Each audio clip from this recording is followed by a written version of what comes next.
Chapter 795. Even if you go to Winterfell, what can you do? Why don't you come and accompany me? At this moment, there's no safer place than the Valley Eagle Nest, Sansa persuaded. I'm different from you. I'm a fighter, the big crow said calmly. You're a fool. Sansa was angry. Have you seen deviant ghosts? You don't know that only tile swords and dragons' hard weapons can kill deviant ghosts. Your sewing needle is really just a sewing needle. I heard that Dany Liz is in Winterfell? Can I borrow a dragon's hard dagger from her? The big crow asked. She's worth 10,000 of you. Don't go back to die. It's not scary if Winterfell is destroyed. As long as you, Rickon, and Jon survive, we'll rebuild our home one day. Sansa's face looked weathered as she sighed and said, all these years of hardship have taught me a lesson. A home is made up of family members. Without people, Winterfell is just a castle. So what if the castle is destroyed? We're reunited. Anywhere can be Winterfell.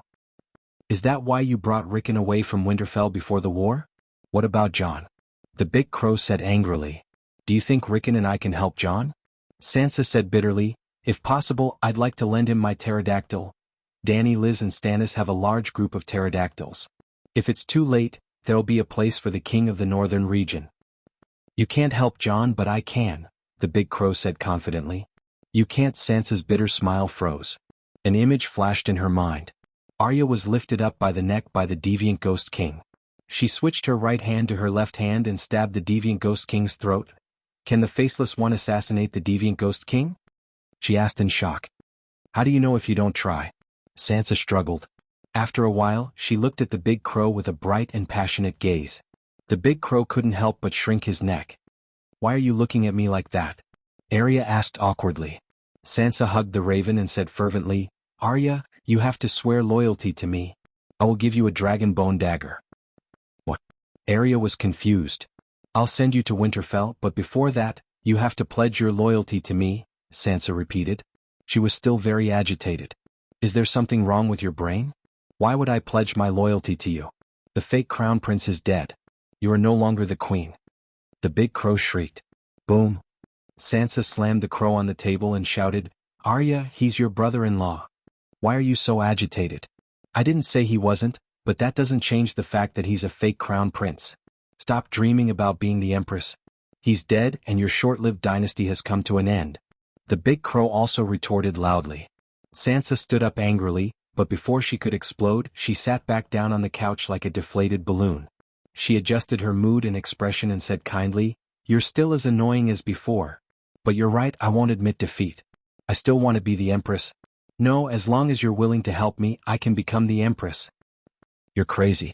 The big crow shook his head. Listen to me. Sansa didn't hide anything. She told him about how the Dragon Queen recognized her child as Targaryen and how the Dragon Queen ended the Long Night as the Empress. I've heard of Dany Rise's vow to end the Long Night as the Empress, but will she really keep it? It seems like the nobles of the Seven Kingdoms aren't very enthusiastic about it, Arya said doubtfully. Targaryen is a man of his word. Sansa was very confident. Dany Rise has never broken an oath or broken a promise in her life. The Iron Throne is worth everyone's oath, the big crow said. That doesn't include her. I've met her a few times and I understand her character. She's a traditional knight like her father and Barristan. Honor, integrity, fairness, and kindness. Think about it, if she was like Cersei and the Mad King, would she still help Winterfell? Sansa said confidently without any reluctance. Alright, since I'll kill the Ghoul King eventually, I might as well let you take advantage of me. The big crow hesitated for a moment before nodding in agreement. If they traveled by land, the Bright Moon Mountains would be 1,000 kilometers long from the Eyrie to the Crossroads Inn. But Sansa had a pterosaur, and after a few hours she found her sister at the intersection of the Trident River. 7 gods above the Hound?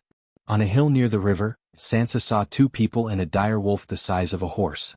The dire wolf with silver-gray fur was lying on a pile of dried grass, and a girl in black leather armor was lying next to it. Another tall man with long hair covering his face was standing by the side, looking up at the pterosaur that had landed. Caw-caw, the crow flew away from Sansa's arms, and the black-haired girl on the pile of grass woke up immediately. Little girl, are you really a knight? Can your dragon breathe fire? The tall man took a few steps back and looked at the pterosaur's beak with some fear. Lady is a pterosaur, she can't breathe fire to burn you? Why are you here? They all said you were dead. Seeing her old lover again, Sansa's expression was very complicated. Lady? That's not a lucky name. Hearing that the monster in front of him couldn't breathe fire, the Hound heaved a sigh of relief. The Hound is indeed dead. The person standing in front of you now is the Holy Hound. Holy Hound. When Brittany helped her down the pterosaur's back, Sansa saw the Hound's outfit. His hairstyle hadn't changed and it was still long enough to cover the entire left side of his burned face. He was still wearing the black steel armor, but there was a huge white heptagram on his chest. You joined the Son of War? Sansa was very surprised. She knew that the Hound despised the gods as much as he despised the glory of the knights. I said, I'm the Holy Hound. I'm a hound, born to be a hound, but being a hound for someone, even if he's a king, will always make me do something I don't want to do. Well, being a dog for a villain or a bastard, I'll definitely become a villain or a bastard. The Holy Hound is different. She's definitely not a villain or a bastard. Being her dog, I'll be at ease and proud. Ah. The Hound laughed strangely. Although he was laughing heartily, the way he looked at Sansa was very complicated. When his gaze fell on her bulging belly, his eyes became even darker. A trace of regret crossed his heart. He was saved by the monks on the Silent Island. Now he's also a monk. He's a priest of the 7 gods who serves the Holy Hound, Arya said as she walked over. Sansa's attention was immediately attracted by her sister. She was thin and slender but only a little over 1.5 meters shorter than herself. She had a long horse face, gray eyes and black hair combed back into a single ponytail. Very Stark's appearance. If it wasn't for her cold expression, she would have looked quite similar to Aunt Lyanna in the portrait. Arya saw her sister looking at her and frowning. She touched her face and asked curiously, "What's wrong? You haven't changed much. You haven't grown up." Sansa said dejectedly. "What do you mean?" Arya's expression turned even colder. Sansa was stunned. She recovered and said awkwardly, "Didn't I tell you before? I saw a scene in the glass candle. You used a knife to stab the Ghoul King to death. You're burly and fat. You're not as smart and cute as you were when you were young. You're completely grown up. Do you think I can be fat?" Arya sneered. Sansa was silent. In this world, being fat was a privilege that only noble ladies and cooks had. Her sister had lived a hard life in the House of Black and White. It was normal for her to be a little stunted. "Why are you with the Hound?"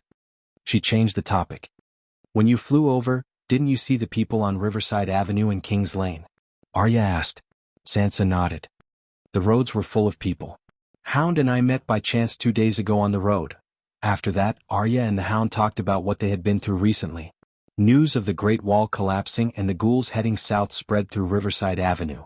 The lesser nobles who thought they could not resist the ghouls' encirclement brought their families and fled their castles. They either sought refuge in large castles like Riverrun or Helenburg, went to the valley, or took boats along the Trident River to Terror Cave Castle on Crabclaw Peninsula. If the nobles fled, what could the commoners do? No one cared if they lived or died. So, Monk Meribad came forward and called for the monks and knights of the holy churches in the Three River Basin to enter the villages where the holy churches were located and organize the commoners to move to the valley and Crabclaw Peninsula. Meribad first received high praise from the Dragon Queen. Then he used the large amount of food she provided to help the commoners. When the Holy Mother descended, he was also one of the first monks to receive the Holy Mother's divine arts. So, the former wandering monk had become a prominent figure in the Three River Basin. The silent island where the Hound lived belonged to the Holy Church. It was not oppressed by lords and did not need to serve in the military. Because it was an alluvial plain where the Trident River flowed into Crab Bay, the land on the island was fertile and filled with farmlands. The commoners lived a prosperous life. So, the silent island became a place to take in refugees. Under the lead of the elder bishop, the Hound left the silent island with a group of monks. These days he had been receiving the commoners near the Trident River. Coincidentally, Arya was hiding among the commoners and the two of them met. Originally, the two of them did not get along well when they parted last time. Now that they met again, they should not have gotten together. But after Arya said that she wanted to return to Winterfell to fight the ghouls, the Hound seemed to have found his ultimate goal as a warrior. So he bid farewell to the elder, leading to today's scene. "Stop talking nonsense, let's go to Winterfell quickly." The Hound looked up at the sky and scolded, "After such a long night, I almost forgot what the sun looks like. Now I can't even tell the difference between morning, afternoon and evening." Arya looked at Lady and frowned. "Your dragon is much smaller than Deathwing. Can it carry all of us?" Don't worry, lady is a striped pterosaur. Her wings are wide and can carry 400 to 500 kilograms. You guys won't have a problem. Arya asked again, what if we add Nymeria? Nymeria? Sansa looked at the dire wolf that was the size of a small pony. Her eyes dimmed as she stared blankly for a while. If her lady was still alive, she would be about the same size. Her siblings all had dire wolves and were shapeshifters. Sansa was the only exception. Nymeria is too big. We can't carry her on our back. We can tie a rope around her and let Lady carry her on her claws. Carry her on her claws? Won't it be too dangerous? What if she falls? Sansa looked at her sister's face and suddenly frowned. Even though she was worried, her tone and expression were so calm. It's okay. Rickon's furry dog was also flown to the Moon Gate Castle by air. While the hound went to the woods to peel bark and make hemp rope, Sansa pulled her sister to a corner and whispered, "You're very strange. You're like a piece of emotionless ice. What's wrong?" Chapter 796. You look very scary now. You're like a piece of emotionless ice, Sansa said worriedly. I'm a faceless one. Arya raised her eyebrows and said calmly, Do you practice any meditation techniques? Sansa asked. That's my secret. Arya avoided the question. Sansa said with a serious expression, The day before Aegon was killed, the 5 of us combined our souls. At that time, a cold and terrifying consciousness followed your mental power, and made Bran suffer a great loss. Right, did Bran contact you? He became the three-eyed crow. Arya hesitated for a moment and nodded. That day when my soul returned to my body, he came to find me. He really came to find you? Sansa's expression was gloomy. She was very upset. Aegon was captured and burned to death.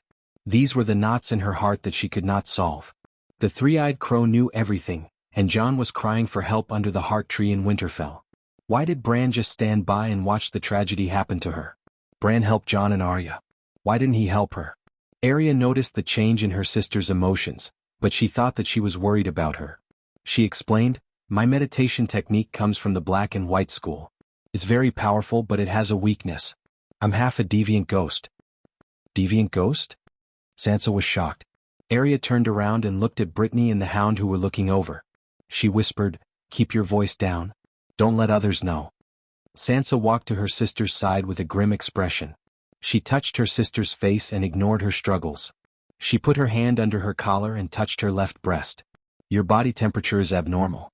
It's much lower than a normal person's. Sansa's face was pale and her voice was trembling. I think it's fine now. Arya did not care. But you're about to become a deviant ghost, Sansa said anxiously. I know. I won't let myself become a deviant ghost. You can really turn into a deviant? Sansa asked in a trembling voice. Bran has deduced my meditation technique before. It's very powerful and even involves the Song of the Dead, but its foundation is very evil. Only those with strong willpower would be able to avoid going astray after cultivating. Don't worry, my will is as firm as a rock, Arya said confidently. Song of the Dead? Sansa was a little confused. The law of death can turn mortals into death gods. Arya's eyes lit up. What if you fail? Sansa said worriedly. If you fail, you might become a monster, Arya said seriously. You'd better stop cultivating, Sansa exclaimed. Ordinary faceless people can't even pass the test of a dog. How can they not practice the Death Sutra? Furthermore, even if he became a deviant ghost, he would be a deviant ghost with an independent will. When that time comes, I'll definitely help you kill Strange Ghost King before killing myself. The Deviant Ghost King will definitely not guard against a deviant ghost. Arya's eyes were cold and resolute. While Sansa was flying to Winterfell with Arya and the hounds, Barristan, representing the Dragon Queen, appeared at King's Landing. The King's Hand, Randall Tarley, crossed the Blackwater River and met with Old Barton near the Imperial Forest on the south shore. Looking at the surging waters of the East Inflow Sea, Barristan sighed. Meeting you here in this way is really hard for me. Do you understand what I mean? Randall Tarley's face, which was as hard as Huang Gongyin's, showed a hint of empathy and awkwardness. The Westeros's current moral decline and immorality all started with the Mad King. Ever since he killed Rickard Stark and his son, visiting another lord's house, negotiating and getting married have all become more dangerous than going to war. His Majesty Aerys' way of killing Duke Rickard was wrong, but he might have had his reasons. Old Barton frowned and defended his old lord. If being tortured by the Mad King's genes is considered a reason, then it is. Randall Tarley said with an indifferent expression. Forget it, let's not talk about this today. The matter between His Majesty Heiress and Duke Ricard will be resolved in the Queen's Council. Barristan shook his head and talked about the purpose of this trip. Stannis refuses to stop the war, but Her Majesty wants you to hand over 100 tons of wildfire. Randall Tarley's eyelids twitched a few times as he said coldly, "You think I'll give in?" The Queen said that if you don't agree, she won't mind changing the Iron Throne to a more considerate ruler within a day. Barristan said softly. Randall Tarley could no longer maintain his cold expression as he roared angrily, "She's too arrogant. King's Landing has 40,000 soldiers and hundreds of dragon-slaying crossbows. My lord, please calm down and think about it. Who does the Queen want wildfire for? To conquer the world for herself? No, she wants wildfire only to deal with the deviants and to save the Westeros. The full title of the King of the Seven Kingdoms is King of the Undulls, Loinars, and the Forerunners and Protector of the Realm. Who do you think is the Protector of the Realm, Cersei or Yuluen?" Old Barton asked sincerely. The anger on Randall's face froze. He fell silent. After a while, he said in a low voice, "Why did she force the Iron Throne, but not Stannis to stop the air raids on King's Landing? Because Stannis is in Winterfell, and the Iron Throne did not respond to the deviants heading south. It will be hard for me to explain to the council minister if I give away 100 tons of wildfire for nothing. Wildfire will not only burn the Valley army surrounding the city, it will also stop the deviants that might come to King's Landing." Randall Tarley said in a low voice. "You want gold and food?" Old Barton frowned. "I want dragon crystals. I need a dragon crystal weapon for every soldier in King's Landing."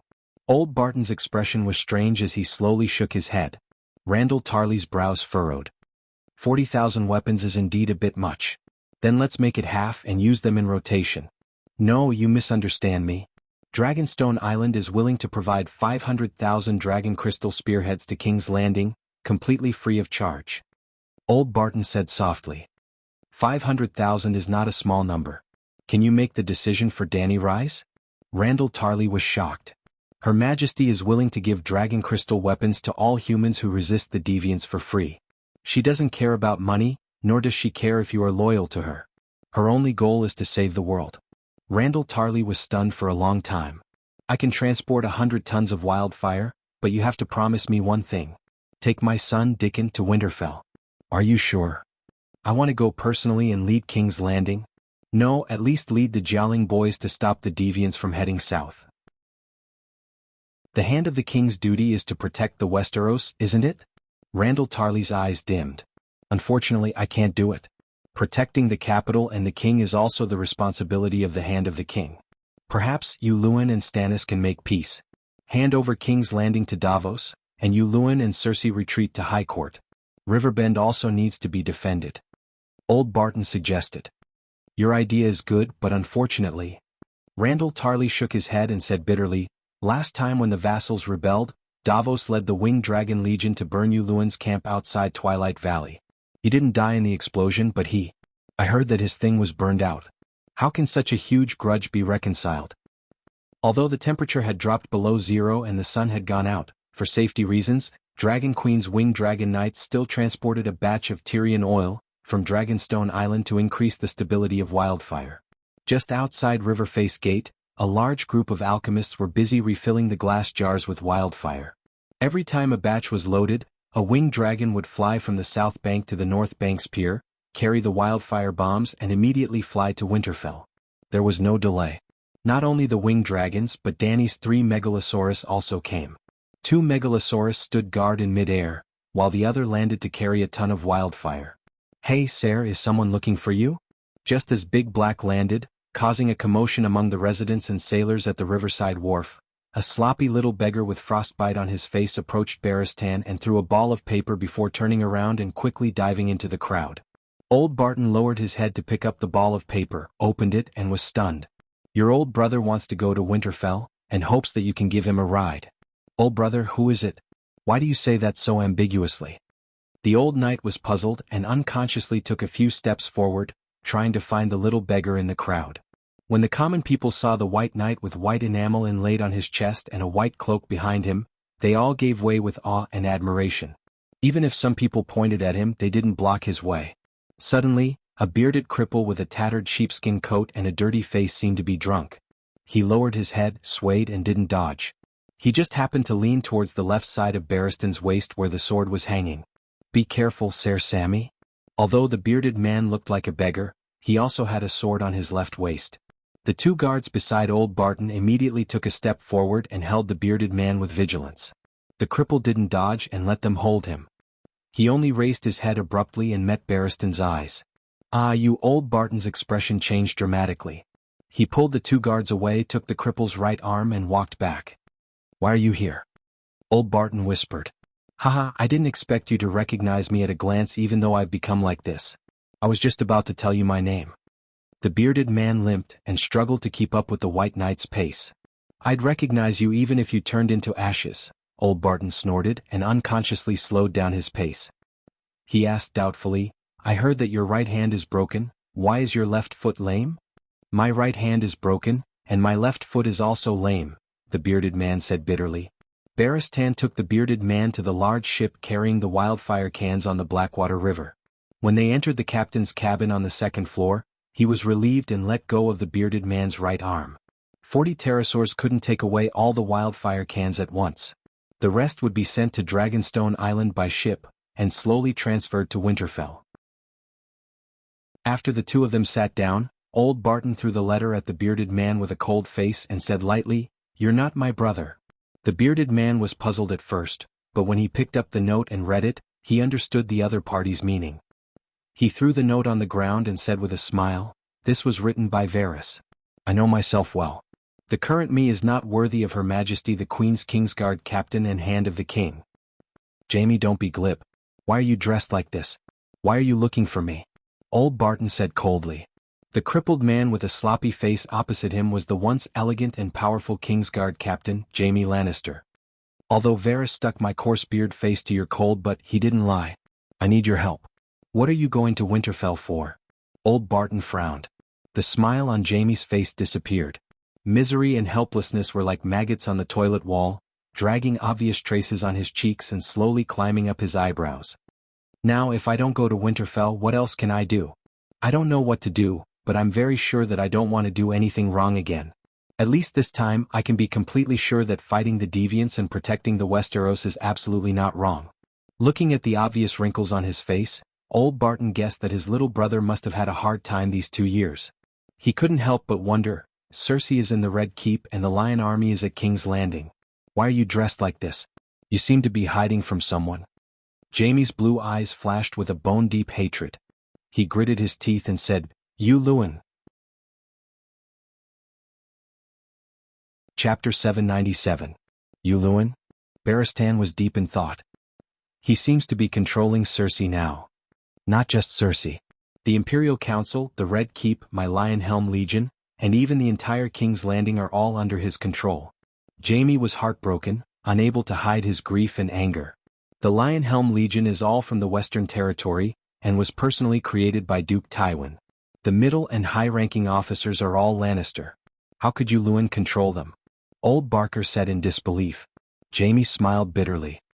The current commander of the Lionhelm Legion is Titus Pegg, my cousin-in-law. He was originally very reliable, but, when he was captured on Dragonstone Island, Dany Rise offered a ransom of 5,000 gold royals. That was an unprecedented sum of money.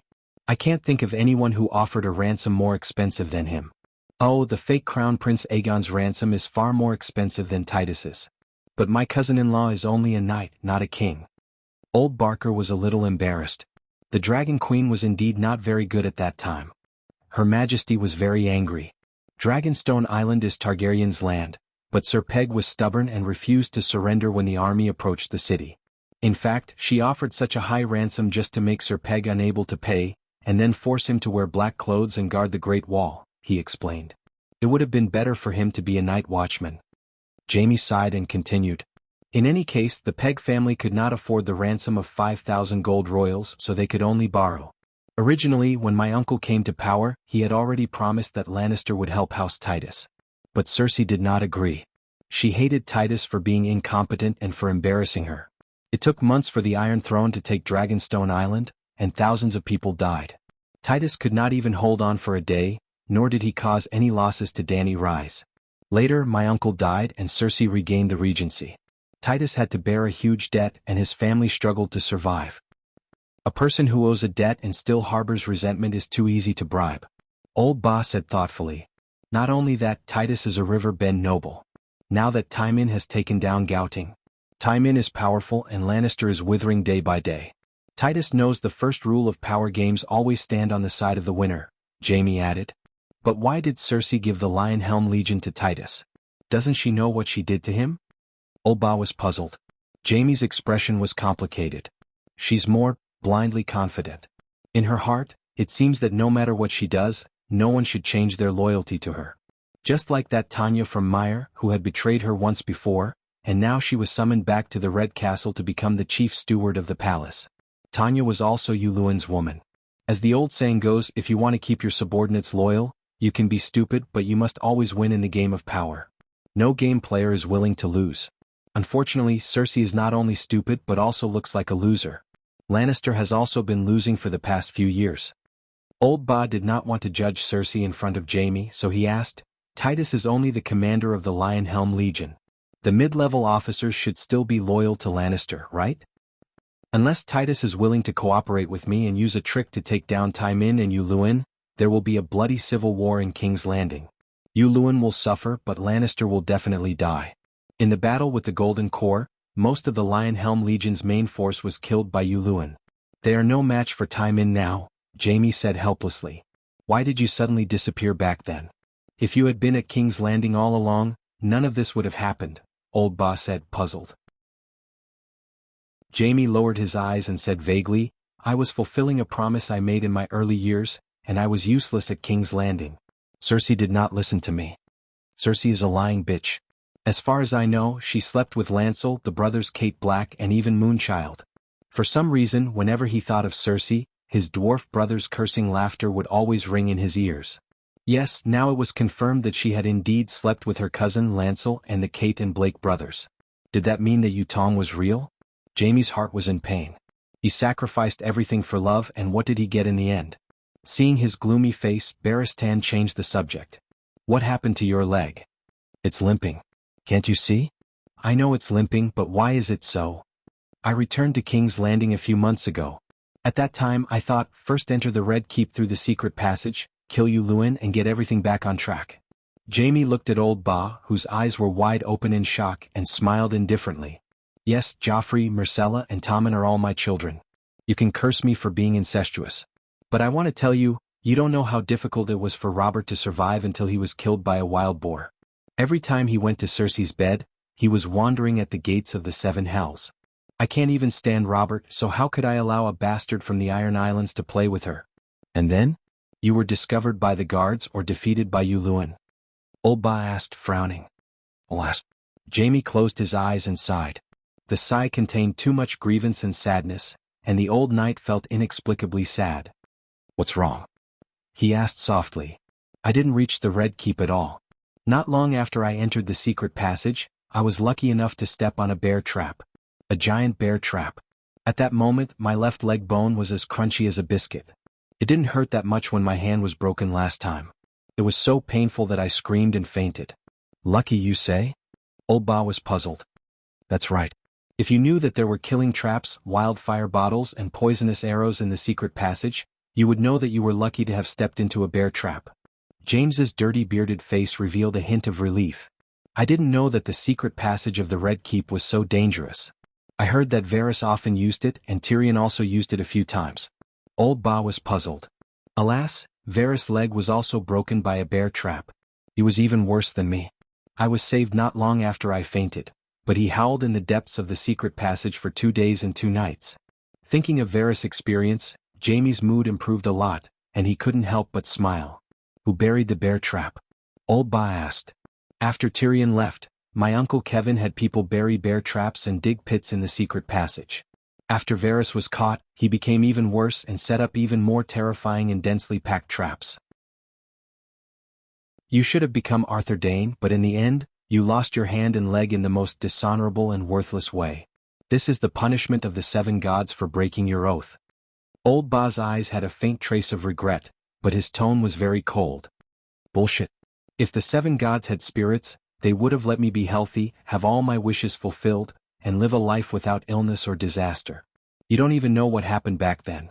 Jamie roared angrily, waving his right arm that was like a wooden stick. Old Ba said seriously, no matter what happened back then, you shouldn't have killed the king you were protecting. You tarnished the honor of the White Knights, and made the Knights of the 7 Kingdoms lose their faith in pursuing glory. You should understand that the White Knights represent all the Knights of the 7 Kingdoms, and are the benchmark for their behavior. As a White Knight, you broke your oath in the most vile way. Not only did you destroy the reputation of the White Knights and yourself, but you also destroyed the faith of all the Knights of the Westeros. The White Knights were to normal knights in Westeros, what the scholarly sage was to the Confucian scholars in the ancient Celestial Empire. I haven't seen you in a few years and your eloquence has improved. Jamie sized up the old knight with a strange gaze. Back then you only knew how to yell at me to take off my white robe and change into black. Now, with a few righteous words, you're able to blame the degeneration of the Westeros on me. Impressive, admirable. I don't want to argue with you. Winterfell doesn't need a cripple who lost his right hand and leg. You can leave. Old Ba turned his head and waved his hand. Cripple? Jamie's eyes were filled with anger. Maybe we can find a more spacious place to practice. You think I'm so old that I can't hold a sword? Back then you didn't lose your hand or become a cripple. Did you think you were my match? Old Ba sneered. Let's try. I don't know where that guy has been for the past 2 years. He actually practiced a sharp left-handed sword. I think he can still fight, so I brought him to Winterfell. 2 days later, Old Ba explained to the Dragon Queen. Let him come. After all, he's representing the Lannister of the Western region. Dany opened her right hand and put the collapsed soul of the Child of the Forest back into the pool of faith. With a flip of her hand, another raven landed in her palm. The flames rose and continued to burn. In the past few days, many people came to Winterfell on winged dragons, but she didn't meet them. She didn't even leave the house. She just stayed in the guest castle to practice. She was multitasking. On one hand, she burned the ravens to comprehend the creation of life in fire. On the other hand, she entered the source of the world, with the little golden dragon spirit under the Great Wall to practice the Song of Wind. More than 200 ravens had been burned once. She had an additional 53 fire spirits. She was currently burning the remaining ravens into life imprints. Last time it took her half a month to burn Afu. This time, more than 100 ravens took turns to burn. She estimated that she would finish burning them within a month. At that time, perhaps she could have a few more wind spirits? Dany was looking forward to it. She was also engrossed in her own practice. Hence, she didn't care about the trivial matters in Winterfell. Seeing that the Dragon Queen was so calm about the news of Jaime's arrival, Old Ba said hesitantly, Jaime wants to meet you. For Lannister and for Messai. Messai? Dany frowned and nodded helplessly. Bring him here. Jaime had a new look. His golden hair was slicked in the middle and his cheeks were shaved clean. The wrinkles on his forehead and the wrinkles between his eyebrows only added to his mature and steady temperament of a successful person. Although he was a failure in life, he did look successful. You have guts to come to Winterfell and to meet me, Dany said calmly. Jaime dragged his limping leg and bowed to the Dragon Queen. Then he raised his head and looked at the woman in front of him seriously. He didn't care about her silver hair, purple eyes, and delicate facial features. What surprised him was her temperament. There was no domineering aura. Instead, there was a silence, profoundness, and mystery that shouldn't appear on a Targaryen. A Targaryen should be like a wildfire, raging and passionate, revealing their emotions. They might not be able to touch others, but they must first infect themselves. My apologies, Your Majesty. Dany rise. As the murderer of my daughter's father, especially now that I have become the father of a pitiful girl, I feel extremely guilty. But the person I killed was a king who was so desperate that he lost his humanity and reason. I don't regret it, and I dare to face anyone other than you calmly. Jaime's blue eyes had a trace of sincere guilt, but all that was left was determination. Chapter 798. Tell me what makes you so self-righteous? Dany said lightly. Jaime looked around and saw that there were 2 maids beside the queen, as well as Mormont, Garth, Old Bart, and other white knights. Even at the door there were 4 guards. He couldn't help but frown. Your Majesty, can you let the others leave? He suggested. Big Bear and the others had ugly expressions, and the way they looked at Jaime was even more unfriendly. You are a white knight yourself, right? How can you say such brainless things? Danny sneered. Jaime was silent for a moment, then nodded and said, Since you trust them, I will be frank. After the Battle of the Bell, His Majesty Aerys began to worry that Robert would win the final victory. So, when Prince Riga was busy reorganizing his armaments, he gathered the fire warlocks of the Alchemist Guild to create thousands of wildfires. From the bottom of the great cathedral of Baylor, to the shabby houses in the Flea Nest, to the stables and warehouses all over King's Landing, to the 7 city gates, the Dragon's Den, and even the cellars of the Red Castle, there were a large number of wildfire jars buried.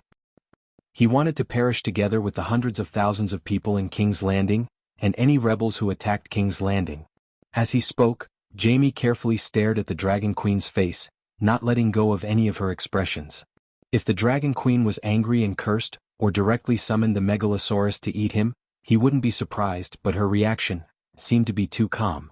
But her white knights, their expressions changed drastically, and their eyes were full of anger and murderous intent.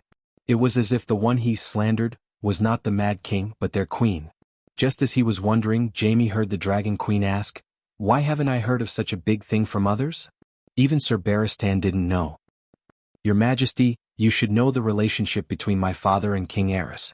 At first they were good friends, but later your father became dissatisfied with his reputation and power as the Hand of the King, and my father was not easy to get along with. Once good friends, we eventually became enemies who hated each other. That was why Emperor Aerys kept me by his side as a hostage to threaten my father. The other Kingsguard followed Prince Leger out of King's Landing, either to participate in the Battle of Ruby Beach, or to guard his lover at the Dornish Bliss Tower, which is Lyanna Stark. Setting the King's Landing on fire is too crazy. His Majesty Aerys is not stupid. Other than Razit, Gao Gosai, Belize and me, no one knows all of his plans.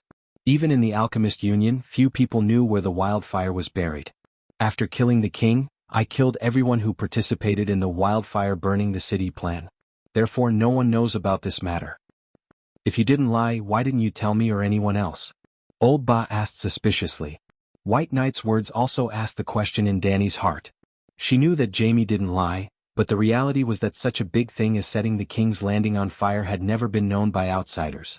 If Jaime had explained it to others, even if no one believed it, there would at least be rumors of the crazy king setting the King's Landing on fire. Jaime looked at Old Ba deeply, and then glanced at Big Bear, Garth, and the other White Knights' doubtful and contemptuous faces with a complicated look. He said softly, I thought you could all understand.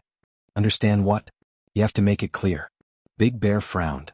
What is the difference between the 3rd and 5th rules of the White Knight's Code? Did Sir Barristan teach you? Jaime said lightly. As soon as he said this, Old Ba was the first to exclaim. Then the other White Knights also widened their eyes and looked at the crippled Kingslayer as if they were looking at a monster. The 3rd rule of the White Knight's Code, keep the king's secret strictly. The 5th rule of the White Knight's Code, defend the king's reputation with your life. King Aerys was known as the Crazy King by the nobles, but among the common people he had a bad reputation, and his reputation wasn't completely rotten. In recent years, natural and man-made disasters had been happening, and many old people above the age of 40 were still talking about the golden age of the Crazy King, when the country was rich and the people were prosperous. In fact, it was the peaceful age created by Tywin. Even among the nobles, there were people who sympathized with the Crazy King's experience. This could be seen from Robert's nickname. Just like how Jaime was called the Kingslayer, Robert also had the titles the Usurper and the King of Hormingers. The title Usurper was enough to show the common people's basic understanding of the Baratheons dynasty. But once the news of the Crazy King setting the King's Landing on fire spread out and was confirmed, then, the Crazy King would become the first fatuous king in history, surpassing Cruel Meg. In conclusion, Jaime hid the crime of setting the King's Landing on fire for the Crazy King and shouldered the infamy alone for a lifetime. It was really shocking. The truth was so shocking that many people couldn't accept it immediately. You are the King's Slayer. The first rule of the White Knights is to use your own life to protect the king, but you took the king's life, Jarrow Dane growled. You are just afraid of death, afraid that Her Majesty the Queen will punish you, so you made up such a big lie. Ursa's face turned red in anger.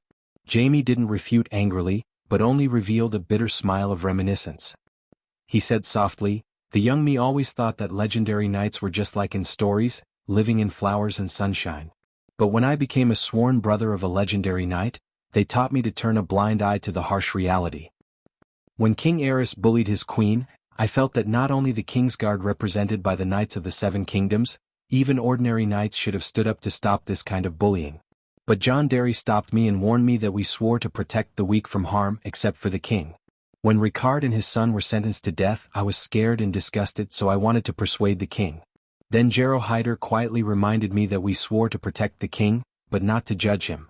Looking at old Bart, who had an unnatural expression, Jamie smiled and said, "Sir Barristan also taught me.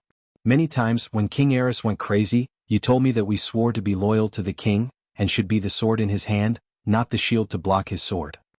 Barristan's blue eyes were sharp and shining, and he looked straight into the eyes of the King's Slayer. He said in a loud voice, "If you don't abide by the oath, not only will you lose your honor, but you will also lose the meaning of your existence. From the day you put on the white robe, you should have understood that as long as our will still exists, our life and soul belong to the king we swore allegiance to." This was old Bart's heartfelt words. He was a man of action and knowledge. The people of the Seven Kingdoms knew that the fearless Barristan couldn't live without a king. "Alas, you are all legendary knights that I have admired since I was a child. Of course I listened to your lessons. But that day King Aerys asked me to kill my father and planned to burn down the king's landing. I couldn't stand it anymore, so I wanted to do it my own way and bear all the consequences. I did it, and I have been a king slayer for almost 20 years. I can tell you responsibly that I don't regret it." Jamie's gaze turned from old Bart to the Dragon Queen. "No matter what the final consequences are, I can accept them." Dany didn't give him the final consequences, but asked with a curious expression as if she was listening to a story, "Why didn't you let others kill him? Why did you do it yourself? Why did you sit on the Iron Throne afterward? You're not angry?" Jamie was confused by her calm expression. "I'll be angry when you're done," Dany raised her eyebrows and said. Jamie was stunned. "Just because you're the Mad King's daughter, and you have my daughter's life in your hands, that's why I'm so honest and sincere. Can't you give me a little excitement in return? If your mind is as deep as the abyss, that's fine, but you can't be like this. It's like listening to a gossip story." Unfortunately, he was under someone else's roof. Jamie's mouth twitched a few times and said in a muffled voice, "I'm the White Knight who guards the king. If King Aerys really wanted to die, only I can do it. I don't care what others think. When I decide to kill someone, I'll do it myself." As for the Iron Throne, the War of the Usurpers was in full swing, and everyone wanted to fight for the Iron Throne. In order to protect his throne, His Majesty Aerys would rather take the Iron Chair to hell than let others take it. So I was very curious, what magic does the Iron Throne have? Then I sat on it. Unfortunately, other than being poked in the butt, I didn't feel anything else. I originally planned to deal with this matter during the Great Council, but now that it's out in the open, then... Dany held her chin with her right hand and thought for a moment, then said, "I can declare you innocent. In the War of the Usurpers, you and the other 6 White Knights who were loyal to their duty fulfilled their oath to Targaryen, and also defended the glory of being the role model of the Knights of the Seven Kingdoms. Your Majesty, don't be deceived by him. The Kingslayer is lying." Ursa said anxiously. "He's not lying." Dany shook her head. "Your Majesty, this example cannot be set. If you forgive the Kingslayer today, there will be a second and a third White Knight who thinks he has a reason to kill the Kingslayer tomorrow." Garth said solemnly. "What's the use of thinking he has a good reason? He has to convince everyone. At least, like Jaime Lannister, he has to convince me and later the king." Jiro Dane looked at Jaime, who was stunned on the spot with a complicated expression, and said in a low voice, "Your Majesty, please reconsider. No matter how eloquent the Kingslayer is, it can't change the fact that he killed your father. He has a grudge with you for killing your father and destroying your kingdom." Dany was silent. She wanted to say that she had no feelings for the Mad King. Jaime, on the other hand, was starting to admire him. But this could not be said by a daughter. Barristan's expression changed a few times and finally sighed and advised earnestly, "Your Majesty, you cannot punish him, but you can't declare him innocent, and you can't admit that he fulfilled the oath of a White Knight. Kingslaying is the greatest crime in the history of the kingdom, and killing the Kingslayer as a White Knight is the greatest violation of the oath." Beevos looked at his sworn brothers and was a little helpless. He did not know what to say, but in this kind of situation he felt that he had to express his attitude. "Queen, if this damn cripple is not lying, your father's death is not unjust. But no matter how much he deserved to die, he is still your father." This put Beevos in a difficult position. Why don't you have a trial by martial arts with him, and let the 7 gods decide your final fate? When he said this, his sworn brothers, the centaur maid, the unsullied at the door, and even the dragon queen all rolled their eyes. You want a cripple with a broken arm to compete with the dragon queen? Isn't this forcing him to die? Chapter 799. At this time, Jaime also recovered from his shock and looked at Dany with an indecipherable expression. Your Majesty, your kindness and tolerance once again make me jealous of your white knights. But they are right. I am grateful for your tolerance and understanding, but you don't have to announce this publicly. It is not good for your father's reputation, and it may also adversely affect the choice of future knights. You are King Aerys' daughter. I only want to account to the daughter of a deceased father, not the king's princess. I don't care about anyone's opinion, not even the 7 gods. Jaime's expression was serious and his eyes were sincere. You have your persistence and I have mine. In view of the reality of Westeros' moral decay and broken etiquette, I had planned to convene a great council and conduct a great trial of the 7 kingdoms in the past 30 years. It will be absolutely open and fair. The great trial is a thorough self-reflection. I cannot demand absolute fairness in the great trial while hiding the truth that is unfavorable to Targaryen. That way the trial will be completely meaningless. Dany said this to Jaime, but when she said it, her gaze swept across the faces of the White Knights. Old Bart's expression changed from disbelief to gratification, and finally he sighed and said, I understand. Your Majesty, you are right. The other White Knights did not explicitly agree, but they did not object either. But the way they looked at Dany changed again, full of sincere admiration.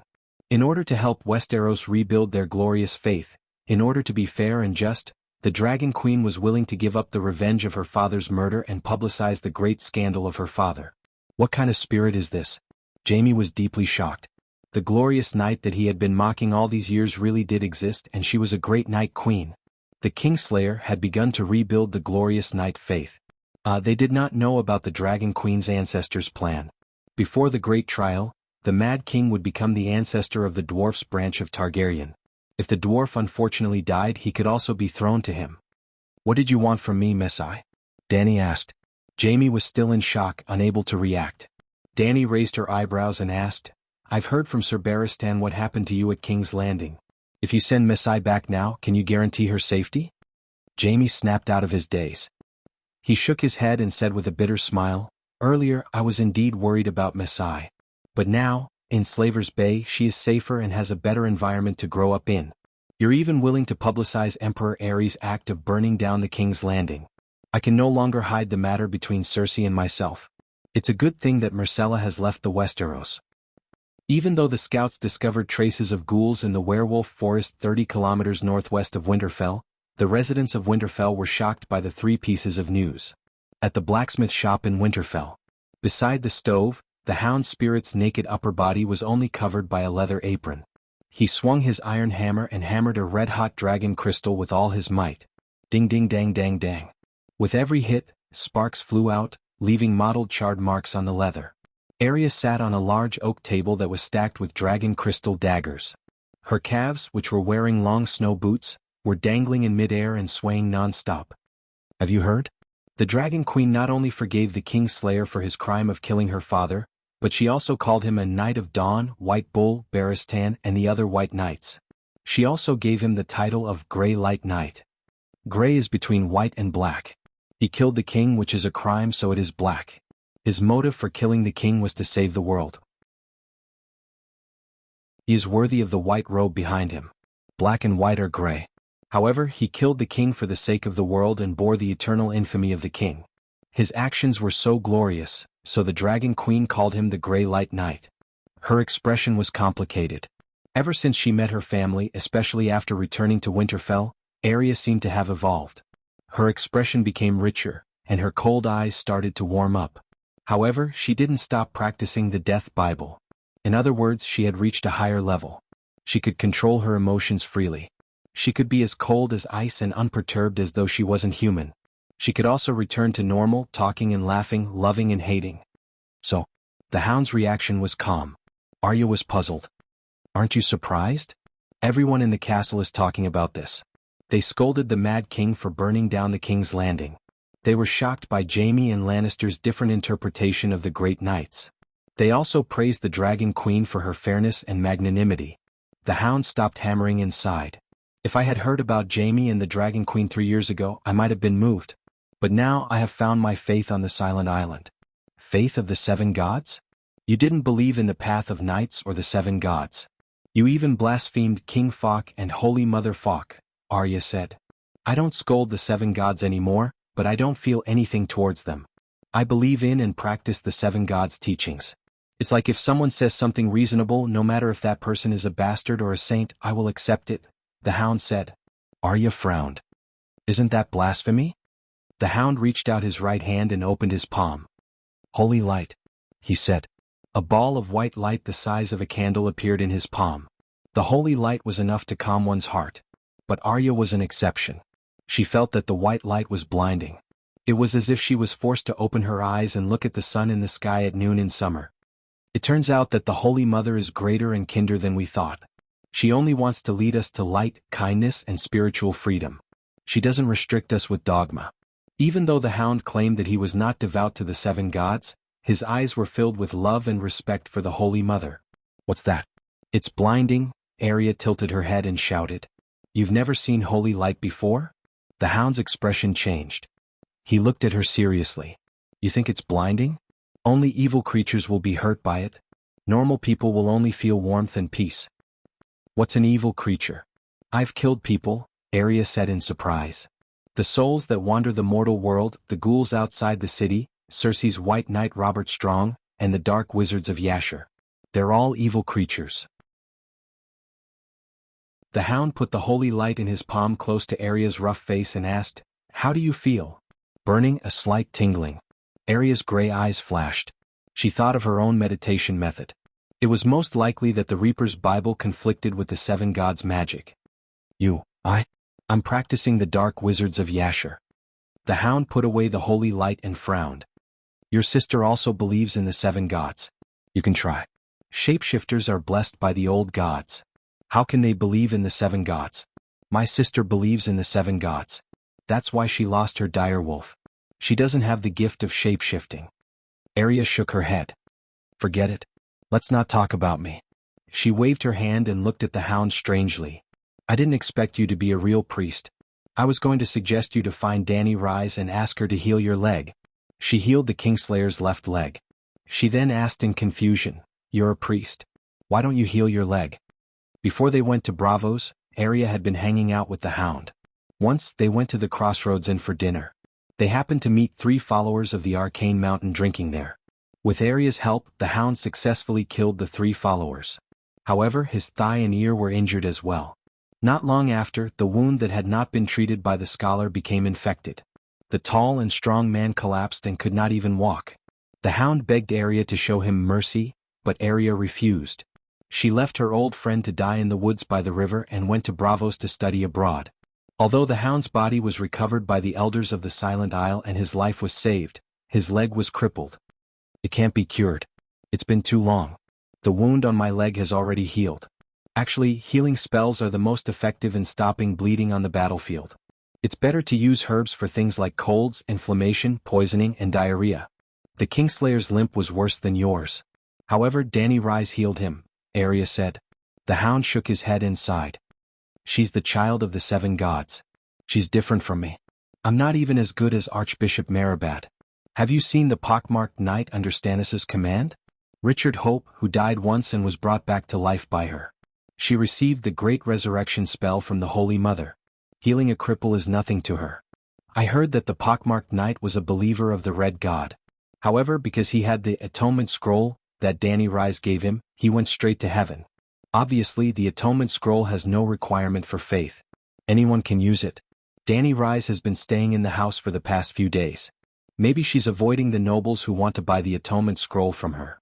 Most of those nobles are believers of the old gods in the north. But you can't blame them for being afraid of death. Even my sister Sansa wanted one for me and Jon, Arya said with a complicated expression. Did you get it?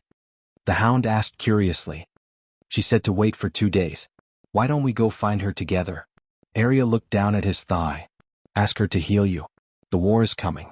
It's not worth it to die in the hands of deviant ghosts because of a crippled leg. Are you so concerned about my leg because you feel guilty? The hound asked curiously. I didn't hurt your leg. Besides, you should be thankful that I didn't kill you last time. Arya sneered and said, Do you know my brother Bran? He was thrown off the tower by the Kingslayer and broke his spine. I want to see how Dany Rise treats him. Sensing the murderous intent under the little wolf girl's calm expression, the hound asked softly, Jaime is on your death list? Arya and the hound had been together for many days. They did not talk about it at first. The hound kidnapped Arya to get ransom from Robb, but she had a habit of talking about the death list before she went to bed. After a while, the hound naturally knew. He even knew that he was on the death list. At that time, Jaime's name was not on the list. He should be glad that he fulfilled his promise to my mother. He's even with Bran now, Arya said coldly. Where's your brother now? Arya's eyes flashed and she said softly, Bran is not in Winterfell. He doesn't believe in the 7 gods. Sansa said that he can't be healed by the 7 gods' priests.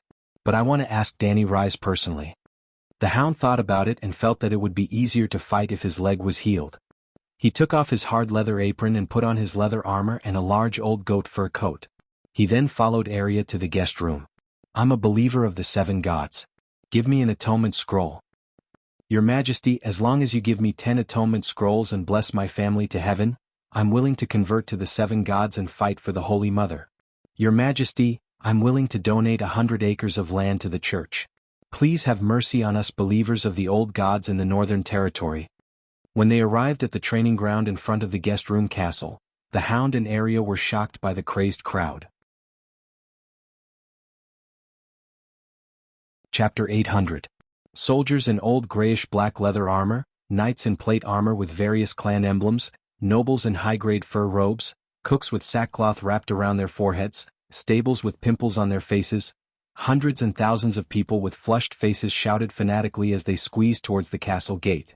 The crazy scene was like a supermarket being occupied by middle-aged women who were fighting to buy discounted products. Holy Mother, what are they doing? The hound was dumbfounded. Didn't you hear? They're all fighting for atonement scrolls, a magnetic female voice replied. The hound tilted his head and saw a voluptuous woman about 1.5 meters tall curiously sizing him up, on the right side of his scarred face. You're the hound? Everyone said that you were a bandit in Hajin and were killed by the Dragon Queen. What happened? The woman asked. She had olive skin, large black eyes and glossy black curly hair. She was very beautiful. Beside her were a few tall, charming and heroic women. They were in their teens and 20s and their skin was darker than an ordinary person's. When the hound saw the golden sun-piercing spear emblem on their chests, he guessed their identities. Dorn Martell. The bandit killed by the Dragon Queen wasn't me, and I didn't rob Saltpan Town, the hound said calmly. Everyone saw it and said the same thing, Ylien said doubtfully. They took the hound's helmet. He's a priest on the Silent Island. Arya said.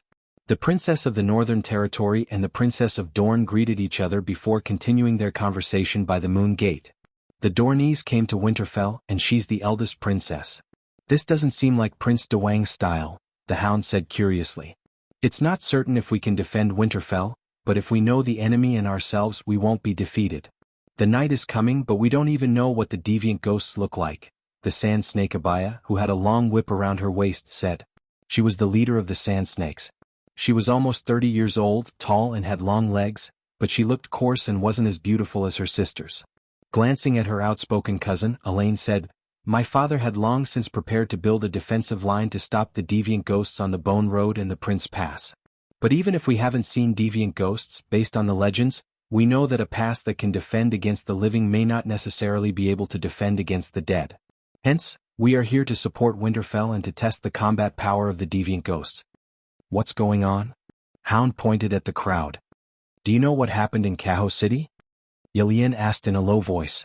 Arya's eyes flashed and she gradually understood. Count Saigon of Carhold not only sacrificed ghouls, but he also killed the messengers sent by Stannis. Could it be that a second Caho City has appeared in the north? Just last night, Randall Tarley sent an urgent letter to Dragonstone Island. Yelene's expression became a little strange. After killing Stannis' men, Saigon immediately wrote a letter to Duke Lusbottom of the Dreadfort to pledge his loyalty. The letter explained the whole process of his sacrifice to the deviant ghosts. Lusbotten was the king of the north appointed by the Iron Throne, so he had a reason to pass Saigon's letter to the Red Keep. So, do you understand the situation now? Fuck. Hound's ugly face twisted as he cursed. People like Saigon and Lusbotten should have been killed long ago. How could they be allowed to live until now? Arya entered the Grim Reaper state again. Her face, eyes, and heart were as cold as ice, making Yin and the surrounding vipers feel inexplicably uncomfortable. Yin looked at Arya in surprise and said, "Who killed them?" Stannis tried, but his messenger was beheaded. Your brother wanted to do it, but he couldn't. What about Dany Rise? She has a megalosaurus? Arya asked. Her giant dragon has already been there. It has already burned down Keho City's main castle and burned hundreds of people to death. However, Saigon was already prepared and hid in the cellar in advance.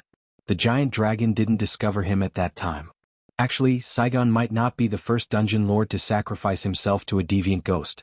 Duke Stark investigated and found that most of the clansmen in the north of the Wolfswood survived. In other words, as long as there are living humans in the north of Winterfell, they are suspected of sacrificing deviant ghosts. So, Dragon Queen intends to use the Atonement Scrolls to boost everyone's morale? Hound asked thoughtfully. Yes. Yin nodded. Last night, after news came from Dragonstone Island, Dany Rise informed the members of the Ghost Resistance Committee to discuss a plan to defeat deviant ghosts and ascend to heaven in the Seven Kingdoms. Defeat deviant ghosts and ascend to heaven? Do you mean that everyone who resists deviant ghosts will ascend to heaven? Hound was dumbfounded. Yes, to stabilize the people's morale and strengthen their resolve to resist the deviant ghosts, Dragon Queen decided to distribute the Atonement Scrolls without limit. This morning, Barristan represented her to announce this to the nobles. That's why so many people are gathered here, Yin said. Arya hesitated and said, if it's so easy to ascend to heaven, won't it make heaven seem too? The night is long and dangerous. Only the seven gods can save the people. Hound said solemnly, now that the long night is coming, the lords of the seven kingdoms want to sacrifice the frost god to survive. Their actions have put the world in danger. The Holy Mother is fulfilling the prophecy of the seven gods to save the humans. It's the prophecy of the seven gods and the promise of the seven gods to their believers. Yin said, the long night only comes once every 8,000 years. There's only one chance to defeat deviant ghosts and ascend to heaven. Arya nodded slowly and agreed with the two of them. There are close to 20,000 people in Winterfell, hundreds of thousands in the northern region, and millions in the Westeros. Are there so many Atonement Scrolls? She asked doubtfully. Yin wasn't sure. Let's wait and see. Dany Rise should be coming out soon. They didn't have to wait for long. Less than 15 minutes later, a team of Unsullied wearing silver armor and blue thick wool cloaks came out of the castle and formed a line of defense in front of the crowd. Dragon Queen, who was covered in armor, took the lead. She led a few knights carrying wooden boxes and two maids out of the castle. As soon as the queen appeared, the noisy people in the courtyard quieted down. Standing on the stone steps in front of the gate, the Dragon Queen looked at the crowd below and said in a clear and loud voice, the night is long and dangerous. Pity the people of our world, there are so many worries. What joy is there in life, what bitterness is there in death? For good and evil, heaven is the only reason. The Unsullied who maintained order and the knights behind the Dragon Queen had solemn expressions. They recited together, the night is long and dangerous. Pity the people of our world, there are so many worries. What joy is there in life, what bitterness is there in death? For good and evil, heaven is the only reason. A solemn and sacred atmosphere began to spread in the courtyard. Everyone murmured and pondered. A white knight with a big belly walked to the bottom of the steps and shouted, today the night is coming. Life is not necessarily happy. Death is not as painful as everyone thinks. As long as there is light in everyone's heart, as long as we promote the justice of the world and uphold the kindness of people, no matter what faith we have, we can obtain the final salvation. In other words, the eternal heaven of light. That makes sense. Instead of living a miserable life in the long night, why not fight a great battle and then go to heaven to enjoy endless wine and eternal sunshine? Sand Snake Nymeria, who had her hair tied in a long black braid, murmured. Now let's see how many Atonement Scrolls the Dragon Queen has. If Arya's voice came to an abrupt stop. Just as she spoke, the Dragon Queen picked up a box from the side and opened it on the table. It was a wooden box the size of a suitcase. As soon as the wooden cover was opened, A powerful, grand, profound, holy and dark aura of divine power spread throughout the area. Any transcendent could easily feel the tsunami-like high-grade magic energy waves at this moment. It came from the wooden box. It came from the palm-sized stacks of scrolls neatly stacked in the wooden box. Even normal people could see the milky white and gray light on the surface of the box forming a thin layer of clouds. They could also feel a strange oppressive power inside the box that made it hard for them to breathe. There was too much divine power in the smoke. The high-grade magic energy radiation caused a visible phenomenon in the natural world. The wooden box was the size of a travel bag, and the atonement scrolls were the size of a movie ticket. How many scrolls would there be in a box? And each atonement scroll contained a certain amount of Moke's divine power. 1 or 2 scrolls were nothing, but what about thousands or tens of thousands? Melisandre next door, as well as John and Sansa further away, were all alarmed. She's crazy. How much divine power is this consuming? The red-robed woman who was looking out from the balcony exclaimed in disbelief. Isn't she afraid of damaging herself at the crucial moment of the battle with the Ghoul King? Hearing this, Erlu walked out of the room and stood beside Aunt May. He frowned and asked, "Can those scrolls really make the undead ascend to heaven?" "Should be. The divine power is real." The red-robed woman didn't turn around. She stared straight at the Dragon Queen as she took out the atonement scrolls from the box and stacked them neatly on the table. "You said heaven is fake, and that the 7 gods are just 7 pieces of wood." Erlu bit his cheek. "I also said that Dany Rise is a demigod. She and her megalosaurus usurped the position of the 7 gods. A demigod can build heaven? Why doesn't the Great Light King have heaven?" Erlu's eyes flashed. Aunt May suddenly turned around and said sternly, "Richard Hope betrayed his faith. Don't believe his words. Wherever the light of fire goes, there will be shadows. That's why the Light King is the Lord of Fire and Shadows. He's the Lord of Shadows in the dark world in the form of a bull. He punishes evil souls, similar to the 7 levels of hell in the 7 gods sect. You know what Richard did now, don't you? He had to enter the dark hell to be punished by the Lord of Shadows. The God Kingdom of the Light King and the Lord of Fire is heaven in the Red God sect, and the final destination for us believers. Even if Richard stabbed." Erlu's face twisted. "Even if he blasphemed and deserved to go to hell, what about Gaudy Fallon and the others? My subordinates who died for me all went to hell and were even forged into chains. They became vengeful ghosts with nothing but resentment. What kind of logic is this? Illusion. Everything was Richard's illusion. The Lord of Shadows wanted to punish him, so he had to see the most terrifying scene. Actually, Gaudy Fallon and the other brave knights all went to heaven. What Richard saw was all an illusion." The red-robed woman spoke with certainty. Erlu gradually believed her. "Dany Rise only cultivated for a few years and she built heaven. Doesn't that mean she's become a god?" Then, he returned to the previous topic with a depressed expression. "That's a fake heaven." "How is it fake?" "Big Sparrow and Aegon both went up," Erlu said. "Maybe she's locked those souls in a large-scale illusion." Aunt May frowned and said with uncertainty. "Can you expose her deception?" Erlu looked hesitant. Chapter 801. Do you see this? The plump and beautiful centaur maid, Jichi, raised a movie ticket and waved it in front of more than 1,000 pairs of eyes. Then she placed it in the glass beside the tallow candle. After soaking it for nearly 2 minutes, she took out the atonement scroll and spread it open for everyone to see. "Ah, the image on it hasn't melted." Exclamations came from below the stairs. "Watch me roast it again." Jichi spoke in a very standard Westeros language. The atonement scroll was spread out and waved back and forth on the candle flame. Its surface began to emit white steam. It was the water that had been soaked in the glass. The white steam quickly disappeared. The atonement scroll's temperature rose, but it didn't burn immediately. As it was roasted, the bright red candle flame suddenly changed color. Ah, the candle flame turned gray. "No, that's not right. It's still red.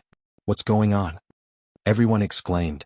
The candle was like a scene in a black and white TV series, but everyone still subconsciously felt that it was red. It was a very contradictory feeling. The principle was very simple. The atonement scroll contained the god of death's divine power. When the flame passed through it, it would be pulled into the shadow of the material world. If the naked eye kept staring at the candle, there would be spiritual energy that would follow the candle into the world of death. Simply put, the naked eye saw the candle's red flame, while the soul saw the candle's gray flame. The soul and the naked eye saw the same thing, but the color was different, so it would be an illusion. Boom. Finally, the atonement scroll burned, producing a normal reddish-yellow flame. The candle flame also had color again. The atonement scroll was burned. The audience below exclaimed again.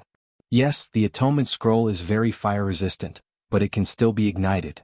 My previous actions only had one purpose, which was to teach everyone how to distinguish between the real and fake atonement scrolls.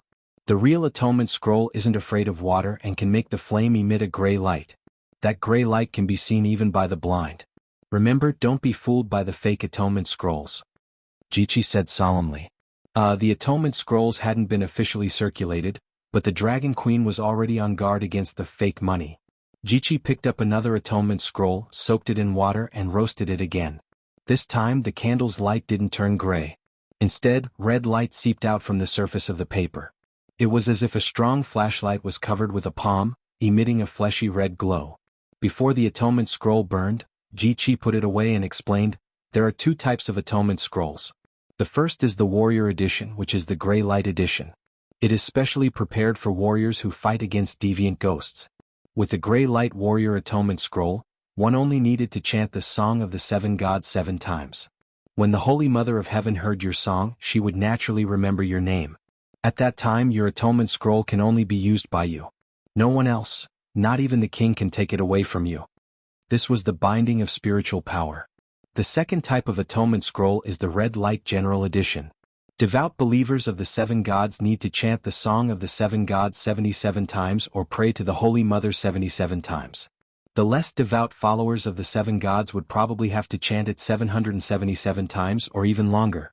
In the end, the red light atonement scroll will turn into a gray light atonement scroll. That atonement scroll can be used by anyone. This was charging for the atonement scroll. The purpose of creating the red light atonement scroll was simple, to save costs.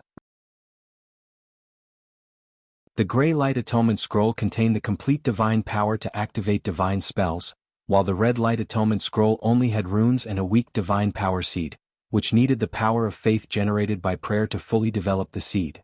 Although a single atonement scroll contained very little divine power, about the same as a priest's secondary healing, holy light, but if there were too many of them, tens of thousands or hundreds of thousands, even Danny would not be able to handle it. Similarly, a single atonement scroll did not require much divine power. A slightly devout believer of the 7 gods could quickly fill the atonement scroll with divine power through prayer. A devout believer like old Bart, who only slept and did not work for a day and a night and spent the rest of the time praying, could turn 100 red light atonement scrolls into gray light. If the Great Sparrow was still alive, it might be possible to make 2,000 or 3,000 a day. The Holy Sparrow alone could save a small town a day.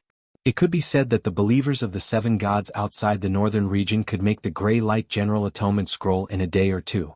Lady Jichi, what are the requirements for the gray light general atonement scroll and the gray light general atonement scroll? Count Brandon Hatta asked loudly in front of the stone steps. The northern warriors who fought against the deviants can get a gray light general atonement scroll. The warriors of the southern neck who believe in the 7 gods can only get the red light general atonement scroll, just like the ordinary civilians who did not participate in the war, Jichi said. What about the families of the northern warriors? And the people of the nobles' territories, they also believe in the old gods? Bear Yalishin asked. She also had a son, a daughter, and an unknown number of lovers. The northern warriors can ask for the gray light general atonement scroll from their lords. The lords can count their own people and apply for the atonement scroll from me. What about our southern lords? Princess Elaine walked over and asked. They also count their own people and apply for the atonement scroll from me, but only the red light general atonement scroll. Jichi said. There are also families in Hejian who believe in the old gods. Are you reminded? Jichi immediately said, there won't be too many people in a family. You can find a monk to turn the red light general atonement scroll into a gray light general atonement scroll. Anyway, it's a general atonement scroll. Braun glanced at the smiling Dragon Queen and whispered, Your Majesty, there are mountain ridge tribes in the valley and tens of thousands of tribes on the Crabclaw Peninsula. They are the ancestors who were not assimilated by the Undulls in the early years and still believe in the old gods. Let's talk about it after the Battle of Winterfell. The courtyard was very lively, but there were not many people who received the atonement scroll. There were almost 1,000 people in the training ground in the front yard, but this was not even 1/10 of the total population of Winterfell. There were still many northern warriors who believed in the old gods who hesitated and watched. They had reason to hesitate because the Dragon Queen had personally said that there was no hell for the old gods. Returning to the embrace of the old gods was not worse than going to heaven. These were Danny's heartfelt words. Returning one's soul to heaven and earth or being sent into a fake world by the evil god to be manipulated and toyed with, which was better? Even the evil god Danny had to admit that she could collect souls now, but she was still far from being able to control the true cycle of reincarnation.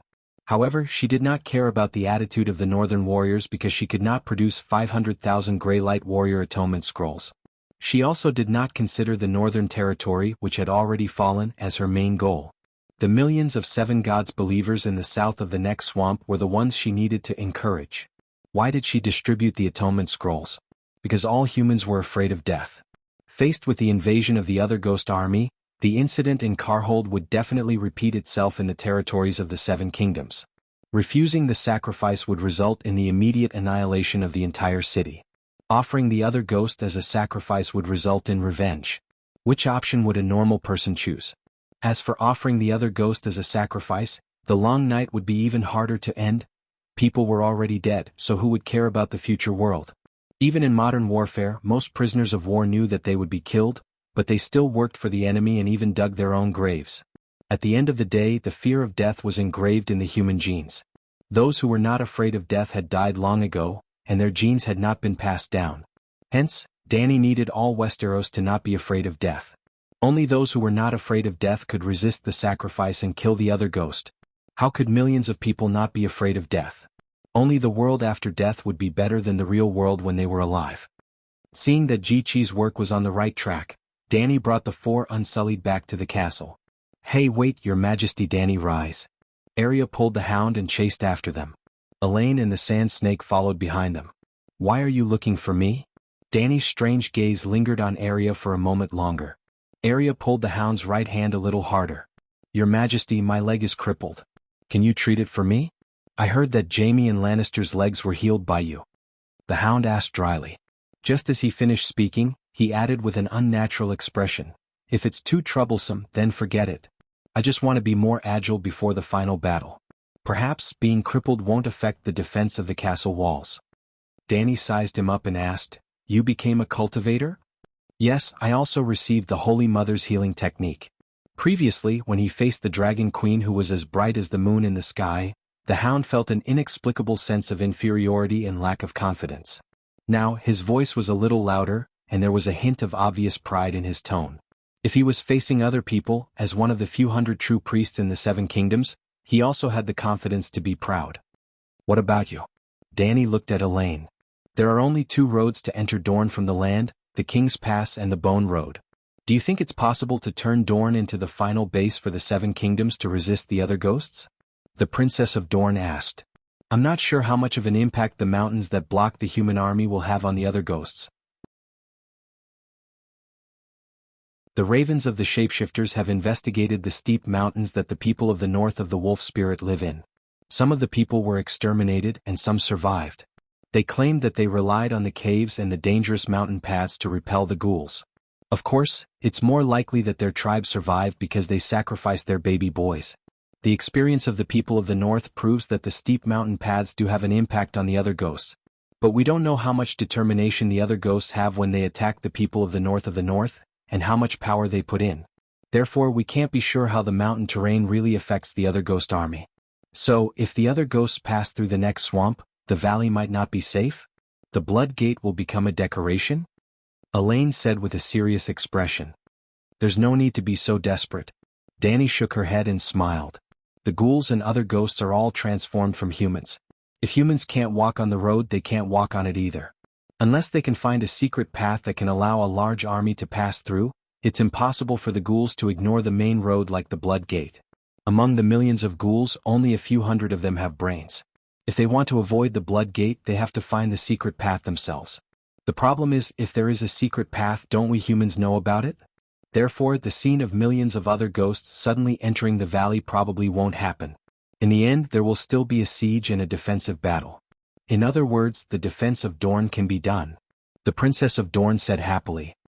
If you conceal all the secret paths, the Princess Pass and the Bone Road will become as important as the Blood Gate. Danny nodded. Your Majesty, are you willing to provide us with assistance? If the north completely falls, Dorne can be the last base of the Seven Kingdoms and take in all the refugees from Hejian, the Land of Storms and the King's domain. Only then did Yelien reveal the main purpose of her trip. Chapter 802. We'll deal with the King of Deviant Ghosts at Winterfell. Arya said calmly but firmly. Erain's eyes flashed and she said gently, we'll do our best to assist Winterfell, but we can't go wrong with the backup plan. I don't accept money for the dragon crystal weapons and atonement scrolls. I'll provide them to any castle that's willing to fight the deviant ghosts. What kind of support does Dorne want? Danny asked curiously. Erain's expression became strange. My father is willing to lead Dorne to pledge loyalty to you. You'll be the guardian of Dorne. You'll be in charge of all the Dorne troops to defend against the deviant ghosts. Not to mention Danny and Hound, even Arya, who was expressionless and cold, was stunned. If it was only the guardian of Dorne, this request would be rude. A Realm 7 guardian was equivalent to a Grand Marshal. Asking Danny to be the Grand Marshal of Dorne's troops was outrageous. If Dorne had only expressed his loyalty, there would not have been much practical value in changing the royal flag at the top of the city. After all, Dragon Queen didn't intend to fight for the Iron Throne. Didn't the Northern Territories Stark want to pledge allegiance to Dragon Queen? She rejected him without hesitation. However, when the two conditions were added together, the meaning was completely different. This meant that Dorne would completely submit to the Dragon Queen, the kind that would pour out his heart and lungs. However, even if Dorne was willing to pledge wholeheartedly, Dragon Queen was still hesitant. I can support Dorne with all my might, just like how I supported Winterfell. However, pledging loyalty to the Guardian of Dorne isn't necessary, Danny rejected tactfully. Erain was taken aback and quickly said, we know that you built a shelter on the Crabclaw Peninsula, but you have the Megalosaurus.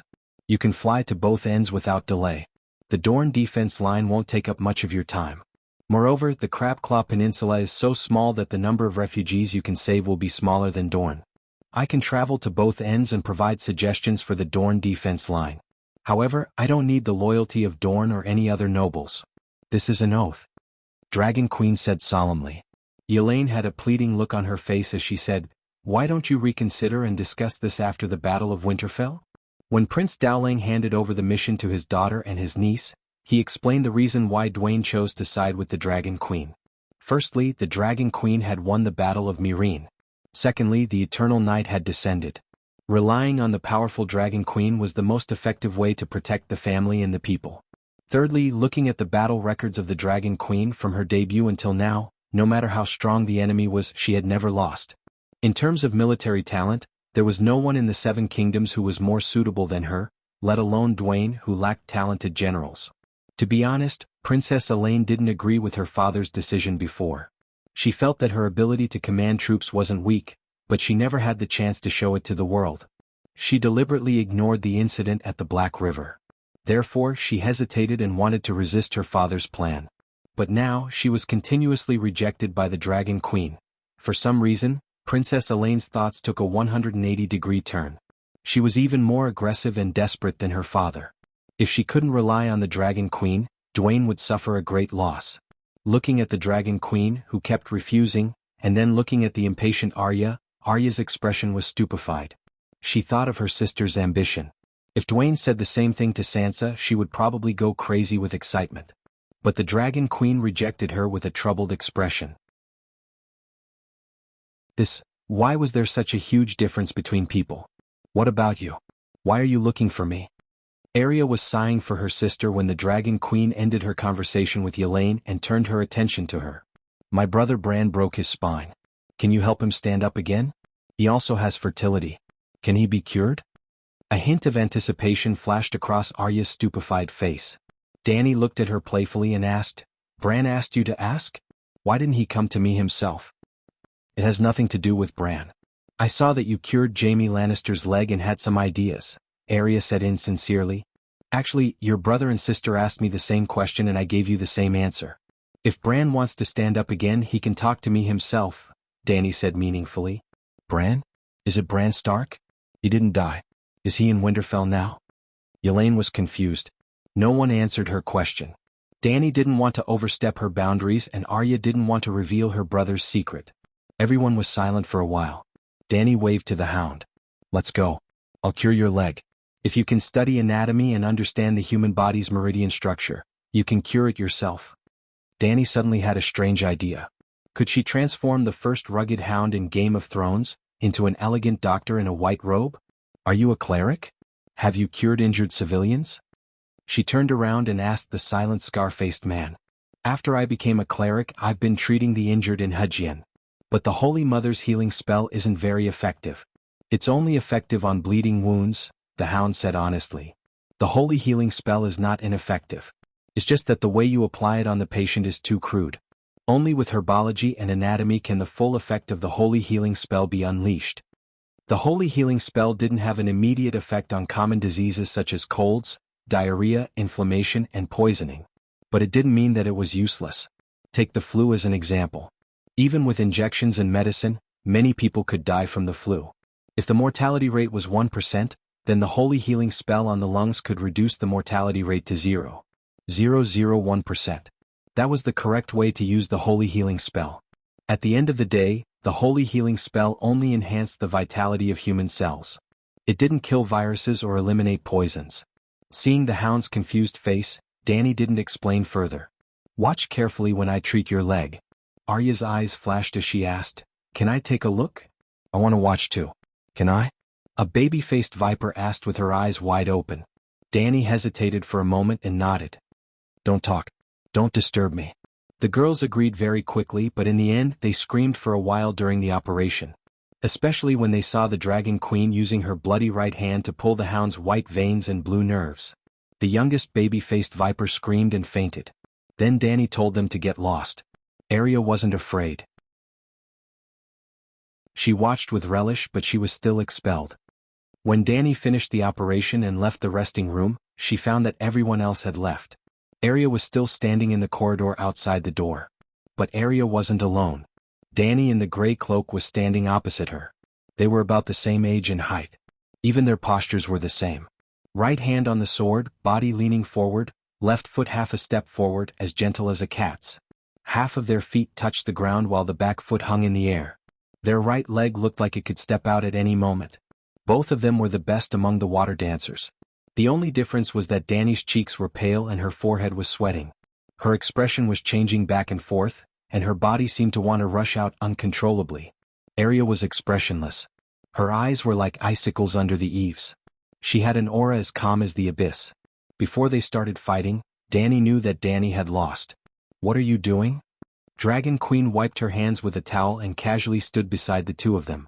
Danny felt the pressure on her body disappear inexplicably. The cruel and hungry wolf lying in the ice and snow before her turned back to the cold-looking horse-faced girl. No, when she looked closer, the horse-faced princess of House of Stark had lost her previous indifference. Dragon Queen's actions were casual and her tone was calm. She didn't even have a sword with her. But when she came closer, Arya felt an extremely sharp giant sword pressing down on her.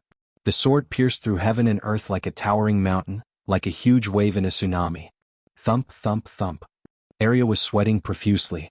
She took 3 steps back and widened her gray eyes. She looked at Dragon Queen, who threw the towel to the Unsullied behind her. You, with that one word, Arya seemed to wake up from a nightmare. The divine sword that could split heaven and earth in her dream disappeared.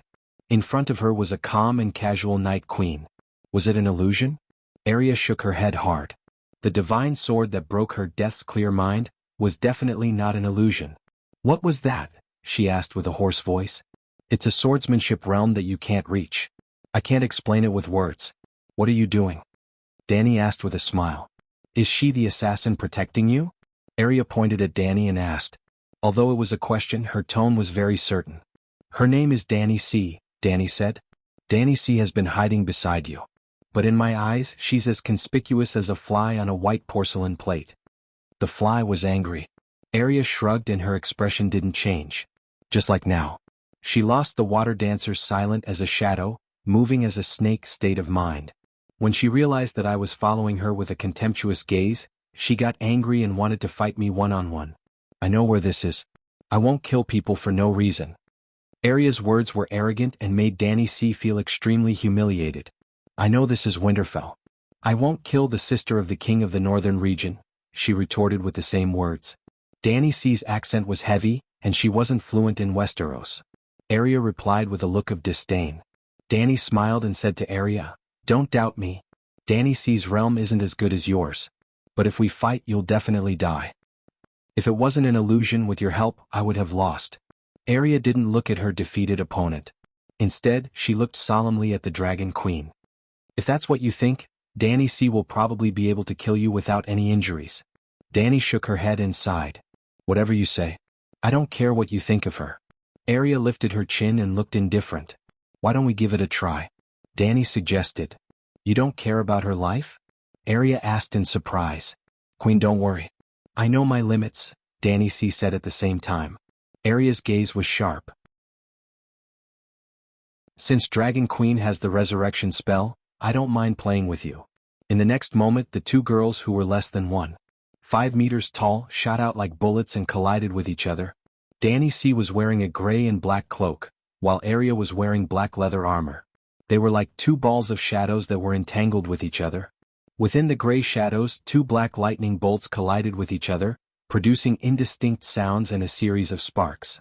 Pom, one of the shadows flew out while the other stood proudly on the spot. "Why did this happen? I clearly slashed her a few times." Arya supported herself with her left hand, her face pale. "Danny C is a pay-to-win gamer. How can you compare with her?" Danny smiled faintly and didn't speak.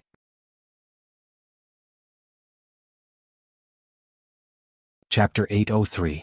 Water Dancer walked the path of lightness and speed.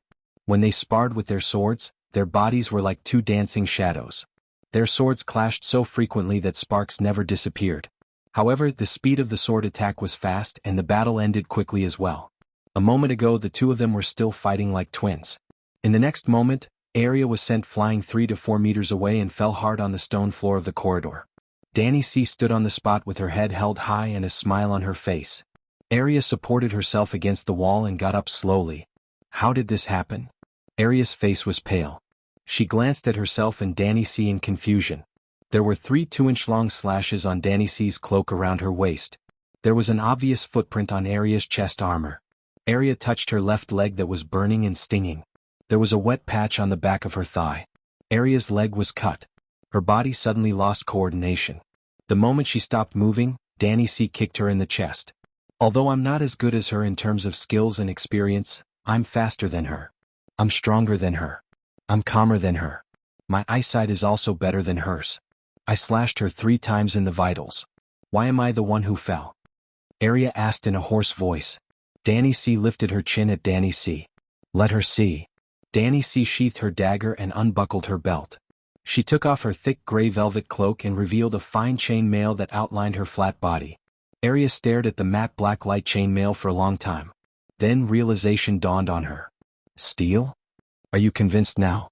Danny C asked with a smile. "I'm not convinced. She's wearing steel chain mail. It's not fair. Equipment is also part of one's strength." Arya C was silent. "Do you need me to stop the bleeding?" Danny C asked while looking at her leg. "No need. It's just a scratch." Danny took her to her lounge and asked, "You're still here. Is there something you need from me?" "Actually, it was Bran who told me to come find you. I am Faceless, and I learned the Death Bible that Faceless stole from the City of Knowledge. Bran said that the meditation technique has a major flaw and asked me to be your guinea pig to help you study the dark laws of ice and death. In return, you'll help me find a way to overcome the ghosts of appearances and emotions." Arya was very straightforward. After she finished speaking, she stared at the Dragon Queen with her emotionless gray eyes. "Ah, so you're practicing evil sorcery. No wonder your aura is so cold. I didn't think you were human." Danny exclaimed. "Why can I solve the flaws in the Death God's Bible?" Danny asked even though she already knew the answer. Actually, this matter couldn't be hidden from the three-eyed crow. Bran knew that the Dragon Queen gave a magic pot to Jianghu. Then Arya told her brother that the Death God's Bible came from a Death God's magic pot that Jianghu stole from the City of Knowledge. Didn't this match make sense? Bran said that you have mastered many top-notch meditation techniques and are the world's #1 magic god. Arya was just repeating her brother's words, but the words, #1 magic god, made the Dragon Queen feel disgusted. He used the same nonsense to fool the red-robed woman, and now he used it to fool her. Did he forget that she was the one who invented the title Magic God?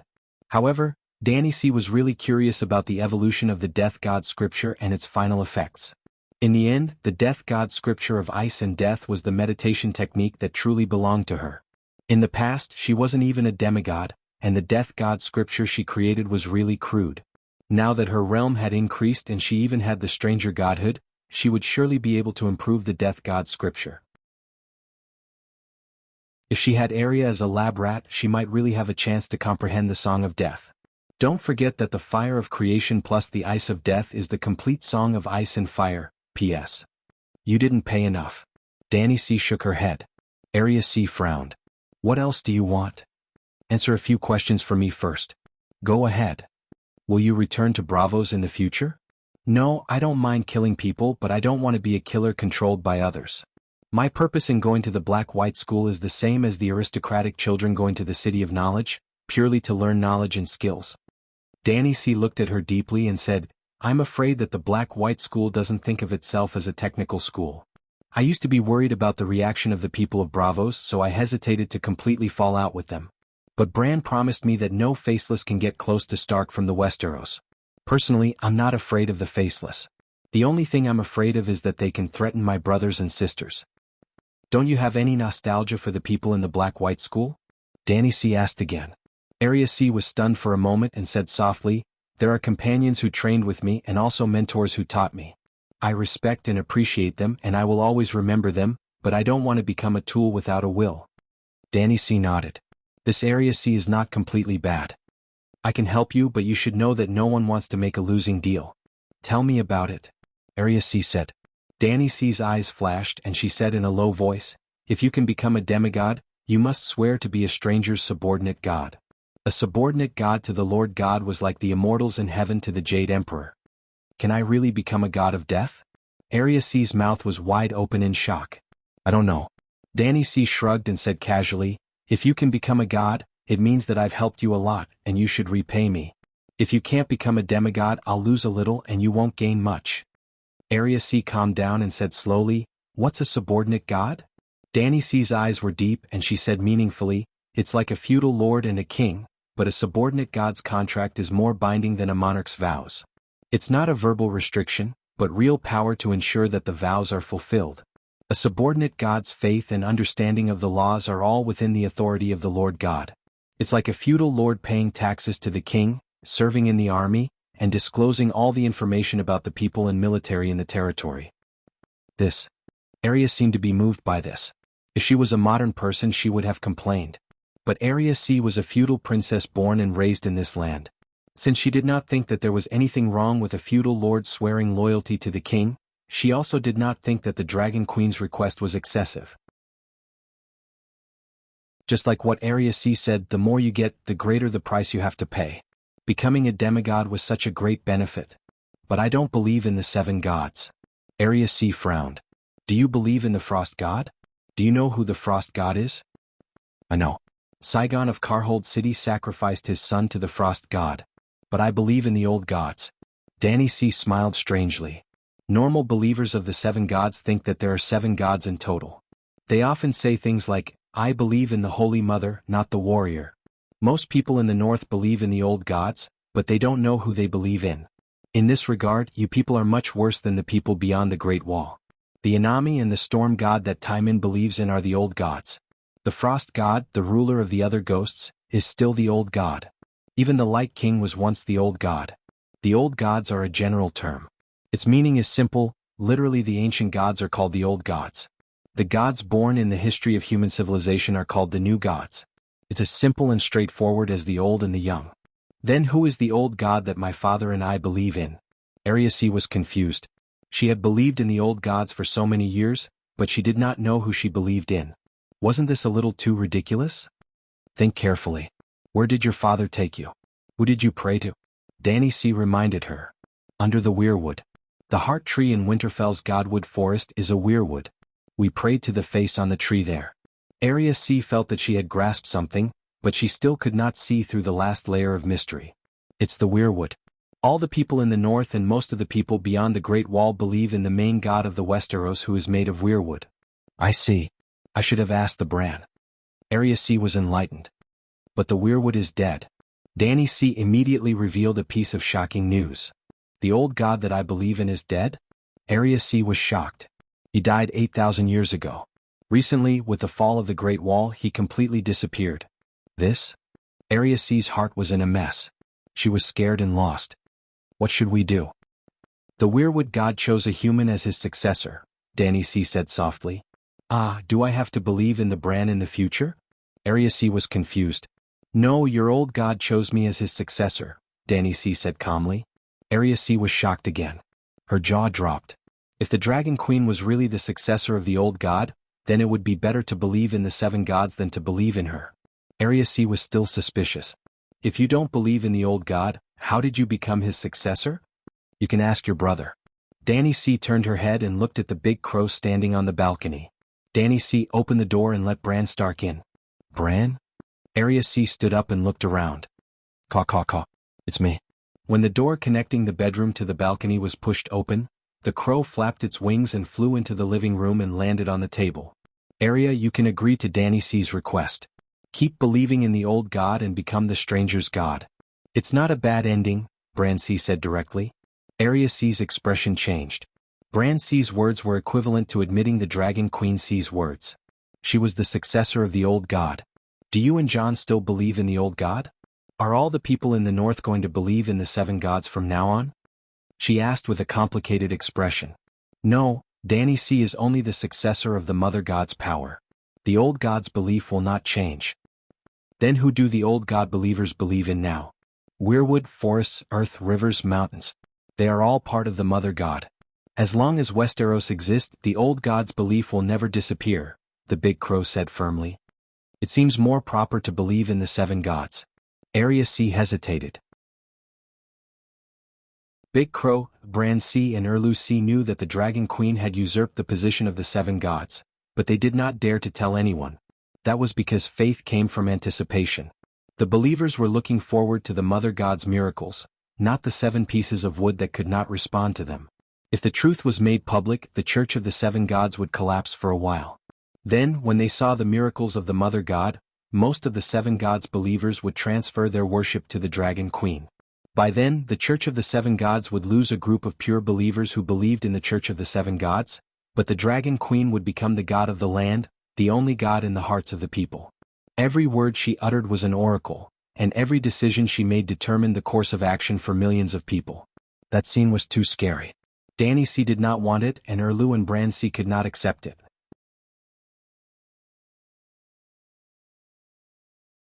Chapter 804. Do you want to recover your health? After Arya left, Dany asked Bran.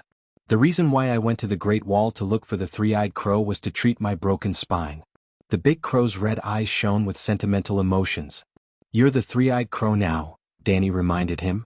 Bran said awkwardly, I know, but Mara is pregnant. My child, Aduo, died in the shelter because he tried to stop the deviant ghosts. I need a healthy body to take care of her, satisfy her. In truth, Bran did not want to ask the Dragon Queen for help, because he knew that even if Dany could help him heal his body, she would ask for an exorbitant price. Bran had already fused with part of the Green Prophet Seal's fragments, and he did not want to sacrifice the three-eyed crow's benefits for his own personal matters. But a man's life was always so tiring and helpless. The three-eyed crow was also a man. When Aduo was still alive, Mara was used to living a luxurious life. Now that Aduo was dead, she was not used to living a simple life. She could not help but show some resentment in her words and expressions. What could Bran do? Dany was shocked and confused when she heard this. Your spine was broken and you can't give birth. How did you manage to make Mara pregnant? Also, you're only 12 years old this year. How did you manage to do it? Bran said softly, your suggestion? What suggestion? What? Dany was confused. Aduo? Dany came to a realization and she was horrified. Then she became stupefied. Did you say that he's your child? That's my child, the son of Aduo, Mara, and I. I've already thought about it and his name will be Aduo Stark, Bran said firmly. Dany's expression became distorted. Bran looked at the Dragon Queen, whose expression was changing, and said coldly, Are you looking down on me? No, I admire you really, Danny said sincerely. After a moment of silence, Bran sighed. You're much luckier than I am. We both wanted to fight against fate. You succeeded, but Actually, John and I should thank you. If you didn't break the framework of fate first, we wouldn't have been able to break free from the shackles of fate. Destiny is like a river. The first person to break the destiny will disturb the entire river. We've gained a huge advantage. All we need to do is guide the turbulence away from its original direction, which will be much simpler. But I'm still jealous of you. You're just like an experienced sailor, controlling your own ship of fate. I just want to let the turbulence that belongs to me flow in a better direction, but it takes a turn, and it seems to be the same as before. Now, I don't even know if my fate has become better or worse. What was your original fate? Danny asked curiously. Mara and I will forget each other in the pugilistic world, and I will never taste the taste of love in my life. Now, Mara and I will help each other in times of need, but maybe this is love. There's sweetness and bitterness in it, Bran said in a weathered tone. You shouldn't be saying something like this at your age, Danny said in a strange tone. Don't use the age of my physical body to deduce the age of my soul. I've lived in the tree for hundreds of years. I've experienced the prosperity of the human world, and I've experienced the vicissitudes of life, Bran said faintly. Since you've seen the prosperity of the human world and experienced the vicissitudes of life, why are you still obsessed with your personal feelings? Why aren't you willing to completely become a three-eyed crow? Danny asked. I've seen other people's lives. The more I see, the more I desire to have my own life. That's true. Danny nodded. Then she asked, but do you dare to let me heal your injuries? Or rather, do you dare to face me with your true body? Will you attack me? Will you go back on your sacred vow? Bran asked her back. Of course there was no vow now. But when they reached an agreement, they would definitely make a sacred vow to each other. Danny hesitated. She didn't say, I won't righteously, nor did she say, I'll see frankly. It was because she really wasn't sure what she would do. What kind of price can you pay? Or rather, how many fragments of the Green Prophet seal do you have? Danny asked. If it's not enough, I'll take your life. If it's enough, I'll treat it as the price for your life. When she thought of this, she suddenly felt that she was quite shameless. I don't have the Green Prophet seal. That's the three-eyed crow's inheritance. It doesn't belong to me, Bran said. Then you'd better die. I think you can find Otto, Danny said mockingly. A duo equals hold the door. A duo equals open the door. B duo equals open the door. And Otto? Bran was confused. If you have Otto, why can't you have Otto? There are so many men in the world. It's enough for you to form a door group. You don't have to torment your small body. Anyway, you're a green prophet. You have green vision and green dream. The whole world is green in your eyes. Danny ridiculed in her heart. Cup, cup, cup. The big crow flapped its wings angrily and cawed. What are you cawing for? Don't treat a patient if you don't have money? Danny was like an unscrupulous doctor. The big crow suddenly stopped cawing. Its red eyes looked deeply at her. It said in a deep voice, Since you said so, I'm relieved. Relieved? Danny raised her eyebrows. This attitude at least proves that you won't go back on your vow and eat your words. Targaryen words are like mountains. The reason why I was chosen by the door god is because I never go back on my vow. No matter what, I don't want his choice to be wrong, Danny said with a sigh. Bran heard this and fell silent. He had gone back on his vow to the Green Prophet. Jon had gone back on his vow to the Night Watchers. Thinking about it carefully, among the Westeros who had the right and opportunity to go back on their vow, only Danny and Rhys had persisted. He felt very uncomfortable. I won't go back on my vow, but I won't work for free either, Danny continued. What I'm giving you is more precious than the seal of the Green Prophet. Bran sighed. What other treasures does the Green Prophet have? Danny was interested. My life. Bran said seriously. You want to sell yourself to me? Danny's mouth twitched. Or do you want to be a subordinate god of the seven gods? But you're different from your sister. Arya can help me study the law of death, but you, what can you do? Clairvoyance, clairvoyance? The crow shook its head. When you're dealing with the final enemy, I can risk my life for you once. The final enemy?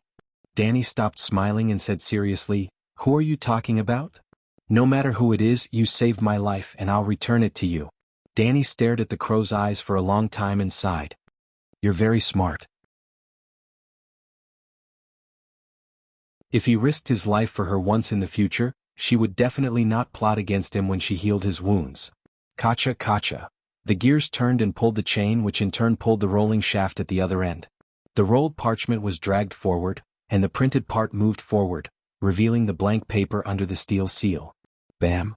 There was a dull, rhythmic sound of hitting in the room. John, Erlu, Melisandre, and the others opened their eyes wide. They were shocked to see the steel seal fall and pull up, imprinting a clear rune and painting on the thin parchment. Upon closer inspection, they were sheets of atonement scrolls. The Dragon Queen was printing atonement scrolls with a printing machine. Kacha kacha. The gears turned and the printed paper was pulled to the front. The scythe fell and cut into 10 pieces of paper of the same size. The paper was sent forward along the conveyor belt and finally into a wooden box. The 10 Unsullied stacked them neatly. Kacha kacha bang, the guest room was on the 3rd floor of the castle. In the spacious living room that was emptied of furniture and decorations, 3 machines the size of a bed made rhythmic sounds that never stopped. Every minute, every second they produced atonement scrolls without stopping. Unbelievable, this is unbelievable. If it's used to print books, then. Paristan was the first to wake up from his shock. He looked at the Dragon Queen and shouted enthusiastically, "Your Majesty, with your dragon paper, the printing machine and paper-making technology will definitely create a prosperous era of culture.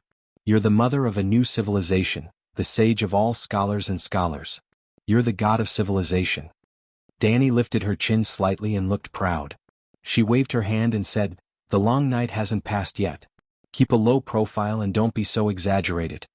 The red-nosed old professor was brought to Winterfell from Dark Castle by the winged dragon. From a technical point of view, the Battle of Winterfell could help the humans understand the deviant ghosts directly and accurately. Hence, the scholars were required to record the deviant ghosts' appearances, abilities, habits, and combat patterns. Then they would send out letters to the lords of the 7 kingdoms. From a historical point of view, the Battle of Winterfell would occupy a very important position in the history of the human civilization. This was because this was the first long night that was clearly recorded. The previous long night ended the mythical civilization. The human civilization had just sprouted and only legends were left behind. After Scholar Thromer, Tyrion's uncle, the spy, was sent to the Great Wall, the position of Winterfell's scholar had been vacant. The Crow's Nest was only managed by a scholar's apprentice. Paristan was a history scholar and had worked under Jon for a period of time. He was the most suitable person to complete the 3 tasks. This machine that prints books can indeed change the world. Jon walked around the wooden and steel bed, and sighed. Her Majesty is a genius, he said, to be able to invent such a machine. If it wasn't for the long night, it would have caused a sensation in the Westeros. Jichi pouted and said disapprovingly, "The printing machine was invented by the Queen 2 years ago. The dragon's paper and white printed books from the Slave Bay have always been the favorite goods of the sea merchants. Many cities in the Jade Sea and the Summer Sea have used the dragon's paper and read cheap but high-quality printed books. Only the Westeros are remote and ill-informed." Aren't the Westeros the center of the world? How can a centaur-mate speak like that? The nobles of the 7 kingdoms were unhappy, but they couldn't rebut. Why is this machine constantly rotating? Our city of knowledge is researching gear-driven machines, but we need a large windmill and a water wheel to power it. Paristan looked around and asked in bewilderment. "This is a perpetual motion machine." Dany smiled slyly. "It can move forever? Could it be witchcraft?" Jon was bewildered. Though he didn't study modern physics, he didn't think that under normal circumstances, a machine could work forever without energy consumption. At least he had never seen it before. "To be honest, I also want to know how long it can keep moving." Dany glanced at her subordinate and said, "Open the floor and let everyone take a look." 7 levels of hell. What is this? Gods, why doesn't that cow have a head? What monster is that? After a while, the people who were bending over and looking down through the wooden windows screamed in horror.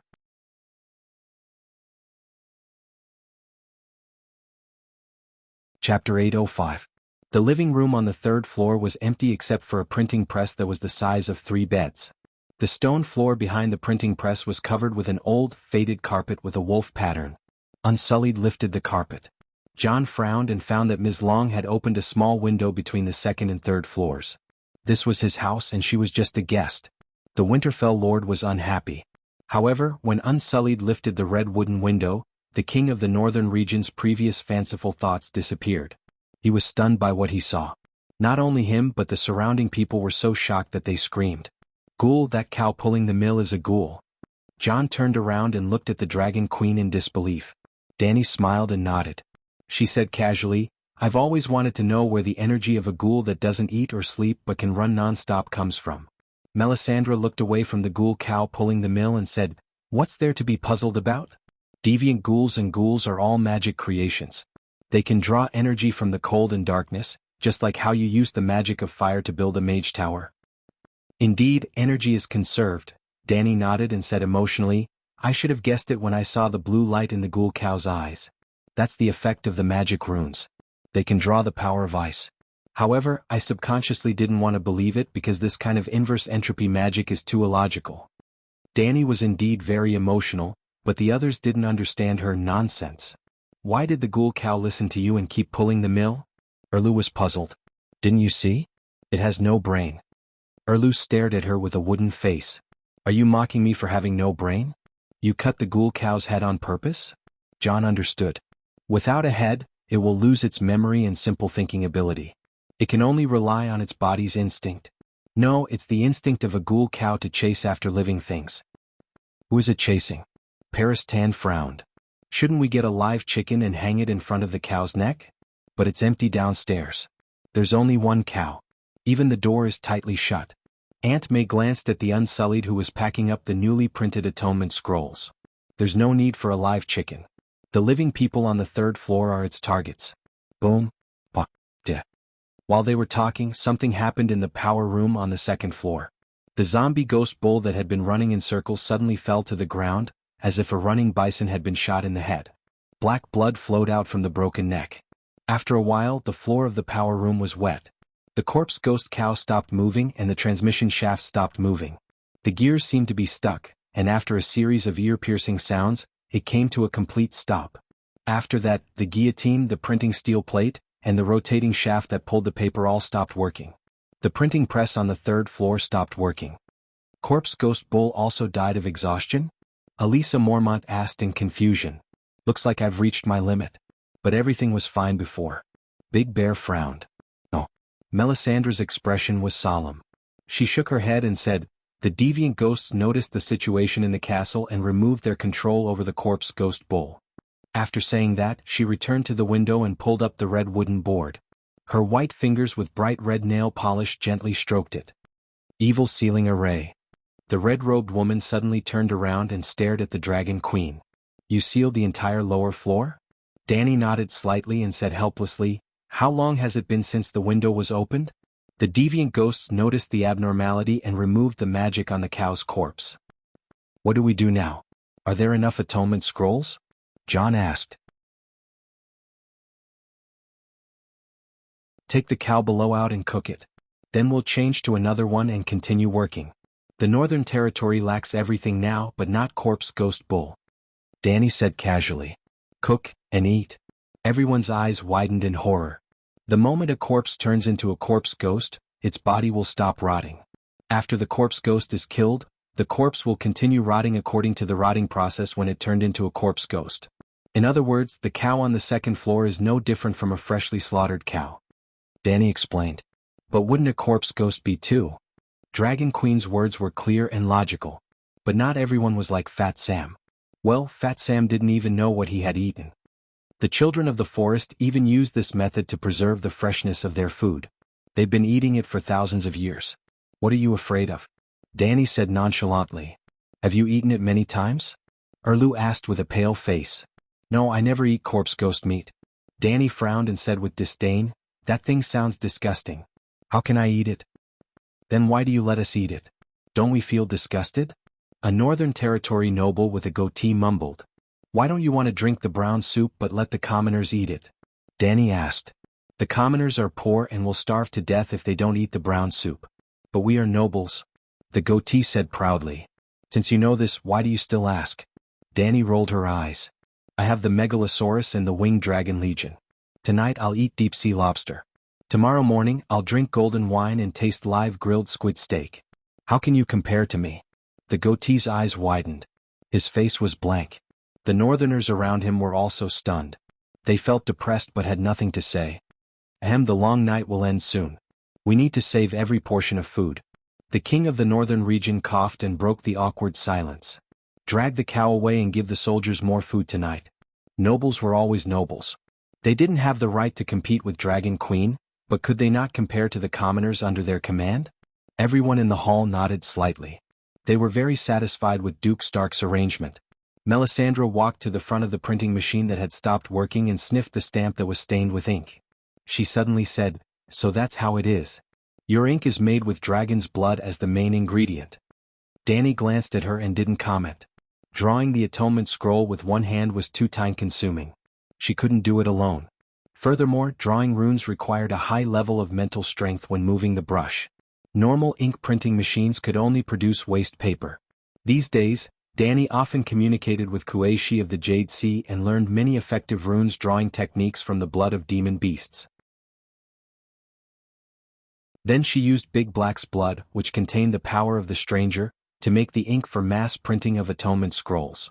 The ink of the Grey Light Warrior scroll contained the power of the stranger. The dragon's blood used to print the Red Light Universal scroll only contained the power of the ordinary Megalosaurus. Dragon's blood is so powerful that it can mass-produce atonement scrolls? Lord Eel was shocked. That's not an ordinary Megalosaurus. The red-robed woman glanced at the indifferent Dragon Queen and said meaningfully, "The blood of the stranger is of course extraordinarily effective." Her words hit the nail on the head. Who was Big Black? He was one of the 7 gods, the stranger. His blood was the blood of the stranger. What could be more suitable than the blood of the death god to draw atonement scrolls? Why is the blood of the Megalosaurus the stranger? Jaime's eyes flashed and he asked in surprise. You should ask the Pope of the 7 Gods Church. The red-robed woman looked at Dany with shining eyes. Lou frowned and wanted to say something but stopped. Seeing everyone's curious eyes on her, Dany said calmly, "Actually, my Big Black is the spokesperson of the 7 gods in the human world. Can also be said that he is the incarnation of the 7 gods in this world." "This, your majesty, is it appropriate for you to say that? Isn't the black dragon the great guardian of light?" The nobles nearby were shocked by the blasphemous words of the Pope of the 7 gods. However, there were a few knights from the south. Not only did they not exclaim, but they also looked thoughtful.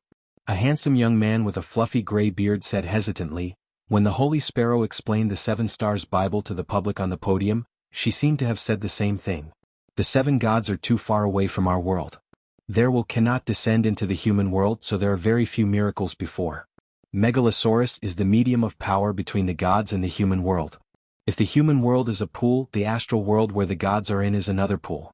Megalosaurus is the conduit that connects the 2 pools. Any miracles that the 7 gods perform, even the most basic holy light, must use the body of the great guardian as a medium. It can be said that the will of the 7 gods is realized through the great guardian. Her Majesty's Black Dragon is the great guardian and also the incarnation of the 7 gods in the human world." "Yes, that's it," the old crab suddenly realized. He looked at the gray-bearded young man in surprise and praised, "Sir Dickens, I didn't expect you to be so skilled in martial arts and also so skilled in the teachings of the 7 gods." Dickonley smiled. "Count Sedega is overpraising me. I only went to a few of Holy Sparrow's masses to pick up the wisdom of others." Dany glanced at the red-robed woman with a proud look. The red-robed woman also looked at her with a faint expression. "Your Majesty, can I learn the Death Bible of the Faceless One?" That night, when Dany was practicing while burning the crows, Dany came out from the shadows in the corner and asked hesitantly. This morning, Ji-Chi replaced the Dragon Queen to distribute the atonement scrolls. It was also in the morning that the Dragon Queen booked Arya to be the stranger god. After lunch, Erlu, John and a group of nobles and knights were curious about why there were so many atonement scrolls. They came to the 3rd floor of the guest room to see the printing press that blacksmith Dany made with a hammer and dragon flame. After they left, the lab rat, Arya, automatically reported to the Dragon Queen's training room. Throughout the afternoon and into the night, Dany used Arya's body to study the Book of Death. The effect was very powerful. It strengthened the body's constitution and mental strength, as well as the clear mind state that could erase emotions. The little assassin Dany was very envious.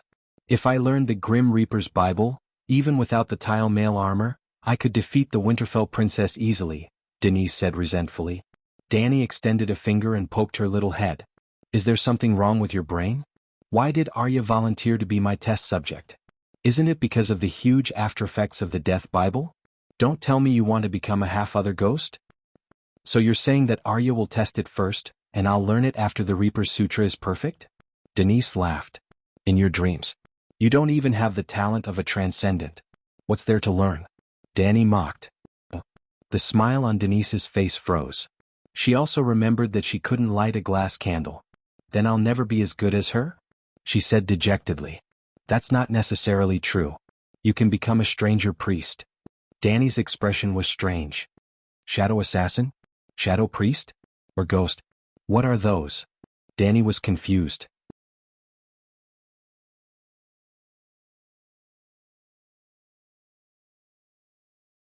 Chapter 806.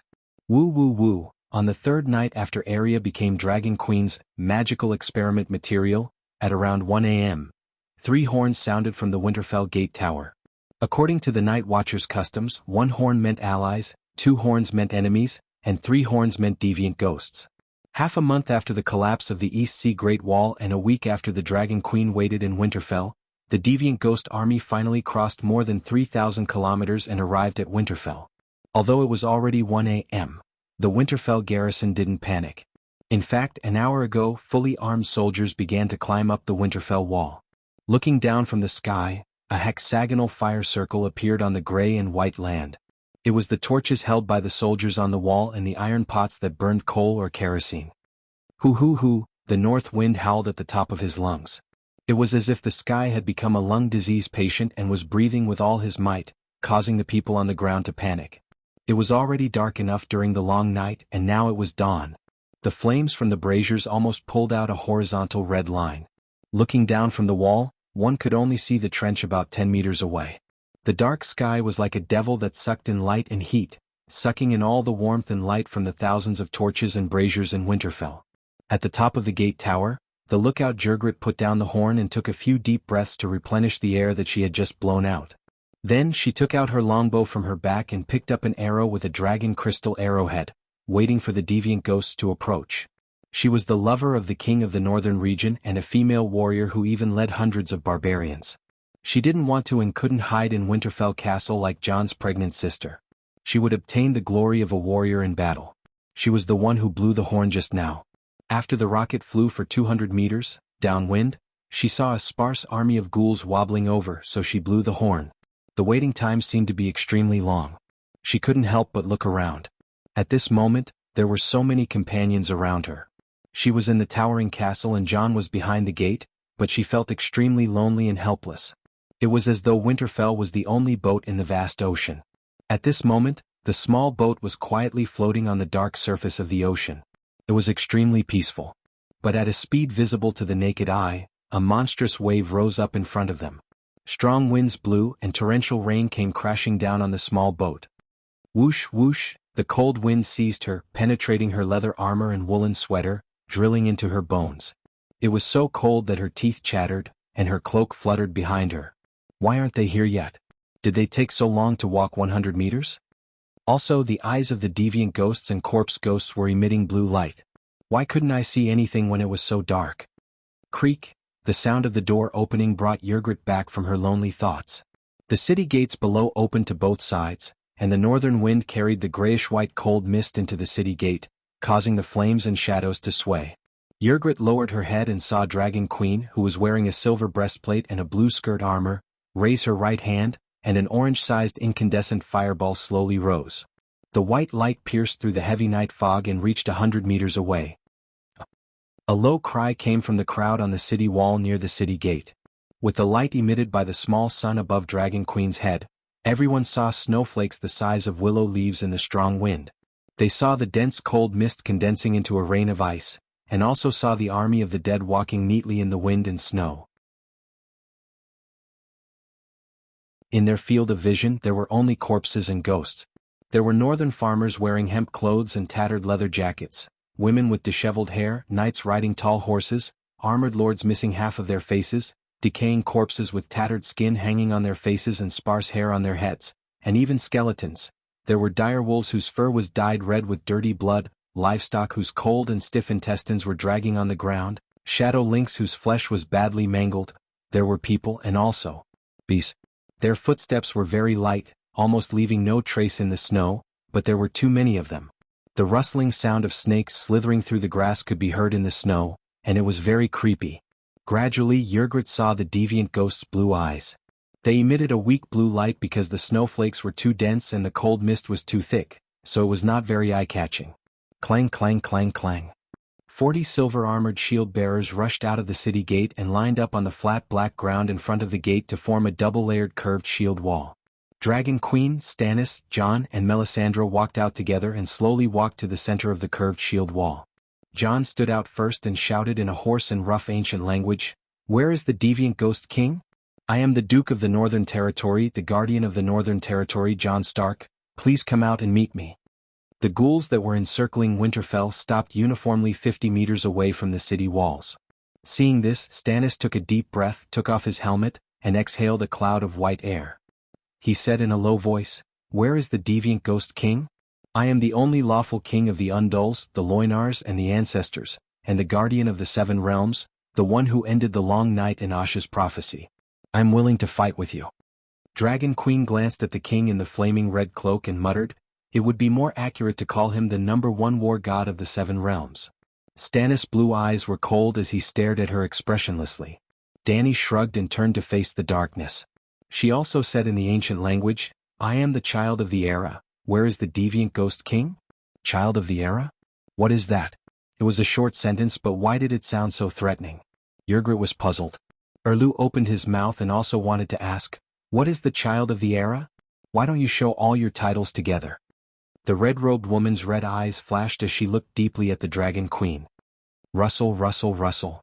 Where the white fireball's light was scattered, the corpses and ghosts directly opposite the city gate could be seen moving to the sides to form a path. The deviant ghost rode on a dead horse and slowly walked to the front of the undead army.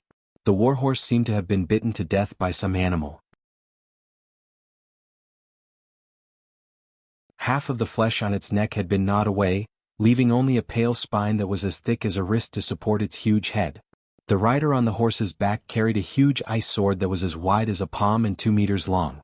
Its body was also covered in a layer of ice armor that constantly changed colors under the flickering firelight. There were many deep wrinkles on its face, making it look like a shriveled apple. Its pale, sparse hair floated in the wind like seaweed. The Seven Hells, so this is the deviant ghost king. How terrifying. Elaine's face was pale, and her right hand unconsciously tightened around the huge or knife. The deviant ghost king doesn't seem that scary, but the corpses and ghosts outside, bless the Holy Mother. There are so many of them that I want to pee. The baby-faced sand snake on the side grimaced. That's not the deviant ghost king. Yrgrat couldn't help but remind them, don't be distracted. Try not to poke your heads out of the battlements and don't take off your masks. If an ice sword comes flying, Elaine obediently pulled down her mask and tilted her head to ask, "How do you know it's not the deviant ghost king?" Yrgrat frowned. "I feel it. I've seen deviant ghosts before and I feel it's similar to the one below the city."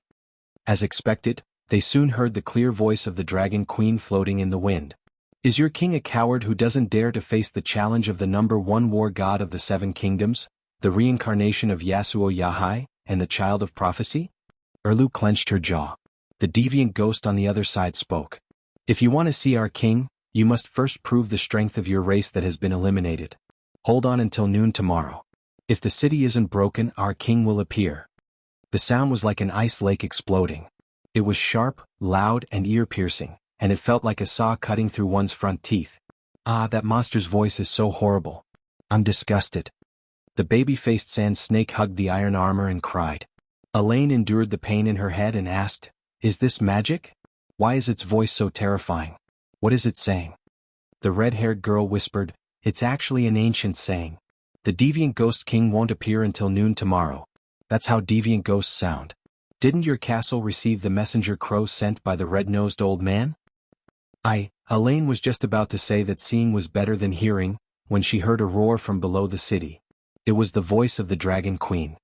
"Bastard, how dare a mere deviant ghost king be so arrogant?" Boom. Under everyone's stunned gazes, the ground under the feet of the Dragon Queen trembled slightly.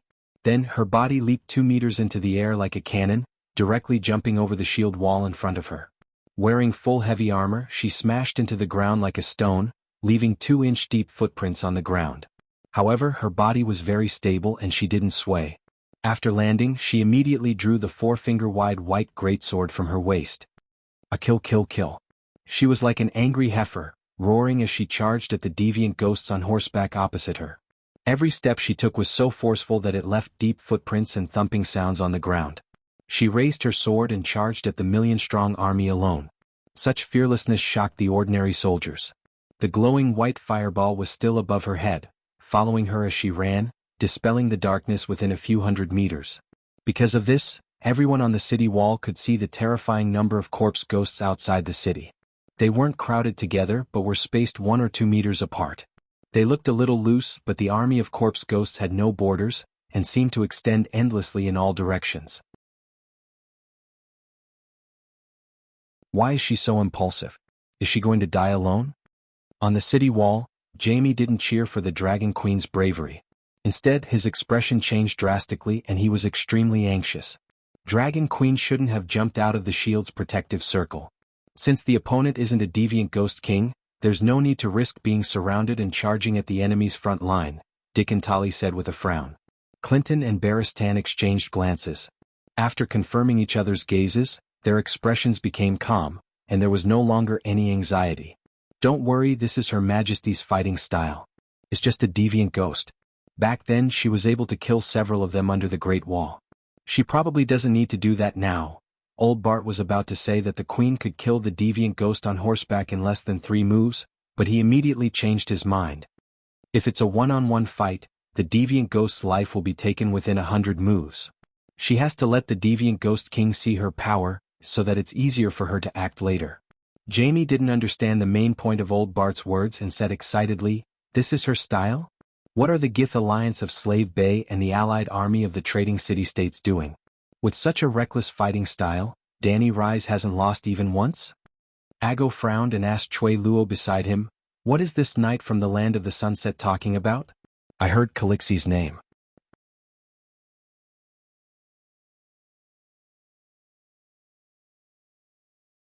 Chapter 807. On this inconspicuous section of the city wall, there were many important people hidden. They had planned to watch the battle of the strange Ghost King. Other than the high-ranking generals of Winterfell, Chui Luo, Ag and Ricarlo were also here.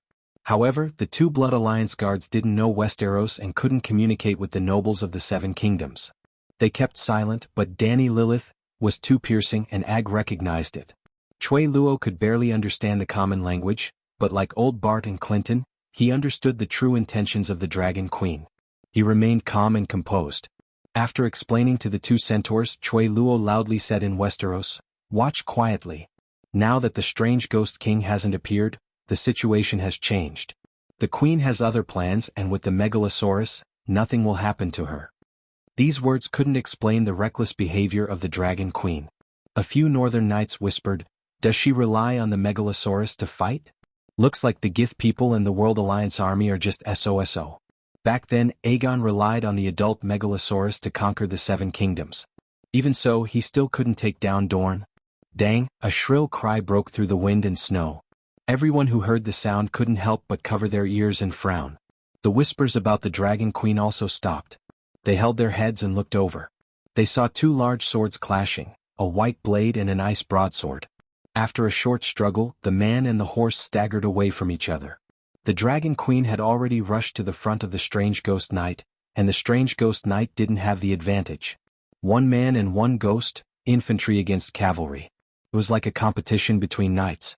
Round after round they charged back and forth. Cold mist spread around them. There were no sparks when the swords clashed, only ear-piercing and soul-piercing shrills. Jamie was shocked. He muttered, "Dragon Queen swordsmanship is truly at the peak."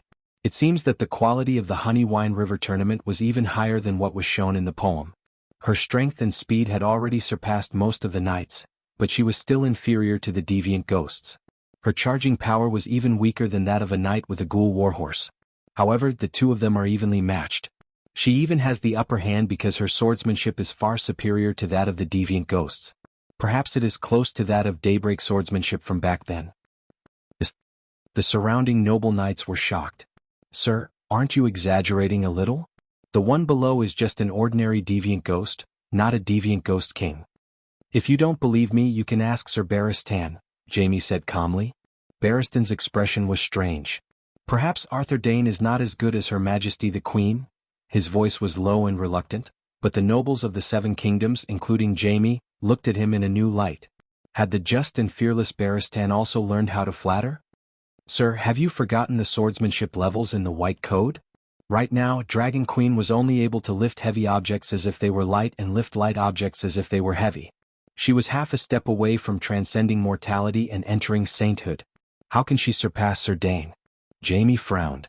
Back then, among the 6 sworn brothers, White Bull Jellowhider was Jaime's guide, Fearless Barristan was his spiritual mentor, and Daybreak Swordsmanship was his swordsmanship coach and also his idol since he was young. Therefore, Jaime was particularly dissatisfied with Old Bart's flattery at this time. Old Bart's integrity and Dane's reputation as the best swordsman in the world were both destroyed by a single word of flattery. Good, long live the Queen, long live the Dragon Queen. There was a sudden burst of cheers on the city wall.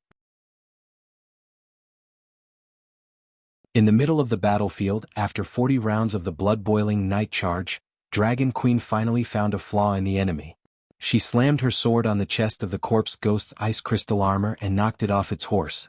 At this moment, her sword was like lightning, quickly cutting off the deviant ghost's right hand that was holding the sword. Her silver high iron boots stepped on its neck and the tip of her greatsword was pressed against its forehead. Deviant Ghost King, come out. She was surrounded by the corpse ghosts and shouted into the darkness. Boom, boom, boom. The answer to Dragon Queen was a stampede of thousands of horses and thousands of soldiers moving together. The wave of corpses covered her, and the 6 walls of Winterfell sounded at the same time, signaling the enemy's attack. The Great Battle of Winterfell had officially begun. Iskaboom. A huge black shadow rose from behind the city gate and passed over the heads of Jeggert and the others. Dragon Flame Breath.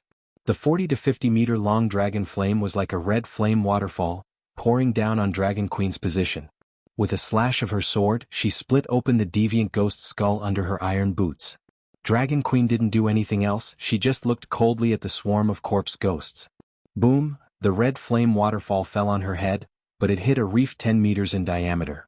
The flame flow splashed, forming a huge bowl of fire around her. The corpse ghosts that rushed over were like moths to the fire. Their tattered clothes were ignited, their hair was burned, their skin melted, and their bones burned like firewood. Jaime heaved a sigh of relief. He turned around and looked at the solemn Kaluo with a complicated expression. You were right. Dragon Queen has a dragon. Nothing will happen to her. The huge black shadow hovered above Winterfell. Its voice was like thunder, echoing throughout Winterfell and spreading for several kilometers. Deviant Ghost King cowardly hid in the corpse ghost army and refused the challenge of the Seven Kingdoms' #1 war god, Stannis. He arrogantly called us a race that will disappear. He also said that Winterfell couldn't even last a day and that humans had no right to challenge him. Now he sent his weak and powerless subordinates to attack the city. Now, I want you to tell those ice dregs our great swords are thirsty. Long live the Megalosaurus, long live the Great Guardian. My great swords are thirsty. Thousands of warriors raised their dragon-tooth swords or dragon crystal spears, roaring wildly. Everyone prepare to meet the enemy. The gods are with you, I am with you, the Dragon Queen is with you, the Seven Kingdoms' #1 war god, the world's #1 mage, the divine King Lalo is with you, the King of the North and the kings of the Seven Kingdoms are with you.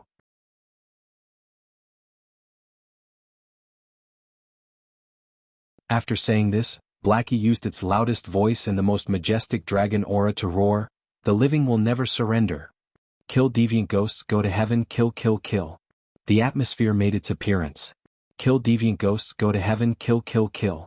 The tens of thousands of defenders on the city wall who were facing the corpse ghost for the first time were completely stirred up.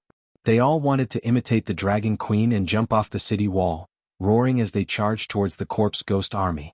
Erlu, the red-robed woman, and Jon retreated to the city gate. Like the other generals, they were scattered on the city wall, taking the lead and commanding the soldiers to stabilize the defense line. Dany also returned behind the unsullied shield wall, while Little White was further back at the city gate. Its long neck stretched into the city gate opening, replenishing the Dragon Queen's dragon flames from time to time. Dragon Queen didn't return to the city, didn't go up the city wall, and didn't even close the city gate. She held up a dragon flame fireball and shot lines of fire at the densely packed corpse ghosts. The dragon flame fireball didn't shoot out fire snakes, but fire lines that flew horizontally. They were more than 10 meters long and as thick as chopsticks. They blocked a large number of corpses that opened their mouths wide to bite at them. If the corpse ghosts didn't wear leather armor, their corpses would be ignited upon contact with the fire lines. They would burn into a pool of flowing oil. Their skin was too easy to burn. If the corpse ghost was a knight, its flammable skin would be protected by iron armor. Danny could also separate a fire snake from the fireball to wash its face. Dragon Queen intended to open the city gate to attract more corpse ghosts to reduce the pressure on the other areas of the city wall. Who knew that in the face of the fully prepared Winterfell, millions of corpse ghosts weren't scary at all. In just half an hour she was free. She even brought a high-back recliner and a coffee table over. She sat on the chair with her long sword inserted into the left side of the chair. The red clay stove on the coffee table was burning brightly, and mutton rolls and duck blood curd were boiling in a pot of chili oil soup. 20 meters in front of her, an arc of fire rose. It was filled with corpse ghosts that had been ignited by the dragon flame. Whether it was the swift shadow lynx corpse ghost, the tall and mighty bear corpse ghost, or the direwolf corpse ghost that hid in the shadows to prepare for a wave attack, they were no different from ordinary corpse ghosts in front of Dragon Queen. At most, the fire rope would turn into a fire snake, and one fire snake would turn into 2 or 3. Even the most cunning direwolf corpse ghost couldn't get close to Danny because there were 2 layers of steel shield walls in front of her. Danny wasn't the only one at the city gate who couldn't get close. The other people on the city wall were also doing the same. The baby-faced sand snake looked down from above and stabbed with her spear. The tip of the spear, stained with black blood, hit the eye socket of the corpse ghost knight on the wooden ladder below. Plop, the corpse ghost froze. Then, like a robot that had its power cut off, the corpse fell limply from the wooden ladder. It rolled down the 24-meter ladder and smashed into a bunch of corpse ghosts that were climbing the wooden ladder. However, this corpse ghost knight with the Umbo tribe emblem on its chest was a real knight. It had a helmet, breastplate, iron gloves, neck guard, leg guard, and iron boots. Its Babuta helmet only had a small eye slit. The baby-faced sand snake spear technique was as exquisite as her dead father's, but the dragon crystal was brittle and hard. Before the tip of the spear could be pulled out of the eye socket, it snapped in 2. The baby-faced sand snake threw the spear to her sister behind her. At the same time, she took another spear with a brand new tip from her sister. She was panting heavily and her forehead was covered with sweat, but she looked extremely excited. Haha, I've already stabbed 60 corpse ghosts to death and 15 of them were knights with swords and armor. I didn't expect it to be so easy to kill deviant ghosts. She took off her mask and laughed. The tall and dark Abaya threw the broken spear tip into the wooden box and eagerly said, "Obina, you've been fighting for almost an hour and you're still sweating in such a cold weather. You must be tired, right? Take a break and let me do it." "No, I'm not tired. I want to kill 100 of them. These corpse ghosts are as stupid as geese in the field. They're not dangerous." The baby-faced sand snake stuck her head out of the battlement and looked at the corpse ghosts on her wooden ladder. "Don't stick your head out. If you're tired, back off immediately. Deviant ghosts aren't geese." On the other side, the red-haired Yrgrat, who was also guarding a wooden ladder, warned loudly. She was the commander of this section of the wall. Several sand snakes, including Princess Elaine, were under her command. It had nothing to do with her position. The red-haired sand snake had killed deviant ghosts before. She had joined the Dragon Queen's suicide squad and was besieged by a corpse ghost army. She had rich experience in dealing with deviant ghosts. "Don't worry. I'm already familiar with the moves of those dead people." The 14-year-old sand snake, who looked like a porcelain doll, was smiling and waving his hand. Suddenly, a sharp whistle pierced through the night from below the city. An ice crystal flew over like a meteor, and before anyone could react, it was nailed into the doll-faced sand snake's eye socket. Her petite body was like a goose that had been pierced by a crossbow. She flew 4 or 5 meters from the battlement and crashed into her elder sister, knocking down the wooden rack where the dragon crystal spear was placed. "Bina, no." The Dornish princess and several sand snakes nearby cried out in grief. "Burn the wooden ladder. Quick, throw the wildfire bombs." Yrgrat's expression changed drastically as she shouted loudly. Whoosh whoosh whoosh. The wind was even angrier. The cold fog surged up this section of the wall like a tide. A few gray shadows jumped out of the group of corpse ghosts and onto the wooden ladder. They were so fast that they looked like fleeting shadows.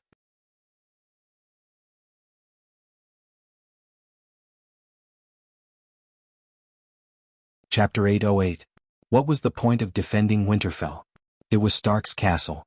Was it special to the Seven Kingdoms, the Dragon Queen and Erlu? Was it the only way to stop the deviant ghosts from invading the south? None of them.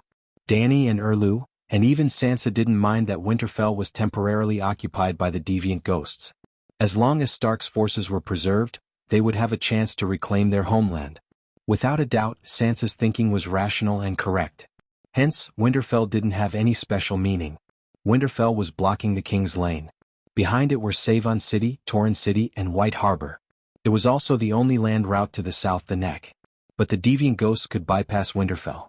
Hence, Winterfell didn't have a strategic location. Why were Dany and Erlu willing to defend Winterfell? It was highly possible that the deviant ghost king would appear at Winterfell. Winterfell was the largest city that the deviant ghosts encountered when they invaded the south. It was also the first stronghold that was defended by a large number of humans. The deviant ghosts weren't like the conqueror Aegon 300 years ago. Conquering the Westeros was meaningless to them. Their goal was to kill the living humans. Dany, Erlu, Jaime, Hound, and Deacon came to Winterfell with a simple goal: to kill the deviant ghosts and the deviant ghost king. The goal of defending Winterfell wasn't to defend Winterfell. It was to eliminate the deviant ghosts and ghouls. It would be best if they could kill the deviant ghost king. Hence, Dany opened the gates and allowed the deviant ghosts to die. Hence, the guards on the city walls put down wooden ladders for the ghouls to climb up and stab them to death.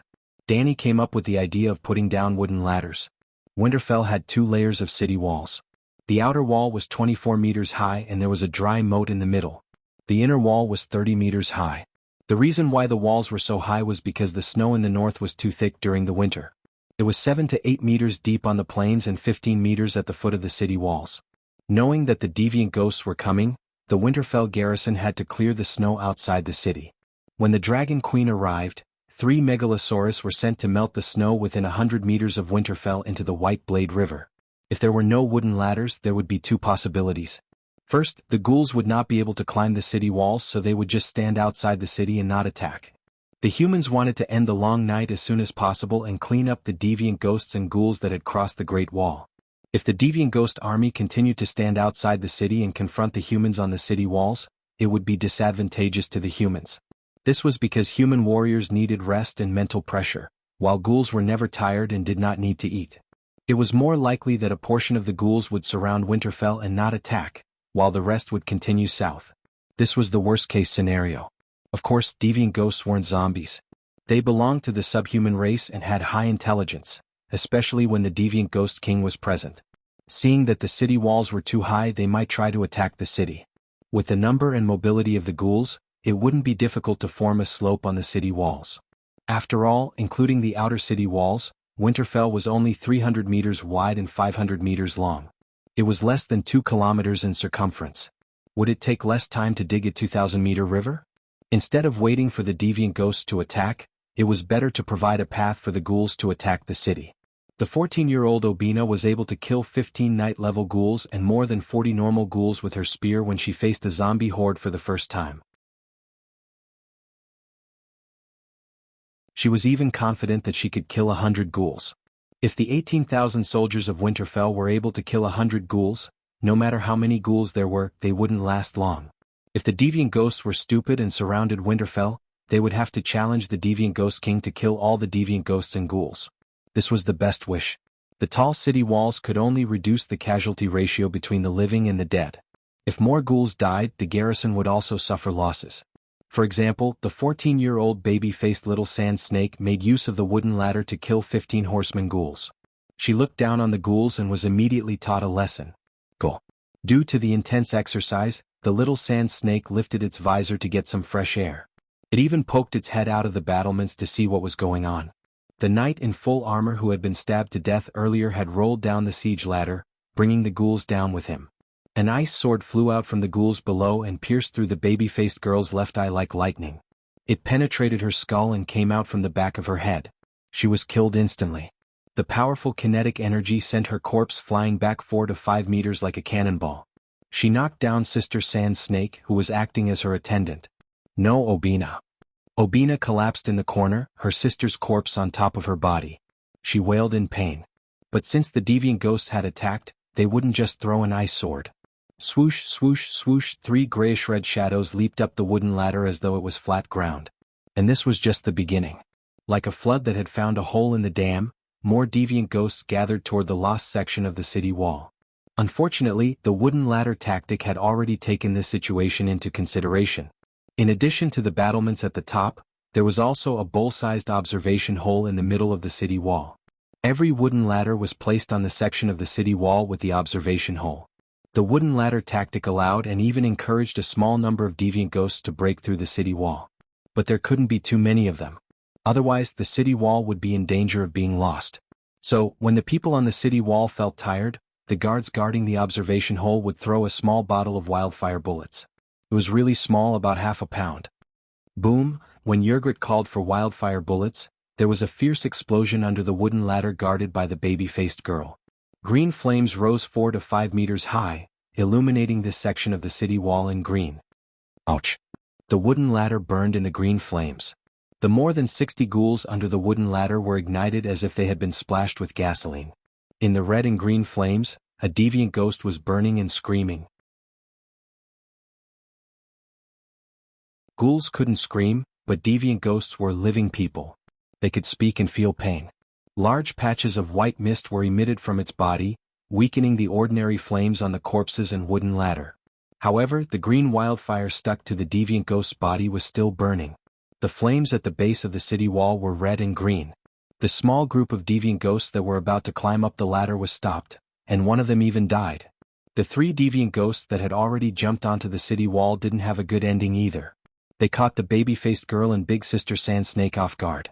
A white ghost even took a step forward and came to Obina's corpse. It grabbed the hilt of its ice sword and was about to press down hard to pierce through Big Sister Obina.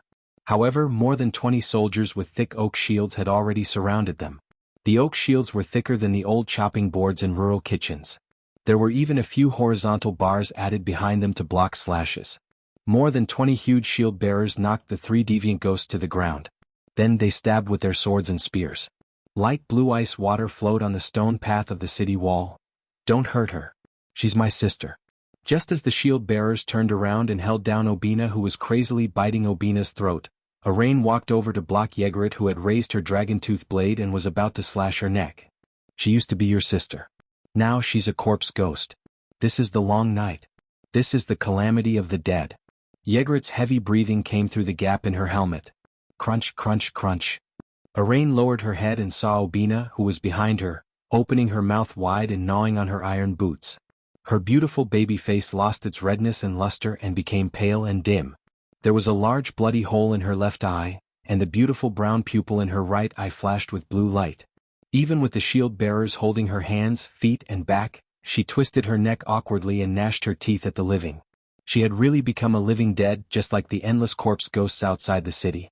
Thinking of this, Princess Dorne's heart ached. She couldn't help but cry. Big Sister Obina got up from the ground and knelt in front of her younger sister. She choked and said, "I'm sorry, Obina. I didn't protect you well." The other 2 sand snakes also cried silently. Ygritte curled her lips and calmly said, "Don't cry. She believes in the 7 gods and even has the atonement scroll. She's already gone to the 7 gods' heaven. You should be happy." Gah, the 3 snakes and Yllianen stopped crying. Obina really went to heaven? Arain murmured as she looked at the sky. It was as if she wanted to see the heavens that would receive her younger sister's soul. Kill the deviant ghosts and go to heaven. Ygritte raised her dragon-tooth dagger and shouted.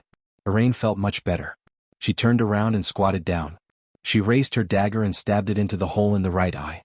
The violently struggling corpse instantly stiffened and went limp. Obina went to heaven. "We'll reunite with her sooner or later," she said to her sisters. The shield bearers dispersed. Ygritte looked outside the city and saw that the green light was gradually weakening. She asked, "The fire is about to go out. Should we put down another wooden ladder? Or should we go back to the castle and rest?" "No, we want to kill the deviant ghosts," the 3 sand snakes and Arain said in unison. The battle continued. The deviant ghosts continued to climb up the wooden ladder. Occasionally, there would be deviant ghosts mixed in and ambush them in an attempt to steal the city wall. Soon 3 hours passed. During this time, the corpses of the deviant ghosts piled up like a mountain. Many of the guards on the city wall had also died. Most of them were like Obina. At first they fought the dead with reverence. Gradually, the more deviant ghosts they killed, the less reverence they had in their hearts. Due to their carelessness, they were killed by the deviant ghosts that rushed up. Obina's side of the city wall was still fine. Because they knew the identities of the sand snakes and Arain, the shield bearers protecting them were all true knights. They were strong and skilled. On the other side of the city wall, the shield bearers were savage warriors. They were brave but lacked skill and experience. As a result, the deviant ghosts broke through the encirclement and suffered heavy casualties. 6 hours after the battle, when dawn broke, the eastern sky was still dark. The soldiers guarding the wooden ladder on the city wall took turns to rest. At the city gate, Dragon Queen still hadn't gotten off work. However, the shield wall in front of her had shrunk by 90%. Only 4 Unsullied raised their shields and squatted on the ground, protecting the queen. The remaining 36 Unsullied didn't go too far. They were in the barbican behind the city gate, leaning against Whitey as they slept. That's right. They were sleeping beside the battlefield. Whitey lay on the ground and extended his head into the city gate. When the fireball above Dragon Queen's head was about to be extinguished, he immediately provided support with a wave of dragon flames. Winterfell was cold, but Whitey was a megalosaurus. His body emitted scorching heat. Sleeping next to him was more comfortable than turning on the heater.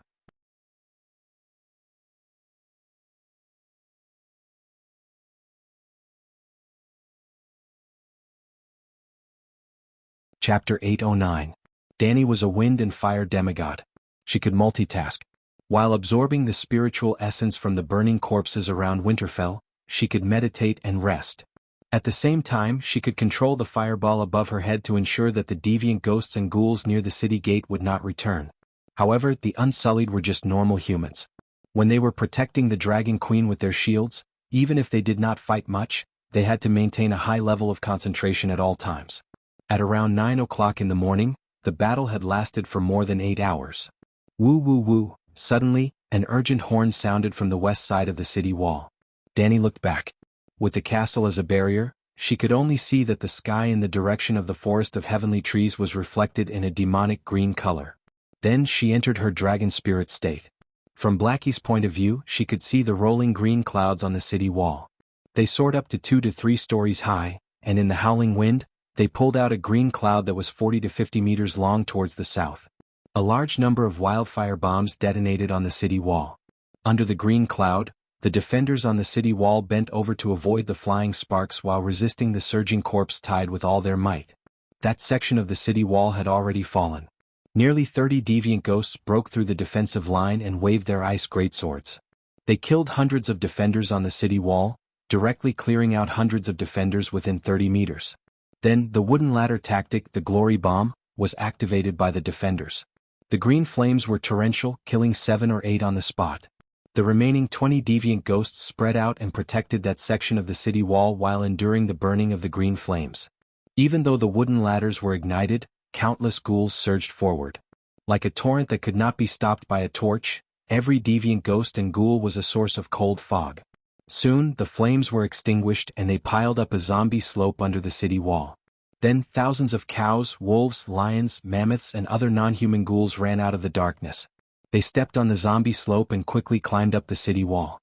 The ferocious beasts and ghouls cleared the path in front, and behind them, the living dead squeezed together like sardines.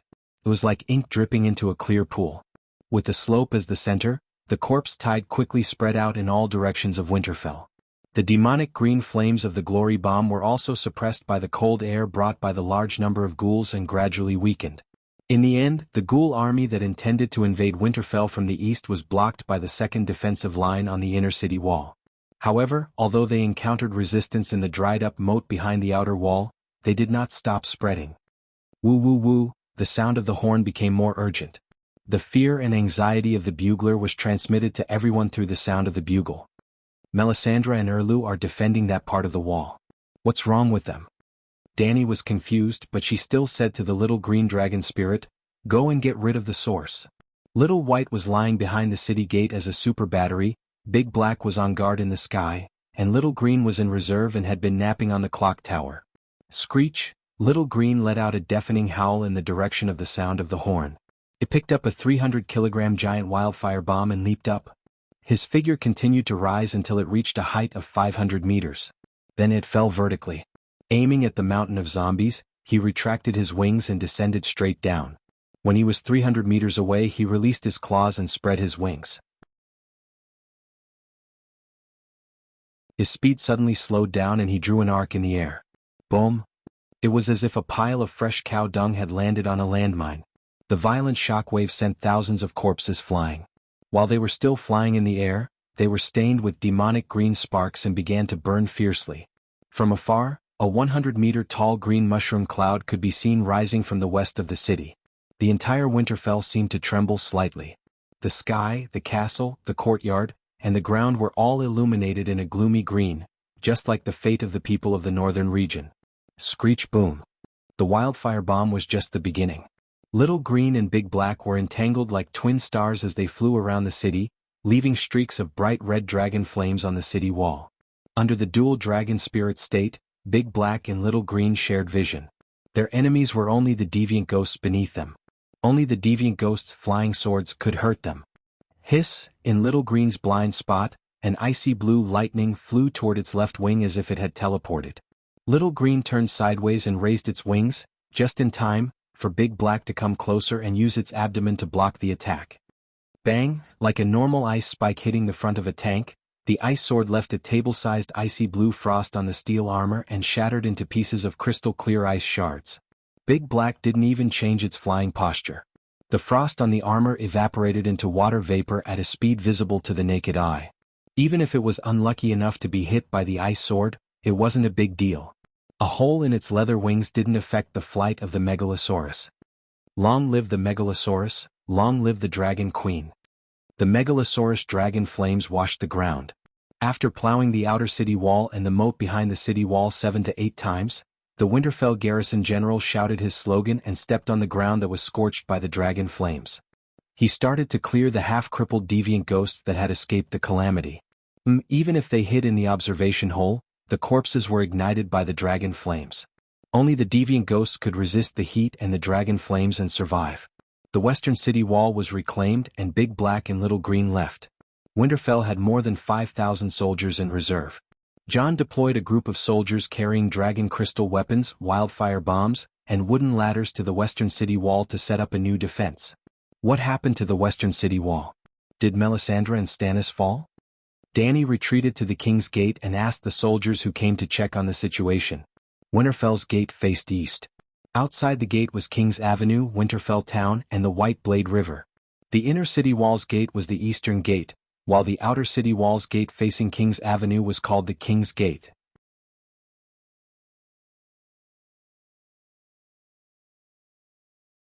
A small barbican was built between the eastern gate and the King's Gate. Little White was curled up and lying in the barbican, while Dragon Queen was stationed at the King's Gate to defend the eastern city wall.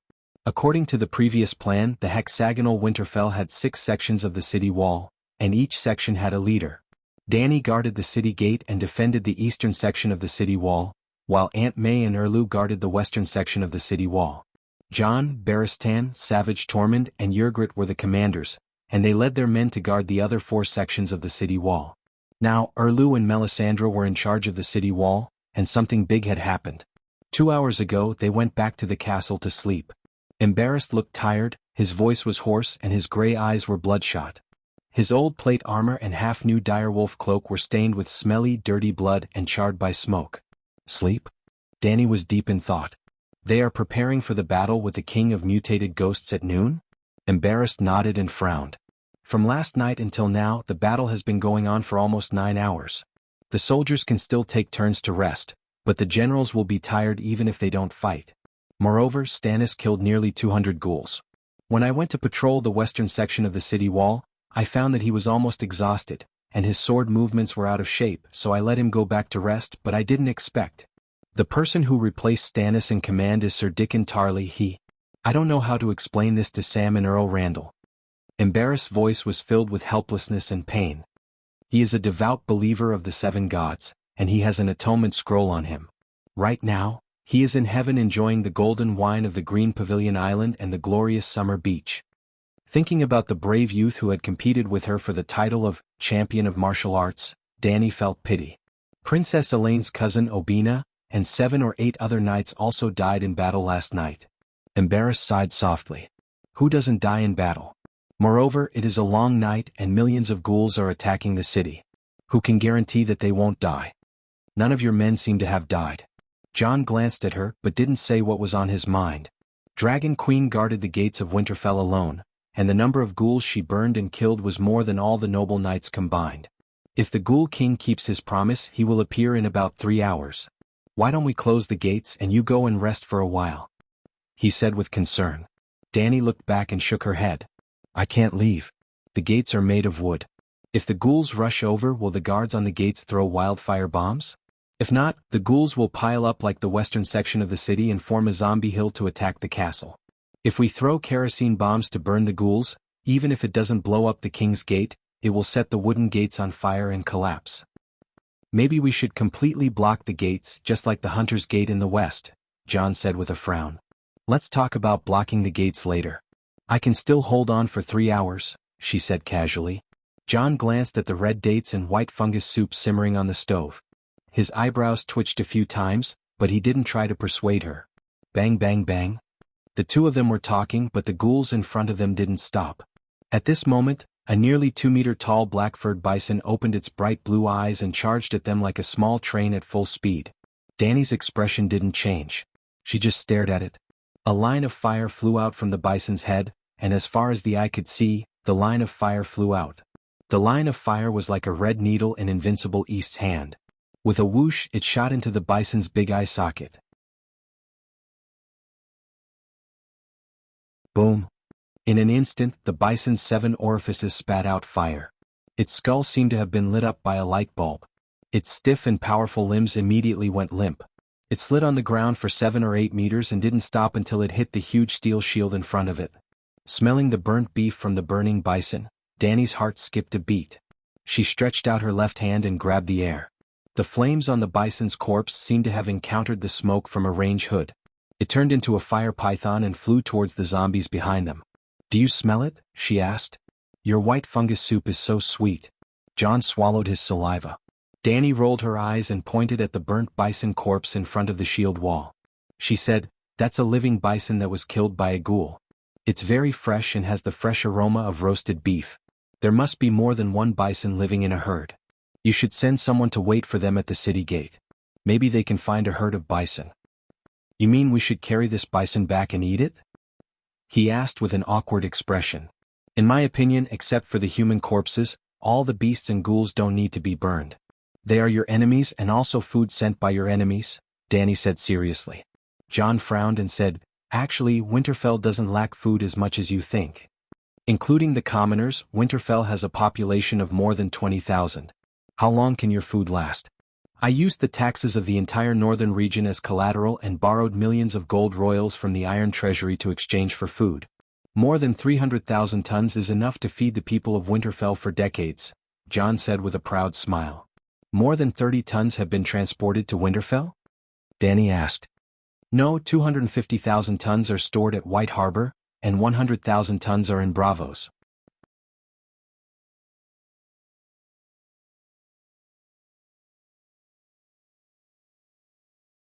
Chapter 8:10. Your Stark has already surpassed Lannister to become the richest man in the Seven Kingdoms, Dany said with a complicated expression. The Riverbend Court has more than 400,000 tons of grain. I can't compare. John shook his head. Sansa inherited Aegon's inheritance. Did you know that? Dany asked with a strange expression. Could it be those 2 winged dragons? Dany looked closely at his expression and eyes, and was sure that he really didn't know what his sister was doing and what she had done. Strictly speaking, it's Illyrio's inheritance, including but not limited to 500,000 tons of wheat, butter, and smoked meat. John was shocked. She didn't tell me. But she told me. She also told me that she didn't want the 200,000 tons of grain Aegon left on Dragonstone Island. She gave it all to me to help the people of the Three River Valley, Dany said with a playful expression. With Dragonstone Island accepting the gifts, Sansa's inheritance from Illyrio was completely legalized. Not only could she use it openly, but she could also gain Dany's aunt's protection to a certain extent. Dany really admired her niece's magnanimity. 200,000 tons. John's expression changed several times. Even if the inheritance was an unexpected surprise, he still felt some heartache. It's different from leaving the grain in Bravos. You definitely won't be able to get the 100,000 tons back. I'm a woman of my word. I won't take Aegon's things.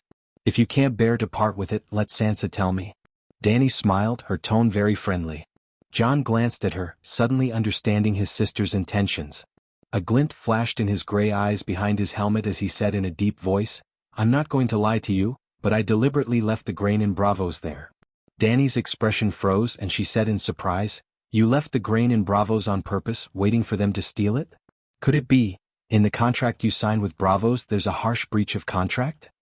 Nodding his head, Jon proudly smiled. "It's not too harsh. It's just 30 times the penalty. I knew that the long night was coming. I also knew that there would be a worldwide shortage of food. I also knew that people could do anything when they were starving. Therefore, even if I had the ability and enough time to transport all 370,000 tons of food to the northern region, I deliberately left a batch in Bravos." Dany's expression changed. "I didn't expect Tai Jin Kong to be fooled by you this time." Jon stopped smiling and said bitterly, "Do you know about the loan contract I signed with the Iron Treasury? Using all the forests, mines, manors and Stark's territory, as well as the Northern Territory's taxes for 1,000 years as collateral. The annual interest would be tens of thousands of gold royals. Normally, it would take at least 2,000 years to pay off the debt of the Iron Treasury. 2,000 years. In the next 2,000 years, Stark would have to scrimp and live a life worse than an ordinary merchant. If I don't use some means, if I don't pay off the debt while I'm still alive, Stark's descendants will probably curse me to death. 30 times the liquidated damages, you can earn at least 30 million gold royals, right? Your descendants should learn from Lannister and call you Jon the Golden Shit. Perhaps the Stark called Jon can surpass Brandon." Dany said sarcastically. "No," Jon blushed and waved his hand. "I don't expect to get all the liquidated damages. It's enough to pay off the loan and then get a few million gold royals as compensation to rebuild the homes of the northern region people who survived the long night." "What?" Dany asked curiously. "Alas, after the long night, the northern region will inevitably be broken and withered, while the other side of the narrow sea will not be disturbed by the deviant ghosts, and its power will be well preserved." Bravos, who raised the faceless ones from the school of black and white, has never been a kind person. Will they pay a huge amount of liquidated damages to a weak creditor? "I'll be satisfied if I can get some benefits," Jon said helplessly. "Sell the defaulted contract to someone who has the ability to collect debts from Bravos, and you can split it 50-50. It was like a country in South America that owed a lot of debt, declared bankruptcy, and planned to be a deadbeat. But when the Wall Street villains bought a large number of debt contracts, the trick of making a scene and rolling on the ground would not work. They even dared to seize warships. How dare you not pay back the money? Sell it to you?" Jon's eyes lit up. "I don't want it. I don't care about that small amount of money." Dany shook her head. "Small amount of money? Even if we split it 50-50, it's still more than 10 million. He exclaimed. "Do you know how much the Iron Treasury owes me?" Dany said lightly. Jon's heart moved, and he recalled that the Dragon Queen and the Iron Treasury also had a 50 million gold royals for grain contract. "How many times did you pay the liquidated damages?" he asked with a trembling voice. "Not as much as you, only 20 times. 20 times of 50 million, how much is that? Is the Iron Treasury bankrupt?" Jon asked blankly. "That's not necessarily true. Except for the Iron Treasury themselves, no one knows how much gold is hidden in Bravos. Moreover, they don't need to take full responsibility for the compensation. After signing the contract with me, they split the grain purchase contract into several parts and sold them to the major grain merchants around the world.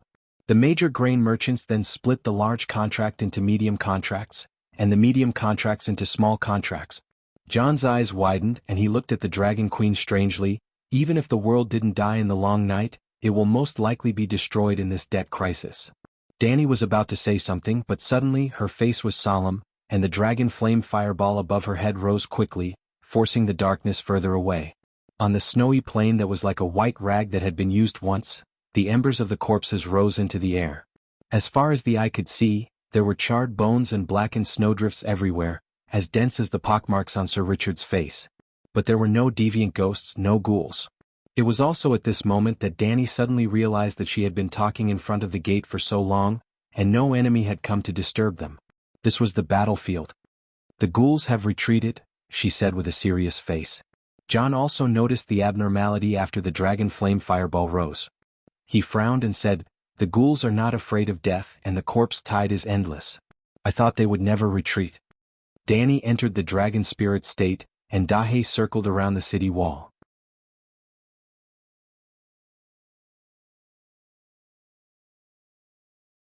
It was surprised to find that only the battle on her side had stopped, and the siege was still going on. They didn't retreat, but Danny was about to guess that the deviant ghost army had changed tactics, and a figure slowly came from the darkness in front of her. The dead horse was covered in a layer of white frost, like frozen sweat, and its black and dead intestines were falling from its cracked abdomen. On its back, a rider as pale as ice was sitting. However, it didn't have thin and fragile white hair floating like seaweed. There was a circle of horn-shaped ice crystals on its wrinkled forehead, and it was as thick as a thumb, like a long sword, circling the top of its head. Danny didn't feel anything about the deviant ghost's horn, but John was surprised. The circle of ice crystal horns was very similar to the iron sword crown of the King of the North, Stark. The crown was made of bronze, engraved with the runes of the ancestors, and 9 black iron spikes in the shape of swords stood upright. The iron sword crown didn't have gold, silver, or any jewelry decorations, only steel and bronze. It was dark and hard, and it was the metal of winter that could resist the cold. Perhaps it was a coincidence. For some reason, seeing the deviant ghost walking slowly with an ice sword on its back, John panicked as if something bad was happening. The deviant ghost knight's appearance was very different from the great sword messenger that Danny had killed before the battle, but it was difficult for humans to see the difference just by looking at it. It was like how people in the Celestial Empire looked at African Americans. They were all the same. However, as it approached, Danny, John, and even the 4 shield-wielding Unsullied looked solemn, and they felt a great pressure. Because the cold wind was cheering for it, the sound was almost ear-piercing, and John's cape flew horizontally, as if it was pulling him towards the south. Snowflakes surrounded it like little fairies, and the frost seemed to have a life of its own, extending in front of the horse's hooves. The remaining sparks on the charred corpses on the ground quickly extinguished, and there was no smoke. Huff huff huff. When the deviant ghost was 30 meters from the shield wall, the dragon fireball above Danny's head was like an oil lamp that had run out of kerosene in the wind. The flame shook violently and then it dimmed bit by bit. Why did the torches go out? The wind is too strong and the firewood in the braziers can't burn. On the wall behind Danny, the torches and braziers went out from east to west, one after another, just like at midnight, when the dormitory master pulled the switch, and the brightly lit dormitory lost power from the bottom to the top. The darkness was like the drape on the morgue in a funeral parlor, slowly pulling up and covering the entire Winterfell. At this moment, except for the slightly dimmed, shriveled, dragon fireball above Dragon Queen's head, all the fire in Winterfell disappeared. The candles couldn't be lit, the torches couldn't be lit, and the firewood couldn't be burned. To put it more directly, within a radius of a few kilometers, there was no longer any fire element in the world, and no fire element was allowed to exist. There was a terrified clamor on the wall of Winterfell. The torches were extinguished, but the ghouls were still attacking the city. The panic lasted until Blackie roared, "Wildfire bomb! Burn the wooden ladder!" Bam bam bam! The once arrogant wildfire bomb seemed to have become a shy young lady waiting to be married, bashful and shy, wishing she could hide under the red veil. The deviant ghost stopped 20 meters in front of the tile steel shield, and its icy blue eyes rested on the embarrassed face for a moment. It said calmly, "I am the king of the white ghouls, and you have proven your qualifications. I am here."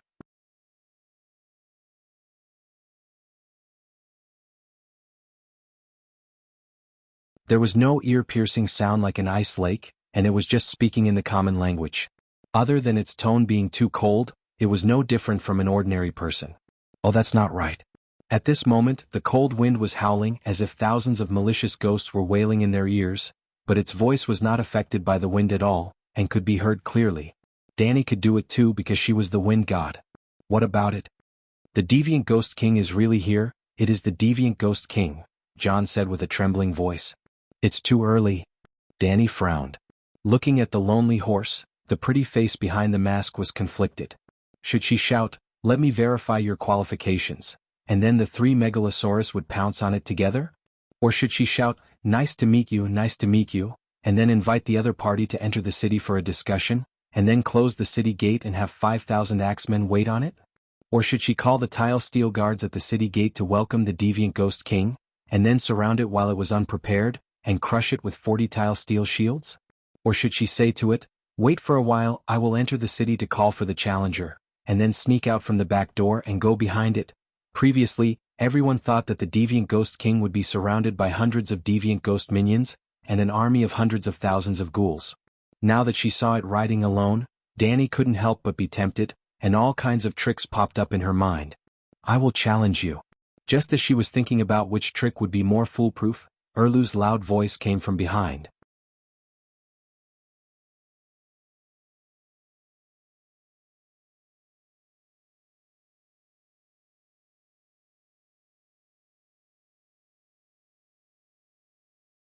Chapter 8:11. It was a great opportunity for the King of Strange Ghosts to come alone. At this moment, the Dragon Queen's mind was filled with thousands of schemes. Her little brain was filled with them. She wandered in the sea of intrigue, hoping to find the most vicious, most efficient and most secure way to deal with it. "I'll challenge you." A loud voice came from behind. Danny turned around and saw Erlu, who was excited and nervous, and the red-robed woman, who had a serious expression. 5 Red Heart Knights, including Sir Richard, followed behind the 2 bosses. Besides them, Old Bart, Big Bear, Clinton, Jamie, Brittany, and dozens of other true knights walked out of the city gate against the wind and snow. 2 Blood Alliance guards and the Megalosaurus General Caro also appeared behind the King of Cow. The back of the battlements on the city gate was also crowded with people. Ji-Chi and Ellie, 2 centaur maids, wore light steel mail armor, had scimitars at their waists, and held dragon bone bows in their hands as they watched from behind the battlements. Lien Sansa also had a big belly and was wrapped in a thick white lion fur robe. With Theon's help, she stood in the crowd and talked calmly with Elaine and the other women. The charcoal braziers on the city wall were splashed with wildfire, and the flames rose again. The enchanting green light reflected on everyone's shocked and excited faces. Green city walls, green land, green flags, green blades, and even the snowflakes falling from the sky seemed to have become transparent green crystals. "The King of Strange Ghosts is alone. If we don't swarm him, are we really going to fight him alone?" Jamie whispered. 40 steel guards held shields and built an arc-shaped shield wall in front. On the left and right sides, there were also knights holding thick oak and steel shields to protect them. Winterfell's side was extremely serious. The King of Strange Ghosts was riding alone. He didn't even pull out his ice sword from his back. His hands hung empty by his side as he sat defenselessly on the horse. Jamie wanted a group of people to challenge the King of Strange Ghosts alone. Jon cautiously expressed his agreement. Erlu frowned and hesitated, but Old Bart's face was burning. "We were the ones who proposed the challenge. It's not good to go back on our words, right? I'm not pedantic, but since King Igue dared to come, he must have something to rely on. If we let it leave this time, the credibility of our human race will be completely ruined by our actions today." In the end, he reminded him seriously, "Don't forget that there are many kings here who can represent the whole Westeros." After listening to Old Ba's words, everyone followed his example and gradually felt a little ashamed. Jamie's expression was firm as he said in a deep voice, "Not only can we represent the honor of Westeros, but our team also represents the strongest power of Westeros. If we can successfully kill the Deviant Ghost King, it will be equivalent to saving the world. Compared to that, what is the sin of breaking a promise? If I can end the long night, I'm willing to fall into the 7 levels of hell." Similarly, if all of us failed, then there was no need to worry about the loss of honor. Because we humans might not have a future. In other words, in the future humans will not be able to defeat the Deviant Ghost King with honor. That made a lot of sense. Everyone followed his example again, and their faces showed signs of eagerness. Old Ba's face was conflicted. He cared about honor and regarded it as more important than life, but he was not pedantic. If he could save the world, he was willing to pay the price of no longer serving the king in the future. "Your Majesty, what do you think?" He looked at the Dragon Queen. The Dragon Queen did not answer. In fact, she had been using Blackie's eyes to observe the Deviant Ghost King on the opposite side. She was not in the mood to participate in the discussion of Old Ba and the others. "Your Majesty?" Old Ba called again. "It can hear your conversation." Danny turned around and said helplessly, "What?"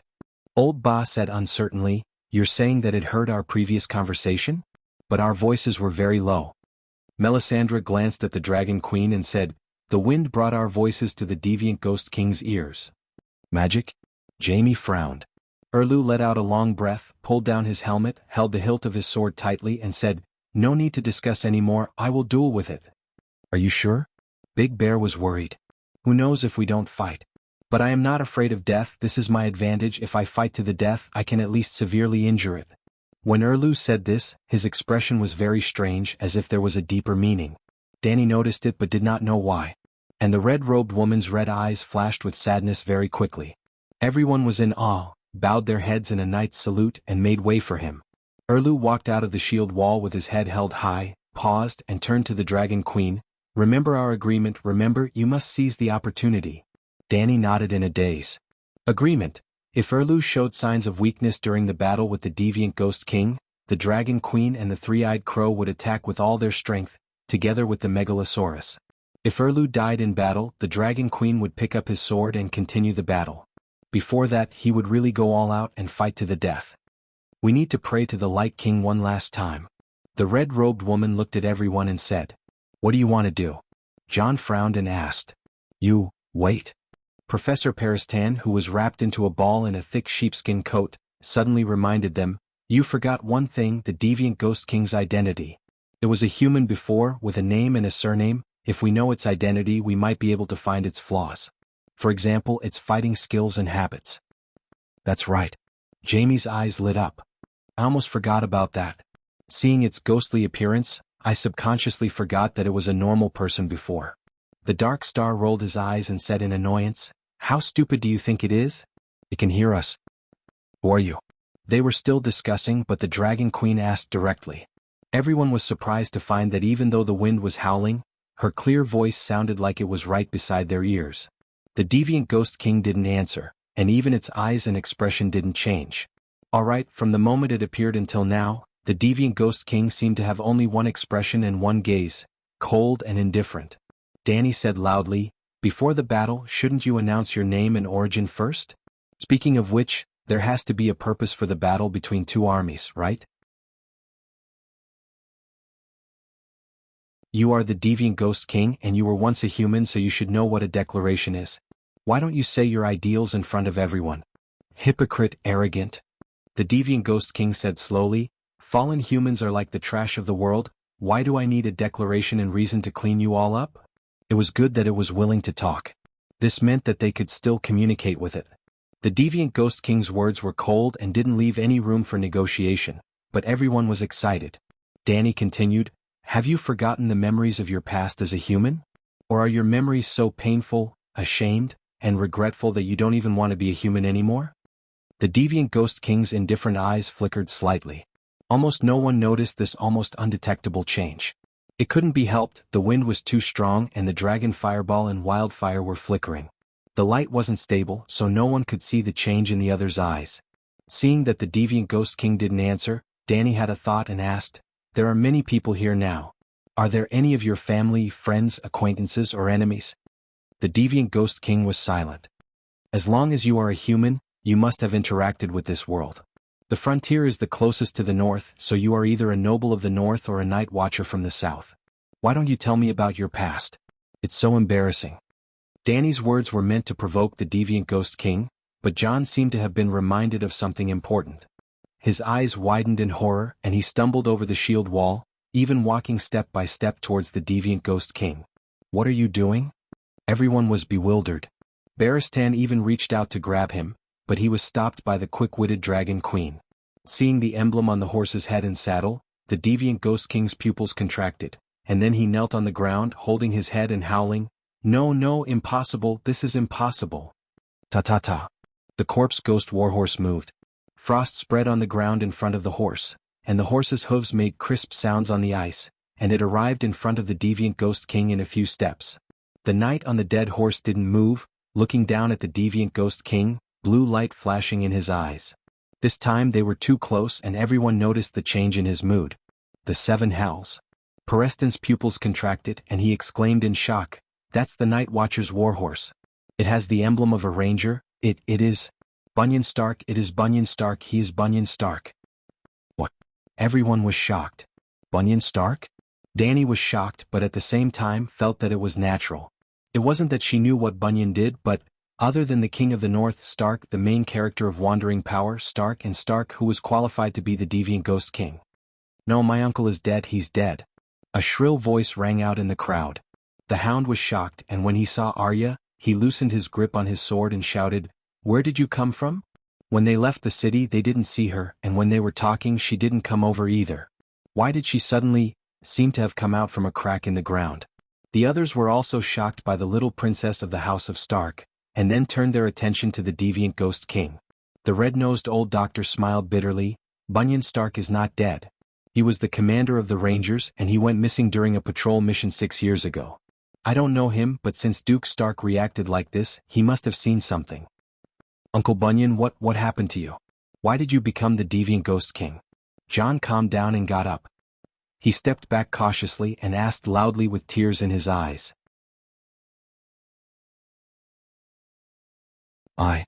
The Deviant Ghost King's cheeks were trembling, and the blue light in his eyes flashed fiercely. It seemed that Bunyan's weak humanity was struggling in the depths of his soul. Whoosh, whoosh, whoosh, the howling north wind seemed to have calmed down, and the dragon fireball above Dragon Queen's head suddenly expanded, emitting waves of heat and blinding white light, like a light bulb suddenly going from undervoltage to overvoltage.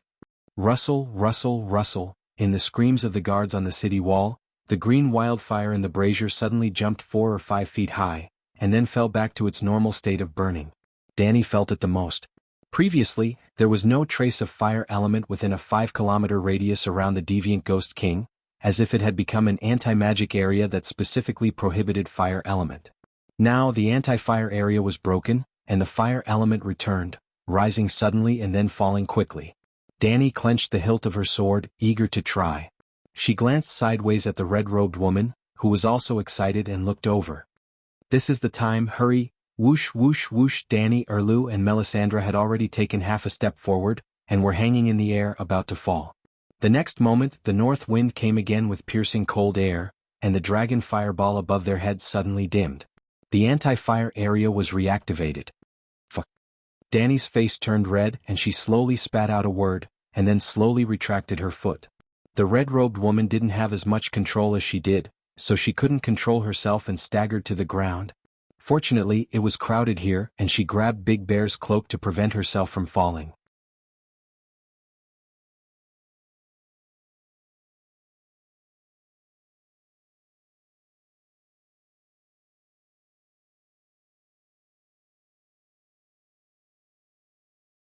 Chapter 8:12. John, meeting you again under such circumstances is indeed a little awkward, King Strange Ghost said indifferently. Just awkward? You became King Strange Ghost, destroyed the North, destroyed Winterfell, and killed all humans. After doing all these things you're only a little awkward? John was about to break down. Awkwardness is already a luxury. It is boring and unnecessary. King Strange Ghost's tone was flat, but his voice paused for a moment. Bang! John stepped back until his back hit the steel guard's shield. Uncle Bunyan, if you were Uncle Bunyan, then tell me what happened. John's angry roar was full of pleading.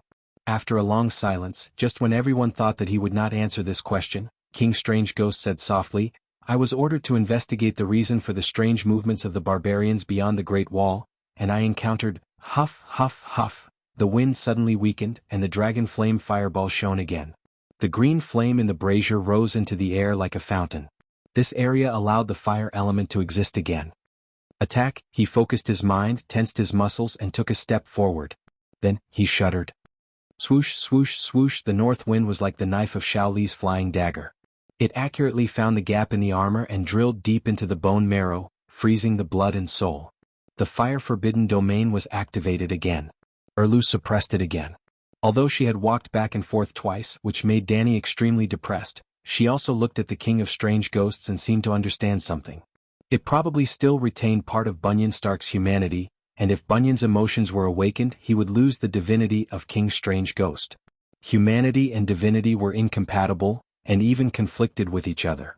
If he could use love to completely awaken Bunyan's consciousness, then, King Strange Ghost broke away from his memories and said coldly, I used to be Bunyan Stark, but this name and identity no longer mean anything to me. John Stark, I am the King of White Ghosts. If you are King Strange Ghost, there is no need to hide everything that happened to Ranger Bunyan. You also said that he has nothing to do with you now, Danny said loudly. Clang, the response she received was the unsheathing of an ice sword. King Igue pulled out the ice sword on his back that looked like an umbrella handle. Different from the transparent ice in the hands of the normal deviant ghosts, the sword in the deviant ghost king's hand seemed to be made of cheese. It was milky white and had strange runes in the shape of ripples on it.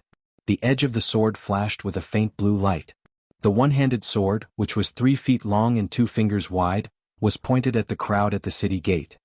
You want to challenge me, so I'm here. Now, who wants to challenge me? Or do you want to do it together? Can we really go together? Jamie blurted out. Sure, King Igue said indifferently. Everyone was surprised and happy. Jamie grinned and said, That's great. King Igue didn't seem to do anything, but suddenly the wind and snow stopped, and a faint light appeared in the endless darkness.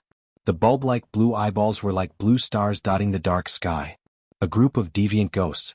Come on, let's go together, King Igue said. Hiss Blackie was 1 kilometer behind King Igue. It flew at a low altitude at high speed, spewing out red dragon flames. The darkness was like jelly, filling the sky and freezing the entire world. The dragon flames cut down like a knife, cutting a hole in the jelly. Everyone couldn't help but exclaim.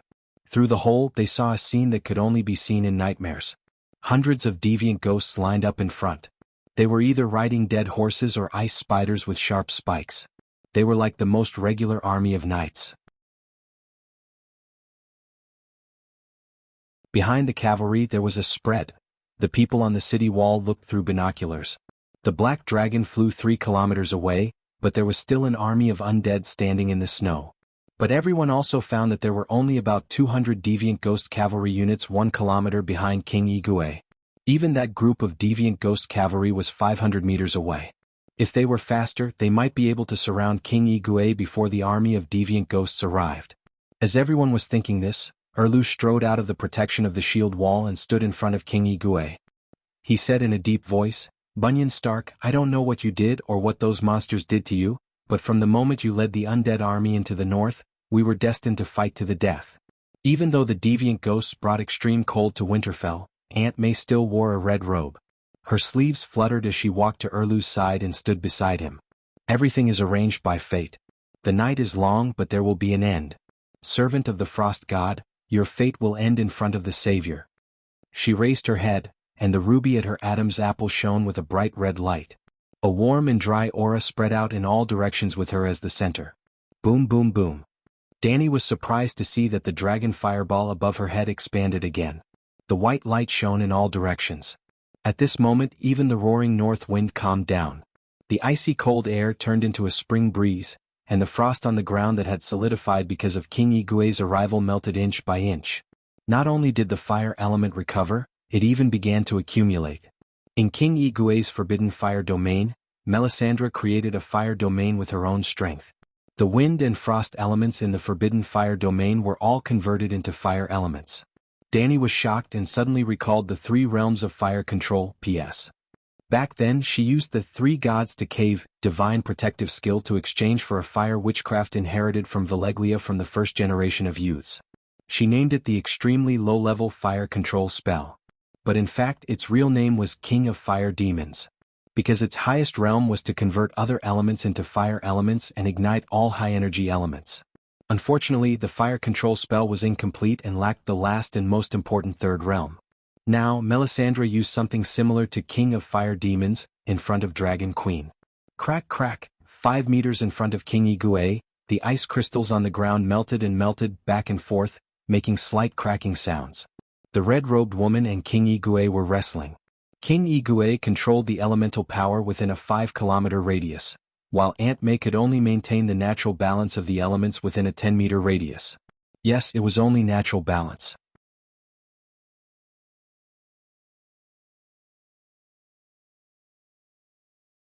Maybe because the enemy was too terrifying, she couldn't really increase the potential of the fire elements like King of Fire Demons. 10 prisoners covered in filth and tied up were brought in front of the red-robed woman and arranged in an arc. The center of the arc was actually King Igue. King Igue didn't move. His right hand holding the sword was lowered and the tip of the sword pointed to the ground. He looked at everything indifferently. Including Danny and Old Boar, they could only watch as the 10 wailing prisoners were drenched in the green wildfire. They knew what the red-robed woman was going to do, but they didn't stop her. The night is long, everywhere is dangerous. We mortals live and die alone, lost and hesitant in the valley. Fortunately, there is a true Lord blessing me. With just a look, the 10 sacrifices were ignited and burned like 10 torches. Amidst the wailing, the red-robed woman chanted softly.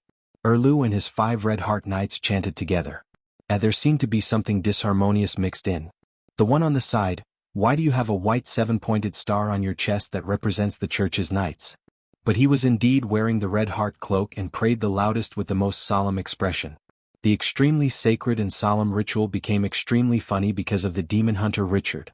Danny wanted to laugh, but she tried her best to hold it in. Buzz, the sky cracked open. A trace of white light seeped out of the dark dome. The white light spread out like a spider web. A ray of sunlight fell on everyone's heads. Ah, the sun is out. Long live Lalo, long live the Light King, long live the God King Lalo. The 20,000 soldiers and civilians of Winterfell shouted excitedly, almost hysterically. The sun was out. It broke through the cold and dark sky, revealing a head.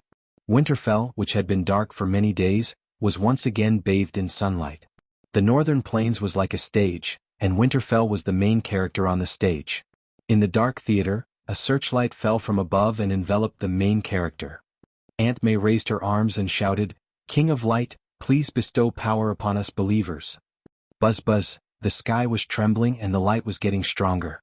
It was as if the gods had placed a magnifying glass under the sun, and the focal point of the convex lens was clang.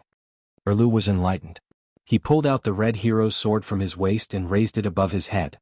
He shouted fervently, "I am the rightful king of the 7 kingdoms, the king of the Undulls, Lorna, and ancestors, and the protector of the entire territory. It is my responsibility to protect the Westeros from the invasion of the gods. I am the prophecy's savior. I will use my life to fulfill the responsibility that fate has entrusted to me. Long live Lalo, long live the Westeros, the living will never die." The focal point of the sun fell on the body of the red sword. Extreme heat and light were emitted from the sword, as if it had become a small sun. At this moment, everyone finally understood why it, which could only emit red light, was called the Radiant Messenger. God of War, the number 1 God of War of the 7 kingdoms. The people on the city wall were affected by this miracle and shouted fervently, "God of War, Mage God, God King." Jon muttered, "The nonsense that day has come true." Suddenly Little Red of Slave Bay took the initiative to talk to Danny. The sun in the sky above Slave Bay disappeared. The sun shattered. The sun was disappearing, but the sun did not completely disappear. Before there was still a circle of white light. During the day it was like a gloomy day with dark clouds. Now Slave Bay was as dark as Winterfell. The sky suddenly darkened, causing chaos in Meereen. Then Little Red found Danny. The remaining light and heat of the sun has been released by Lalo to Winterfell.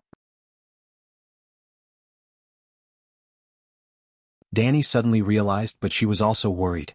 It was either success or death. If they could not kill the King of Strange Ghosts today, the long night would cover the world faster.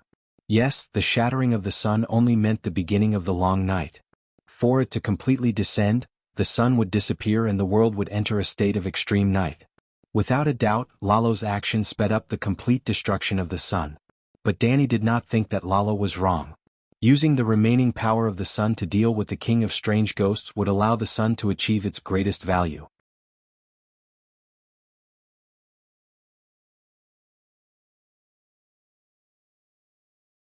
Chapter 8:13. After ending the battle with Little Red's dragon spirit, Danny turned her attention back to Winterfell and Erlu's light messenger. Heat and white light radiated in all directions, and the abundant divine power caused the air to ripple like water. This was probably the strongest weapon Danny had ever seen in this world. She looked down at the tainted fake red sword, PS, at her waist and frowned. Suddenly she felt disgusted.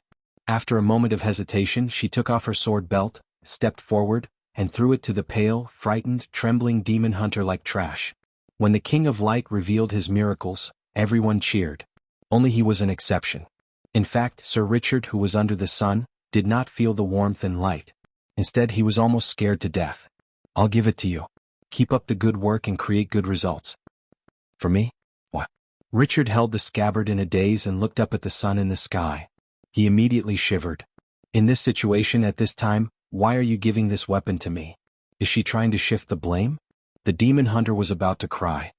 Like the summer sun falling on Winterfell, the Ghoul King and his Ghoul Warhorse emitted white steam, and the forbidden fire domain was completely broken. Looking at the war god of the Seven Kingdoms walking towards him step by step, he jumped off the Ghoul Warhorse. Just like when they were alive, he patted the horse's butt. The Ghoul Warhorse galloped away from the sunlight and disappeared into the darkness. Clang! The Ghoul King and Erlu collided. The two swords, the milky white ice sword emitting blue light and the blazing white-red sword, clashed. Erlu knew that the Ghoul King's speed and strength exceeded that of a normal person. When he swung his sword, he slightly pressed down on the hilt and did not fight with his opponent. Slash slash slash. As the two people crossed each other, the blades of the two swords also crossed each other. War God, the number one war god of the Seven Kingdoms. Although it was only one round, the Ghoul King's reputation was too strong and terrifying. Erlu was not killed instantly and seemed to be able to exchange blows. Everyone watching the battle was excited. Dany's eyes narrowed. Although the collision between the two swords was short, the consumption of divine power on the Radiant Envoy was terrifying. Of course, Lalo's god power was not wasted either. This was a process of mutual consumption. The King of Strange Ghosts' ice sword was attacked by the Light Emissary, and a huge amount of ice power also disappeared. But the problem now was, could the War God, Mage God, and Deity King outlast the Variant Ghost King who had the home field advantage? It was a long night. It wasn't the deviant ghosts that brought about the long night. It was the long night that made the deviant ghosts active, and the activity of the deviant ghosts intensified the darkness and ice of the long night. War God, the number one war god of the Seven Kingdoms. Dragon Queen suddenly became a fan of Stannis. She screamed louder than anyone else. She seemed to have fallen into an inexplicable frenzy. She waved her hands and crossed the shield wall. When no one was paying attention to her, she yelled as she approached the battlefield step by step. Clang, clang, clang. The ice sword and the fire sword quickly clashed, emitting a piercing shriek.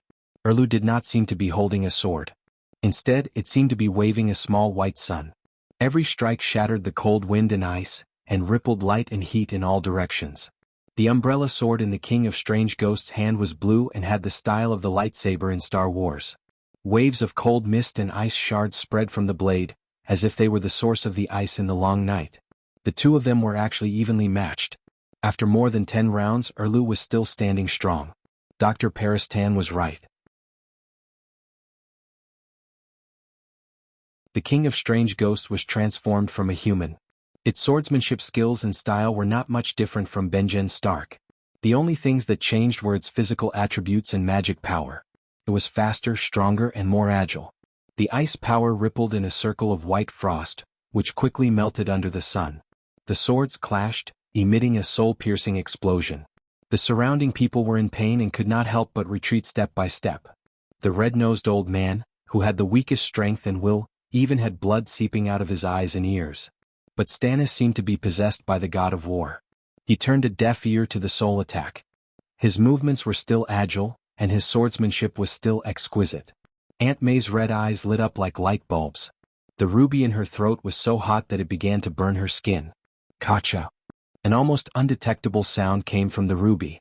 No one heard it except the red-robed woman, but Dany and Jon looked over almost immediately. Naturally, they could not see the crack on the ruby, but Aunt May's soul fluctuations were too obvious. In order to help Erlu, the red-robed woman had paid a great price. Fortunately, Erlu also had an advantage. His swordsmanship was obviously better than the King of Strange Ghosts. In a situation where his physical attributes were inferior to his opponent, he suppressed the enemy in terms of momentum. To be more direct, Erlu was probably at the 3rd level of lifting light as heavy, similar to Old Ba and Jaime. The King of Strange Ghosts was similar to Big Bear. Their levels and fighting methods were similar. The first level of like an arm wielding a finger, using strength and HP to suppress the enemy. Erlu's Lightbringer cut a hole the size of a child's mouth on the left arm of the King of Strange Ghosts. It made a sizzling sound like when a piece of braised meat was placed in a pot. Before the light blue blood could flow out, it evaporated. At the same time, a piece of frost the size of a human face appeared on the left side of Erlu's waist. An injury for an injury. Erlu grunted and steadied himself. His sword flashed as he continued to attack.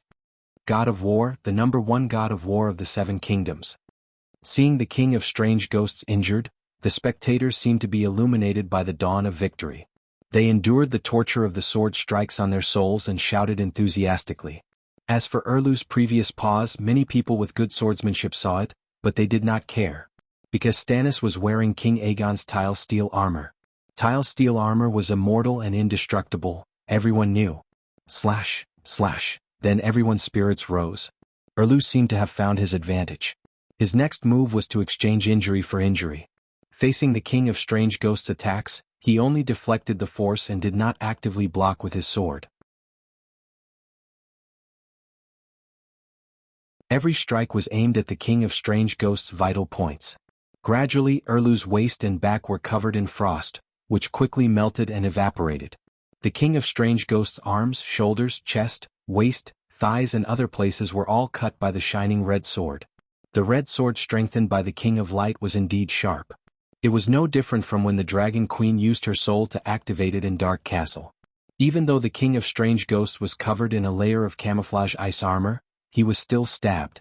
The ice armor could not block it. Dany's expression was serious. She noticed that Erlu was attacked in different places each time. Erlu's swordsmanship was better than the King of Strange Ghosts. He should be able to control the injury for injury part. Then why did he avoid the same part of the armor being attacked repeatedly? Was the tile armor really indestructible? The tile armor was just steel infused with earth-fire magic. It was not even an alloy. Was the King of Strange Ghosts' ice sword not a magic weapon? Dany had a bad feeling about this. But the others did not have her insight. Their thoughts were completely different. 7 gods, Asha's prophecy is really coming true. Stannis is the savior. Paris Tan, who was carried to the city gate by the guards, said excitedly. The savior, the war god of the 7 kingdoms, the king of the 7 kingdoms. The soldiers on the city wall were about to go crazy. No matter how much they hated the heretic and despised the king of the 7 kingdoms who did not have a throne at this moment, they were 100% sincere in praising him.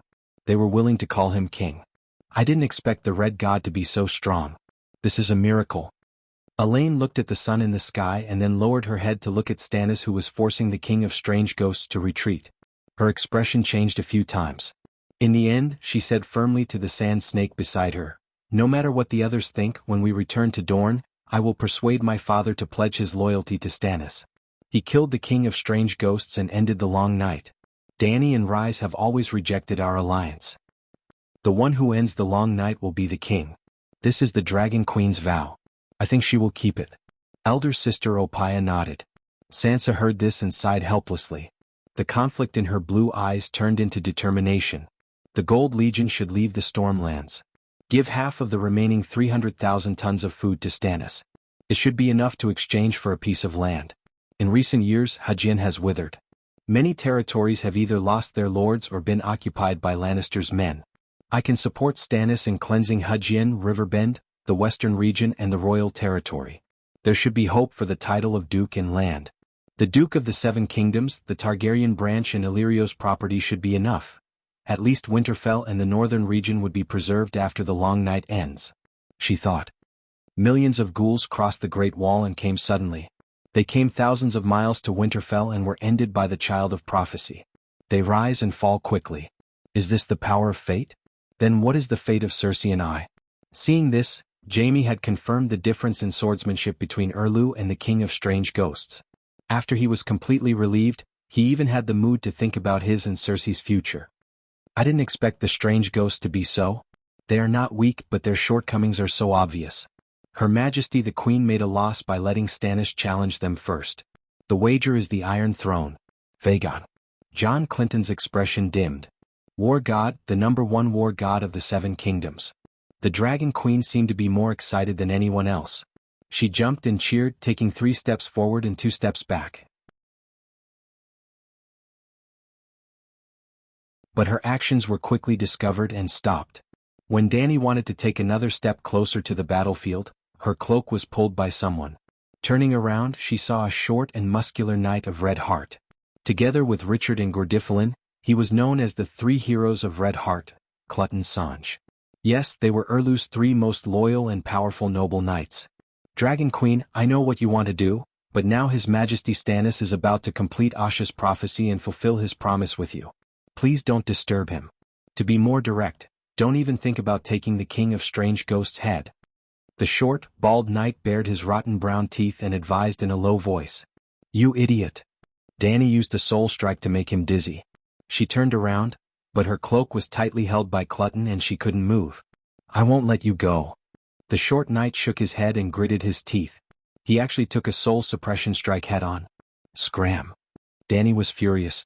She changed to a more powerful soul extinguisher strike. Her soul attack was like a divine sword, slashing between his eyebrows. "Awoo!" he cried out. The other 4 knights of Red Heart were alerted and came over. Crack, while they were entangled, a sudden change occurred on the battlefield.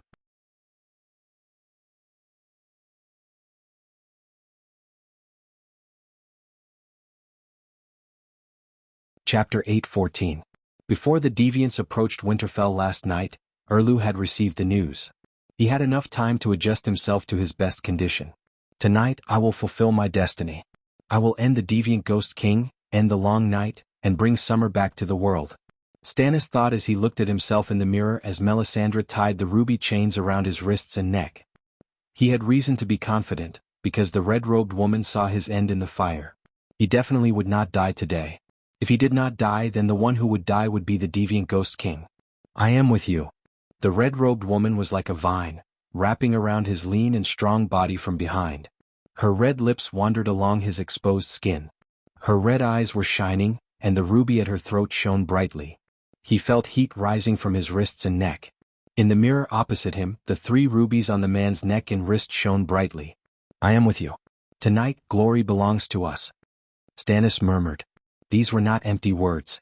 Her spiritual power and magic power entered his body through the ruby, swimming under his skin, bone marrow, and mind. In the 3rd dimension they were still 2 separate people. In another dimension their bodies and souls were almost one. He did not go to the battlefield alone. Melisandre fulfilled the promise she had made to him on Dragonstone Island many years ago. I am with you. We will meet the final fate together and fulfill Asha's prophecy together. Lord Savior. That year, that night, she made him understand his true destiny, and set a new goal for him in life. To save the world. It was also that night that they became one. He was 30 years old and his daughter was 5 years old. But it was the first time he experienced the joy of love between a man and a woman. It was a strange feeling that could not be found in Silas. He was fascinated by it but not intoxicated. He needed her to help him fulfill his responsibility. He pushed her away, rejecting her eagerness. I want to be in my best condition to meet the deviant Ghost King. Melisandre was like a dead snake, loosening from his body. Tonight, you will fulfill the ancient prophecy. She smiled as she put on his armor. They went to the King's Gate hand in hand. When Danny Rise faced the dark sky and loudly challenged King Strange Ghost, Stannis was already prepared for battle. However, King Ygoutte wanted to test the qualifications of the humans, so he pushed the challenge to the next day at noon. Stannis was a little discouraged. Then, with the red sword in hand, he went on a killing spree on the western city wall. He killed 10, 50, 100. In the end he killed 200 ghouls. He felt tired. Jon Snow advised him to go back and rest. He agreed. There were still 6 hours before noon. He returned to the castle and picked up the red-haired priestess. After having a good time, he fell onto the bed and slept soundly. Including the time he spent fighting with Melisandre, it had been less than 2 hours. The western city wall had fallen, and he had woken up from his deep sleep. Seeing that the 2 megalosaurus had reclaimed the city wall, he felt relieved and returned to his bed. His eyes were wide open as he stared at the ceiling, unable to fall asleep. So he tore open her red robe again. Half an hour later, just as he lay down and fell into a deep sleep, the fire in the fireplace, the candles on the table, and the torches on the wall all went out. The sudden extreme cold was like Melisandre's tongue, licking his skin and giving him goosebumps. Then it entered his body and made his soul tremble. He suddenly sat up in bed. It's here. Yes, it's here. The red-robed woman changed into another red robe and snapped her fingers. The fireplace, torches, and candles all burst into sparks and burned again. Go back to sleep. There's still time before the appointed time, she said gently to him. I can't sleep. He decided to get up. I'll help you sleep. She leaned over again. He pushed her away and said with a serious face, It's here to challenge me. I can't avoid it. With Danny Rise here, Winterfell can hold on for another 3 hours. Let it wait a little longer and it will mess up its emotions. Perhaps that's why it came early, the red-robed woman said as she hugged him. It succeeded. Saving the world is the greatest responsibility in the world. I can't calm down when I think of it just outside the city. Stannis let her put on the armor for him. But after he was fully dressed, he hesitated for a moment and said to her, "Let's watch the fire one last time and see the result of this battle." Melisandre paused and asked, "Haven't we seen it before?" "A new day has begun," he reminded her. The red-robed woman suddenly remembered that she hadn't made a prophecy for herself today. Every day, the moment before the sun rose, she would make a prophecy about her life and death. There had been no exception for hundreds of years. For Melisandre, a day began before the sun rose, around 6 or 5 o'clock in the morning, not 12. 12 o'clock at night was when the shadow binders and blood shamans were the most active. How could it be counted as the beginning of a day? She had also made a prophecy yesterday that she wouldn't die until the next morning. So she was 100% sure that Stannis would fulfill the ancient prophecy, end the long night. Because their fates were connected, they shared life and glory. If she didn't die, he wouldn't die either. There was only one reason why she was so sure. Like Door God, Dragon Queen and Sheep Egg, she had her own talent. In this era, if one didn't have a powerful talent, they wouldn't be able to call themselves a boss. Without a doubt, Melisandre was a boss. Her talent was prophecy. She could foresee all the death threats she would encounter in a day. She could see the cause and process of her death in the fire and change her fate. For hundreds of years, she had been a little holy prostitute in the Red God Temple. She was a prostitute trained by the church. She served the elders of the temple. She sold outside the temple to attract customers to make money. Because she was a slave, she didn't have to be paid. Awesome. How many life and death situations had she gone through to become a demigod whose name shook Asia? She was able to live until now because of her talent of prophecy that never went wrong. She thought that the foreign ghost king would come at midnight and challenge the child of prophecy at midnight. It postponed the duel to noon the next day. At 6 o'clock in the morning, she was entangled with Stannis and then fell asleep. For the first time in her life, she forgot the habit that she had persisted for hundreds of years. "Let's take a look." She took his hand to the fireplace. With a gentle wave of her hand, the fire burned brighter and a scene appeared in front of them. Erlu's heart sank. "If this is fate's arrangement for me, I'm willing to accept it." After a long while, he said with a hoarse voice. Melisandre looked at his determined profile for a long time before nodding gently. Stannis was shocked to see the Ghoul King riding alone to the meeting. Even though everyone knew that there must be countless ghouls and ghosts on the dark land in the distance, he was still shocked by its courage. This was a courageous foreign ghost king. When Jaime suggested that everyone rush forward, he was very hesitant. Perhaps this was a chance to change fate? But his heart only wavered for a moment before he became resolute again. "This is my responsibility and mission." The King of the Seven Kingdoms and the Savior was not only an honor, but also a heavy responsibility. He had thought so from the beginning. After regaining his determination to challenge the foreign ghost king, he suddenly felt regretful and wronged.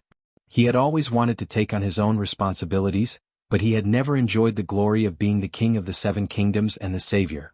Strangely, when he stepped out of the shield wall, he thought of his brothers Robert and Renly. He had also fulfilled all the responsibilities of a subject and younger brother to Robert, but he had not received any honor or reward from him. Renly. If only he could be like him, loyal to his brother and the king, and be a good younger brother. He swore that he would not be like Robert. He would praise him and give him the honor he deserved. Unfortunately, perhaps this was his fate. P.S. The sun chased away the darkness and appeared above Winterfell. For the first time he felt that the Light King was so close to him. The light and heat flowed through the radiant envoy and into his body. He felt as if he was a pig that was about to explode. That was the divine power that the Light King had given him, but he felt that the Light King had given him too much. This thought immediately changed after the first clash with the foreign ghost king. The power of ice from the ice sword was too terrifying. Every round would consume a large amount of divine power of light and heat. He was like a deflated balloon quickly shriveling up. Facing the invincible Dragon Queen, Stannis was ashamed to be called the war god. But as a veteran of the battlefield, he had the most basic judgment of the battle. He could not continue like this with the foreign ghost king. If he ran out of divine power, he would definitely lose. Also, after a dozen rounds of high-intensity battle, he began to feel tired. It was like time was slowly but firmly attacking him. Damn it, he did not rest well last night. Perhaps he should not have defended the city walls. That was not right. If he did not defend the city walls and did not fight the ghouls and foreign ghosts, how could he increase the experience of fighting foreign ghosts? Perhaps he should not have fought with Melisandre. No, he should not have fought with her again and again. He regretted it. It was the foreign ghost king's scheme. He had calculated the time. After doing it with Melisandre, he had a full 6 hours to rest. But the western city wall had been breached, and the foreign ghost king had come early. This Benjen Stark. Melisandre was right. It did not let him rest well and deliberately disturbed his state of mind. The mouth behind the helmet began to grind its teeth.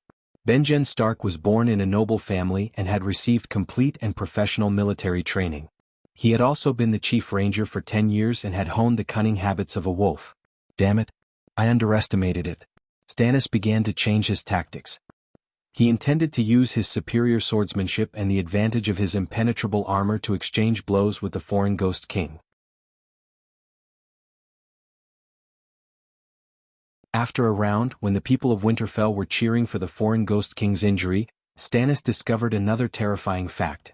The ice sword had left a scratch on the tile steel armor. This was nothing.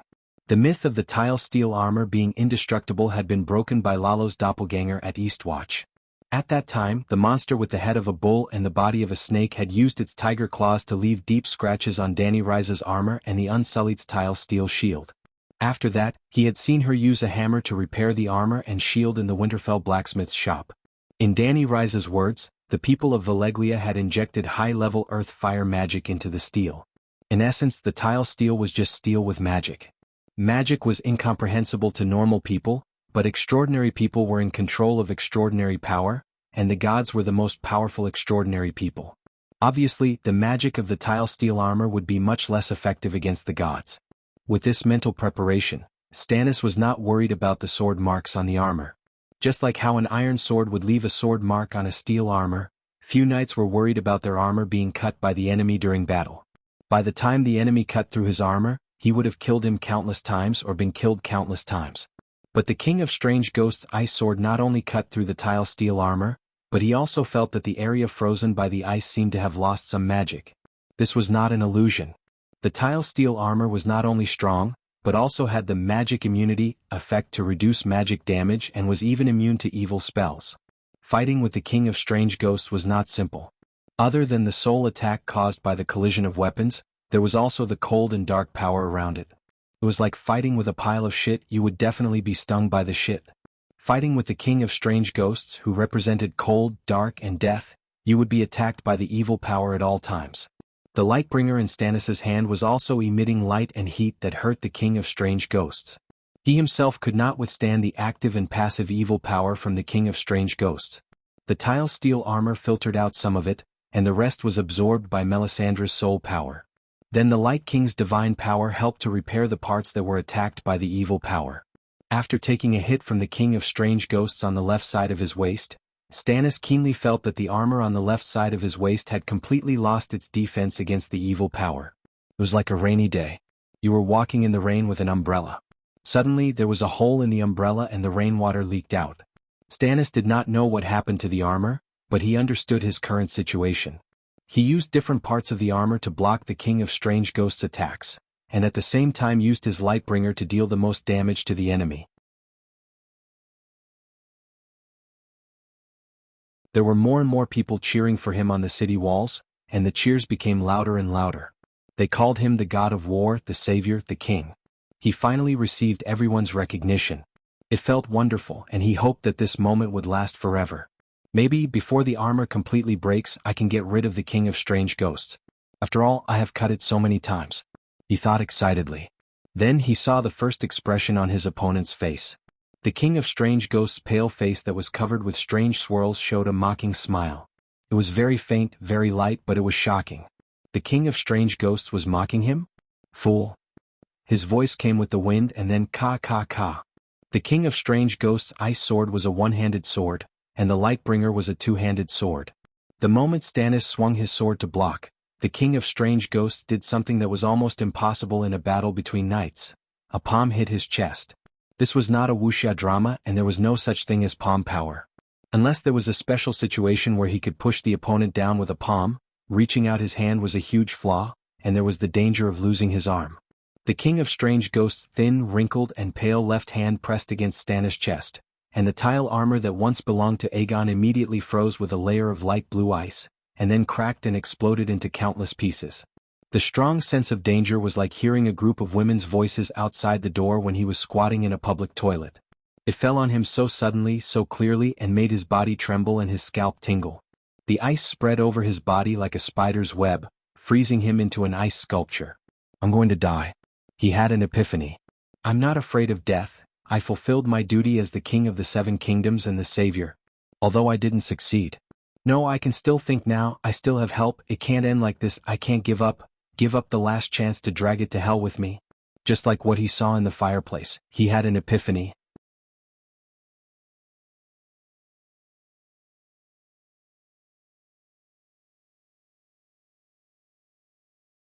Chapter 8:15. When Erlu was hit by the Xianming divine palm, and was slashed by the ice sword, his armor shattered and fell off. Before the people on the city wall who were cheering for their savior could react, Dragon Queen used a series of soul-extinguishing strikes and knocked down the Red Heart Knight who was arguing with her. Then the 5 dragon spirits and the sword god's divinity. Hey, demons and ghosts, everyone has the right to kill them. Every syllable in Dragon Queen's roar was a soul-extinguishing strike under the 5 dragon spirits. They were planning to attack together. Caw caw caw, the sky was suddenly covered by a black cloud of crows. A huge wool solidified, like Sun Wukong's golden cudgel, fell from the sky and smashed on King of the Strange Ghost's head. I've been waiting for you. King of the Strange Ghost retracted his left hand from Erlu and roared into the sky. His roar was like a storm of needles, piercing the souls of the humans in all directions. I am ice, I am darkness, I am order and eternity. King of the Strange Ghost roared. Ice spread under his feet, freezing everything in its path. Darkness was like a coffin lid, pressing down on Winterfell. The sun in the sky swayed and dimmed. Torches, braziers, and even wildfires were suddenly extinguished. This time, it didn't seem to be a fire-forbidden domain. The laws of darkness and ice were recklessly manifested, forming a small world that didn't allow light and fire to exist. Dragon Queen, who was condensing a fireball to prepare for a big move, felt it the most. Big Black and Little Green flapped their wings and floated in the air. Little White jumped on the city wall and stretched his neck. The 3 megalosaurus dragon flames gathered above Dragon Queen's head. A giant fireball was about to take shape, but the dragon flames in the air were rapidly losing heat and fire magic every second, and the fire control spell was almost ineffective. The reason the dragon flames could condense into a fireball was because Dany was using the fire control spell. Like kneading dough, she kneaded the long noodles into a ball of dough. In the end, the fire control spell was still fire witchcraft. King of the Strange Ghost's ice and darkness domain had changed the rules. Fire witchcraft was like a high-precision machine under the rules of the world. When a physical constant was changed, the machine would malfunction. What's more, the change in the rules was now directed at fire and light. Therefore, the fire control technique failed. The spherical dragon flame was sometimes deflated, sometimes elliptical, and sometimes twisted into a triangle. The Dragon Queen seemed to have become the worst fire sorcerer. What was Melisandre doing? Why wasn't she maintaining the flame domain around her? Dany turned her head and saw the red-robed woman screaming in pain with a ferocious look on her face. Her wrinkles were like the white frost on a glass window in winter, quickly covering her face. Her long bronze-red hair was visibly withering and turning white. Her exposed skin was wrinkled like chicken skin. She was aging. Her big red eyes were dim, and the ruby on her neck was flickering like a breathing lamp on Ultraman's chest. The cracks were clearly visible. Melisandre's missing life force, magic power, and soul power were all transferred into Erlu's body. Dany was surprised to see that Erlu, whom she thought had died, actually moved. Ka-ka-boom. Erlu's wrist and neck were emitting a bright red light, and the ice layer that froze him exploded. The red sword was still hot. Erlu stabbed at the King of Strange Ghosts, who raised his head and screamed. 3,000 crows formed a strange anti-spiral array and were still circling above his head. Dany's soul destruction slash never stopped, and the 3 sides' wills continued to collide. Seeing that Erlu was going to kill him while he was down, the King of Strange Ghosts spoke.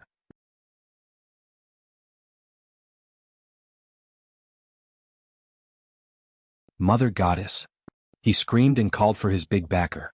Rumble. The next moment, lightning flashed and thunder roared. The sun above the dark clouds was covered by purple-black lightning. The crows under the dark clouds seemed to have been hit by a bullet. The big crows' red eyes were dim and their beaks were bleeding. They screamed and scattered. God of cold? High in the sky, the sun let out a cry that shook the world and the city walls. It was Lalo. The Red Priest had always preached a dualistic doctrine. The King of Light was the god of heat and life, and the god of cold was the god of darkness, coldness, and death.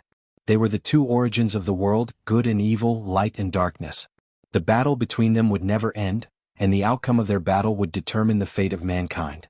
Now the King of Light and the god of cold were colliding again. At this time the sky was like a pot of boiling porridge.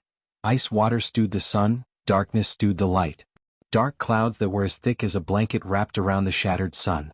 Lightning flashed and thunder roared. Divine power went berserk. All kinds of sounds and all kinds of colors interweaved together, making those who looked up to see dizzy and those who listened attentively feel their souls tremble. Ordinary people couldn't hear the voices of Lalo and the god of cold. It was the cry of wills. From when Erlu was hit in the chest, to when Aunt May used her life to help him break free from the ice seal, to when he faced Erlu's fatal attack, to when the King of Strange Ghosts summoned the god of cold. The whole process seemed long, but it only took 2 or 3 breaths of time. When the god of cold descended, Erlu's red sword lost most of its divine power.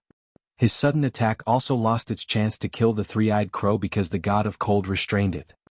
As you said, I am the servant of the Mother Goddess. You have many people, but I am not without help.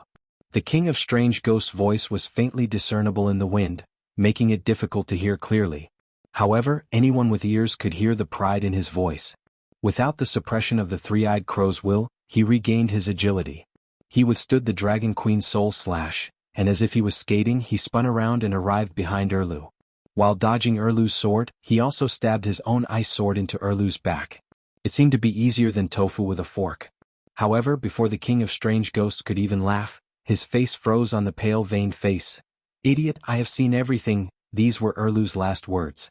Before he finished speaking, his red sword had already stabbed into the King of Strange Ghosts' chest. Whoa! The King of Strange Ghosts howled. Like a popsicle that had fallen into a pot of oil, a large amount of water vapor rose around him. There seemed to be a string of sparks flying out of his open mouth.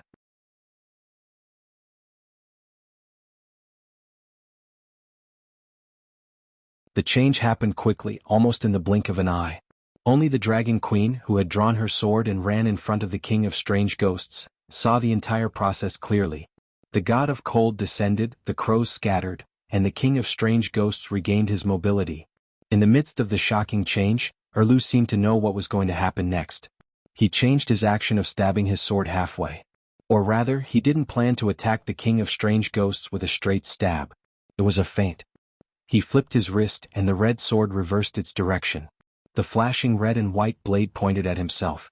The sword was extremely fast and decisive, as if he had rehearsed it countless times in his heart.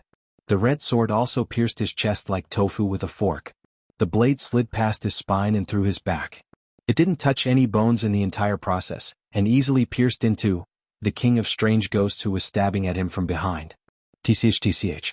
Erlu was stabbed twice and the King of Strange Ghosts was stabbed once. The King of Strange Ghosts stood behind Erlu. The 3-foot-long ice sword pierced through Erlu's back. Erlu's Lightbringer stabbed through the gap between his left ribs, through his body, and slanted upwards into the King of Strange Ghosts' heart. The two were like Jack and Rose at the bow of the Titanic, one in front and one behind, hugging each other. Erlu also saw Danny, who was rushing over, but he couldn't speak. The red sword entered Erlu's body. It was like stuffing a sun into the King of Strange Ghosts' body, causing it to scream and evaporate. The ice sword entered Erlu's body like stuffing a black hole into his body. In an instant, it absorbed his heat and vitality. But while the King of Strange Ghosts was still struggling, Erlu was already on the verge of death. The frost started from his heart and spread to all parts of his body. His upper and lower lips were frozen together by ice crystals. He could only look at Danny with his blue eyes. His gaze fell on the hilt of the red sword in his chest. There was still a section that hadn't pierced in. Because of the loss of its owner, the red sword's light dimmed visibly. His eyes blinked twice at Danny. Come here, stab it in, don't let it escape. Danny didn't know why, but she immediately understood his thoughts. Before she could react, Erlu used the last of his strength to look at the red-robed woman in the distance. The ruby on her neck was completely broken and fell off. Her thick red hair became gray and fragile like dry straw. Her rosy cheeks were wrinkled. Her beautiful face turned white, and the peerless female priest became an old woman with one foot in the grave in the blink of an eye. Erlu's blue eyes dimmed little by little and were completely extinguished. Danny's heart beat violently. Looking at the king of strange ghosts behind Erlu, she gritted her teeth and stepped forward. Holding the hilt of the red sword, she summoned her magic power and divine soul power to activate the runes in the sword. He pushed Erlu's body and used all his strength to push it back. Boom!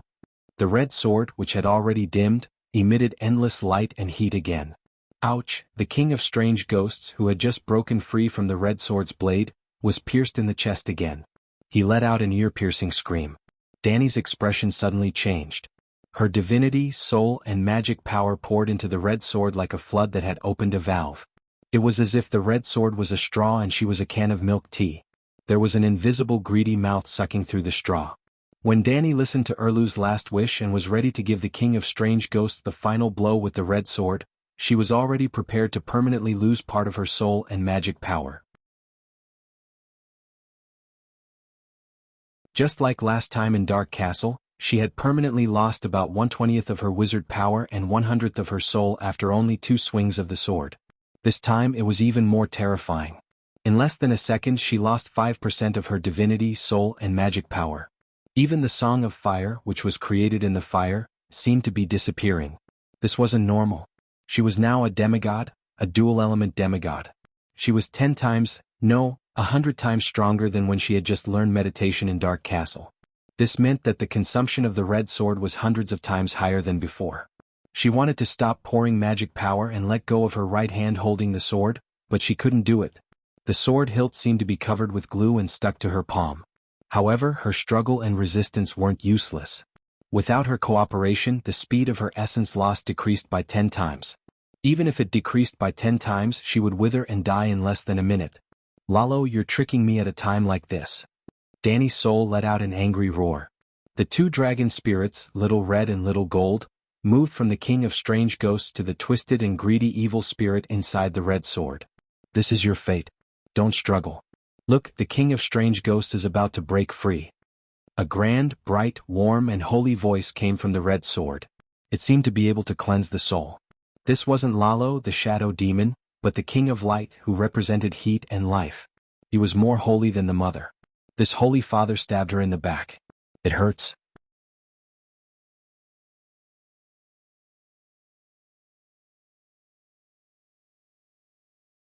Chapter 8:16.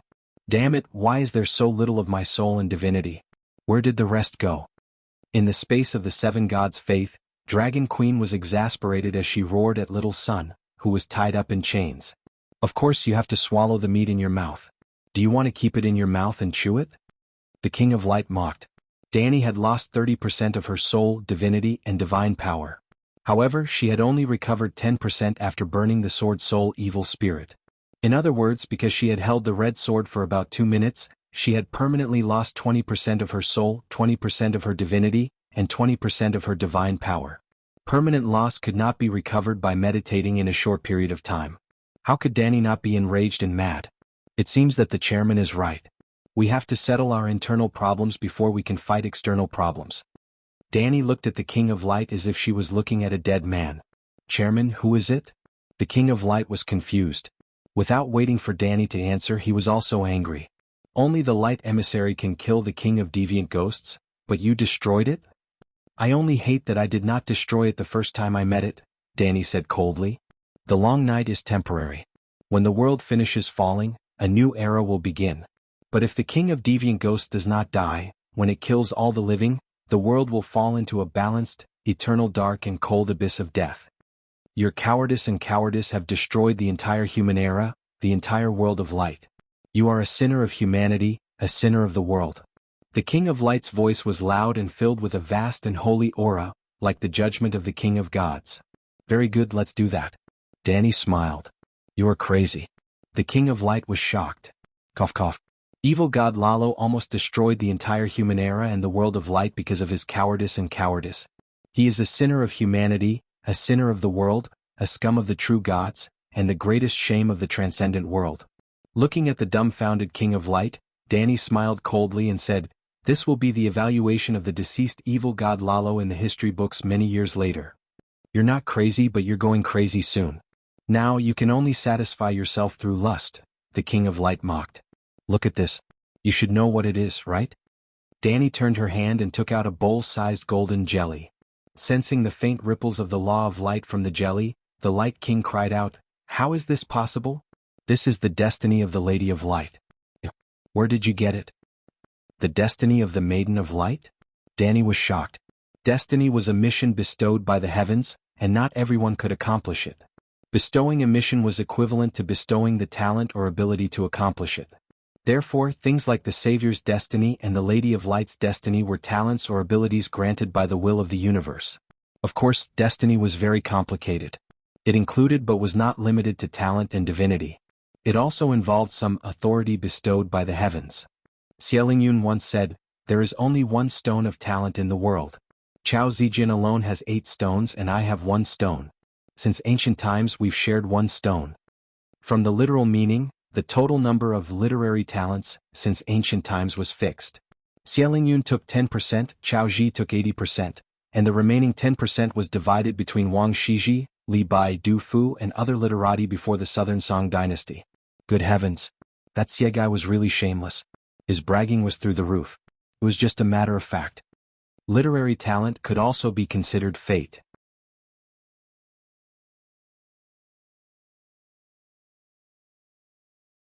If someone gathered all of the 1 stone of talent, he would not only increase his talents, but more importantly he would monopolize the responsibility of bringing resplendent art and culture to the world, bestowed by the will of the heavens. Without destiny one would not be able to contribute to the world. Danny burned the sword soul evil spirit. Of course, not only did she recover the 10% that belonged to her, the evil spirit's spirituality was also not lacking. The strange spirituality solidified into a golden jelly. It immediately reminded Danny of the scene when she saved John. The divinity, spirituality, and precepts left behind after Lalo's soul was burned were mixed into a ball. Its aura was different from the golden jelly, but similar. Therefore Danny guessed that it was destiny related to light. However, she thought that it was a part of the soul essence left behind by the Light King in the sword soul evil spirit. She did not expect it to be related to the Lady of Light. Who's the sword soul and the light bringer? It's that evil spirit with a twisted will and only greedy nature left, Danny asked. The Light King's mental power fluctuated rapidly, showing that his heart was extremely unsettled. Her destiny has not completely disappeared. Her? Danny's expression changed. Nisha Nisha? Why does Nisha Nisha have the destiny of being the Lady of Light? There was an evil spirit sealed in the light bringer. She had discovered it when she first activated it. According to legend, Yasser Ahai had his wife Nisha Nisha open her chest and stabbed a smoking iron sword that had just been taken from the stove into her beating heart. The sword immediately absorbed all of her blood, soul, strength and courage, and finally became the light bringer. Therefore, regarding the identity of the evil spirit, Danny first thought of Nisha Nisha. She was once Nisha Nisha. However, 8,000 years later, she changed to Yasser Ahai. The Light King's tone was much gentler. It seemed that he had become very easy to talk to for some reason. He explained the evolution of the sword soul completely. Nisha Nisha's soul and strength were the energy to activate the red sword. However, without a source the water would definitely dry up. After the end of the long night, the red sword's power weakened day by day. Nisha Nisha's soul was also on the verge of dying. Yasser Ahai gave his destiny and the favor of the universe after he saved the world to me. Only the remnant of his soul with all his memories was left. He sealed himself into the divine sword in exchange for the release of Nisha's soul. There was more than one long night and more than one foreign ghost king. Yasser Ahai hoped that his wife's soul would no longer be tortured by the extraction of her power. However, he also understood that humans needed the red sword. He was a true hero, a hero of humans, a hero of the world. Lalo looked at the expressionless dragon queen and sighed. Danny sneered.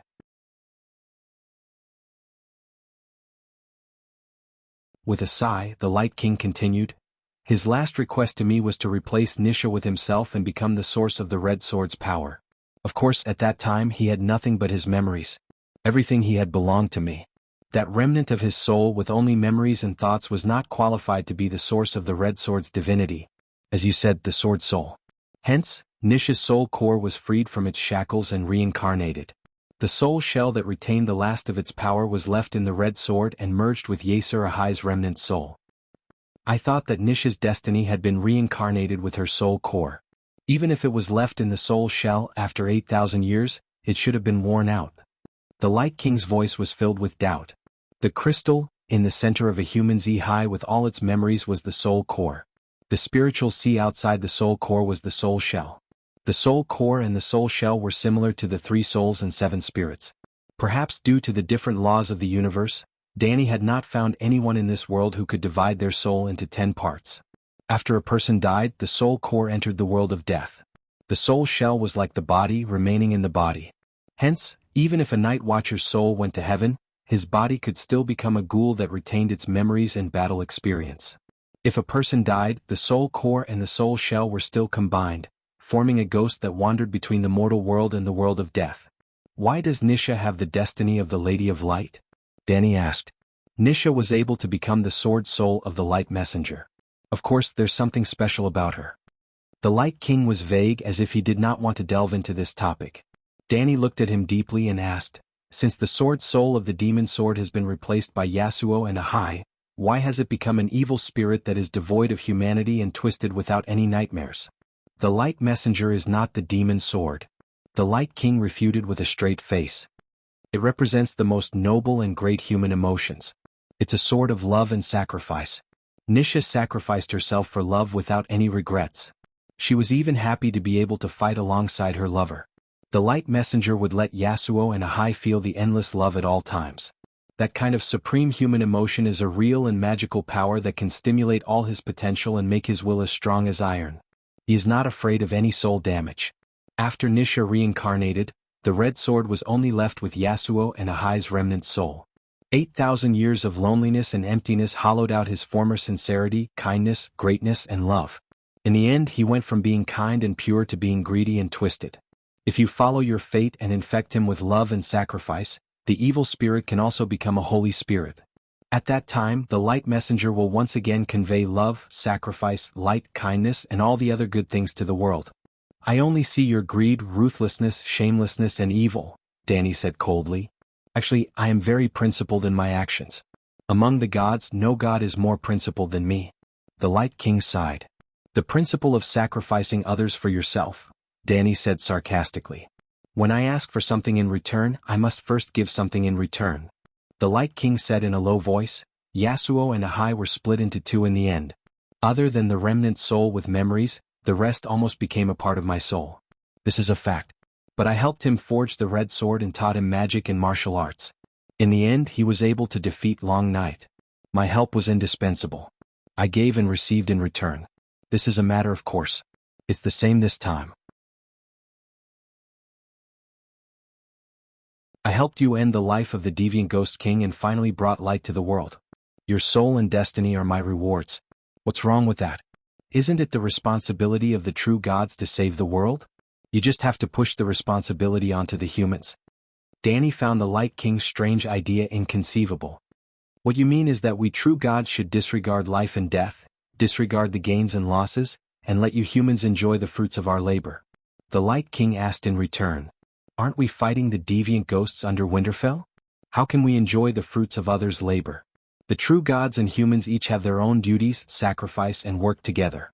This is the right way. Danny said coldly. This is what humans are like, he he he. The Light King laughed softly. Your words, your actions, and even you are the epitome of human selfishness and self-righteousness. In this era, humans are the main characters of the world. If you don't work hard, who will? If the master of the era doesn't sacrifice himself, who will? If you think it's natural for me to work hard for the humans for free, then why didn't I work hard for the other races in the previous era? If I worked hard for the ancient races wouldn't be eliminated by the world. If they didn't leave, how could you humans become the main characters of the era? The world has hundreds of millions of years of history. How many races and how many main characters of the era didn't work hard or sacrifice themselves? They deserve to be eliminated. What's the logic of blaming the true gods for not being willing to die for you?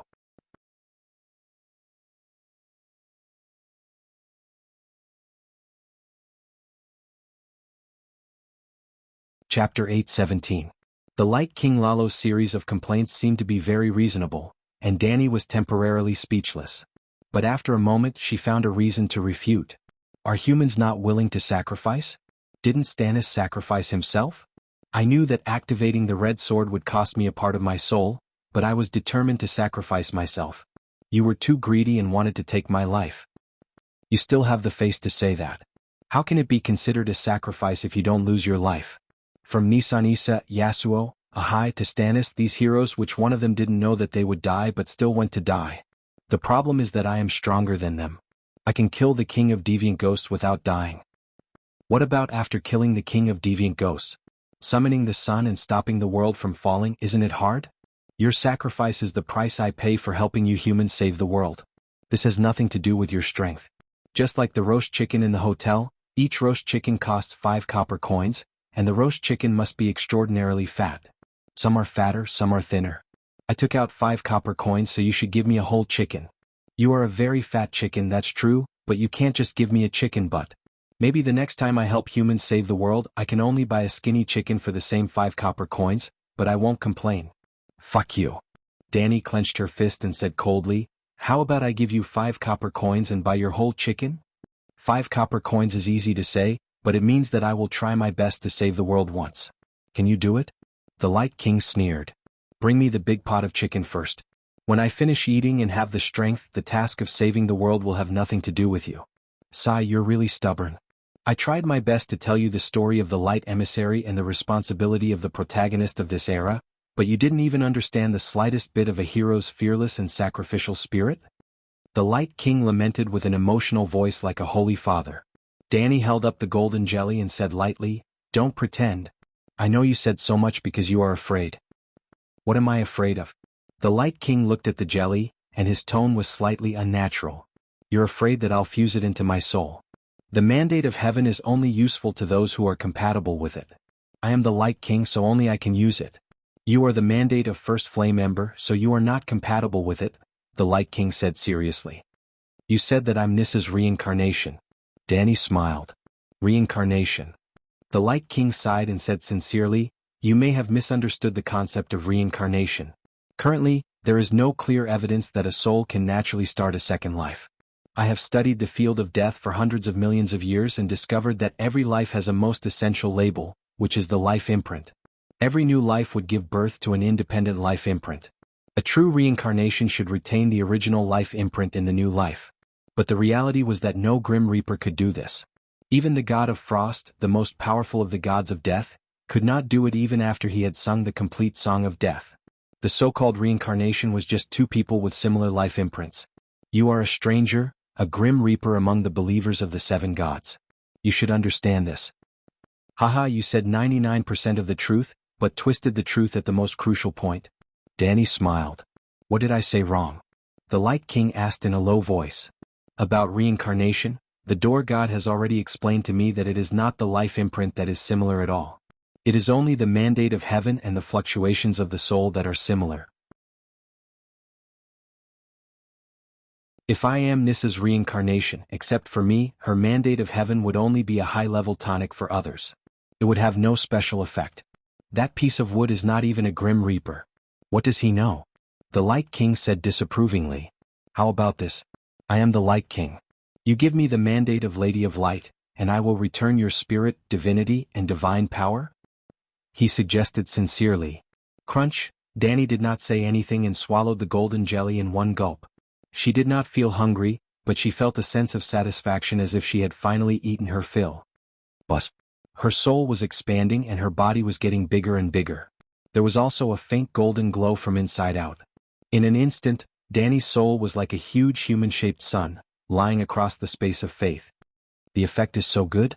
Feeling the power of her spirit that had more than doubled, and the strange fluctuations of power in the depths of her soul, Danny's grievance from losing 20% of her spirit, divinity, and divine power was swept away. The Light King could no longer maintain the temperament of a holy father. He said coldly, do you know what you are doing? I know. The mandate of Lady of Light is very special. It allows me to comprehend the law of light naturally. It is possible that it is more powerful than the Song of Light produced when the sun was artificially forged. So, as long as I work hard, I will be able to sing the Song of Light one day, Danny said confidently. Actually, her confidence was a pretense for the sake of the Laser King. What she really felt now was helplessness and powerlessness. She had just started learning the Song of Fire and Song of Wind. She had almost no time to practice the Lone River Water Wizard that she had learned from Prime Minister Turtle. Because of her position as a stranger, and in order to complete the legendary Song of Ice and Fire, she had to find time to study the Law of Death. She was so busy that she had a headache. She really had no interest in the Law of Light. If 1,000 years or 10,000 years passed, she might try to complete the Song of Light and Darkness when she had gathered the 4 elements, ice and fire. If you dare to have any ideas about the Song of Light, we will fight to the death. I will no longer care about Long Night and Frost God. From now on, I will use all my strength to hunt you down, the Light King said coldly. To be honest, Danny was a little scared. Was it worth it to fight a dog for a pile of poop? The dog needed that pile of fresh and warm poop to fill its stomach. She was just picking it up to fertilize the field. Now that the sun has shattered, the Song of Light should slowly disappear. You don't want me to take the Song of Light, which means that the Song of Light is still in your hands. What did you do? Danny didn't look scared at all. Previously, the Light King was willing to chat because he wanted to use the story of Yasuo and Yahai to influence her and make her realize the true meaning of being a human hero. But now that she had made the worst choice, why would he reveal his secret? So, he didn't say a word and only looked at her with a cold and vicious gaze. Danny was multitasking. Her soul was burning the soul of the sword in the faith space, and her main consciousness was controlling her body to face the challenge of the King of Strange Ghosts. She was doing 2 things at the same time. Winter fell. Above the sky, lightning flashed and thunder roared. White light and darkness were entangled, as if there were gods fighting and roaring. Under the sky, the dark sky was like a big black pot, covering the earth below. The violent north wind almost made the whole world turn south. However, the wind and snow could not affect wind god Danny's voice. So, you knew that Liana and Liga knew each other, fell in love and even eloped in the end, but you did not tell your father and brother. In the wind and snow not far away, a girl's scream could be heard. The King of Strange Ghosts and Danny glanced in that direction at the same time. But it was just a glance. Danny continued, "In the War of the Usurpers your father, brother, Liga and Liana died tragically. Even the people of the 7 kingdoms were in misery because of your concealment. You're a sinner. Maybe you didn't mean to do evil, but it's more likely that you were kind, righteous and noble. Not long after the War of the Usurpers ended, you put on black clothes and exiled yourself. A strange ghost said that only a noble heart that was entangled in evil was qualified to be the King of Strange Ghosts. So you became like this?" No. Danny's words seemed to trigger some unbearable memories in Benjen Stark. The King of Strange Ghosts' expression was pained as he shook his head. "I don't know, I'm just guessing. Liana didn't tell me when she eloped with Liga. I just guessed that she might have fallen in love with Liga. I told Brandon and he got even angrier. I'd only told me the truth after he came back from the Blissful Tower. Yes, they fell in love. Liga is innocent." The forbidden fire domain around the King of Strange Ghosts disappeared again. The 7 hells. At that time, I wondered how a country bumpkin from the Northern Territory could resist the temptation of the 1,000 men's bewilderment thunder.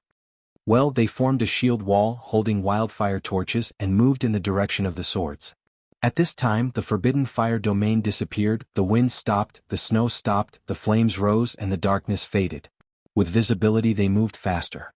They were less than 100 meters away, and soon they were close to the battlefield. More than 100 people quietly surrounded the King of Strange Ghosts.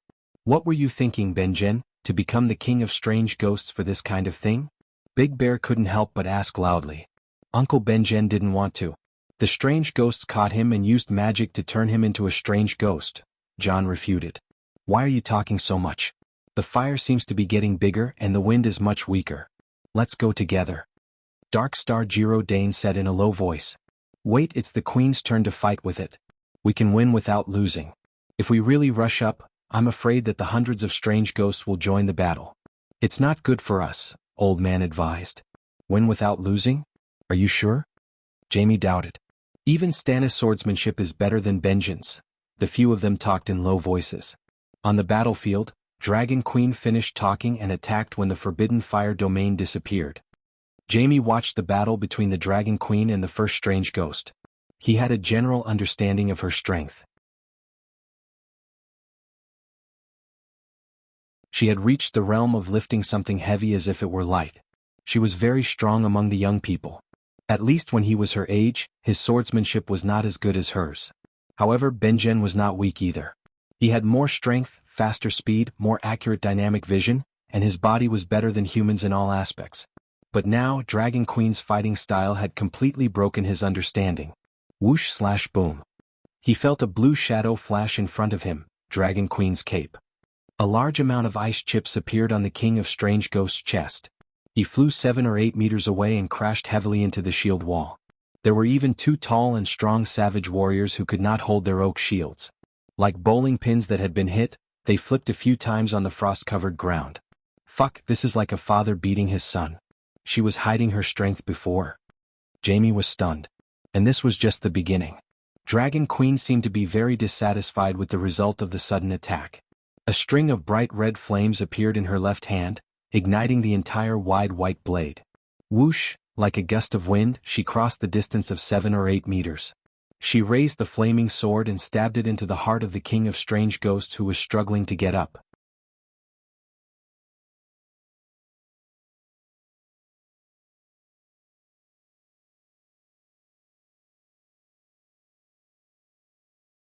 Chapter 8:18.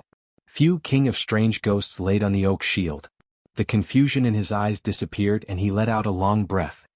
He activated the fireproof domain again and placed the ice sword in front of his chest where the red sword had pierced through. Dragon Queen's lightning sword was only 20 centimeters away from the ice sword. The flames on the sword were also extinguished.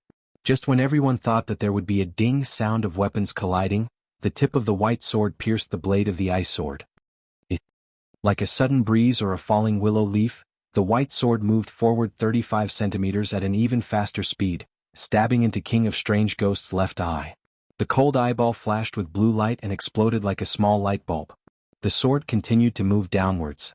Dragon Queen exerted force with both hands, trying to pierce through his skull. Nice. Jamie was dazzled. He shouted excitedly before the white sword stabbed into his eye. Ouch, King of Strange Ghosts howled. The ice sword in front of his chest sliced horizontally at Danny's left leg. Danny seemed to have predicted his movements. She stepped on the ground with her iron boots and did a 180-degree front flip. During the entire process, her right hand never left the hilt of her sword. She even transferred all the pressure from her body to the tip of the white sword. When she landed on the ground, she landed right on top of King of Strange Ghost's head. Before King of Strange Ghosts could stab back, her iron boots hit his right arm. If it was a normal night, this kick would have shattered his right arm.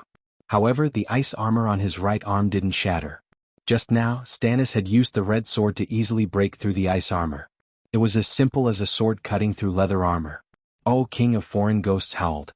The cold wind, snow, and the surrounding darkness were like thousands of living things that heard the king's command and quickly surged towards it. Crack, crack, crack. The white sword met with resistance. Ice shot out from King of Strange Ghost's eye sockets and froze the tip of the sword in his eye socket. The light blue frost crawled on the sword like a black mamba. In a short while, it froze Dragon Queen's iron gloves on the sword hilt. Shit. Danny's expression turned ugly. She could clearly sense that her white sword was losing some sort of uniqueness. More intuitively speaking, because tile steel was filled with high-energy flames, it was indestructible in terms of physics and could destroy evil in terms of magic. Now, the power of frost was counteracting the power of the earth fire within the iron sword. Mortal fire, wildfire, dragon fire, earth fire, sun, embers of the first flame in the heart of the earth, first flame of creation, P.S. The energy levels of the 7 flames rose one after another. The earth fire power in the tile was a 4th level fire magic power, but it was still negated by the Strange Ghost King's ice power. King Deviant Ghost's ice power was even stronger than earth fire.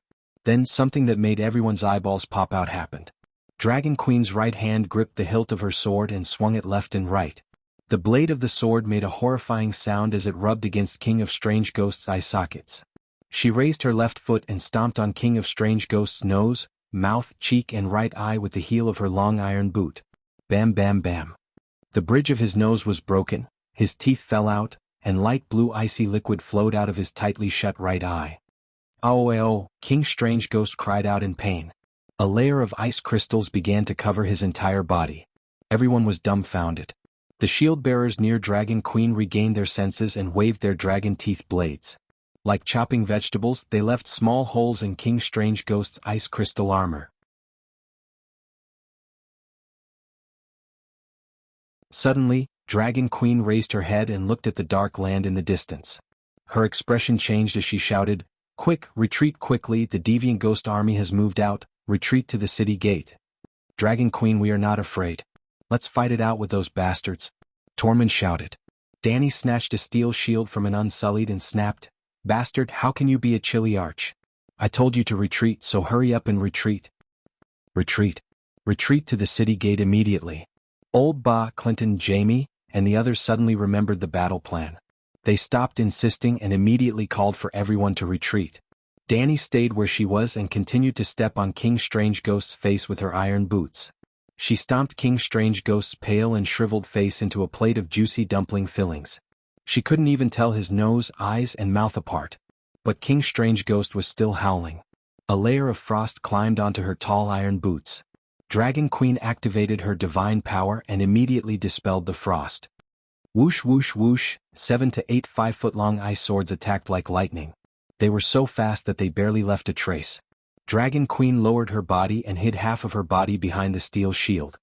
Bam bam bam, the ice swords hit the shield one after another. The force was like holding up a shield to block a rocket, causing Dany's left arm muscles to tear apart.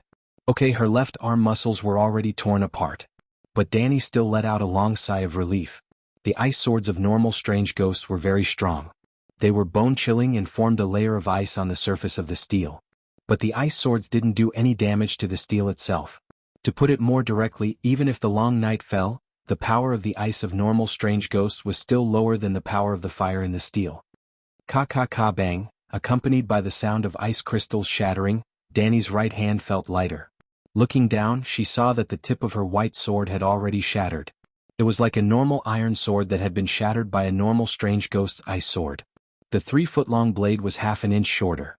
Without the white sword stuck in his eye socket restricting his movements, King Strange Ghost immediately howled. He slapped his hands on the ground and exerted strength in his waist. Like a carp, he flipped himself up. "You deserve to die," he roared at Dragon Queen. Behind King Strange Ghost, there were already hundreds of normal strange ghosts that had rushed over to rescue her on their dead horses and ice spiders. Dragon Queen was surrounded.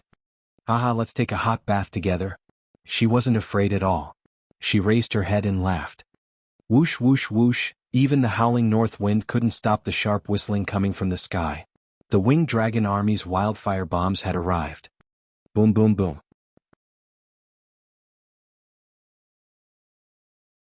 Green flames surged and waves of air spread out in all directions with earth-shattering power. Entering the state of wind song, Dragon Queen could distinguish the trajectory of every kerosene bomb falling from the sky. She was like a flea jumping back and forth, drifting with the waves.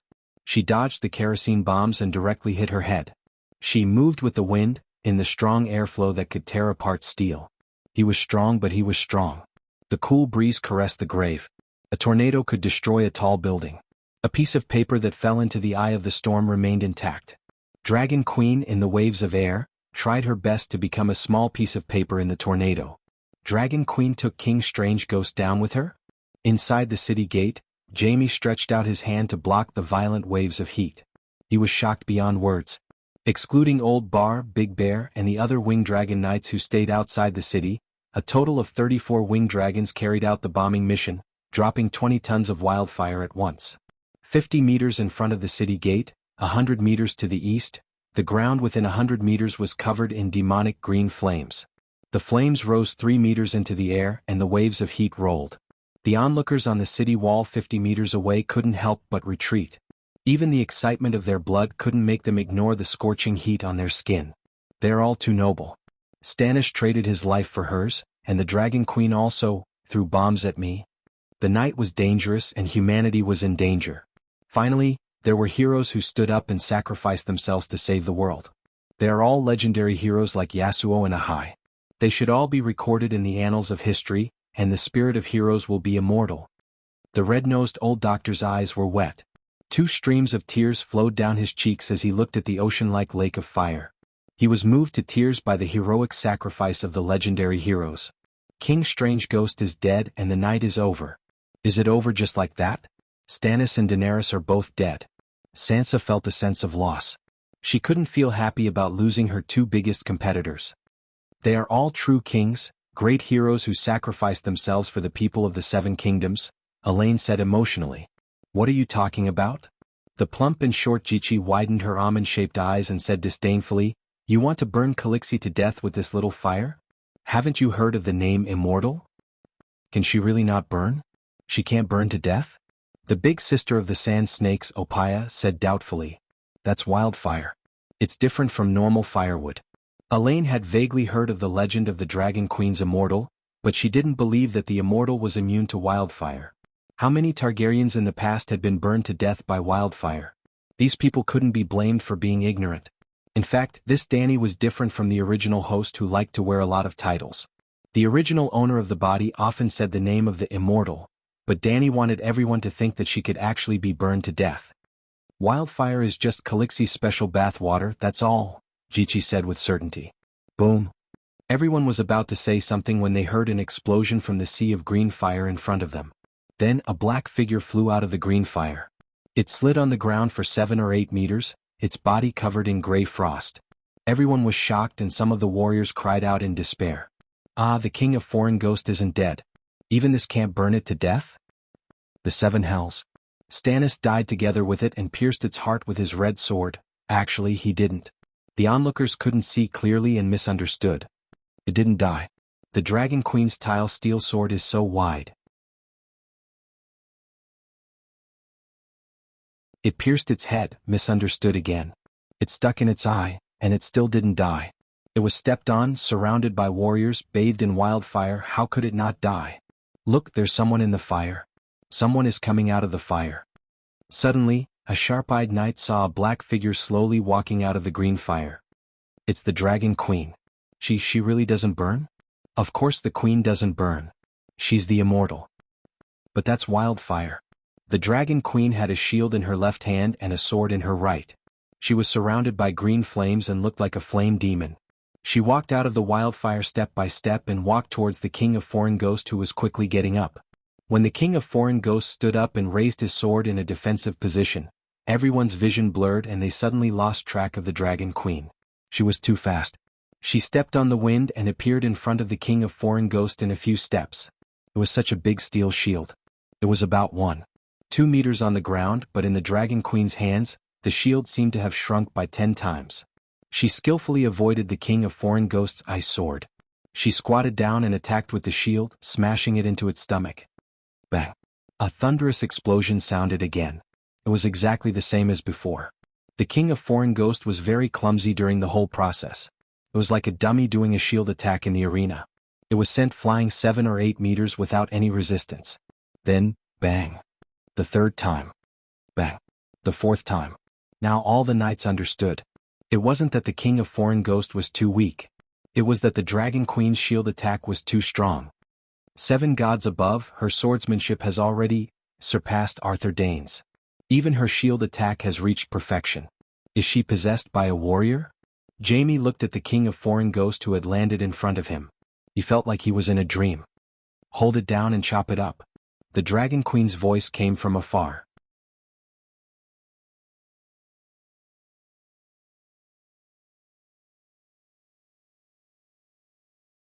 Chapter 8:19. Bam Bam Bam. After 5 consecutive shield attacks, Dragon Queen's extreme speed and great strength transformed into momentum on King Ghoul's body, knocking it all the way to the city gate and landing in front of the knights. Hold it down and chop it up. I don't believe we can't kill it. Dragon Queen gritted her teeth. She walked out of the wildfire. Her green velvet cloak had been burned, but her blue and white armor was still shiny as if it had not been burned by the green flames. Kill King Ghoul, end the long night. Big Bear roared and rushed over first. He held down King Ghoul's right arm that was holding the sword and swung his steel sword with all his might. It was like chopping a wooden stake. Kill King Ghoul, end the long night. Old Bart, Clinton, Chui Luo, Greybug, Jaime and the others rushed forward, holding down its legs, feet and arms, swinging their swords wildly. Shao, King Ghoul opened its mouth that was missing front teeth and let out a soul-freezing howl. Ah. The knights surrounding it were bleeding from their 7 orifices, their faces twisted. You're already meat on the chopping block, still want to struggle. The dragon soul entered its body and used soul-suppressing strike. King Ghoul's soul attack was interrupted. The souls of the soldiers surrounding it seemed to have taken a hot bath, and their minds were clear again. Qidong. Dragon Queen also walked forward, stabbing her sword into its heart where the red sword had pierced through. The tip of the sword broke. The blade was too wide and the ice armor was too thick. Sir, stab it in the heart. Danny, let old Bart do it. After a while, Your Majesty, King Ghoul's ice armor is too scary. It can't be broken. Barristan's right arm that was holding the sword was covered in a layer of white frost. When he spoke, his teeth were chattering. This was not an illusion. The ice power of the entire northern region was gathering towards King Ghoul. Although it was held to the ground by a few large men with oak shields, a thick layer of light blue ice armor quickly solidified on its body. It looked very similar to the fire armor that Sheep Egg had used fire magic to solidify in Orlas's magic tower. What was even more frightening was that the ice armor was like a black hole, stealing the energy and heat from the people around it. Or perhaps the king of foreign ghosts had turned into a white hole of ice, shooting out the power of ice from the long night in all directions. Every strand of frost energy was like a living creature, drilling into the bodies of living people and greedily devouring their warm life force. Because of Strange Ghost King, the area under the city gate had turned into an ice hell. There was even a layer of frost on the ground where it was lying, spreading in all directions. Damn it, my feet are frozen. The knights around King Strange Ghost were terrified. Visible to the naked eye, the white frost crept up from the soles of the boots to the insteps, ankles, calves. Even the gray stone walls on the side were covered in a palm-thick layer of light gray ice that was rapidly spreading upwards. The crowd that was leaning on the battlements and looking down excitedly, cheering felt as if they had touched a red-hot iron. They screamed and stepped back. But even if they wanted to retreat, their feet and hands were frozen to the wall by the frost. The heat of their lives was like a pool of water that had its gates opened, gushing out. Holy Mother, King Deviant Ghost wants to freeze Winterfell. The long night is really brought by the Deviant Ghost. Sansa held her big belly. With the help of Theon and Jenny, she quickly leaned against the wildfire brazier to avoid the cold that was pressing down on her. Iskaboom. Hiskaboom. Iskaboom. The 3 megalosaurus lying on the city wall and the top of the tower moved.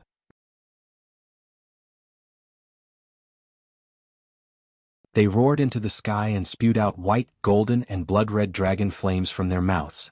The 3 dragon flames gathered in midair and then spread out to a radius of 100 meters. It was like a huge umbrella that covered the top of Winterfell's city gate. The handle of the umbrella was in Dragon Queen's right hand. It was actually more like a huge mushroom umbrella. The fire-forbidden domain was still there. She could not control it as accurately as before, but she could still roughly knead the dragon flames into the shape of a mushroom. Under the cover of the dragon flames, the flame power and fire element were rampant. The sky, ground, city walls, and people's bodies were all dyed red by the hot flames. The power of ice struggled to fade away and retreated to the surface of King Deviant Ghost's body, condensing into a thick cold fog that did not dissipate around it. Everyone regained their vitality again. But the tactic of chopping up the stuffing was not very effective. Just like Great Wizard Valeglia, who was standing on the side of the magic tower, as long as it did not exceed the upper limit of the power of fire magic injected into the magic pump, no one could break the flame shield on his body. The Long Night, especially the northern region that was ravaged by the Long Night, was King Deviant Ghost's magic tower. The power of ice surged in from all directions, constantly strengthening the ice armor on its body. If there was no Megalosaurus, it could really turn the entire Winterfell into an ice sculpture. Bang crack, Mormont raised the steel sword that had a large gap in its front teeth and said in horror, "My steel sword is broken, how is this possible? Its arm is stronger than steel?" Clearly before Stannis. At this point, Big Bear seemed to think of something and suddenly shouted, "The red sword of the hero, only the light messenger can kill King Deviant Ghost." Jaime exhaled a thick white breath and asked, "Your Majesty Danielis, where is the light messenger? I seem to have heard you say that King Deviant Ghost cut it into pieces?" "The light messenger is indeed broken." "What, the prophesied light messenger to end the long night is broken? What do we do now? Without the red sword we can't kill King Deviant Ghost." A group of people who knew of Asha's prophecy were confused. Even those who were skeptical of Asha's prophecy, now that they had surrounded King Deviant Ghost for so long, they more or less understood Yasuo and Yahai's difficulties in killing their wives as a sacrifice to the sword. Without the light messenger they could not kill King Deviant Ghost even if they caught him. Hound stabbed an ironwood spear into King Deviant Ghost's mouth as he cursed loudly. Bullshit prophecy. Did the prophecy say that King Deviant Ghost would lie on the ground like a dead pig for us to stab? This was also the truth. The prophecy and the great battle that they expected should be like Erlu and King Deviant Ghost before, back and forth, and it would be extremely thrilling. He shouldn't have kicked King Igue like a ball like the Dragon Queen was hitting her son. If Dragon Queen had the red sword, King Deviant Ghost would not be able to withstand a single blow. When they thought of this, their expressions became strange. The legendary and divine nature of Erlu and King Deviant Ghost's desperate fight seemed to have decreased a lot. Danny looked around at the soldiers who were shivering in the cold air around King Deviant Ghost, and comforted them loudly. The Deviant Ghost cavalry was completely wiped out in the wildfire, and King Deviant Ghost is now a turtle in a jar, with no reinforcements and no way to escape. There is nothing that cannot be killed, we have time and we can slowly grind it to death. With that, she waved her right hand, and a thick pillar of fire dropped down from the center of the dragon flame mushroom above her head. The mushroom-like stem was aimed at King Deviant Ghost's lower abdomen. Like a water column shot out from a firefighter's water gun, the scorching dragon flame landed on King Deviant Ghost's lower abdomen, making a sizzling sound and a large amount of steam rose. The soldiers who were holding King Deviant Ghost down could not help but tilt their heads. Dragon Queen waved the broken sword, not dodging the dragon flame and steam, and stabbed at King Deviant Ghost's lower abdomen that was shot by the dragon flame. King Deviant Ghost's lower abdomen was like a leather drum, making muffled sounds of tearing. The broken sword pierced the ice armor, leaving wounds on King Deviant Ghost's lower abdomen, but it could not penetrate deep into the internal organs, and was immediately blocked by new ice crystals. King Deviant Ghost grunted in pain, but there was no fatal injury. Danny was annoyed. She raised her iron boot and stomped down on King Deviant Ghost's crotch. Unexpectedly, this inadvertent act of venting her anger was extraordinarily effective. Crack, the ice armor on King Deviant Ghost's crotch shattered, and a heel imprint appeared. Ouch! King Deviant Ghost closed his eyes, gritted his teeth, and resisted the hound's attack on his throat, and let out a miserable howl from his chest. Sir Richard's eyes lit up and he laughed. I see, this iceberg is Bunyan Stark and he also has a weakness. Queen, please let me try. Everyone do me a favor and pull King Deviant Ghost's legs apart. He raised his fake red sword and said solemnly. Danny was stunned for a moment, then understood his intention.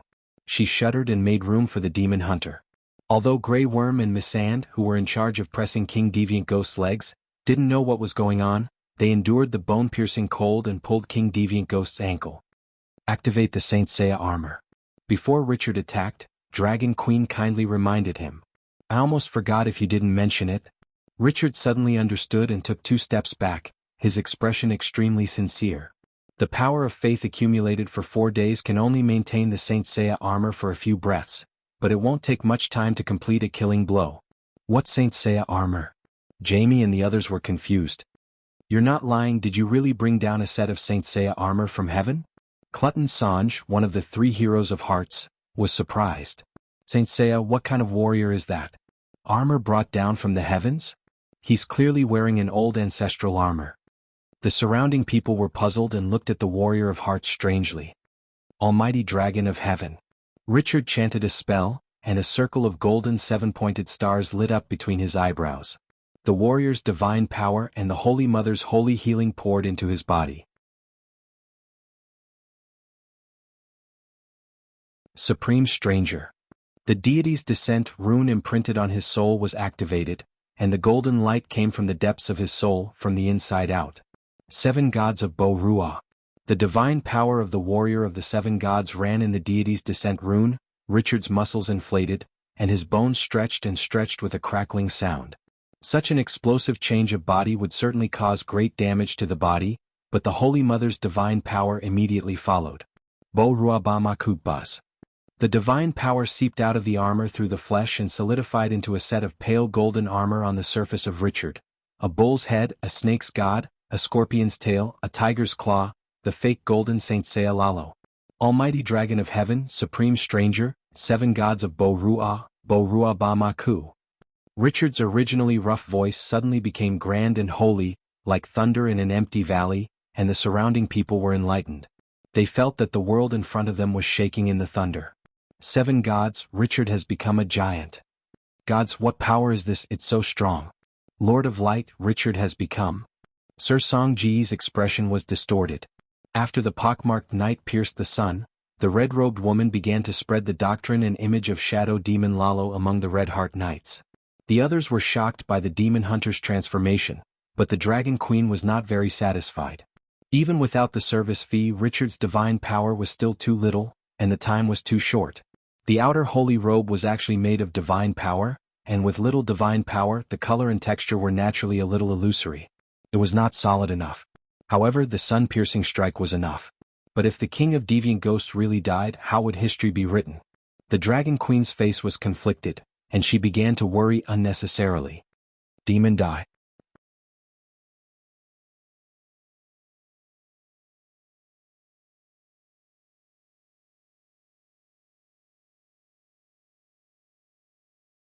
Chapter 820. Seven gods, please help me kill the ghosts. Richard grew from 1.9 meters to 2 meters. With the golden bull helmet on his head, he was close to 2.5 meters.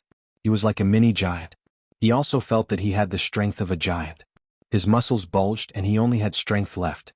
It was like drinking a year's worth of aphrodisiac. He felt extremely suffocated and bloated. At this moment he was confident that he could break through any defense with his sword. The knight's iron armor, the shield-bearer's oak shield, the king of strange ghosts' ice armor.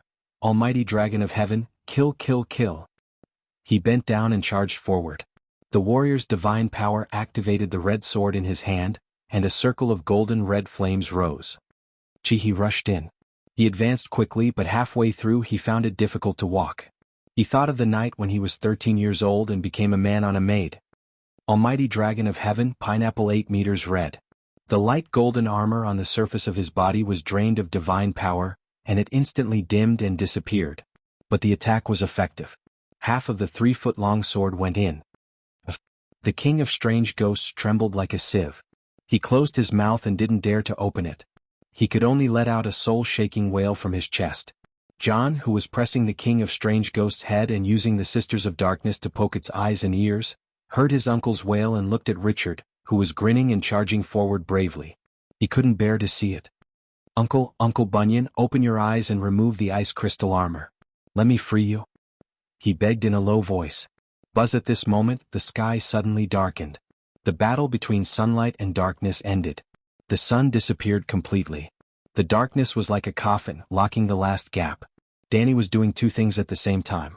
At this moment, in the space of faith of the seven gods, her divided soul swallowed the destiny of the Lady of Light. You dare to have designs on the Song of Light and start a battle of the laws. We will fight to the death. There is no room for negotiation. I will no longer care about long night and cold God. From now on, all my strength will be used to kill you, the King of Light announced coldly. He meant what he said. He retreated. Once again, at the crucial moment, just as Richard twisted his blade and was about to lose control, the King of Light dropped the ball and ran away. Be careful, Frost God is descending from the astral plane. I can't stop him. Bran's shrill cry appeared in Danny and John's mind. He had been working with the Light King to resist the will of the Frost God. Mother God King Igue called out in a low voice. It summoned a spirit of ice, darkness, and death. In an instant, all the braziers and torches in Winterfell were extinguished. The fake red sword was stuck in the middle of the pike, unable to move an inch. The pockmarked knight was so anxious that he roared again and again. In fact, in the fire-forbidden domain, ordinary flames could no longer be ignited. At this moment, even the wildfire had been extinguished. Winterfell seemed to have fallen into a dark and cold jelly. It was like an orange petal in an orange jelly. Will the torch be extinguished when it falls into the water? This was the same principle. Only the dragon flame was still burning fiercely. However, the mushroom umbrella formed by the 3 megalosaurus dragon flame could no longer be maintained and scattered into a mess. Rumble, the ground was shaking and Winterfell was boiling. In all directions, millions of ghouls surrounded the city walls. The 20-ton wall of fire outside the city gate was extinguished and the ghouls swarmed in. The knights immediately raised their shields and formed a shield wall with King Igue as the center. Winterfell had 6 city walls. There were no wildfire bombs to clear the area.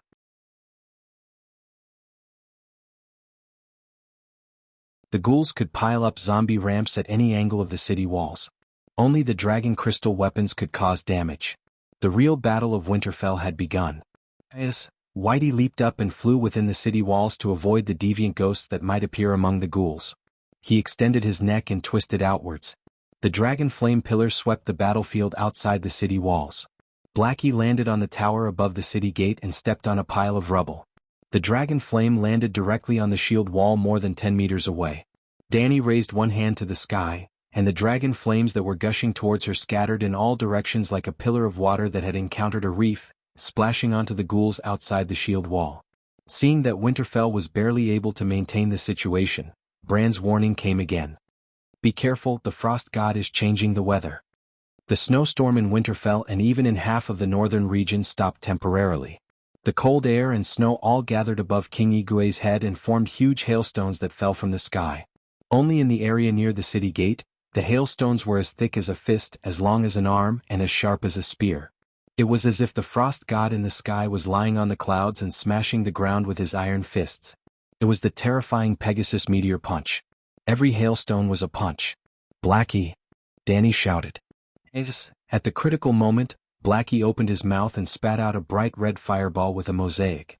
Pop! The mosaic fireball flew above Dany's head and instantly expanded into a bright red mirror with a diameter of 30 meters. It happened to cover the shield formation formed by hundreds of knights below. And just 100 meters in front of him, another mirror that looked exactly the same as the first one opened in a seemingly slow but urgent manner. Whoosh whoosh whoosh whoosh, the hailstones fell from the sky like spears and fell into the mirror at high speed. They didn't even cause a ripple and disappeared. Crackle bang bang bang. It was an indiscriminate attack. The knights in full armor looked around blankly in the pink mirror. The ghouls around them were smashed in the head by the hailstones and their corpses were smashed. Jaime looked up in shock and saw a dense army of ghouls. Above them, they were walking on the ground and were being smashed to pieces by the hailstones that passed by him. What is this? He asked in a daze. Dimension portal. This is the dimension portal opened by the Megalosaurus, Big Bear said excitedly. Don't delay, quick, carry King Igue into the city. Dany ordered loudly. Its back is stuck to the ice crystals on the ground. We can't lift it. Barristan and the others lifted its head, pulled its legs and grabbed its arms.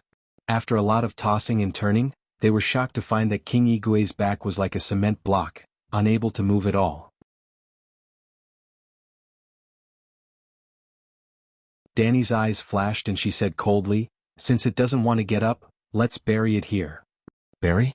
Jaime was shocked and then suddenly said, yes, we can use stones to pile it up.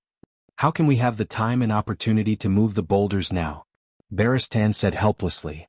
If it weren't for the fear of freezing my dick, I would like to pee into its mouth. We can each pee and let it freeze in its feces and urine, the hound cursed.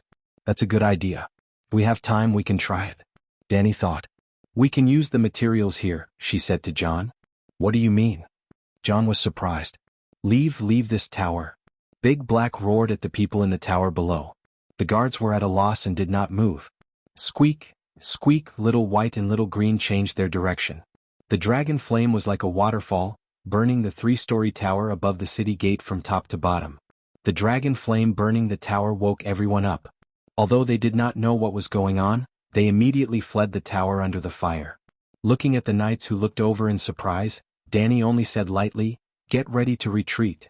Before she finished speaking, the light red space door above their heads rippled a few times. Buzz rip. The space door that was wandering around 100 meters in front of them disappeared directly. The next moment, another space door suddenly appeared at the junction of the tower and the city wall under Big Black's feet. There were entrances and exits to the space door. In the higher dimension world, there was only one space door, and the entrances and exits were connected together.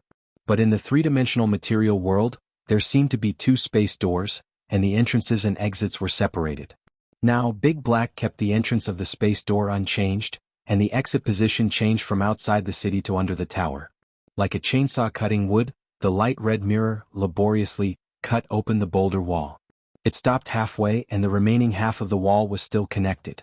The tower did not fall into the space door. In fact, from the outside, the space door cut through stone as easily as a sword cutting through meat. But Danny knew that it was very difficult for the space door to cut through material objects.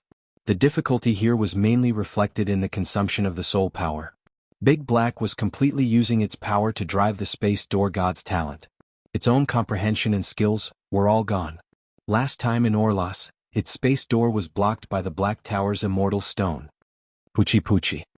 The stone tower shook, and there was an endless dull sound like firecrackers being set off inside. The hail did not stop, and it went through the space door and smashed into the stone tower. I need 2 warriors to stay here and hold down King Strange Ghost's death acupuncture point, Danny said loudly. Looking at the dust and bricks falling from above, everyone could guess what was going to happen. Old John was the most courageous. He was the first to raise his hand and said with a serious expression, "Your Majesty, I'm willing to die with King Strange Ghost. Let me do it. After living for so long, it's not bad to go to heaven with the glory of ending King Strange Ghost's life." Baristan was eager to try. "I'm not afraid of death." "Calixi, let me do it," Shui Luo said immediately. "My determination to protect the Westeros is not as good as a centaur's. Your Majesty, tell me, what should we do?" Hound said loudly. Then Jaime, Big Bear, Darkstar and the others all expressed their willingness to step on the path of glory. Even the little crab, when Danny glanced at him, reluctantly, expressed his willingness to die for his queen. Well, his father and brother were both winged dragon knights and they were not here. Of course, the little crab did not want to die, but everyone around him was patting their chests, eager to sacrifice themselves.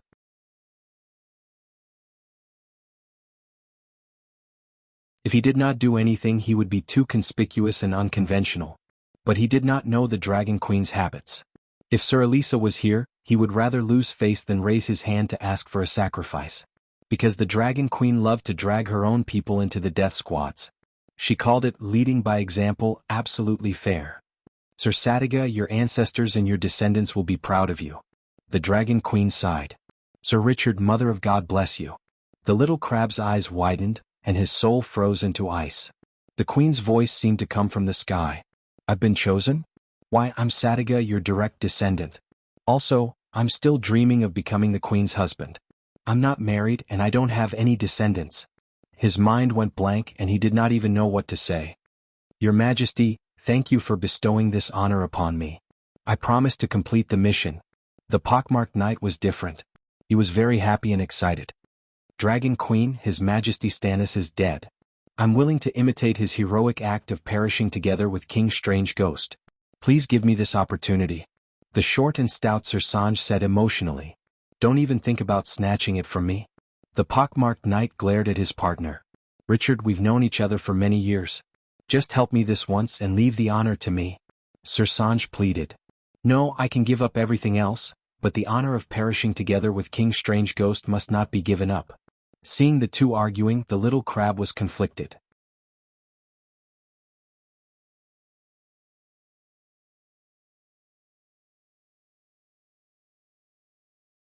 Chapter 8:21. Time is of the essence. Stop arguing. I'm willing to give my honor to Sir Sanggu. Riga Sitiga had a pained expression. Without waiting for Dragon Queen to speak, Sir Sanggu stepped forward and took the little crab's hand.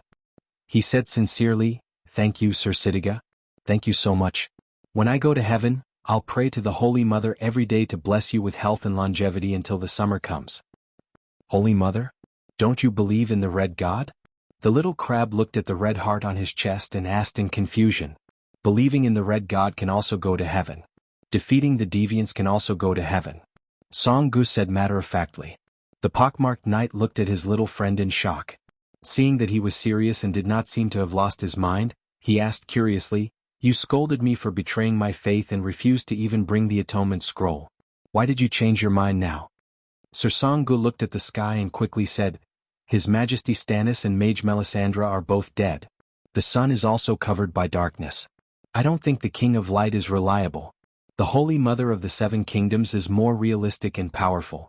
You've been to the Seven God Heaven and revived in the Holy Robe. But who has been to the Red God Heaven? Who knows what the Red God Heaven is like? If you're really forged into chains, it'll be too tragic." This was too honest.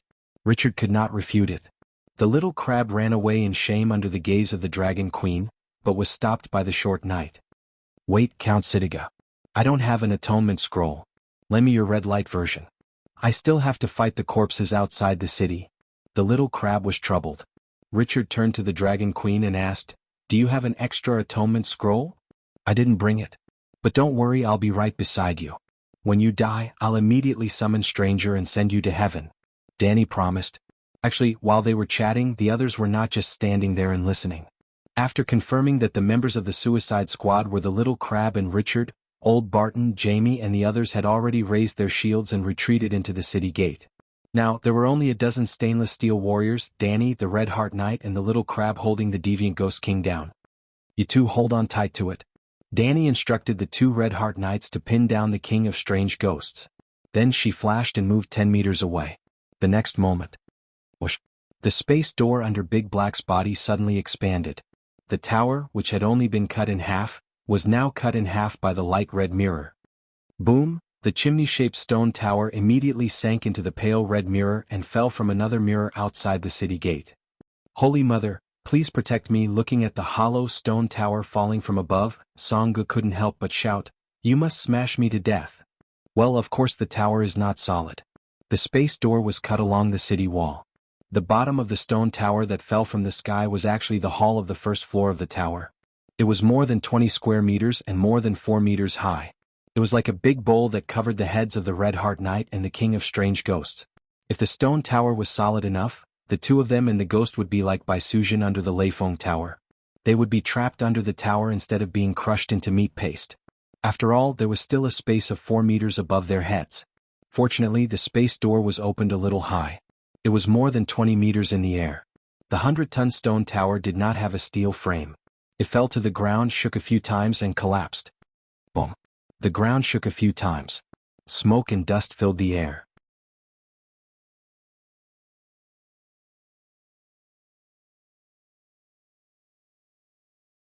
There was an additional 7 to 8 meter tall pile of rocks at the city gate.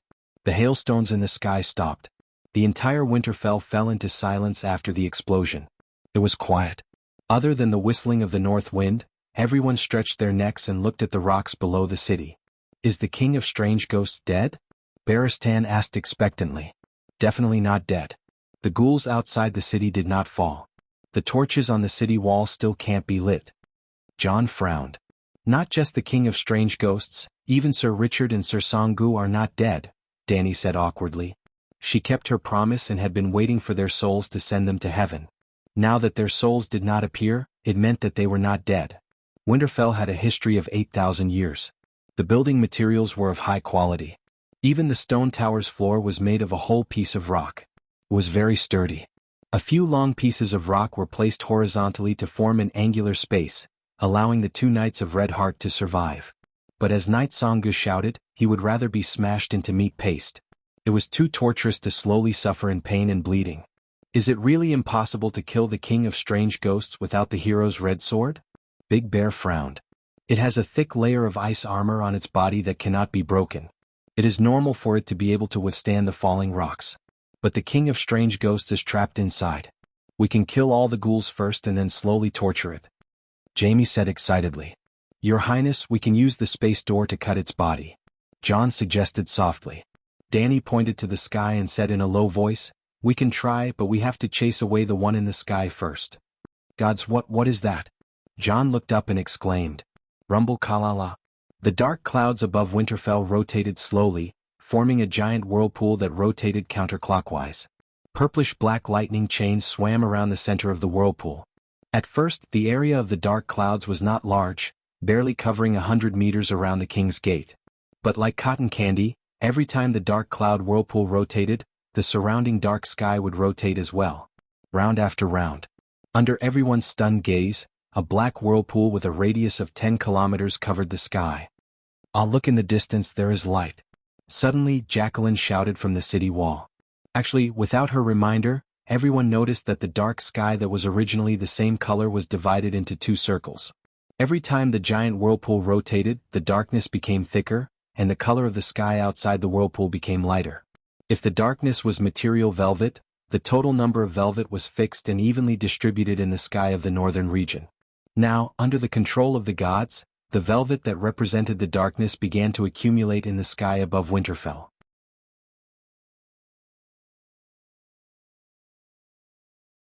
Winterfell was even darker, and the rest of the city revealed a gray sky. From afar it was as if there was light outside the black whirlpool. In fact, there was no sunlight at all. The light came from the darkness. Lalo had already retreated. Even the shattered sun had exhausted its energy and disappeared completely. Be careful, this is a large-scale hailstorm mana spell. Everyone hide in the tomb immediately. A flock of crows descended from the sky and cawed in unison above Winterfell. Bran was in a hurry and appeared in front of everyone without concealing himself. The Winterfell defenders were shocked and suspicious. Blackie immediately said, "All soldiers, the generals of each section of the city wall, are to lead their troops into the tomb." There was a bug-like structure in Winterfell, and that was the tomb that was tens of meters underground. All the official members of the King of the Northern Region and the House of Stark, not counting illegitimate children and married daughters, would be buried in the Winterfell tomb after they died. For example, Lyanna, Ide, Ricard, and Brandon were buried in the tomb.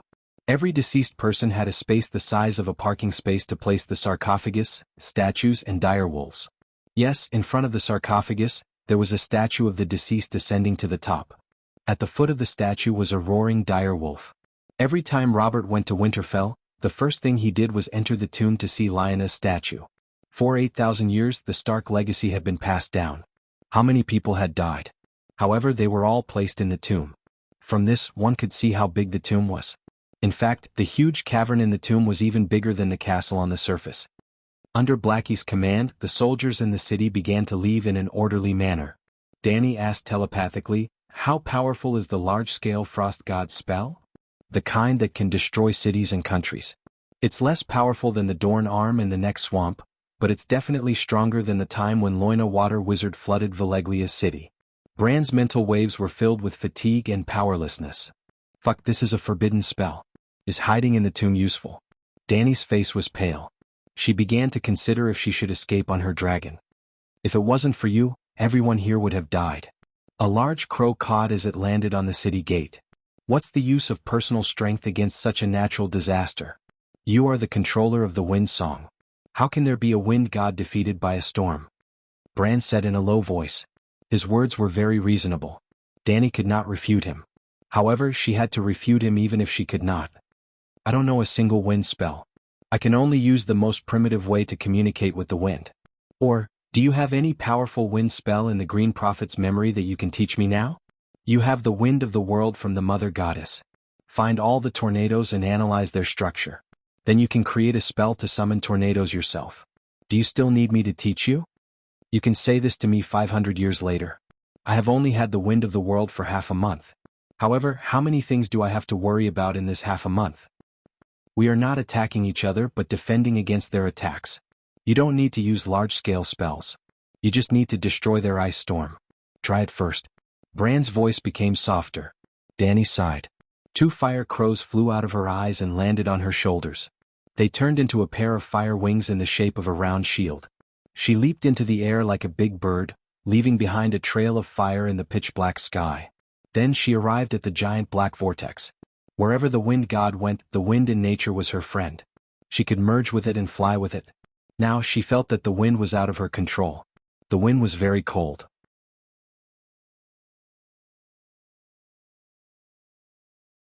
It slowly condensed under the rotation of the vortex. The embryonic form of a tornado had already taken shape. She was like a willow leaf that moved with the wind uncontrollably. She was multitasking. The ring of wind brought the second soul into the state of the wind song. She analyzed the structure of the ice storm while chatting with the three-eyed crow. "The frost god is so powerful. How did Yasuo and Ahai end the long night? What did you do that you don't even know? Lalo plotted against you. You just needed to resist. Why did you have to shed all pretense of cordiality and merge with the Lady of Light's destiny? How many songs of laws have you been involved in? 4 elements, death, and now light. Aren't you tired?" The Bran complained. Dany said angrily, "Ever since he plotted against me, I shed all pretense of cordiality with him. You didn't blame Lalo, who broke the rules of the game first. Instead, you blamed me, an ally who was so cautious and conscientious, but was betrayed. Are you crazy? Do you know that I lost 20% of my divine soul's power? Did I blame you for destroying the Red Sword? If you had pretended to be obedient first and merged with the Lady of Light's destiny after passing this trial, I could have even helped you deal with Lalo. Such a good situation was ruined because of the internal strife between you two. So that's how it is. Destruction is much easier than creation. Danny suddenly laughed. Along with her carefree laughter, a light green wind belt surrounded her body. The wind belt was like a living creature, swallowing all the tornadoes that fell from the giant whirlpool. At the same time, it spread circles of chaotic wind in all directions. It was as if the wind had become a substance like water. The giant whirlpool of the frost god was condensing the water in the pool of wind, and Danny connected a pipe under the opponent's pool to steal the water into her own pool. Then she turned on the tap and let the water flow back to nature. Boom kala. In less than a quarter of an hour, the tornadoes under the giant black whirlpool completely collapsed. As the brand said, Danny was the controller of the Song of Wind. Danny couldn't control the ordinary wind witchcraft driven by magic or divine power because the divine power belonged to the demon god himself. However, large-scale wind-forbidden spells must involve the power of the wind element in nature. When it came to controlling the wind element between heaven and earth, Danny might not have any skills, but she could destroy the opponent's orderly control. Be careful, the white frost is coming. Danny was excited. Brand shouted at the top of his lungs, and his spiritual fluctuations were full of fear.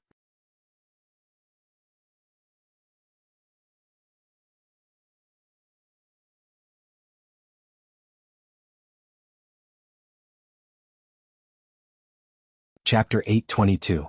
Be careful, the white frost is coming. Brand said in fear. Danny looked up and saw that the giant whirlpool with a radius of 10 kilometers seemed to be slowly but rapidly extending downwards into a long pipe, like a funnel. No, it didn't look like a funnel. The tail of the whirlpool was too thin. It was like a fishing line hanging from a Boeing 747. If it wasn't white and emitting white light, which contrasted with the black whirlpool, Danny wouldn't have been able to find it even with Brand's reminder. The white trail in the center of the whirlpool was very fast. In a short while, it drifted down 5,000 meters and was only 2,000 meters away from Danny. Run, that's the white frost. Brand said anxiously. What's the white frost? Danny moved with the wind. She didn't lower her altitude and flew horizontally away from Winterfell. Do you remember why I asked you to rebuild the Great Wall? Bran asked. That day, Danny discovered that there were still runes operating in the Great Wall. They even preserved part of her mana. However, she didn't intend to repair the 30-kilometer collapsed Great Wall. She felt that the Great Wall with a hole was useless. Bran appeared and told her, "Our world is a closed system. When the long night comes, the cold air from the north will enter our world. The Great Wall is the dam that blocks the cold air. A damaged Great Wall is better than no Great Wall. It's like how a dilapidated house is warmer than the outside. Every moment, there's cold air entering our world from the north. The Great Wall can't block all the cold air. It's less in summer and more in winter. The long night is the peak of the cold air invasion. The long night has arrived and the northern region is shrouded in thick ice power. This power is getting stronger and gradually eroding the Westeros and even the entire world.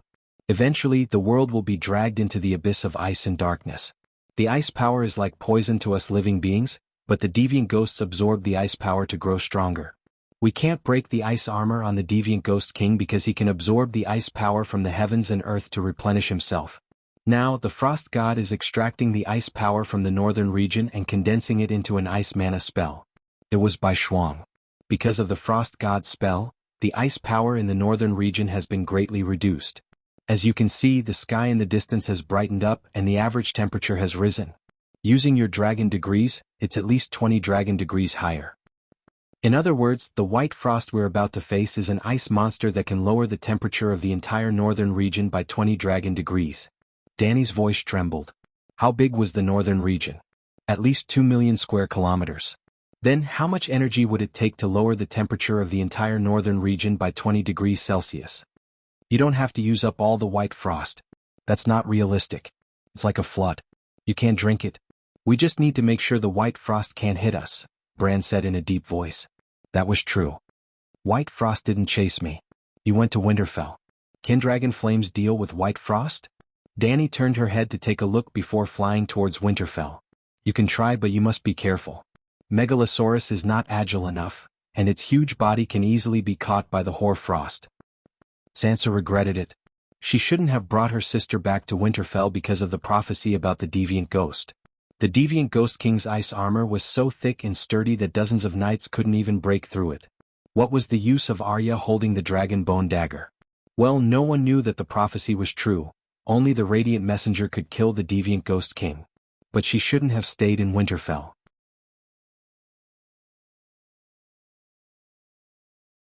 She had considered that as the main battlefield of the Great War, Winterfell would be fraught with danger. At the beginning, the battle was still within the realm of mortals' understanding. Stannis and the deviant Ghost King were evenly matched and they fought back and forth. It was completely in line with the settings of the legends. Then the Dragon Queen changed the story. She pretended to be weak to eat the tiger. At the beginning of the battle, she was in a stalemate with a normal deviant ghost. After a long battle, even the humans thought that was her true combat power, let alone the deviant Ghost King. If the deviant Ghost King knew the true level of her swordsmanship, he probably wouldn't have appeared alone. After all, Uncle Bunyan was a Stark. When he became the deviant Ghost King, he seemed very simple and didn't know how to scheme. Oh, that's not right. When he fought with Stannis, he used many tricks and finally killed the radiant messenger, the only fatal blow to him. Unfortunately, when faced with the sudden power of the Dragon Queen, all his tricks were useless. Even though she didn't know much about swordsmanship, she knew that Uncle Bunyan was far inferior to Sword Daybreak, and the Dragon Queen had surpassed Arthur Dayne.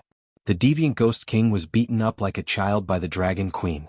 Although it wasn't the fixed plot of the legends, it was still a human battle. But the hailstorm that followed, the fire in Winterfell went out, the dimension portal cut the tower. Even Grandma's legends weren't so exaggerated. But this wasn't the most exaggerated. The giant whirlpool was 10 kilometers wide. Even the ignorant humans would tremble inexplicably. The extraordinaries who sensed the terrifying mana within were already in despair. Sansa knew deeply that this was the prelude to a terrifying spell. As a moon singer, she could even predict the fate that would befall Winterfell through the violent tides in the Mana Sea. Even though the Dragon Queen suddenly grew a pair of wings and flew into the sky, causing the defenders in the city to shout excitedly, she didn't get much comfort from it. When Bran's crows loudly reminded the Winterfell defenders to hide in the tomb, she hesitated like the others. The others didn't know who was controlling the crows, nor did they understand the seriousness of the matter. But she knew that hiding in the tomb might not be useful. Escaping on the Terrasaur was the best plan. But besides Jenny Poole and Theon, she also had Princess Elaine and the others with her. She had watched the deviant Ghost King's final battle on the city wall and had been surrounded by people. She couldn't escape on the dragon in front of them. While she hesitated, she was escorted back to the inner city by Jenny and Theon and queued up to enter the tomb. Perhaps the Dragon Queen could stop the forbidden spell in the sky? Perhaps the tomb could prevent them from being affected by the spell? After all, Bran let them enter the tomb but didn't remind her to escape on the dragon.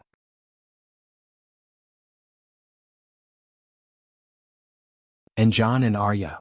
Thinking of Jon and Arya, Sansa began to worry about her siblings. Just now, the Black Dragon's voice rumbled. Those who can't enter the tomb in 5 minutes, immediately turn back to the city wall and gate. Put down the wooden ladder and leave Winterfell. Sansa understood what he meant. The Winterfell tomb originally only had one entrance. After the deviant ghosts broke through the city wall, Jon knew that the Winterfell war was inevitable. He had no choice but to burn the remains of Stark's ancestor and empty the tomb to make it the last fortress against the ghost army. Only then did he carve out 3 more passageways. There were 4 rugged stairs that only allowed 2 people to walk side by side, but there were 20,000 people in Winterfell. It was very likely that when the forbidden spell in the sky descended, not all of them would be able to enter the tomb. Thinking of this, she became more anxious and hesitant. Sansa, don't worry. It will be our turn soon. We will be able to enter the tomb in 5 minutes. Theon supported her body and felt her trembling. He comforted her gently. Even if Miss Stark was willing to be behind the Princess of Dorne, the Earls, and the Knights out of humility, she wouldn't be behind the commoners and barbarian soldiers. Maybe I should leave on the Terrasaur. Theon was someone she could trust. Sansa whispered her thoughts to him. Not now. There are so many people watching. Princess Elaine just went in. Theon shook his head with a troubled expression. You shouldn't go to the city wall. If you are in the castle, you can do whatever you want. This was the reason why Sansa was hesitating. The tomb is 30 to 40 meters deep. The tornado can destroy the castle above the tomb, but it can't tear the ground apart, right? Jenny Poole said. She was once Sansa's personal maid. After Ide was killed, she worked as a prostitute for Littlefinger for a year. Later, as Arya, she married Little Skinner. On the night of their wedding, Theon was forced to moisten her body. Now, after going through the vicissitudes of life, she returned to the side of Miss Winterfell, who was also no longer young. Both master and servant had become beautiful widows. The tornado disappeared before it formed. It seems that the north wind has also stopped. Ah, what is that? Theon's gentle comforting suddenly turned into a hoarse scream. Sansa felt a sudden chill behind her. She turned around and glanced at the city gate. That glance froze her soul. A white line hung down from the center of the giant dark whirlpool. It fluttered gently like a ribbon. It was about the thickness of a finger. It lightly brushed past the right tower of the outer city gate. It formed a pair with the stone tower that was cut by the dimension door. It was made of gray stone and was 3 stories tall. When the white ribbon brushed past the railing at the top of the tower, white powder that emitted a white light floated down. Perhaps the ribbon itself was made of powder. In the darkness, the fluorescent white powder was so gentle and beautiful that it was intoxicating. Gray-white ice crystals appeared out of thin air. Starting from the top of the tower where the white frost touched it, it sprinted downwards and spread in all directions. In a few breaths' time, the tower and the 50-meter-long city wall at the city gate were all covered in a layer of ice crystals. There was a long queue at the city gate. The commander cursed loudly and asked the soldiers who were dawdling to leave quickly. Even though the Black Dragon had warned them, those who could not enter the tomb in time were unwilling to leave the city. Leave the city to hide? Hide from deviant ghosts? There are deviant ghosts, zombies and even deviant ghost kings outside the city. Leaving the city is courting death? The soldiers complained loudly. What's that sound? The soldiers raised their heads.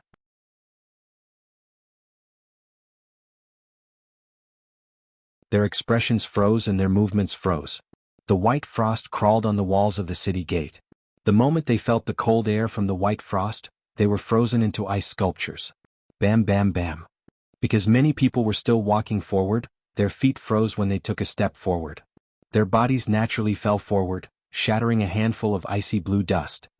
The ice powder spread and blocked the view of the city gate. Only the cold sound of the white frost crawling could be heard. The people who were queuing up to leave the city saw the terrifying scene in front of them and shouted. However, their terrified cries seemed to have attracted a certain existence. Or rather, the white ribbon floating in the air was an intelligent creature. It smelled the fear of the humans and came. The white ribbon floated lightly as if it was weightless. It bounced off the heads of the people who were running frantically.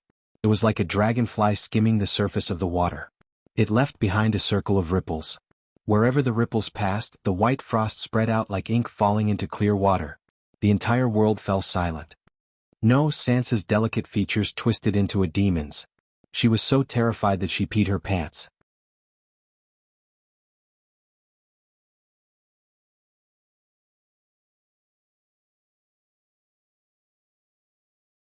Chapter 8:23. Save me. Merciful Virgin Mary. Dragon Queen, save me. Where's Dragon Queen? Megalosaurus, save me. Great Guardian of Light, save me. In the areas of Winterfell that had not been dyed white, the soldiers, servants and civilians could no longer maintain order. They either cried and squeezed forward, found a room to hide in, or jumped off the city wall before the white frost reached them. More people ran while shouting the names of the Virgin Mary, Dragon Queen, King of the Northern Territory, and even Stannis the Undead. Kaboom! Dragon Queen and the others did not respond, but the giant whirlpool in the sky seemed to respond to their calls. Thick lightning rolled in the black clouds, as if the gods were waving their lightning whips to fight with the enemies. In the center of the whirlpool, bursts of crimson light pierced through the thick darkness. The falling white frost ribbons lost their previous lightness and elegance, like the leather whip of a butcher who had lost control of his emotions. They no longer chased after crowded areas, but whipped the castle, the stables, the spacious training ground, and even landed on the ghouls who were fighting with the soldiers outside the city wall. The ghouls were already cold enough, and because of their arrival the weather was even colder. But in the face of the white frost, they were frozen like humans, falling to the ground and shattering into ice shards. 7 gods, what is that? Old Bart quickly escaped from the spreading white frost on the ground while looking back at the thousands of ghouls frozen in ice. The White Knights had been strictly following Dragon Queen's orders. The others were still hesitating whether to go out of the city to fight the ghouls, but they did not hesitate at all. The group of knights who were waiting at the city gate, those who had horses immediately found them, those who did not raise their shields and followed behind the knights. They formed an arrow formation and rushed out together. Along the King's Road, they ran away from Winterfell to the south. Old Bart, Big Bear, and the other followers of Dragon Queen rode their dragons. Naturally, they did not have war horses, so they could only run on their 2 legs. Just now, the white frost ribbons twisted like the wind and moved a kilometer or 2 horizontally, landing on the left side of Old Bart and immediately freezing the ground. If it weren't for the old knight's good luck that he was a little far from where the white frost fell and that he was wearing a steel armor that could resist part of the power of the ice, he would have been glorious. The white ribbons that tracked the aura of the living in an orderly manner turned into a white frost whip that went out of control. It was an unexpected disaster for the people outside the city. But the Winterfell creatures who were queuing up to enter the tomb realized that it was a good opportunity to escape. After Bai Shuang left, they had time to enter the tomb again. Quick, get out of the way. This is Queen Sansa. This is Sansa Stark. She's pregnant. Theon carried the stunned Sansa in his arms and roared as he pushed his way forward. We should have left on the pterosaur. Dany Liz has already escaped. It's too late now. I've sent Lady away. It's too late. Sansa sobbed in Theon's arms. There's still time. We can hide in the tomb. That white frost whip can't freeze the ground into ice. There's a hot spring under Winterfell. Theon consoled her. Fortunately, the title of queen was useless. Stark was a sturdy signboard in the Northern Territory and Winterfell. Even though the white frost whip was wreaking havoc in Winterfell and their lives were in danger, many savages, Northern Territory civilians, and even noble knights made way for Theon. Boom! Just as Theon carried Sansa down the stairs, a dull sound came from the center of the black whirlpool in the sky. It caused the castle to tremble slightly. Then red light tore through the black whirlpool and dyed the ground red. The world of darkness suddenly became like the birth of the sun, with thousands of rays of multicolored light. Everyone who looked up at the sky could feel the warmth of the red light on their cheeks. It was hot. What happened? Theon stopped in his tracks and looked at the sky in a daze. Hong hong hong rumble, there was a hole in the sky. The red light dimmed and disappeared. It was replaced by white light. Everyone who looked up at the sky could feel the warmth of the white light on their cheeks. It was cold. The bone-piercing coldness made everyone fearful. The viscous white light that leaked down from the hole in the sky had the same color and temperature as the white frost whip.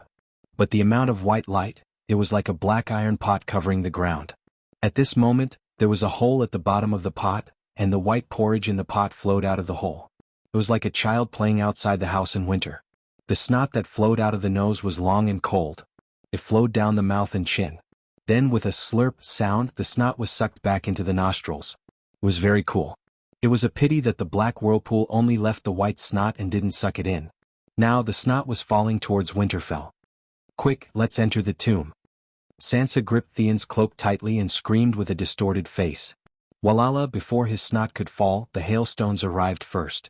Winterfell was once again filled with wails. White frost flowed down from the sky like snot. Surrounding the frost was a thick icy fog. It was the moisture in the air that was frozen into tiny ice particles. The tiny ice crystals held hands and froze into large ice cubes. Hail was born. Fortunately, the hail wasn't interfered with by the gods. Otherwise, the hail wouldn't be the size of eggs or fists. Finally, the snot reached Winterfell. In an instant, white light flashed above Winterfell. The castle, the training ground, the city walls, and the people on the ground were all frozen. Ka.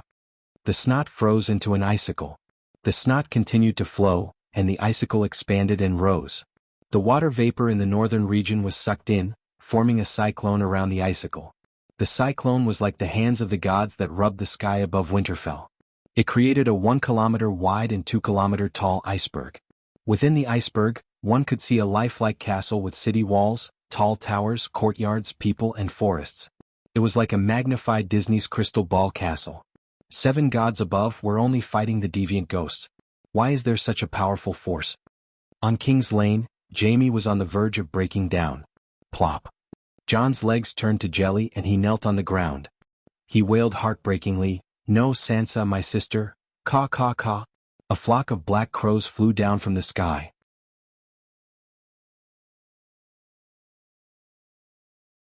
One of them landed on Jon's shoulder, while the rest circled above the humans and ghouls. This team was being chased by thousands of ghouls and the battle never stopped. John, pull yourself together. Sansa is hiding in the tomb. There's a hot spring in the tomb.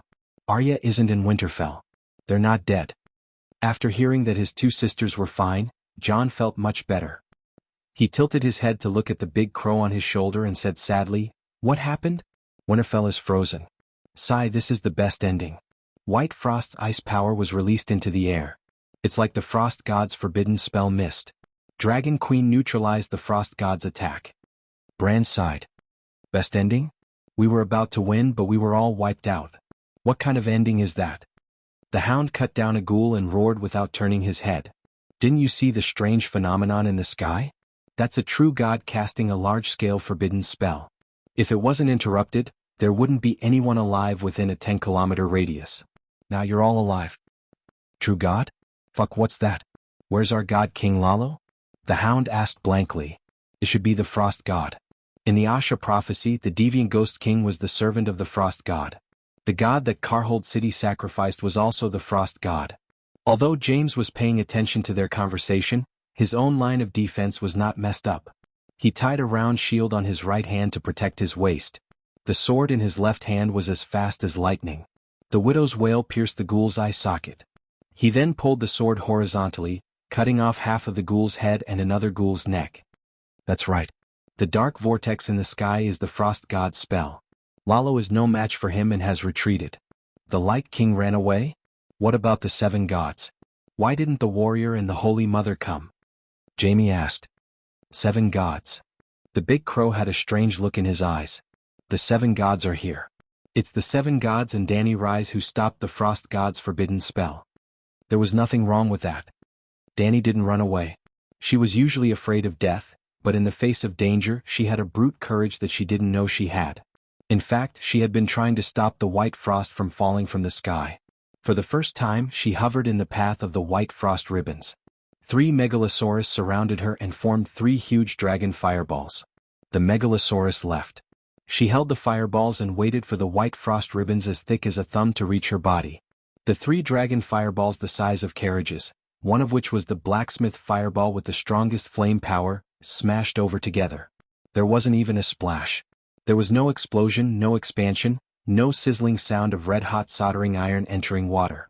The white frost was like a greedy demon, reaching its tentacles into the dragon fireballs and sucking watermelon juice. In a few breaths, the fireballs shriveled, shrunk, and finally disappeared. In fact, the white frost didn't absorb the flame power in the dragon fireballs. Instead, it extinguished the dragon flames with a large amount of ice power. It was like using a fire hose to extinguish a lit candle. The second try was the space gate. Blackie was far away. A mosaic fireball shot out dozens of meters and cut off the white frost ribbons. Then, the bright red space gate solidified into a seemingly solid ice crystal mirror and shattered with a crack. As expected, the space gate doesn't work well on Frost God and even the King of Strange Ghosts. Bran sighed helplessly. The time and space talent that Mother Goddess gave you can be divided into time and space talents. Time is Door God's talent, while space comes from Wind Mastery, PS. To put it bluntly, the space gate was just a kind of witchcraft derived from the Song of Wind. Door God knew how to use it and so did Frost God.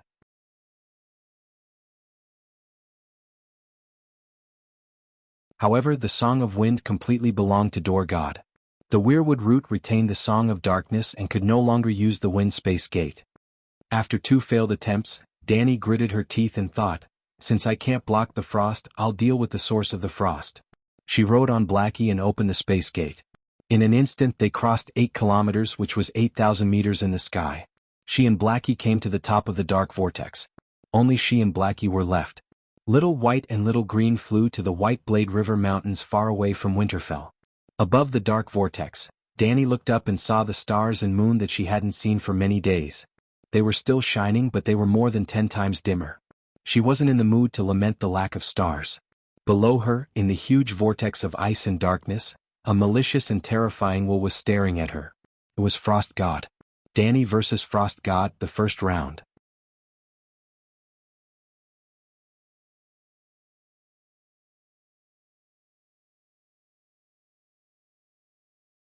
Chapter 8:24. There was an evil and cold consciousness in the black vortex that locked onto Dany. Dany immediately sensed something strange from him. She was no longer ignorant of the power of this world when she had just transmigrated. She had fought with Sheep Egg, Door God, and Lalo. She had even beaten Frost God's servant, King Strange Ghost, to death. It was not easy to judge purely based on strength because Sheep Egg and our Crow were not facing her with their true bodies and full strength. But at first glance, Danny noticed the difference between the god of frost and the other gods. He did not fit in with this world and was incompatible. Or rather, Frost God was rejected by this world. Perhaps other people or gods would overlook this. But Frost God's distance from the world and Danny's closeness to the world were a stark contrast. Entering the state of Song of Wind, she was almost one with the world. The origin of the world was like a teacher who taught her the secrets of the law through the wind. Without any external help, Danny was confident that she could sing both wind and fire songs if she was given 1,000 years of cultivation. Compared to her, Frost God was like the secret son of the world's Will's wife and the old man next door. Previously, Danny had always thought that the one controlling the black vortex was just a clone of Frost God. Because if his true body was here, there was no reason for him not to attack personally, just like what the cow-headed snake demon did in the East Sea Kingdom. Now she was sure that Frost God's true body was here. He was in the black vortex below. But the world did not like him and bound him with a layer of law. If he really showed himself in front of others and fought with Danny and Megalosaurus, would he not be their match? Danny was not sure. But it was obvious that compared to physical combat, forbidden spells were more powerful and had better effects. Reality proved that even the powerful King Strange Ghost's performance in physical combat was very awkward. At this moment, seeing that Frost God was hiding in the black vortex, Danny would not foolishly rush in to seek a one-on-one swordsmanship challenge. Her goal was not to defeat Frost God, but to interrupt the casting process of the forbidden spell White Frost. The Megalosaurus flew along the surface of the black vortex at high speed, spitting out divine dragon flames.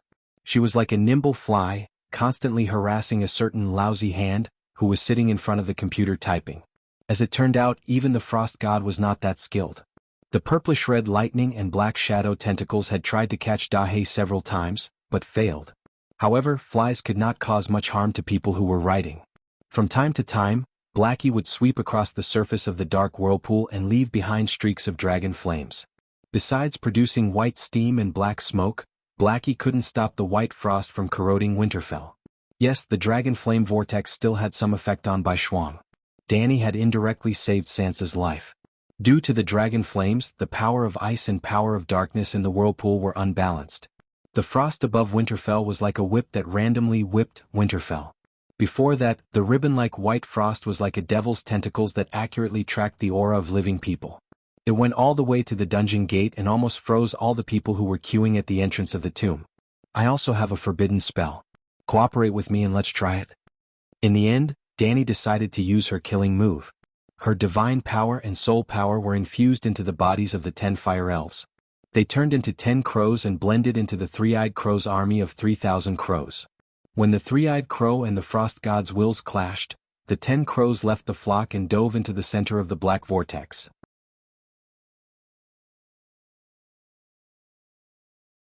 Explosions aren't necessarily art, but they are definitely the simplest and most violent. Boom. In the center of the black vortex, amidst the boundless power of ice, the 10 crows suddenly turned into 10 fire elves. For Danny, for all humans, charge. Little Fog shouted loudly and led the 9 fire elves to expand rapidly. Then, Biom. This was the reason why the world was filled with dazzling lights. The explosion was not only caused by the mana of the 10 fire elves, but also Dragon Queen's divine power and soul power. Simply put, the 10 fire elves and Danny self-destructed at the same time. It was a complete self-destruction. The effect was, it was a little awkward. The self-destruction blasted a hole in the black vortex, and the accumulated power of ice poured out. It was unknown whether the frost god was severely injured, but Winterfell was sealed in ice by a 2,000-meter-tall icicle, killing 1,000 enemies and sacrificing 1,200 of their own. However, Bran felt that it was worth it. No matter how great the damage was to Winterfell, it couldn't change the fact that without the help of a true god, the humans were able to resist the frost god with their own power. This was the first time in history. It's elemental annihilation. How did you do it? Bran was astonished. It's the special characteristic of the fire elves. They are originally fire elemental creatures. Lalo can no longer force the humans to consider the big picture. You have broken free from your original destiny. We can ditch him and fight alone, Bran said with a complicated tone. This is just the beginning. Since the elemental explosion is proven to be effective, let's go big. Dany was in a very bad state. Her face was pale and her soul was in pain. She had no strength or mana, but her tired eyes shone with excitement. When she blew up Lady Chu in the Death World, she only paid the price of one thought. This time, all her divine power was drained, and her soul participated in the self-destruction. She was basically in the same state as the elves. Her vitality was greatly damaged, and she was on the verge of hibernation. However, she still had one last trump card, overclocking fusion. Previously, she had only overclocked with Blackie. Now, the 5 Megalosaurus had mastered the 9-colored Vortex Meditation Foundation. She could fuse with the 5 Megalosaurus at the same time. However, Little Red and Little Gold were too far away, and the aftereffects of overclocking were too severe. She couldn't immediately rush over to treat them. Blackie was carrying her high in the sky and he had to protect her, Little White and Little Green. Double overclocking should be enough. 3 kilometers south of Winterfell on the King's Road. More than 500 warriors formed a circle of shields, and they were surrounded by thousands of ghouls. Bunyan, you crippled man, come out and fight me. Jaime, the disabled man, loudly invited him to battle. Jon looked embarrassed.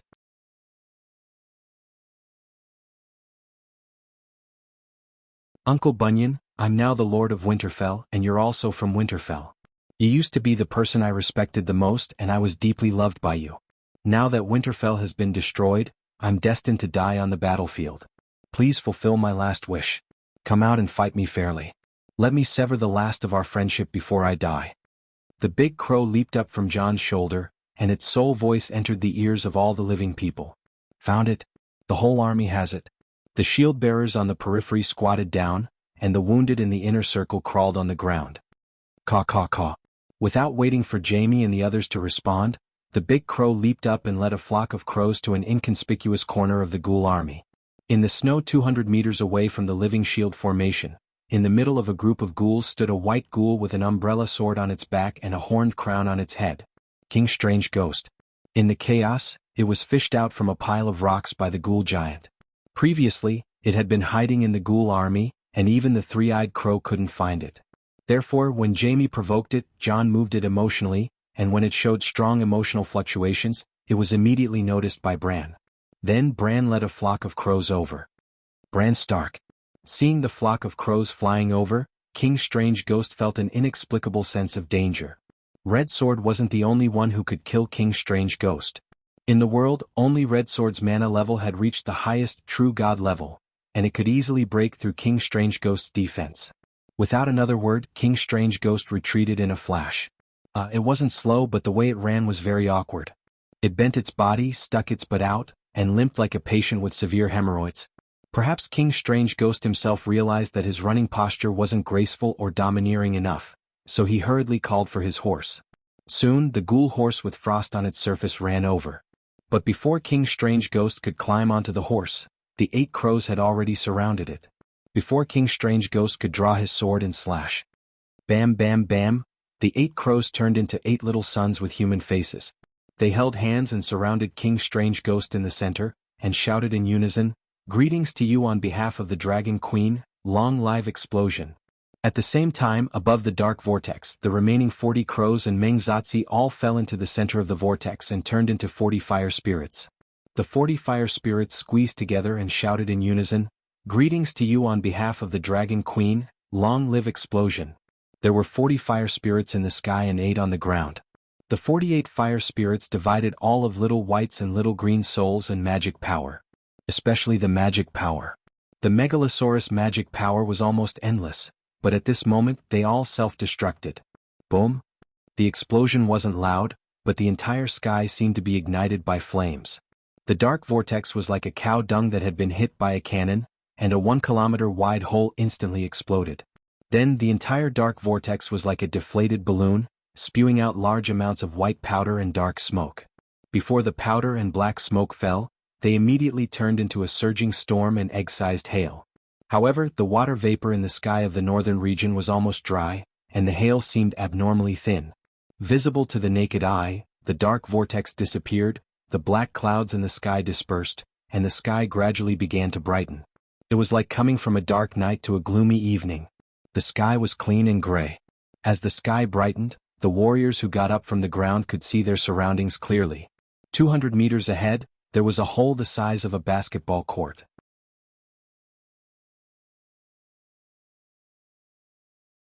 At the edge of the snow hole, there were corpses that fell like wheat. Most of them were still alive and were still struggling to get up. Even around the shield formation, there were corpses that were getting up from the ground. They were almost uninjured, but they couldn't stand steadily under the shock wave and fell to the ground. The vortex disappeared, the black clouds in the sky also disappeared. Is the god of frost dead? Is the king of strange ghosts dead? Is the long night over? Jamie shook his head that was constantly ringing and looked around blankly. They're not dead, the corpses are still moving. John snapped his fingers and a cluster of flames rose from the tip of his finger. Just as his face showed joy, he suddenly thought of something and his expression became anxious. He looked into the distance and said quickly, "The flame domain is broken and the firewood can be lit. The king of strange ghosts must be in a bad state. We should take this opportunity to end it. The corpses aren't attacking us, they're retreating. The king of strange ghosts is really in big trouble." Baristan was both happy and anxious. "Where is the three-eyed crow? Help us lock onto the king of strange ghosts." The 500 warriors had been fighting for a night, and they were already exhausted, but now they seemed to be on drugs. They formed the arrow formation again and rushed to the center of the explosion. As soon as they got close to the edge of the snow hole, they were stunned. Someone had beaten them to it.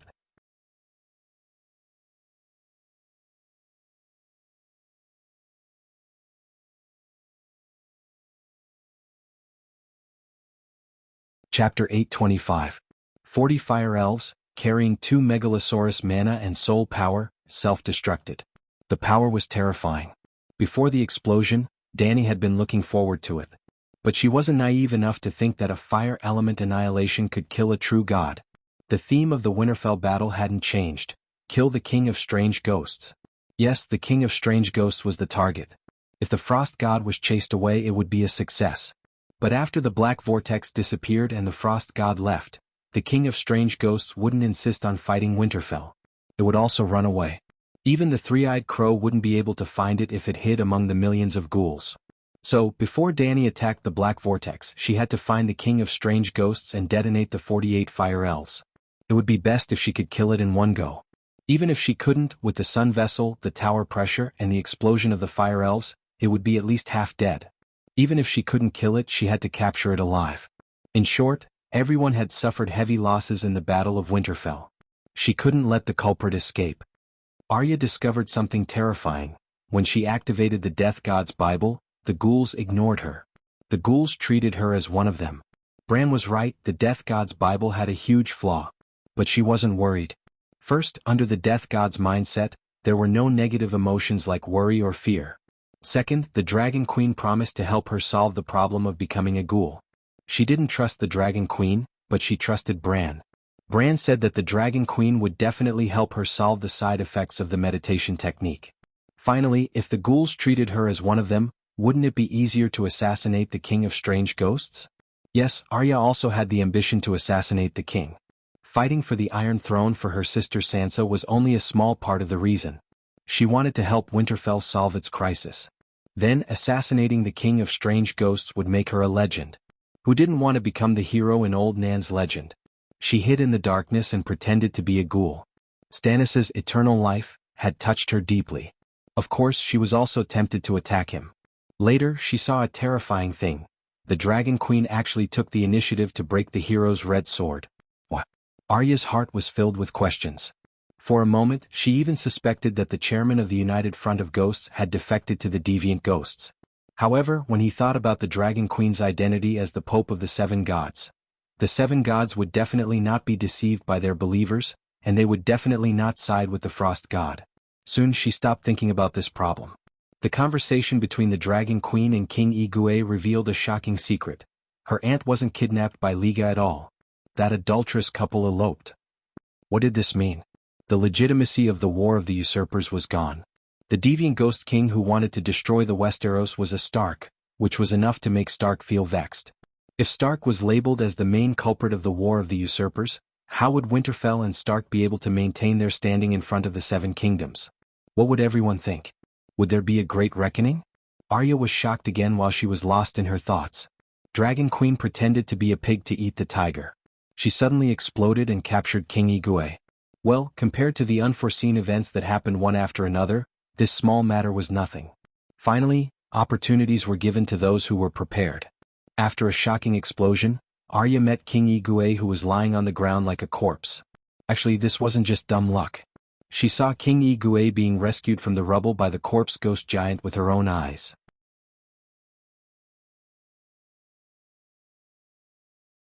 She also saw him grit his teeth and howl as he pulled out the long sword behind his butt. King Igue didn't dare to destroy the fake red sword because after the blade was frozen by the power of ice, the shards would remain where they were, making it even harder to pull them out. It was also from that moment on that Arya decided not to treat him like Uncle Bunyan. It was too unsightly, too unsightly. Her wise and powerful second uncle of the Night Guard shouldn't be like that. Even King Igue's image as the world-destroying demon king gradually collapsed in her heart. Seeing King Igue limping forward and the icy blue liquid flowing down the ice crystal leg armor, Arya started to look down on him. Other than the corpse ghost giant, there were a dozen other deviant ghosts protecting King Igue. Therefore, Arya didn't have a chance to sneak attack. But the opportunity came quickly. King Igue hid his aura and put on a gray cloak, pretending to be an ordinary corpse ghost and hiding in the middle of a group of corpse ghosts. If she hadn't seen the whole thing with her own eyes, she wouldn't have believed that King Igue could be so wretched. That's right, she didn't think it was smart, only wretched. You're King Igue, the demon king that destroyed the world, the final boss in all of Grandma's legends. Can't you be a little tougher? But King Igue didn't have any deviant ghosts protecting him, so it was a good chance. Just as Arya was about to sneak up on it, something happened again. A huge explosion sent her flying 7 to 8 meters away. Her head was stuck in the snow. She staggered up and found that her chance was even better. King Igue got up from the snow pit at the center of the explosion and struggled to the edge of the snow pit. All of his ice armor was broken, his pale skin festering, and icy blue blood flowed down his legs to the ground, leaving light blue footprints. Right now he was like a suckling pig that had been roasted alive, skinned, and minced. However, Arya also noticed that as wisps of grayish-white mist surged in from all directions, those terrifying wounds were rapidly healing. I can't waste any more time. Arya crept up behind King Strange Ghost without making a sound. She had almost no body temperature, no breath, no breath.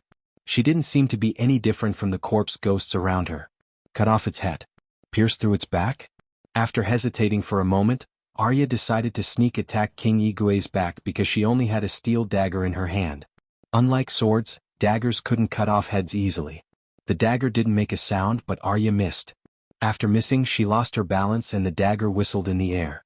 King Igue stepped on his right foot and turned 180 degrees to avoid the attack. His ferocious and cold face faced Arya. His right hand shot out like lightning and grabbed her neck, lifting her half a meter high like a rag doll.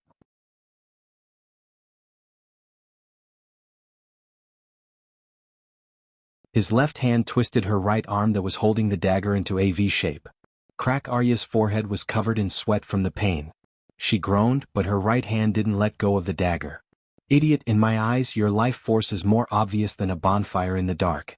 Unless you can completely give up your inferior human emotions, King Igue mocked in a sharp voice. Arya's neck was choked. Her face was red and she couldn't say a word. But you are special. Our souls have merged before. Maybe I should break the rule of not turning women before the eternal night. How about I make you my queen? I need an heir. King Igue's blue eyes were cold and emotionless, but his expression was very serious. He loosened his iron-like right hand, wanting to hear a definite answer from the King Igue. Arya's face paled. The deviant ghost king deserved it. She put on her most pitiful expression and cried, "Uncle Bunyan, it's me. I'm Arya, wake up, Uncle Bunyan, I'm Arya, troublemaker Arya.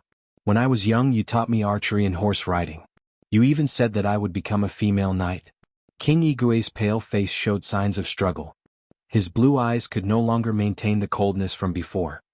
Arya. He murmured the name with nostalgia. Bunyan Stark was awakened again. Don't. A crow flew over unhurriedly and cawed anxiously. It was Bran's voice. But Arya's right hand had already let go of the dagger. Her hanging left hand caught it and stabbed it into the hole in her chest left by the light messenger. The steel dagger pierced through her heart. The whole thing was done in one breath as fast as lightning. The complicated emotions in King Igue's eyes disappeared together with the light. You killed your uncle. King Igue's dim eyes were only left with coldness. Psst. What answered him was Arya stabbing him again and again. His heart was pierced. Idiot. King Igue suddenly smiled at Arya's cold little face and turned to look at the sky. Buzz, a portal flashed 50 meters in the sky. The black dragon jumped out with the dragon queen, whose eyes were shining with red light. Caw, 3,000 crows followed behind the megalosaurus. They were so dense that they looked like locusts passing by. I'll be back. After saying that, King Igue fell to the ground. The blue light in his eyes dimmed. Plop. With King Igue's body as the center, the ghouls and other ghouls all fell to the ground like puppets whose power was turned off. King Igue has been killed. The long night is over. The warriors who rushed over cheered. Evildoer, where are you going? Dragon Queen's reaction was very strange. She shouted and jumped up. The megalosaurus under her was like a plane that lost its power. Its eyes dimmed and it fell into the snow. A trench 100 meters long and 3 meters deep was plowed in the snow. Ordinary people couldn't see it from the soul's perspective. A blue light shot out from King Igue's forehead. The light wrapped around a man's figure and flew to the north like a meteor. Then a black dragon flew out from Dragon Queen's forehead. The Dragon Queen, whose body was made of flames, rode the black dragon and chased after the blue light. She had used this method to chase after the six-form man Valamir and intercept the red dragon and the sheep-egg dragon spirit. In fact, she didn't catch up with Valamir at that time. She only arrived when the six-form man's remnant soul opened the second life in the wolf's body. She killed the wolf, not the human Valamir. This time was the same. She missed the initiative and couldn't catch up with King Igue, who had opened the second life. But she wasn't alone. Caw. The crows came from all directions and surrounded King Igue in front and Dragon Queen behind. Bam! King Igue's blue light was like a spear that pierced through the formation of crows in front.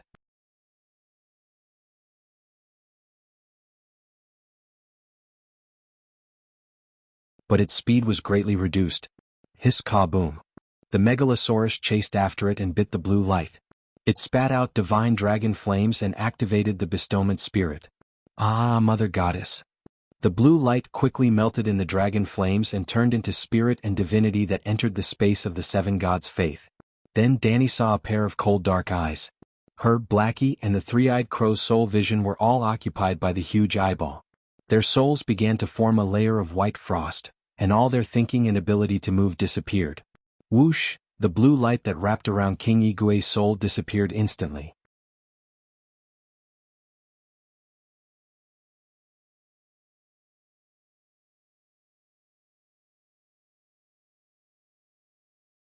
Chapter 826. I'm really envious of people who have backers. Dany sighed helplessly. The cold god's will was powerful, and it instantly pulled her and the three-eyed crow into the dark, ice-cold abyss of death. But their mental power wasn't weak, and they were only attacked by a surprise attack. But it was a pity that this was enough time for the King of Strange Ghost's soul to run around the world 100 times. It escaped. You should have been aware of this from the very beginning. You could have fulfilled Lalo's request and he would have restrained the cold god according to fate, while humans could have focused on the King of Strange Ghosts. Now you've made a choice and changed your fate. The true gods are watching from the side, and it's inevitable that we'll run into the cold god. Today is just the beginning and you must get used to dealing with the cold god, Lalo, and other dark demon gods. You don't have a way out and you don't have a backer to rely on. Because you're the strongest human, you're the backer of others, the three-eyed crow said in a solemn tone. I didn't expect you to have such a high awareness, Dany said in surprise. The three-eyed crow has always been the backer of the Westeros, and we've been carrying heavy responsibilities and walking alone in the history of the human kingdoms. We're already used to it, Bran said calmly. I'm just saying that you're fat and you're really panting? Without all of you the world would have been better. Blackie's soul left his mind and he lost control of his body, and he fell to the ground. But the whole process seemed long and it only took a breath's time. Blackie's belly armor was still sliding on the snow, and Dany brought his soul back to his body. At this moment, the King of Strange Ghost's soul also started a second life in a new body. Seven gods, isn't the King of Strange Ghosts dead? Why did these ghouls come back to life? Amidst the screams of old Barker and his men, the deviant ghosts and ghouls on the snowy ground were like charged terminators. Their pale blue eyes lit up once again, and they got up mechanically, running on the snowy ground as fast as flying. They were retreating. Danny landed on Blackie's back and shouted, "The king of strange ghosts isn't dead, continue fighting." "Were we fighting? Where is foreign ghost king?" Arya held her dagger, her expression blank. "Deviant ghosts and corpse ghosts are all running for their lives. Kill them all," Danny said casually. Without waiting for the others to respond, she mounted Big Black and washed the ground with her dragon flames. This time they were really unscrupulous in their cleansing. There was no king of strange ghosts, no god of frost, and no forbidden fire domain. The dark sky was dispelled and the sky was light years, gloomy gray. The visibility was better than ever. Danny was still in the double overclocking state. Dahe was almost flying close to the ground, and the dragon flame it spat out was like 100-meter wide broom, sweeping out scorched tracks on the white and flawless snowy plains. The corpses were burning and black smoke was billowing, and the burnt smell permeated the vast snowy plains. This is too much. If it was like this before, compared to the Megalosaurus, our group seems to be useless. Jamie was deeply affected, and his face was full of dejection. She didn't dare to do this before. John said seriously, "Now that the sun is up, the Megalosaurus and Dragon Queen can see the danger from the ground. That's why they are so bold. If the foreign ghost king was still here with more than 10 deviant ghosts and the forbidden fire domain, they would definitely be able to heavily injure the Megalosaurus. So, the city wall and the guards are not useless. The Megalosaurus cooperated with the human soldiers and worked together to cover each other. This is the way to win."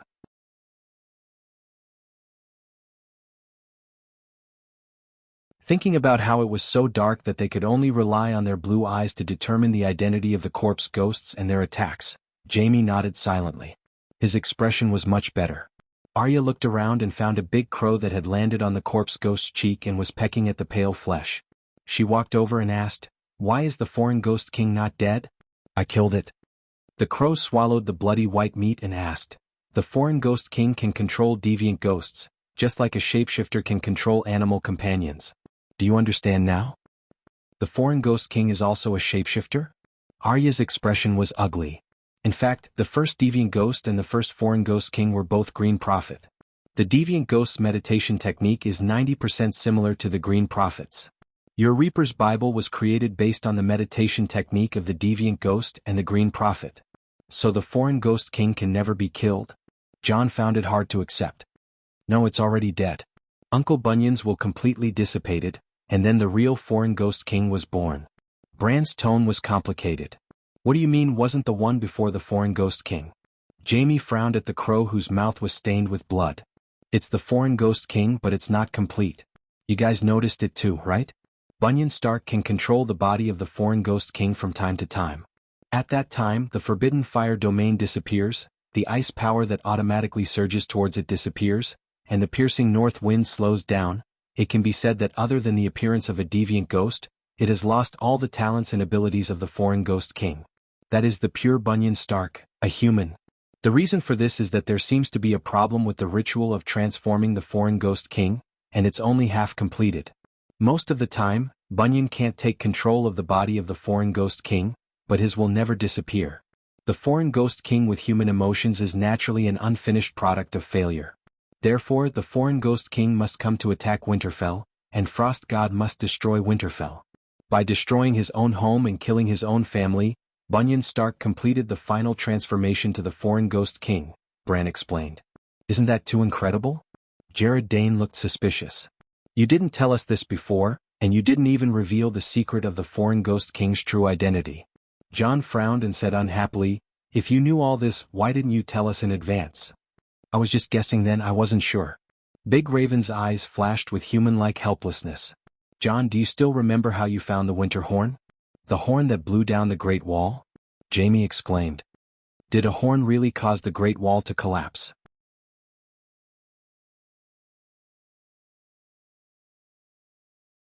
"Although I've never been to the Great Wall in my life, I've always heard that the Great Wall is like a mountain range that will exist until the end of time.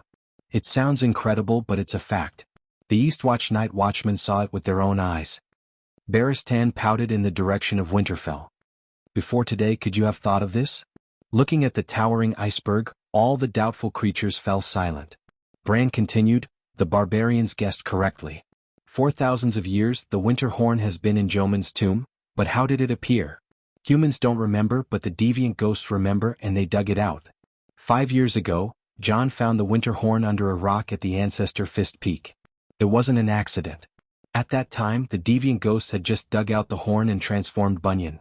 At that time, Bunyan's will hadn't completely fallen asleep.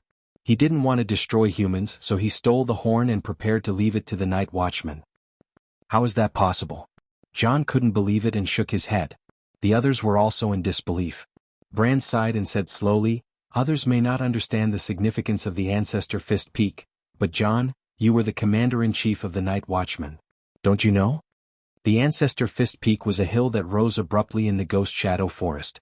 The terrain was steep and the view was good. There was a small river flowing at the foot of the hill. It was a rare strategic location beyond the Great Wall. If Dany was the king of the Seven Kingdoms and knew about the existence of the Ancestor Fist Peak, she would definitely build an outpost fortress at the top of the hill to warn the barbarians and deviant ghosts.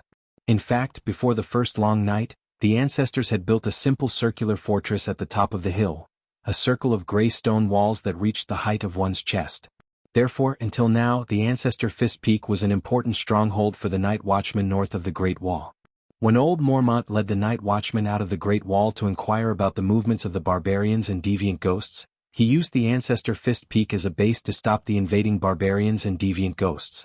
Then the deviant ghosts taught the Night Watchmen who had forgotten their ancestors and history how to behave. Bunyan had been a ranger for more than 10 years and had stayed at the Ancestor Fist Peak countless times. He hid the Horn of Winter there in the hope that other rangers could find it and bring it to the south of the Great Wall.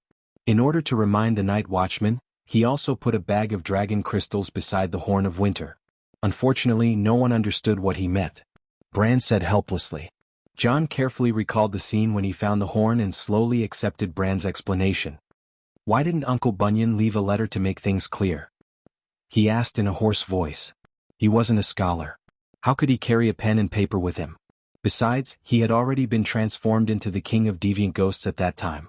Going against the King of Deviant Ghosts' instinct to destroy the living, he stole the Horn of Winter and buried it under the Ancestor Fist Peak.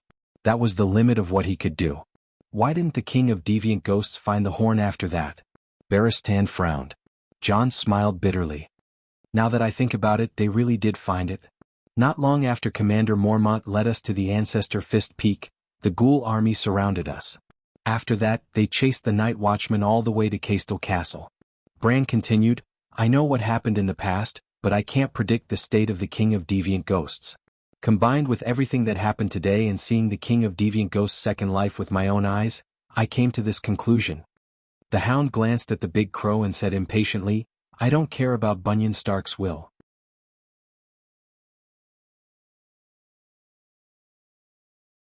Tell me clearly, can the King of Deviant Ghosts be killed, and how should we kill it? Actually, we almost killed it before. The crow's red eyes turned to Arya with a complicated look. If we wait a moment and let Dany Rise deal with the King of Deviant Ghosts, it's very likely that she'll directly destroy its soul. She has a special witchcraft that specifically targets creatures with immortal souls. Immortal soul, it sounds scary. Did the last King of Deviant Ghosts also have an immortal soul? Jaime frowned. How did Yasuo and Yahai end the long night? Yes, the red sword can also kill the King of Deviant Ghosts. Maybe we need to create a second, third, or even more red swords. Bran looked at the Dragon Queen who was sweeping the corpses in the distance and said thoughtfully, when Dany Rise comes back, we'll discuss this. Jaime heard this and his expression became very strange. I heard the red-robed woman say that forging a red sword requires the sacrifice of one's only loved one, so Yasuo and Yahai stabbed the newly forged red sword into their wife's heart. Is the Dragon Queen going to sacrifice her royal husband? She doesn't have a royal husband now. If she creates a red sword and sacrifices a royal husband, then... He looked around and the corner of his mouth twitched. I wonder if anyone is willing to be a volunteer. The little crab shuddered and shrunk its neck. It decided to get married when it returned to Crab Island. Whoever wants to be the Queen's royal husband can be it.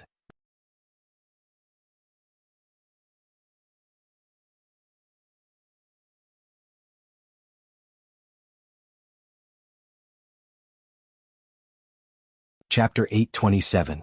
Dany rode on Blackie and swept through the vast snowfield. She burned from noon until evening when the sky was completely dark. This time the sky was dark because it was nighttime. Within a 20-kilometer radius of Winterfell, there were crisscrossing burn marks on the white carpet-like snow. She even chased them to the northwest wolf forest. At least 100,000 ghouls were burned to ashes by the dragon flames. When the sky was completely dark, she left the wolf forest and returned to the White Blade River mountain range, 10 kilometers southeast of Winterfell. The White Blade River meandered past the entrance of Winterfell. On both sides of the river were hundreds of kilometers of mountain ranges with many silver mines. Before opening the dimension portal and leaping into the dark whirlpool, Little Green and Little White hid in the neighboring mountain range. Obviously, Winterfell was the center of the forbidden spell attack. Dany couldn't let them hide in Winterfell. In fact, Dany's winged dragon legion was also in the mountain range. She chose an 800-meter-tall mountain peak and built a simple air base, on a wind-sheltered platform. More than 50 tons of wildfire bombs were hidden there. The main reason was that Winterfell was too small. With a side length of 300 to 500 meters, 20,000 people were squeezed inside. How could the winged dragons, which were 20 to 30 meters long, stop? With millions of ghouls attacking the city, Dany had killed countless enemies in one day and one night, and she had also obtained an immeasurable amount of spiritual essence. She had only used 1/20th of the amount, and it had allowed Little White and Little Green to recover from their exhaustion. After using about 10% of the spiritual essence, Dany and the 58 crows became energetic again. They were left with 85% of the spiritual essence. Old Crab and the winged dragon knights continued to stay at the air base. Dany brought the 3 megalosaurus back to Winterfell. Winterfell was located in a conical icicle with a diameter of 2 kilometers and a height of 2 kilometers.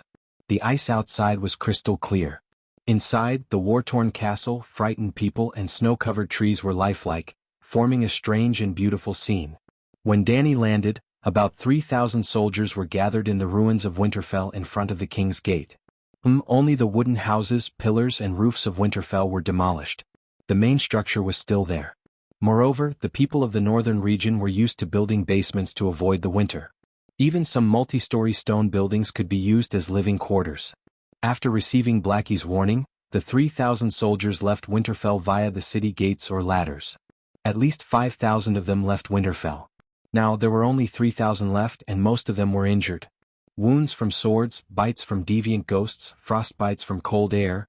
Beside the bonfires, there were wounded soldiers crying out in pain. "Your Majesty, I've used up all my divine art slots, but there's still a large group of injured people. I don't have any medicine or bandages here.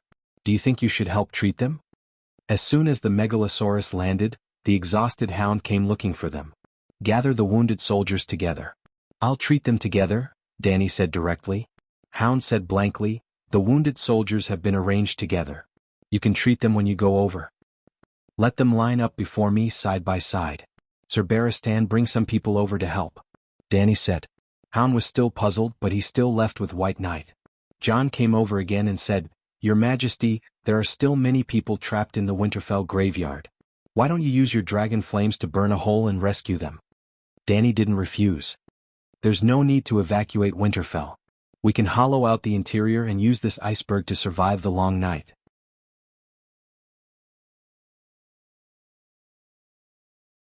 The iceberg didn't just contain Winterfell, it also eroded half of Winterfell town. It was about 800 meters from the foot of the iceberg to the Winterfell gate. The iceberg in Winterfell was as small as the filling in the meat buns on the streets. Even if Winterfell was hollowed out, it wouldn't affect the overall structure of the iceberg. Removing the filling wouldn't affect the weight of the bun either. As Whitey spat out dragon flames at the clear ice body, Dany stood at the side and controlled the area of the dragon flames with her fire control spell. Chi.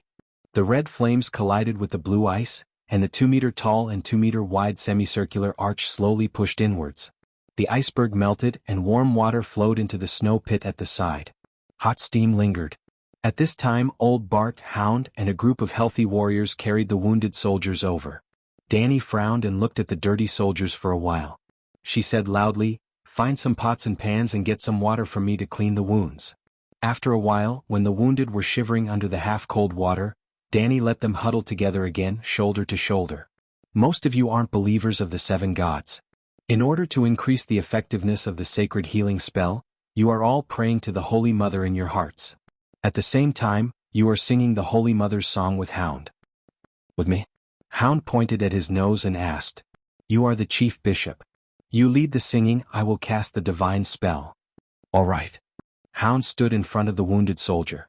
Under hundreds of curious and expectant gazes, he cleared his throat and said, "Gentle Holy Mother, the source of mercy, please bless your son to travel through the fierce battle, stop the arrows, block the swords and sabers, and let them see a bright tomorrow.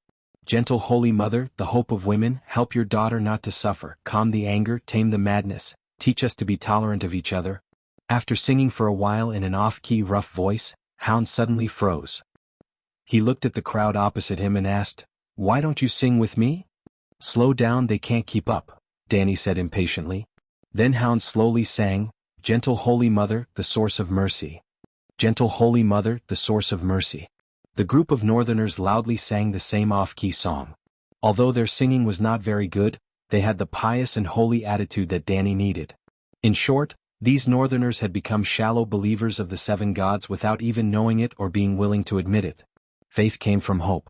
Now that they were suffering from illness, they must be hoping that the Holy Mother could help them get out of their current predicament. This was the foundation of faith. With faith, the efficiency of the holy healing art increased by more than 10 times. Danny did not care about the northerners' faith. She only wanted to save some divine power and spiritual quality.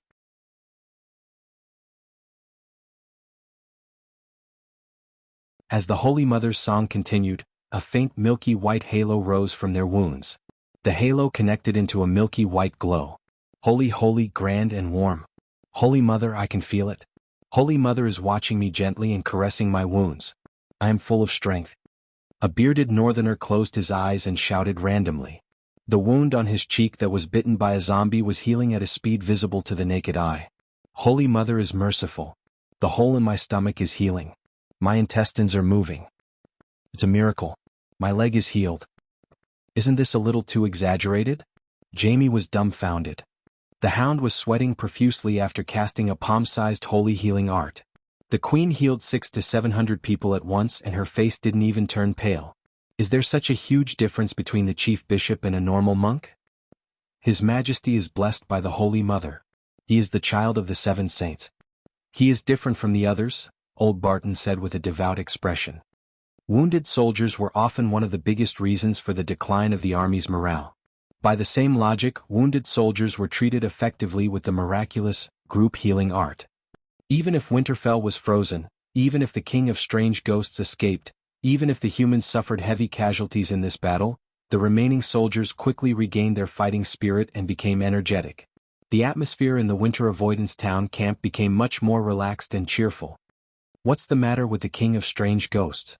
After the wounded left, Danny continued to burn the ice cave while asking the big crow beside her. Bran repeated what he said to Jamie, old Barton, and the others before concluding, "I am 100% sure that after changing bodies, the King of Strange Ghosts will be much weaker than before. Stark's bloodline is not ordinary. You should have noticed this." Danny's eyes turned and asked, "Is it possible for the King of Strange Ghosts to take over Jon's body? For example, killing Jon or kidnapping him and forcefully occupying his soul?" "Absolutely not," Bran said with certainty, "not to mention that there can only be one King of Strange Ghosts in each long night. After this rebirth, the King of Strange Ghosts can no longer activate a second life in another strange ghost's body. In the millions of years of the Three-Eyed Crow's history, all the Transfiguration beings and Green Prophet who activated a second life will lose the ability to occupy other creatures' bodies.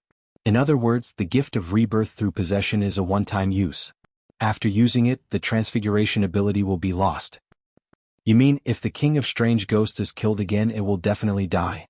Danny asked suspiciously. Hesitation flashed in the big crow's eyes. "I'm not sure.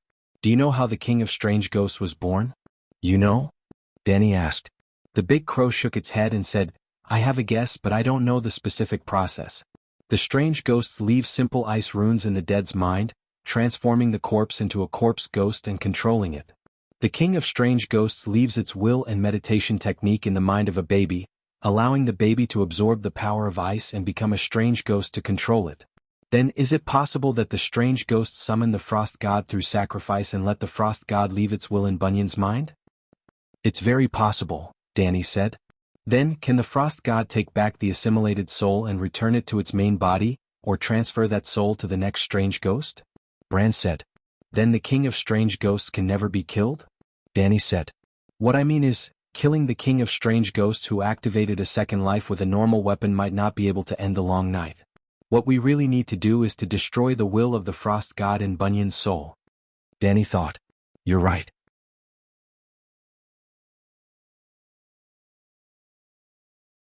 Our real enemy is the frost god. Maybe I need a stronger weapon. Can the talent of turning souls into pure spirit be added to a weapon? If it succeeds, it won't be weaker than the light emissary, Bran said. It can't be done at the moment. How much of Lalo's red sword can you imitate? Bran asked again. I can imitate it 100%. I've completely deciphered the runes, but it's useless. I, Sheep Egg, and Lalo all have our own Song of Fire, and the red sword's basic spell is to use Lalo's fire mastery. If I can chant the complete Song of Fire, I can also create my own Sword of Fire. Bran said helplessly, in the end, to deal with a true god, only the power of a true god or a weapon that can use a true god's power. Other than you who has a chance, the others will never be able to complete the oath of, the one who ends the long night will be the king. Danny heard this and looked worried. This is not good news. We have to change the oath. The one who contributes the most will be the king. I'm just a tool and won't participate in the competition. Bran.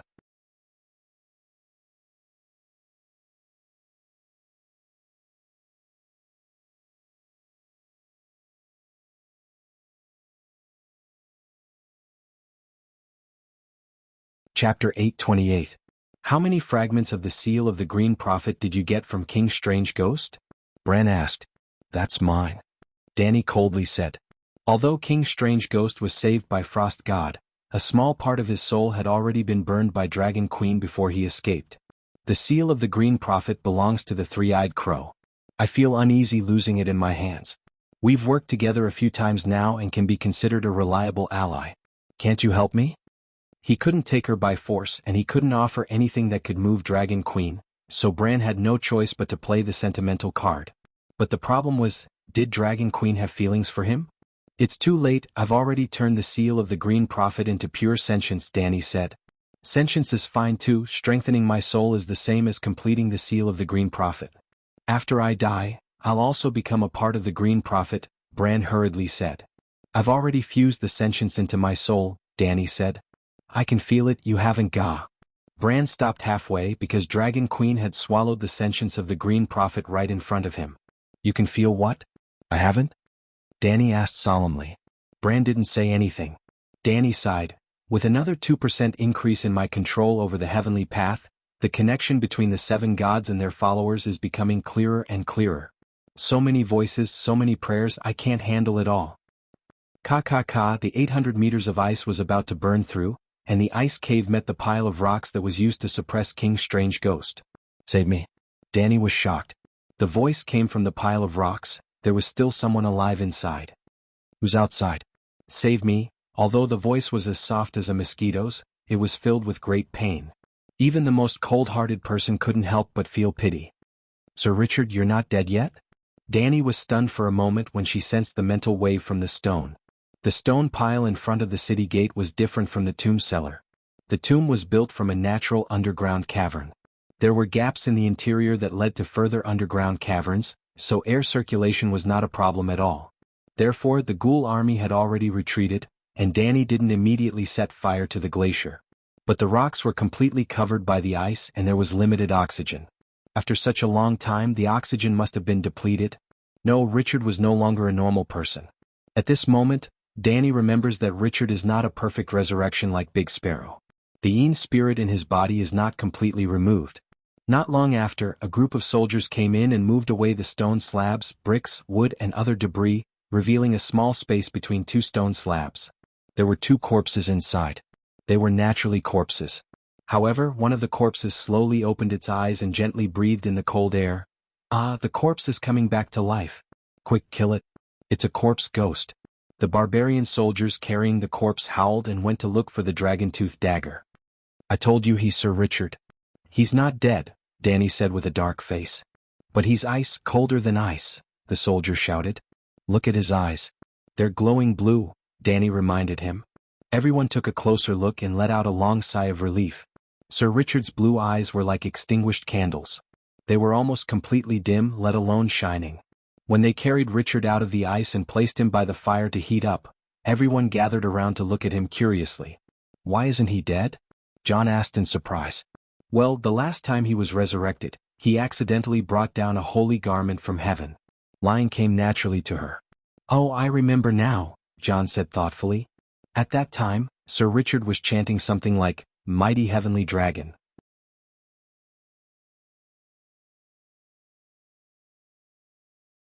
His body expanded and he was as strong as a bull. He stabbed the sword into the corpse. Speaking of this, John's face turned pale. His eyebrows twitched and he said, "The king of strange ghosts is too strong. After being treated like that, a normal person would have died long ago. But it's fine." "Something's wrong," Arya popped out from the crack of a rock. No one noticed where she was before. "The king of strange ghosts can be injured too. His chest, eye socket, but..." Arya was also embarrassed for a moment. "The wounds haven't healed completely. It's limping. There's still a hole in its chest under the ice armor. I pierced its heart through that gap." Dany squatted by the fire and checked Richard's pulse and internal organs. She said, "The king of strange ghosts is also a living creature. Of course it can be injured. However, it can absorb the power of ice from the long night to heal minor injuries.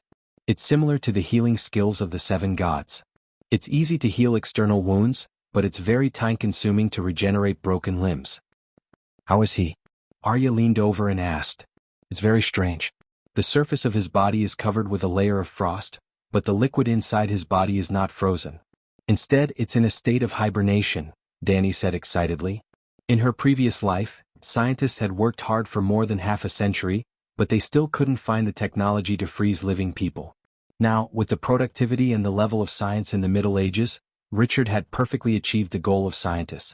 The Yin soul in the cell seems to be able to absorb energy from the extreme cold. This energy makes breathing an unnecessary physiological activity. Maybe Richard can survive in a hot and dry environment. We can try it if we have the chance. If we can prove that he can survive in extreme environments, he doesn't need to be a knight. It's a waste of his talent. He can become an interstellar explorer." "Your Majesty, what are you talking about?" Old Bar and the others were confused. The Dragon Queen's nonsensical ramblings stunned everyone. Is Songu still alive?" Beside the fire, Richard's body temperature rose as he slowly regained his vitality. He turned his head and asked with a dry voice. "He went to heaven," Dany comforted him. "Why didn't the king of foreign ghosts kill you?" John asked curiously. "It hates us too much. It wants us to suffer slowly in despair," Richard said through gritted teeth. Everyone was silent.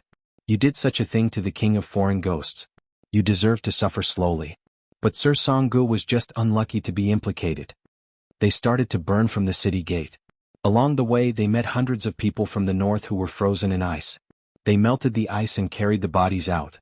Because of this, they wasted a lot of time. It was only at midnight that Dany arrived at the entrance of the tomb.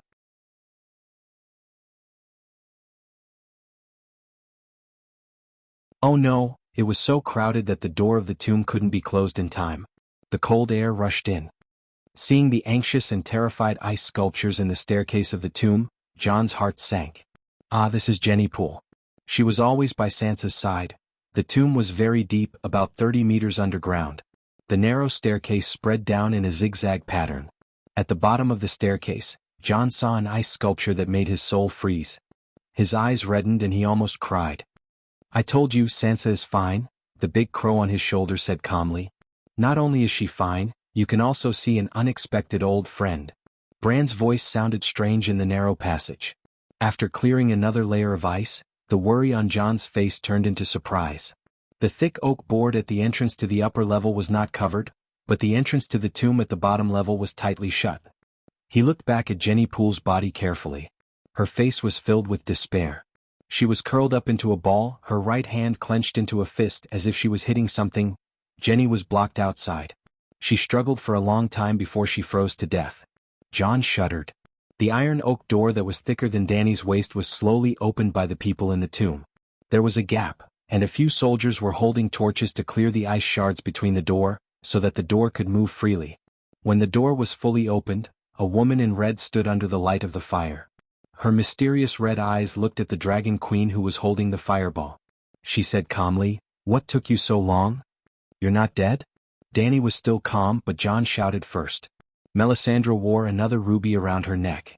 It shone brightly in the dim tomb. When I stepped into the great King of Light's divine kingdom, he told me that some people had failed to fulfill their promises. The red-robed woman looked at Danny deeply. The long night did not end and the mission was not completed. I could only take a step back, leave the heaven of light and fire, and return to the world of mortals.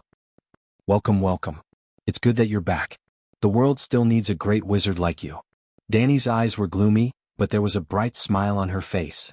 Where's Sansa? Is she okay? John was only shocked by the red-robed woman's resurrection for a while, and then he looked into the tomb. She's fine. A bald middle-aged man with a square chin walked out of the shadows. His light blue eyes seemed to be shrouded in black smoke. They were not as pure as before but had a depth that did not belong to Stannis. Erlu was also resurrected. His face was as pale as a dead man. His exposed skin did not have the luster and smoothness of a living person. It looked like pork belly that had been soaked in water for 2 hours. Judging from his appearance, it did not look like a perfect resurrection. However, Danny felt a similar aura from him when he was first resurrected. His body seemed to have been filled up and nourished by a powerful force. To put it simply, Lalo had invested more in him than the Lightning King and Madame Stoneheart, but less than John. Obviously, Lalo did not leave the long night behind. He intended to continue creating trouble through his agent. The tomb was warmer than expected. After burning the bones of Stark's ancestors, John purposefully transformed the tomb into an underground fortress. The hot spring in the forest of God's trees flowed from underground into the tomb. At the center of the underground hall, there was a pool made of bricks. The hot spring water flowed into the pool and made an arc in the tomb. When the heat dissipated and the water temperature dropped, it flowed into the cracks at the edge of the stone wall. Perhaps it would eventually flow into the underground river. The White Blade River was just beside Winterfell. At the entrance of the steamy hot spring, John found his sister.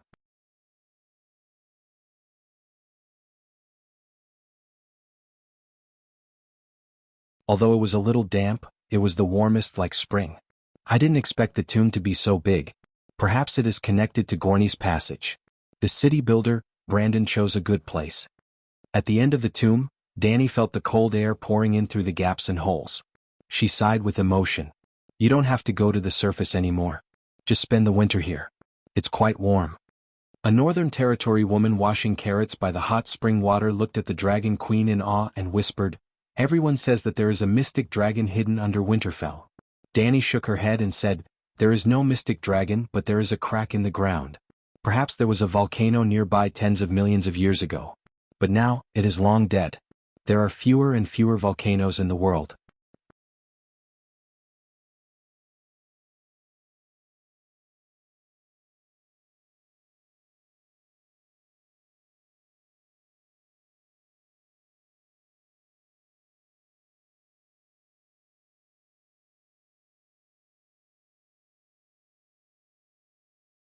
Chapter 829. It took another day for the Dragon Queen to thaw out the main castle and the guest room from the ice. Even the training grounds, stables, warehouses, blacksmiths, kitchens, and other necessities around the castle were restored to normal. In the main castle there was a living room with a burning fireplace. At that time, the red-robed woman had wrinkled skin and white hair. She looked like an old woman who was about to die. However, she didn't die. I saw her eyes. Yelienin sank into her memories. Her red eyes were very beautiful. However, at that time, the red seemed to have faded away and turned into a dull light blue. "It seems like her eyes should have been blue," Arain said suspiciously. In other words, when the 3 Red Heart Knights carried the red-robed woman into the tomb, her eyes were still alive, Danny said with a frown. It wasn't just her eyes. Her hands were moving too, Viperopia corrected her. With Arain and the Viper's status, they were the first to enter the tomb. The Red Heart Knights who carried the 2 corpses were also with them. In the face of danger, the greater nobles had the first chance to escape. Once they were safe, it was the lesser nobles' turn. After the lesser nobles were the knights, and after the knights were the servants of the greater nobles. Finally, it was the ordinary soldiers' turn. Sansa was stuck outside because as the Winterfell dungeon lord, she had to be calm and magnanimous. She almost lost both her life and her corpse. The red-robed woman took out a ruby leather necklace from her pocket and held it in her trembling hand. The ruby gave off a bright red light, and her hair and eyes were dyed red. Then she really returned to her original appearance. After that, she had the Crimson Heart Knights carry Stannis' body and soak it in the hot spring. When the ice melted and his body became soft, she took off all his clothes. As if she had thought of something that was not suitable for children, Princess Dorne's cheeks turned red, and her eyes became a little moist. She licked her plump and sexy lips and continued, Melisandre led the 3 knights to kneel by the pool and recite the Red God sacrifice. The night is long and full of danger. Then, the red-robed woman lowered her head and kissed Stannis' pale lips. He suddenly sat up as if he had just woken up from a nightmare. His face was full of fear and confusion. The flames in the fireplace flickered, casting a distorted shadow on Yelene's olive-colored face. It was too scary. Nymeria was so scared that she screamed and was about to cry. The elegant lady with a long braid blushed and hit her cousin's back. She said angrily, "Didn't you shout at that time?" Elaine glanced at the curious dragon queen and awkwardly said, "It's not that I'm a coward. I also knew that Melisandre wanted to revive Stannis, but you know that Stannis has 2 wounds on his chest and back." She gestured at her left chest with her hand. Such a big hole right through his heart. I felt that his heart had already shattered into pieces of ice. I could see through it from the front to the back, but he survived. Jon couldn't help but touch his waist. It had also been pierced by countless swords. Dozens of night watchers held sharp swords and scolded him, Oathbreaker, and shame of the night watchers, while stabbing holes in his body. However, the ones attacking him were just ordinary people with ordinary weapons. Stannis' chest was pierced by the King of Ghouls' ice sword and his own light emissary. The coldest ice and the hottest fire. Ice and fire collided. It was burnt and frozen. It was very tragic. The wound on his chest didn't heal? Elaine asked in confusion. He had so many wounds on his body, but they disappeared immediately after he was revived. Not even a scar was left. That's the scary part. The wound is healing and the flesh is wriggling like maggots, but it can't fully grow.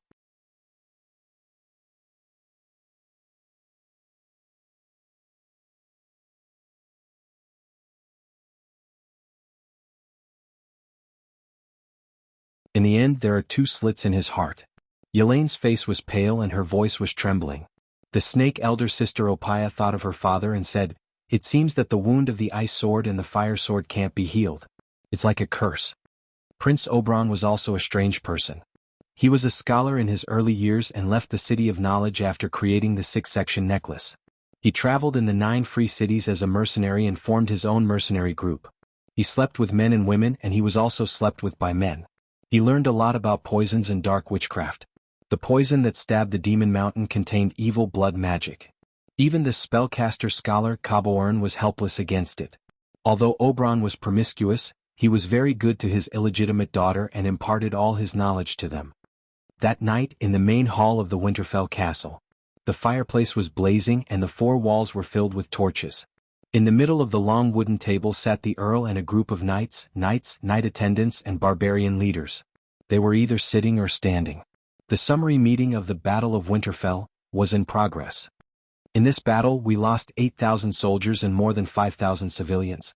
There are only slightly more than 6,000 soldiers, civilians and servants left. It's a heavy price. However, their sacrifice wasn't in vain. During the battle, we placed more than 100 wooden ladders on the city walls. After nearly 10 hours of fierce fighting, each wooden ladder killed at least 1,000 enemies. More than 100,000 ghouls perished. Dragon Queen, who was at the city gate, took charge. From midnight to the next morning, at least 20,000 ghouls were killed by her. After the western city wall was lost, Sir Deacon Tarly detonated the wildfire bombs, and the Megalosaurus killed at least 20,000 ghouls. The ghouls that could climb the wooden ladders and attack the city walls were all armed ghouls. There were even thousands of knights. 100,000 ghouls were equivalent to millions of farmer ghouls. This was only the beginning. During the battle with the King of Deviant Ghosts, the Winged Dragon Legion's wildfire bombs annihilated the Deviant Ghost Knights. At least 200 Deviant Ghost Knights perished in the wildfire. The 200 Deviant Ghosts didn't travel alone. They controlled a large number of ghouls. If you go outside the Winterfell, you will see the snow-covered ground in the northeast direction. There are at least 300,000 ghouls. Yesterday afternoon, Dragon Queen rode the Megalosaurus and set the Deviant Ghosts ablaze. She killed more than 100,000 ghouls. In other words, in the Battle of Winterfell, we killed at least 600,000 ghouls and 400 Deviant Ghosts. I am sure that the main force of the ghouls has been destroyed. The King of the North, John Stark, was the first to stand up and announce the casualties and results. Clap, clap, clap. Lonely applause sounded in the quiet hall.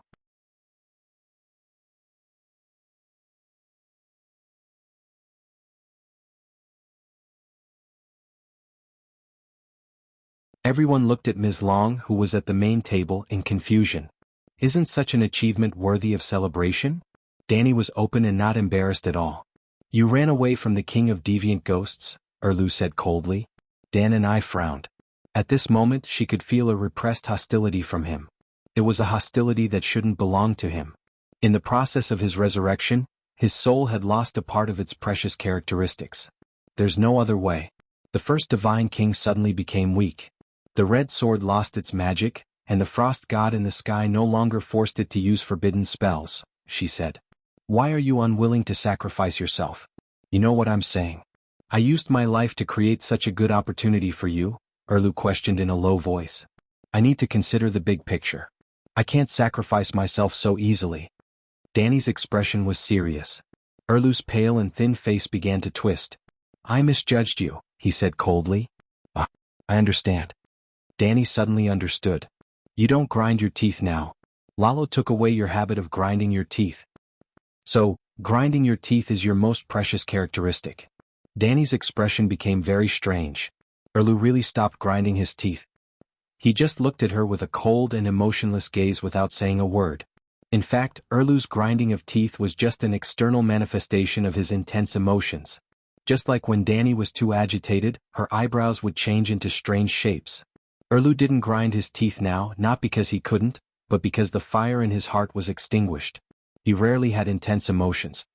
Ahem, Your Majesty, everyone is waiting for you to speak. John coughed a few times to remind the two bosses that their performance was being watched by others. Danny turned her head and saw a sea of eyes flashing with various emotions. Yes, the radiant messenger is broken. God King Lalo was severely injured by the frost god and is on the verge of death. The #1 war god and #1 archmage are also dead. But we didn't lose. Danny's voice became passionate. The Battle of Winterfell broke the deviant ghost's delusion of destroying the Westeros in 3 months. Did the deviant ghosts say that they would destroy the Westeros in 3 months? Princess Arianne was puzzled. The deviant ghost king told me. Or do you think the deviant ghosts can't do it? Danny glanced at her. Half a month to fight from the Great Wall to Winterfell. We failed. South of Winterfell is the neck. 3 months to reach Dorne is not delusion. It's very realistic, Jaime said seriously.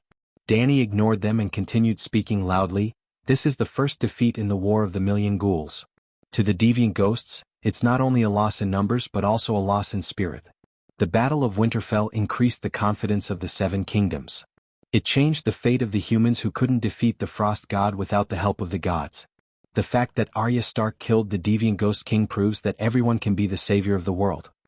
After the passionate speech, there were no cheers or chants of "Long live the Queen" or "Victory in the War of Winterfell." Everyone in the hall looked at each other and was silent for a few breaths. Then they started complaining emotionally. To be honest, after the Battle of Winterfell, I don't have much confidence in winning. Yes, this time we used all our strength but we couldn't end the long night. Is there any hope in the future? To the deviant ghosts, is the loss of troops meaningful? Will the group of zombies and icebergs feel defeated? I'm feeling a little hopeless. Isn't that so? Who wouldn't feel hopeless after seeing the dark vortex? We're living in an iceberg. I heard that it's the frost god's forbidden spell. I feel that Miss Arya's killing of the deviant ghost king is more hopeless.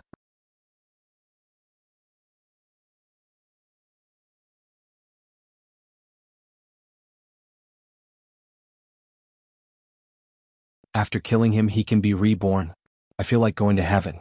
The long night is too terrifying. Dragon Queen's passionate speech was meant to boost the morale of the nobles, but the more she spoke, the more hopeless the nobles became. This time Danny was really embarrassed. Caw caw caw. A large crow flew from the direwolf statue above the fireplace to the center of the long table. I'm Bran Stark, this generation's three-eyed crow.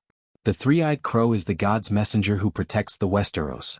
I know all the secrets related to the long night. Now, I want to tell everyone that the Battle of Winterfell is an unprecedented victory.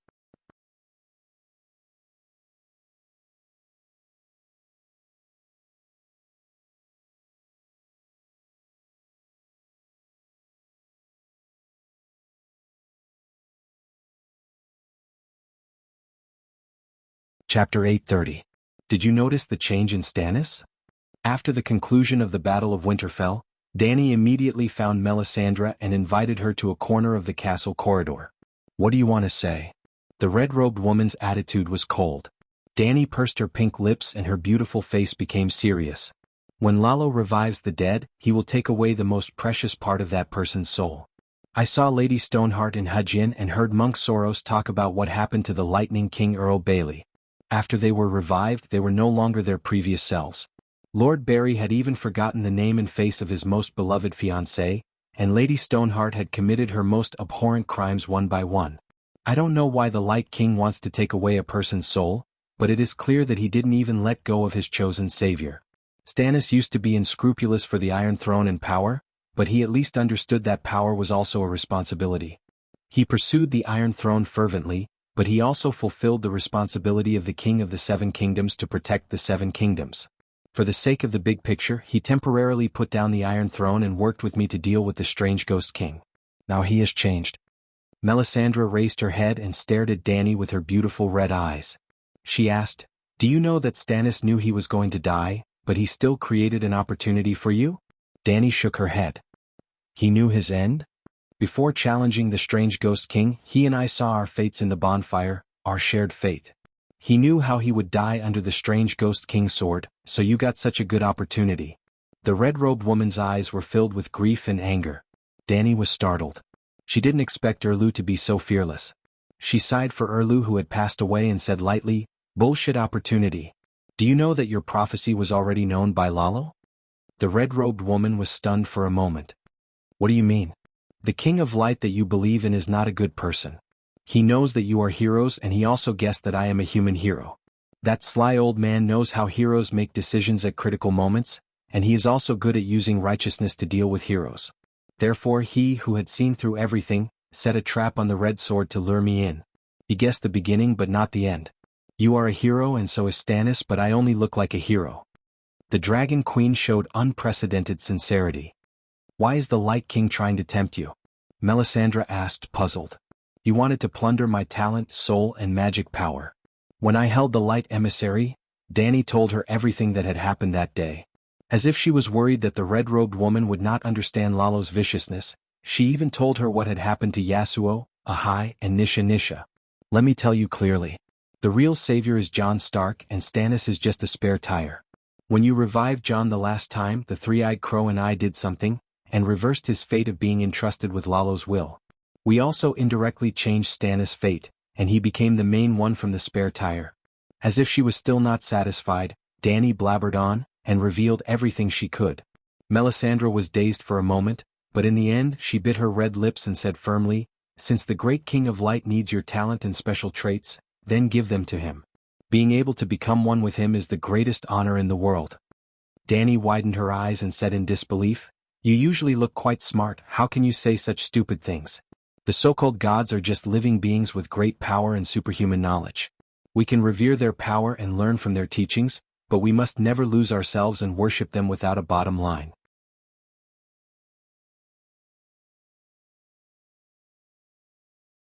As expected, only a blasphemous person like you would commit the blasphemous crime of usurping the position of the seven gods.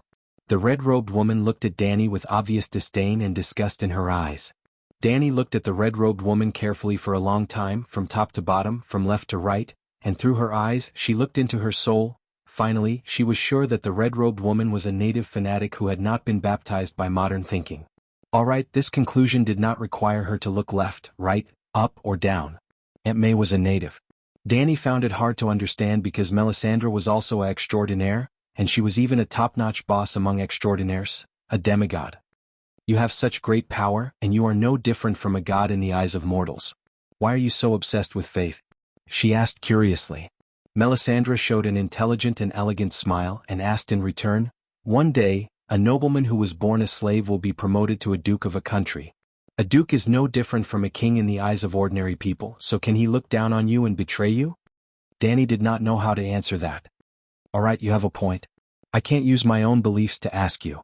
You can choose to believe in the Light King, but you can't ask me to sacrifice everything to him." Melisandre clasped her hands and hung them on her abdomen, her wide sleeves covering them. She walked gracefully to the window, looked at Erlu who was busy downstairs and said calmly, "If you are willing to sacrifice yourself, countless people will be spared. You don't understand. This is the era of human civilization. Humans are the main characters, and our fate should not be controlled by the hands of gods. As the child of the era, I represent the future of humans. If I die, humans will truly lose hope." Dragon Queen's expression was pained, as if her responsibility far exceeded that of a savior, and she was under great pressure. Melisandre's mouth was wide open, and her heart-shaped face was blank. "You are so arrogant," she said after a while. "No, I am not arrogant. I thought you would understand me." Dragon Queen's expression was hurt because she was not understood. "Sorry, I really don't understand." The red-robed woman's mouth twitched. "Don't you and Stannis have the same mindset?" Dany suddenly put on a smiling face. "Stannis thinks that he is the savior and has the responsibility to save the world, so he can make Lonley sacrifice himself and let Aegon light his path forward. Compared to him, I can go one step further. As the strongest and most promising human to become a true god, I have every reason to think that I am the future of humans and the child of the world. So I can reject anyone and any god that wants me to sacrifice myself. On the contrary, they should sacrifice themselves for me. I am the mandate of heaven." This time, it was Melisandre's turn to be speechless. "I am leaving. What else do you want?" The red-robed woman planned to leave.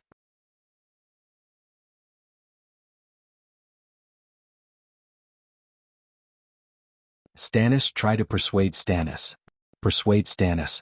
If you have feelings for him, don't let him squander away the glory of the Battle of Winterfell. To be honest, you might not like to hear this, but Stannis dying in Winterfell is the best ending for him. You really shouldn't have revived him." Dany sighed. Melisandre's red eyes flashed. She turned her head and said firmly, "Under the guidance of the great Lalo, he and I are walking on the path of glory. You can think whatever you want, but don't do anything that is out of line. I swear to you, I really don't want to kill the two of you with my own hands. I have to admit, in the mud pit that is the Westeros, you and he are the least annoying." Dany smiled bitterly. "You dash." Melisandre's face was full of anger. Her body trembled slightly. "You know, it is not difficult for me to kill the two of you." Dany sighed. "That is not certain," the red-robed woman said coldly. Dany shook her head. "I reminded you, and I am not letting down our previous friendship. As for what you choose, that is your business. Let's skip this topic and talk about one last thing." At this point, Dany's face became unnatural. During the Battle of Winterfell, the strange Ghost King had a fire-forbidden realm.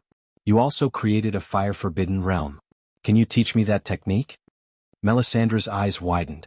She looked at her as if she was looking at a little mouse that stole cat food. "Is there something wrong with your memory? Did you forget the threat you made to me?" Dany's pretty face scrunched up.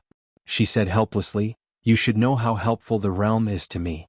If the Light King decided to stand by and do nothing, the next person to fight against the Frost God can only be me. The reason why I made this request after revealing my relationship with you, Stannis and Lalo, is simple. I don't want to lie to you.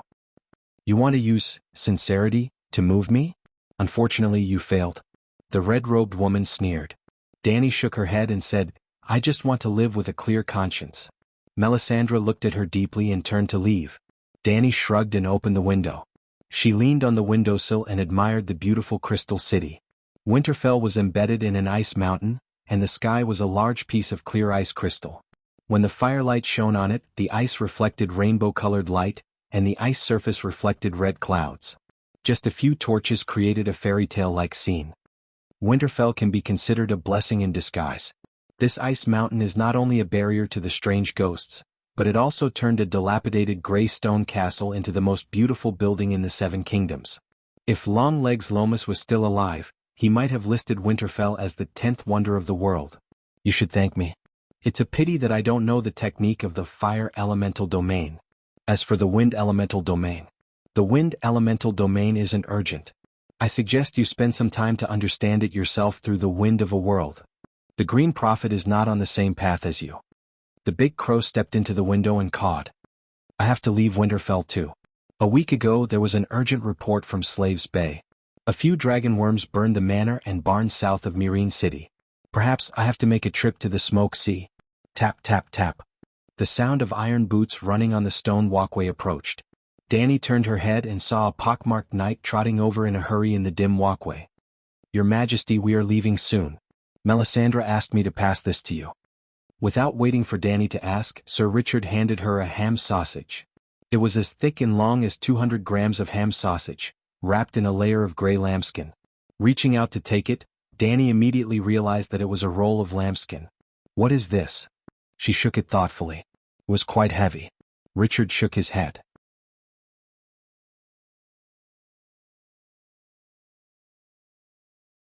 She only asked me to tell you that you have the right to ask for responsibilities and missions that don't belong to you. But when the time comes, she hopes that you won't back down. Dany smiled happily. She was sure of the contents of the lambskin roll. Tell her, who else can do it but me? To help the world and bring peace to the country, there is no one else but me.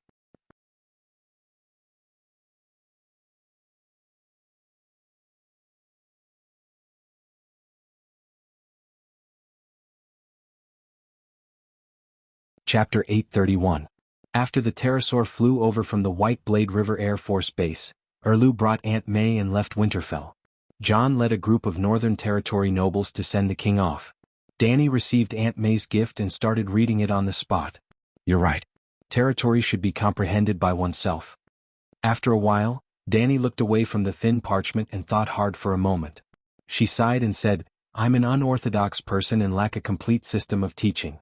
I've reached this stage and formed my own school. I can't learn from other schools. Melisandre was very generous. Since she gave away the secret book, she didn't hide it. The process of a fire wizard becoming a demigod and the realm after becoming a demigod were all recorded in the parchment. It was different from what Dany thought. After becoming a demigod, one had to study the divinity that was compatible with the element of the meditation technique. However, they studied the polarity of their meditation technique. The so-called polarity was a characteristic that was born after studying a certain rule to the extreme. It was like chemistry in high school. In university, one would be interested in chemistry and choose the chemistry department to further study. However, the chemistry department was divided into inorganic chemistry, organic chemistry, polymer chemistry, chemical materials, and many other departments. If one chose the materials department of the chemistry department, one would choose a research project in the materials department during their third or fourth year or postgraduate studies. For example, fuel cells, lithium-ion batteries, and polymer membranes belonged to the materials department. Transcendents were also scholars. Their research project was the laws of the universe. When one studied the laws to the extreme and sang the song of the laws, one would become a true god. In the process of comprehending the song of the laws, a true god would develop the polarity of the song of the laws according to his talent, characteristics, and hobbies. It was like a university student choosing a specialty based on his talent, hobbies, and social employment environment. Dany, Sheep Egg, and Lalo were the future, present, and past controllers of the Song of Fire respectively. They all had their own fire polarity. Dany's fire polarity was the creation of fire. Lalo's fire polarity was the most primitive fire instinct, the greed of fire-like invasion. The greed of fire. Sheep Egg's fire polarity was fire rage. Currently, the supernatural world recognized Grand Adept Valeglia's meditation technique as the most advanced fire meditation technique in the world. In fact, the red-robed priest's meditation technique was not weaker than the Grand Magus meditation technique. It was just that the polarity of the two was different. In the end, the meditation technique of the Grand Wizard and the fire meditation technique of the Red God Priest were both created by the true gods. They both used the Song of Fire of the true gods as the endpoint of evolution. After cultivating a true god's meditation technique to become a demigod, the cultivator would begin to study the polarity of the meditation technique, which was the polarity of a true god's song of law. With the polarity of a true divinity's laws, simulating a true divinity's divine kingdom was a domain. To put it bluntly, the true god that sang the song of laws represented a law of the world. Wherever a true god was, it would naturally cause the elements of their laws to become active, just like their own kingdom. For example, the fire god's surroundings were filled with fire elements, and all the fire elements were under the fire god's control. The scope of the fire god's control was his divine kingdom.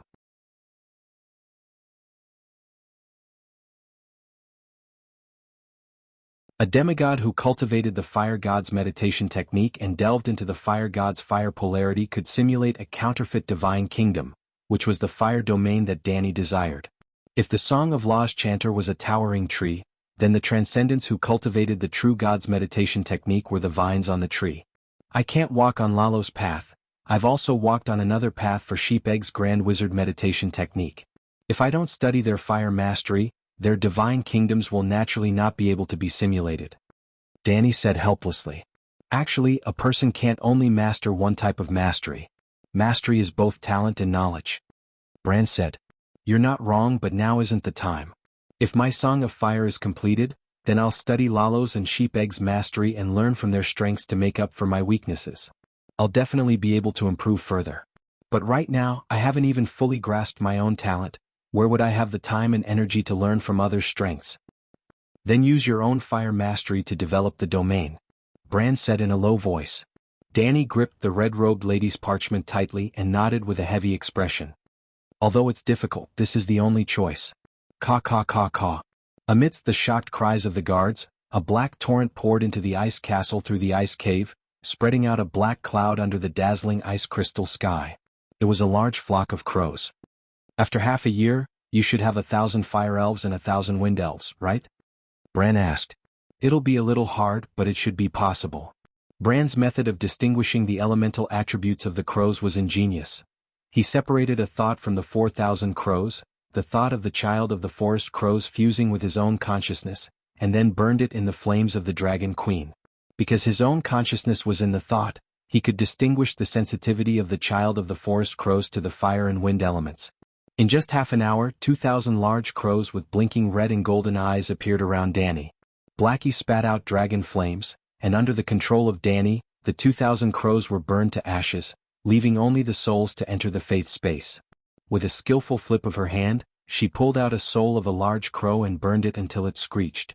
In front of Bran, she repeatedly burned it for almost an hour. Boom! A pure, golden-haired double-ponytailed elf with clear eyes was born. Mother Goddess. The little elf flapped her dragonfly wings and looked timidly at the Dragon Queen as she called out. Danny gently touched her apple-sized red cheeks and smiled. Look at your golden hair, I'll call you Peepa. Hee, thank you Mother Goddess, I'll be called Peepa. Peepa rubbed her chubby cheeks on Danny's palm happily. When Peepa entered the faith space of the 7 gods to participate in Misty's training, Bran said gloomily, Shui Che said he wanted to keep his original name. All fire elves are named after fruits, that's the rule.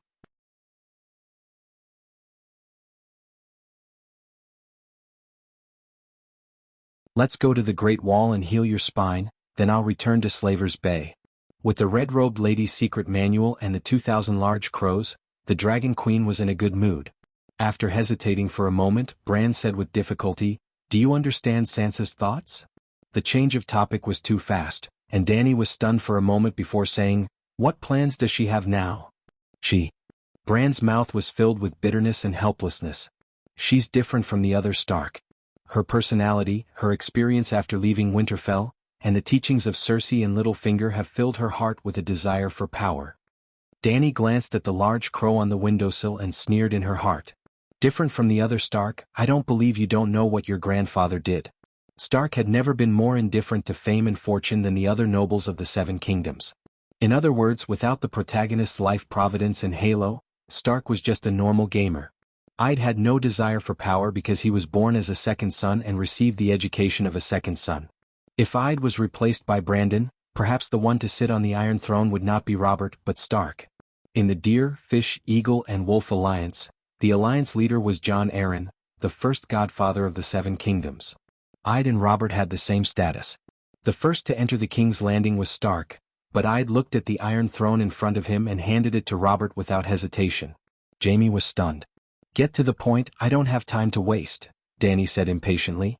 Sansa is interested in the Iron Throne, Bran sighed. So? She once made Arya swear loyalty to her, Bran said softly. Danny suddenly understood. You mean she thinks Arya killed King Forenghost so the Iron Throne should belong to her? Why didn't she tell me herself? If she was still the innocent Princess Stark, she would definitely say it. Now, she hasn't even told anyone about this idea, but I know what she's thinking. Bran was like a useless father worrying about his daughter. His voice was tired, powerless, and depressed. Since she only has an idea and hasn't said it or acted on it, what are you worried about? She may be ambitious, but she knows her limits, Danny said in confusion. I'm not worried about her. I'm worried about you. I'm worried about your opinion of her and her actions. The big crow's eyes were burning as he stared into Danny's eyes. You're worrying too much.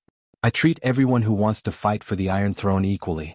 I have no bias, Danny said with a faint smile. After thinking for a while, she said, how about this, we digitize the oath of the one who ends the long night shall be king, and determine who the king of the 7 kingdoms is based on the final score. King Foreign Ghost did indeed die at Arya's hands, so the total score is 10. Sansa gets 5. Erlu risked his life and got 3. I also did my best and got 2. What do you think? Danny asked with a smile. It's meaningless. You're the only human who can summon the sun and end the long night, Bran said disapprovingly. Summoning the sun and dealing with the frost god is the job of the child of the era. It's not part of the bet, Danny said. If she could really summon the sun and turn over the frost god, how strong would she be? Wouldn't it be embarrassing for such an existence to fight with a bunch of mortals for the Iron Throne in the latrine pit? You really don't care about the glory left behind by the Targaryen ancestors? The Iron Throne isn't just an Iron Throne. It's the same as Winterfell, an ancestral property. Even though Bran knew that the Dragon Queen was indifferent to the Westeros and didn't have much desire for the throne of the 7 kingdoms, he still couldn't understand her thoughts.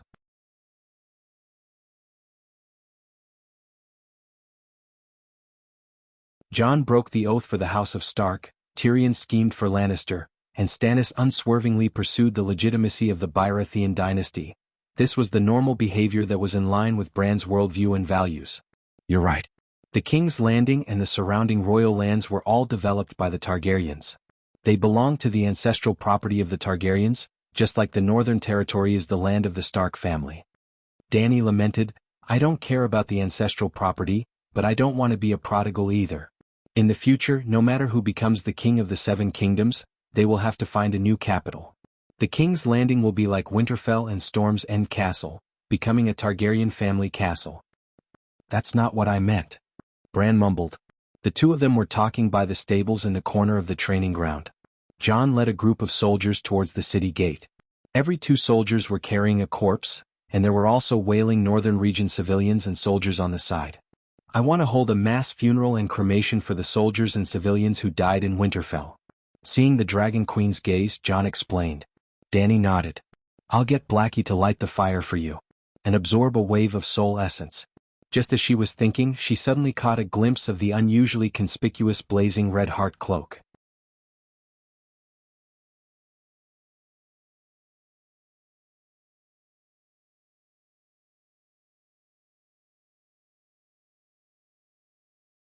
Chapter 832.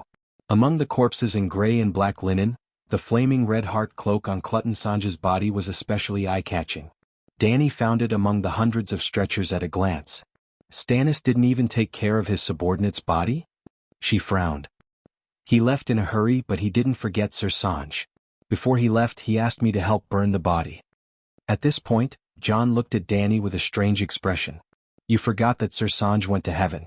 Or did you forget to summon Stranger to receive his soul? He asked. Danny was startled for a moment before she realized that when Sir Clutton Sanj was willing to die with the King of Strange Ghosts, he had asked her for an atonement scroll. At that time she didn't have one on her. So, she entered the stranger state and split a part of her consciousness to wait for his soul to appear in the world of death. The result was very bad. There was a large space in the stone tower room. Songgu Richard and the King of Strange Ghosts didn't die.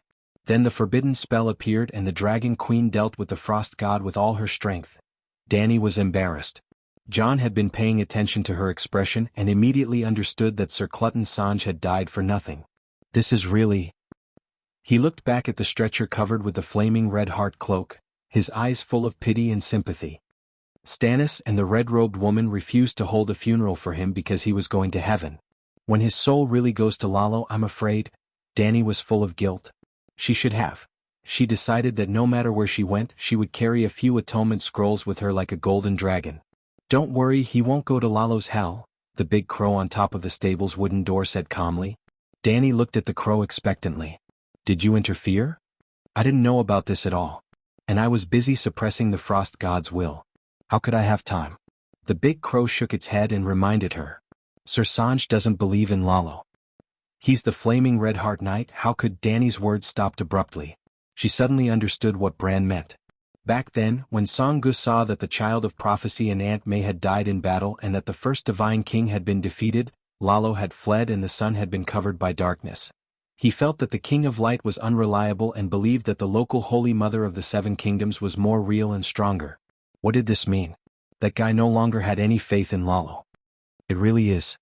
Danny walked over to Song-ji's corpse with a strange expression. She pressed her hand on his chest and entered stranger mode. The colors disappeared, and the gray Winterfell was as quiet as a ghost town. A figure walked around the Winterfell gate like a demented old man.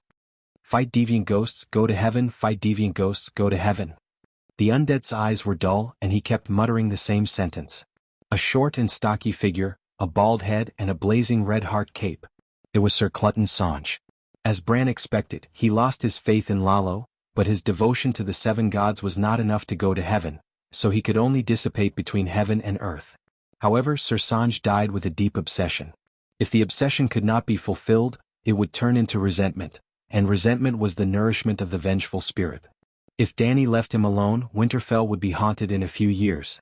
Of course, being an undead in Winterfell was very dangerous. It was not the people who were in danger, but the undead was in danger. Jon, Bran, Arya, and Sansa could all take care of him. What is she doing? She has been pressing her hand on the corpse for almost half an hour. Yurgeret stomped her feet and complained, "It's so cold, let's finish cremating the corpse and go back to sleep. I didn't have a good rest last night."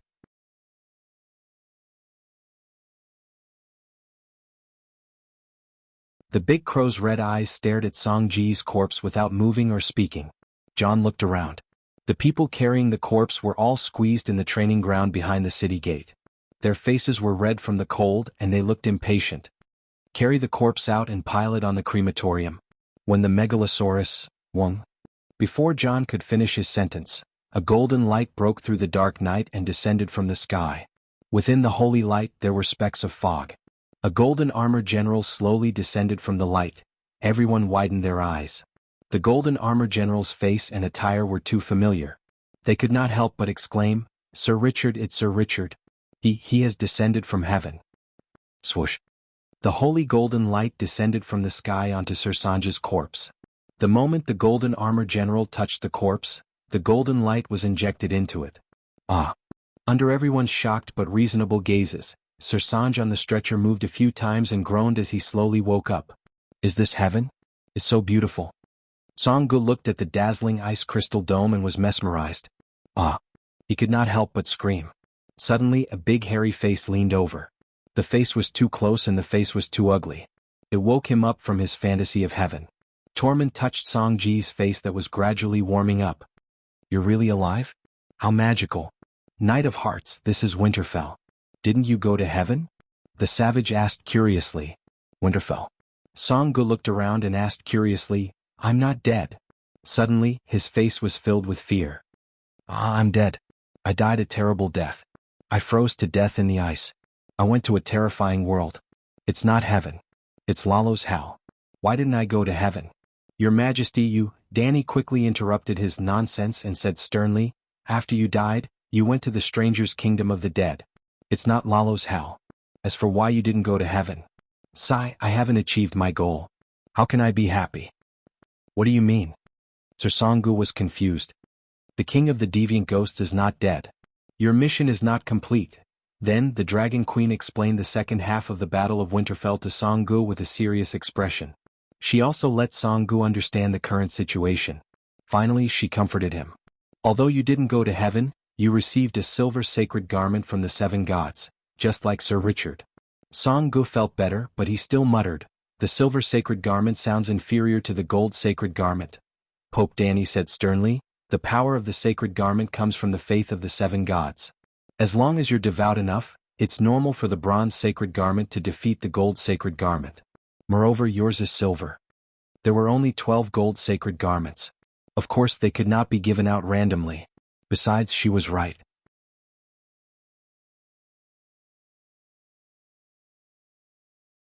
Other than the difference in color, Song-ji's silver sacred garment was not inferior to Richard's gold sacred garment.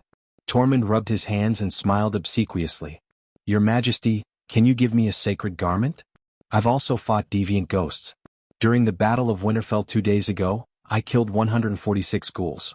That's half a deviant ghost. I'll send you to heaven. Will you come? Danny laughed.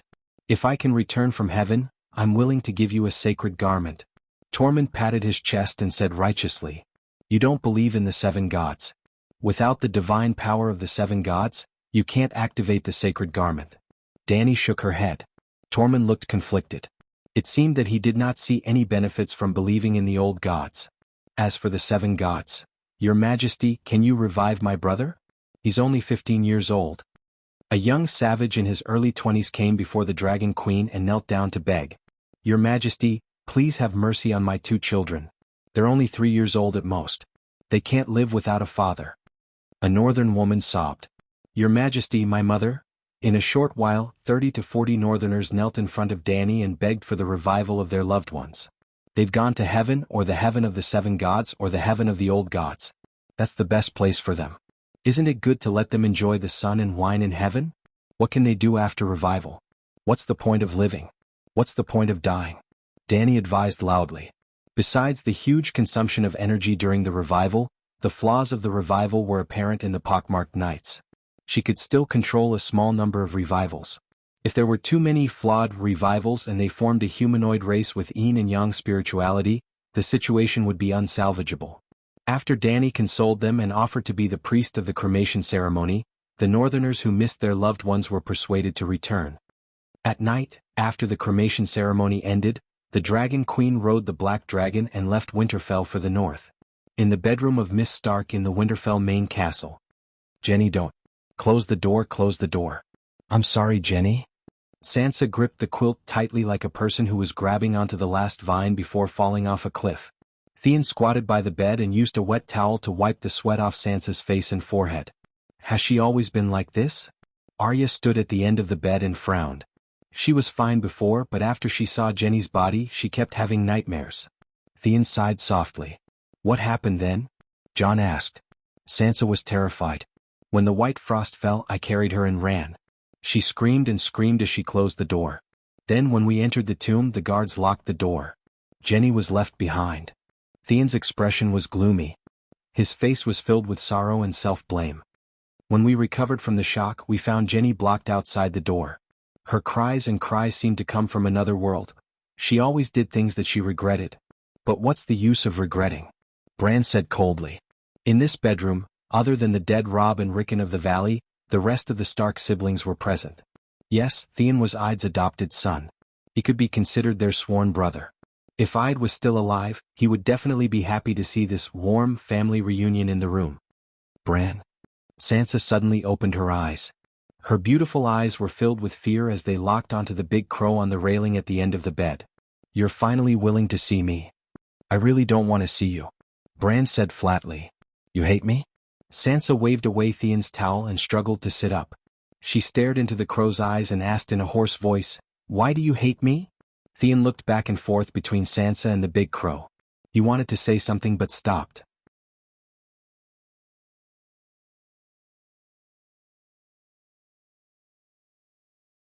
Arya's expression was blank. Jon quickly came out to smooth things over. He said gently, Sansa, you're overthinking. Bran didn't mean anything else. Jon, shut up. I want Bran to say it himself. Sansa suppressed her anger and said in a low voice. Bran was silent for a moment. He said helplessly, You're my sister. I love you just like I love Arya and Jon. But you've done, are doing, and are about to do too many stupid things. I have reason to dislike you.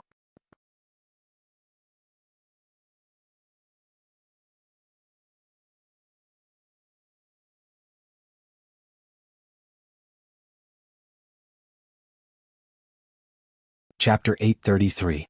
What stupid thing have I done? Sansa questioned. The past cannot be chased. The future is still uncertain. There is no point in talking about it. Bran sighed. What about now? Sansa was very unhappy. She insisted that her brother give her an explanation. The most important thing now is that you and your daughter can live through the night safely. But look at yourself. What have you been doing recently? Mother and daughter. She is a girl. Sansa stroked her belly. The anger on her face turned into a motherly gentleness. Then she raised her voice and roared at the crow, What am I doing now? If you had helped me a little, I would be lying in my husband's arms right now and singing a lullaby for my unborn daughter. If Aegon was still alive, I would not have to worry about anything right now. I could be a mother and wife in peace. Do you think I am not tired of scheming and plotting? But I am a widow. My daughter lost her father before she was even born. Who is the reason for all of this? Tell me, Bran. Who is the reason for all of this? Are you saying that you have made a choice and that I will bear all the responsibility? Bran said coldly, "This is why I did not want to see you. I knew that you would think and say this. Yes, you are the three-eyed crow. You know everything you want to know." Sansa's pretty face twisted slightly. "Since you know everything, why don't you help me once? Just once is enough." "It is meaningless," Bran said sadly. "It is meaningless to you, but it can change my life." Sansa roared angrily.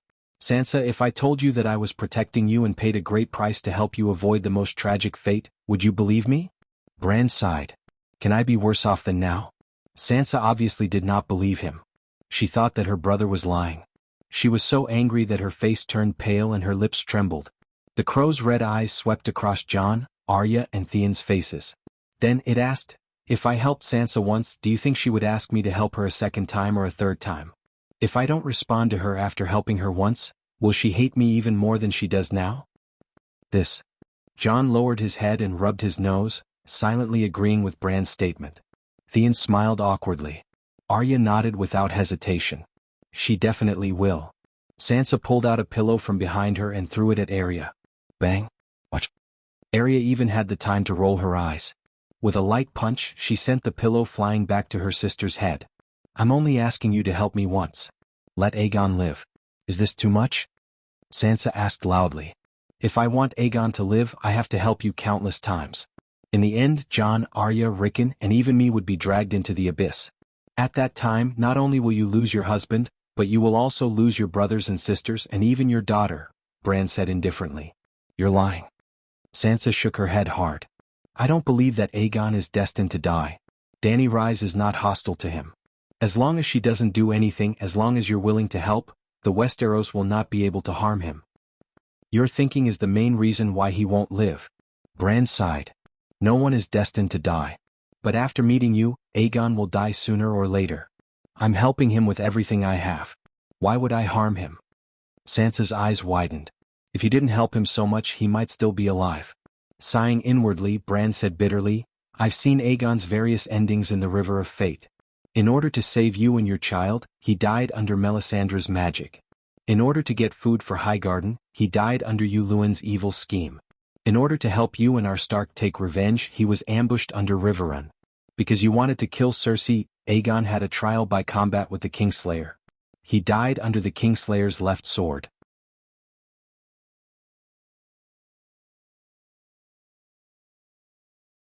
You thought that wearing the Val steel armor would guarantee victory and wanted to kill the Ghoul King before Stannis did. In the end, Aegon became a member of the Ghoul army. There are many more. Compared to those endings, losing at Winterfell was the best ending. You would be spared a lot of suffering. You wouldn't have to worry about losing your child." Jon was stunned. Arya's mouth was agape. Theon was in a daze. "Sansa, I don't believe it. I don't believe I'm that stupid."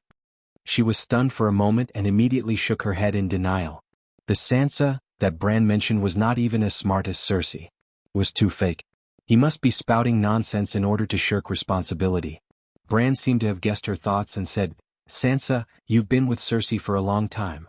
You should know her fatal flaw: she can't recognize herself. To put it bluntly, Cersei always thinks she's the smartest." "I'm not Cersei. I know my limits," Sansa said angrily. "You know your limits. You're even good at learning from experience. This is a good point. But you're used to making stupid mistakes before realizing your mistakes. Then, you learn from your previous mistakes. I can tell you clearly that if I don't help you, it will be the greatest help I can give you. Your current fate is the best of countless possibilities," Bran said in a low voice. "If you don't do anything, doesn't that mean your powerful abilities are useless to me? I don't believe that the omniscient three-eyed crow can't help me." Sansa's face was full of doubt. "You don't understand. Three-eyed crows are Westeros, not Stark." Bran sighed. "For example, the previous three-eyed crow, blind in Riverdale. He was the noble illegitimate son of the Targaryens, but he witnessed the destruction of the Targaryen dynasty, and even the extinction of his race. You're questioning me now just like how Danny and Rise questioned him back then. If I can help Stark change his fate in the Seven Kingdoms War, Blinden can do the same. Blinden's previous three-eyed crows and the one before him. If all three-eyed crows plan for their families and the Westeros will not benefit in the end. For example, if all three-eyed crows have free will, Blinden can see the future from the past. I can help you and I can wipe out your birth. The big crow's cold red eyes made Sansa tremble. Everything I see now might have been seen by the previous three-eyed crows decades, centuries or even millennia ago. If they're not satisfied, they will solve the problem at the source and get rid of you. I don't believe you. You're lying to me. You helped Jon and Arya, Sansa shouted. You're different. Your greed is insatiable and they're just trying to save their lives. Sansa, trust me. For you who wants to fight for the Iron Throne, not getting involved with me is the best choice, Bran said sincerely. Ah, Sansa, you want to fight for the Iron Throne? Jon shouted in surprise after realizing what had happened.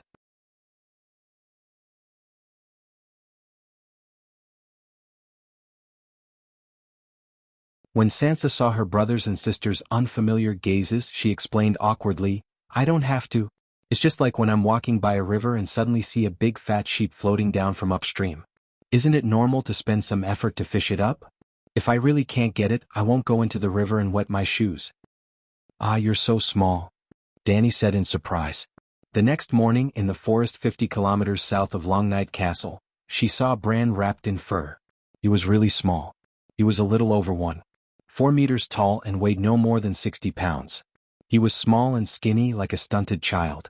Alright, he was a child to begin with. His actual age was only 12 years old.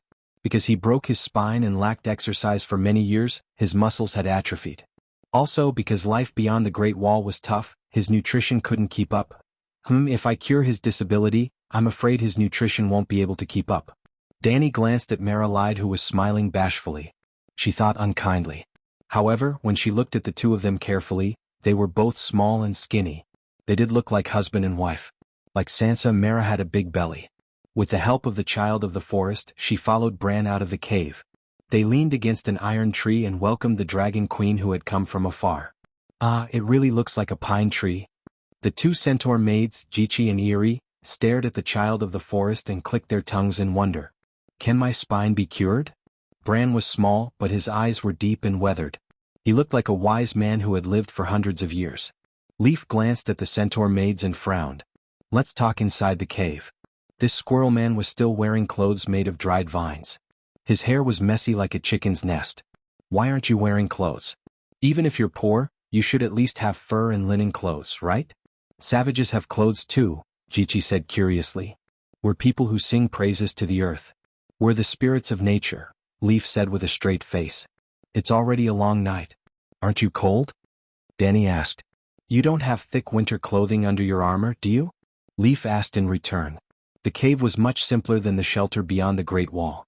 It wasn't furnished with simple decorations or furniture. The Child of the Forest didn't have much furniture either. The shelter was very spacious. There were many stone rooms with different functions in the tunnel. There was a sheep pen, a pasture, a mushroom garden, a fishing ground. This was an ordinary cave that used to belong to Black Bear. There was a gap in the cave that connected to the underground tunnel. It was cold and damp. How have you been living these days? Dany asked curiously. There's an underground river where we can fish. There's a forest nearby where we can cut wood for fire. There was only peace and contentment in Leaf's large golden cat eyes. How is it? By the fire, Bran had already taken off his shirt and was lying on a thick fur blanket. The skin on his back was as pale as paper. Because he was too thin, the contorted bones were clearly visible. Above his pelvis, there was a lump of grayish-blue sarcoma the size of a melon.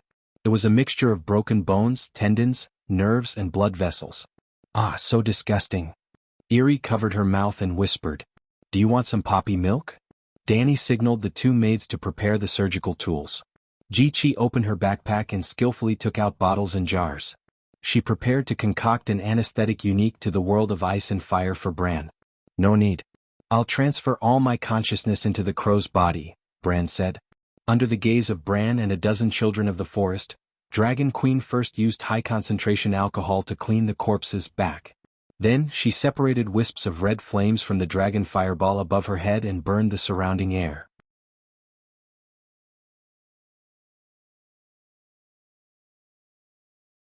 The scalpel danced in her hand.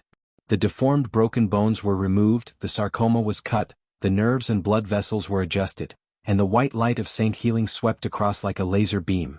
This is amazing. Saint Healing combined with pharmaceutics and anatomy can be so powerful. 2 hours later, Bran muttered in shock as he looked at the smooth skin. Go in and try, Danny said. It hurts, it feels so good. I can finally feel the pain in my lower body. Bran howled and laughed as his soul entered the body. You're tuning in to the Han Lee's Wuxia Adventures YouTube channel. We're so grateful for your support, and don't forget to subscribe to join us on this incredible journey through captivating stories. Your generosity through donations truly makes a world of difference, as it's the primary source of revenue that allows me to expand and enhance this channel for you.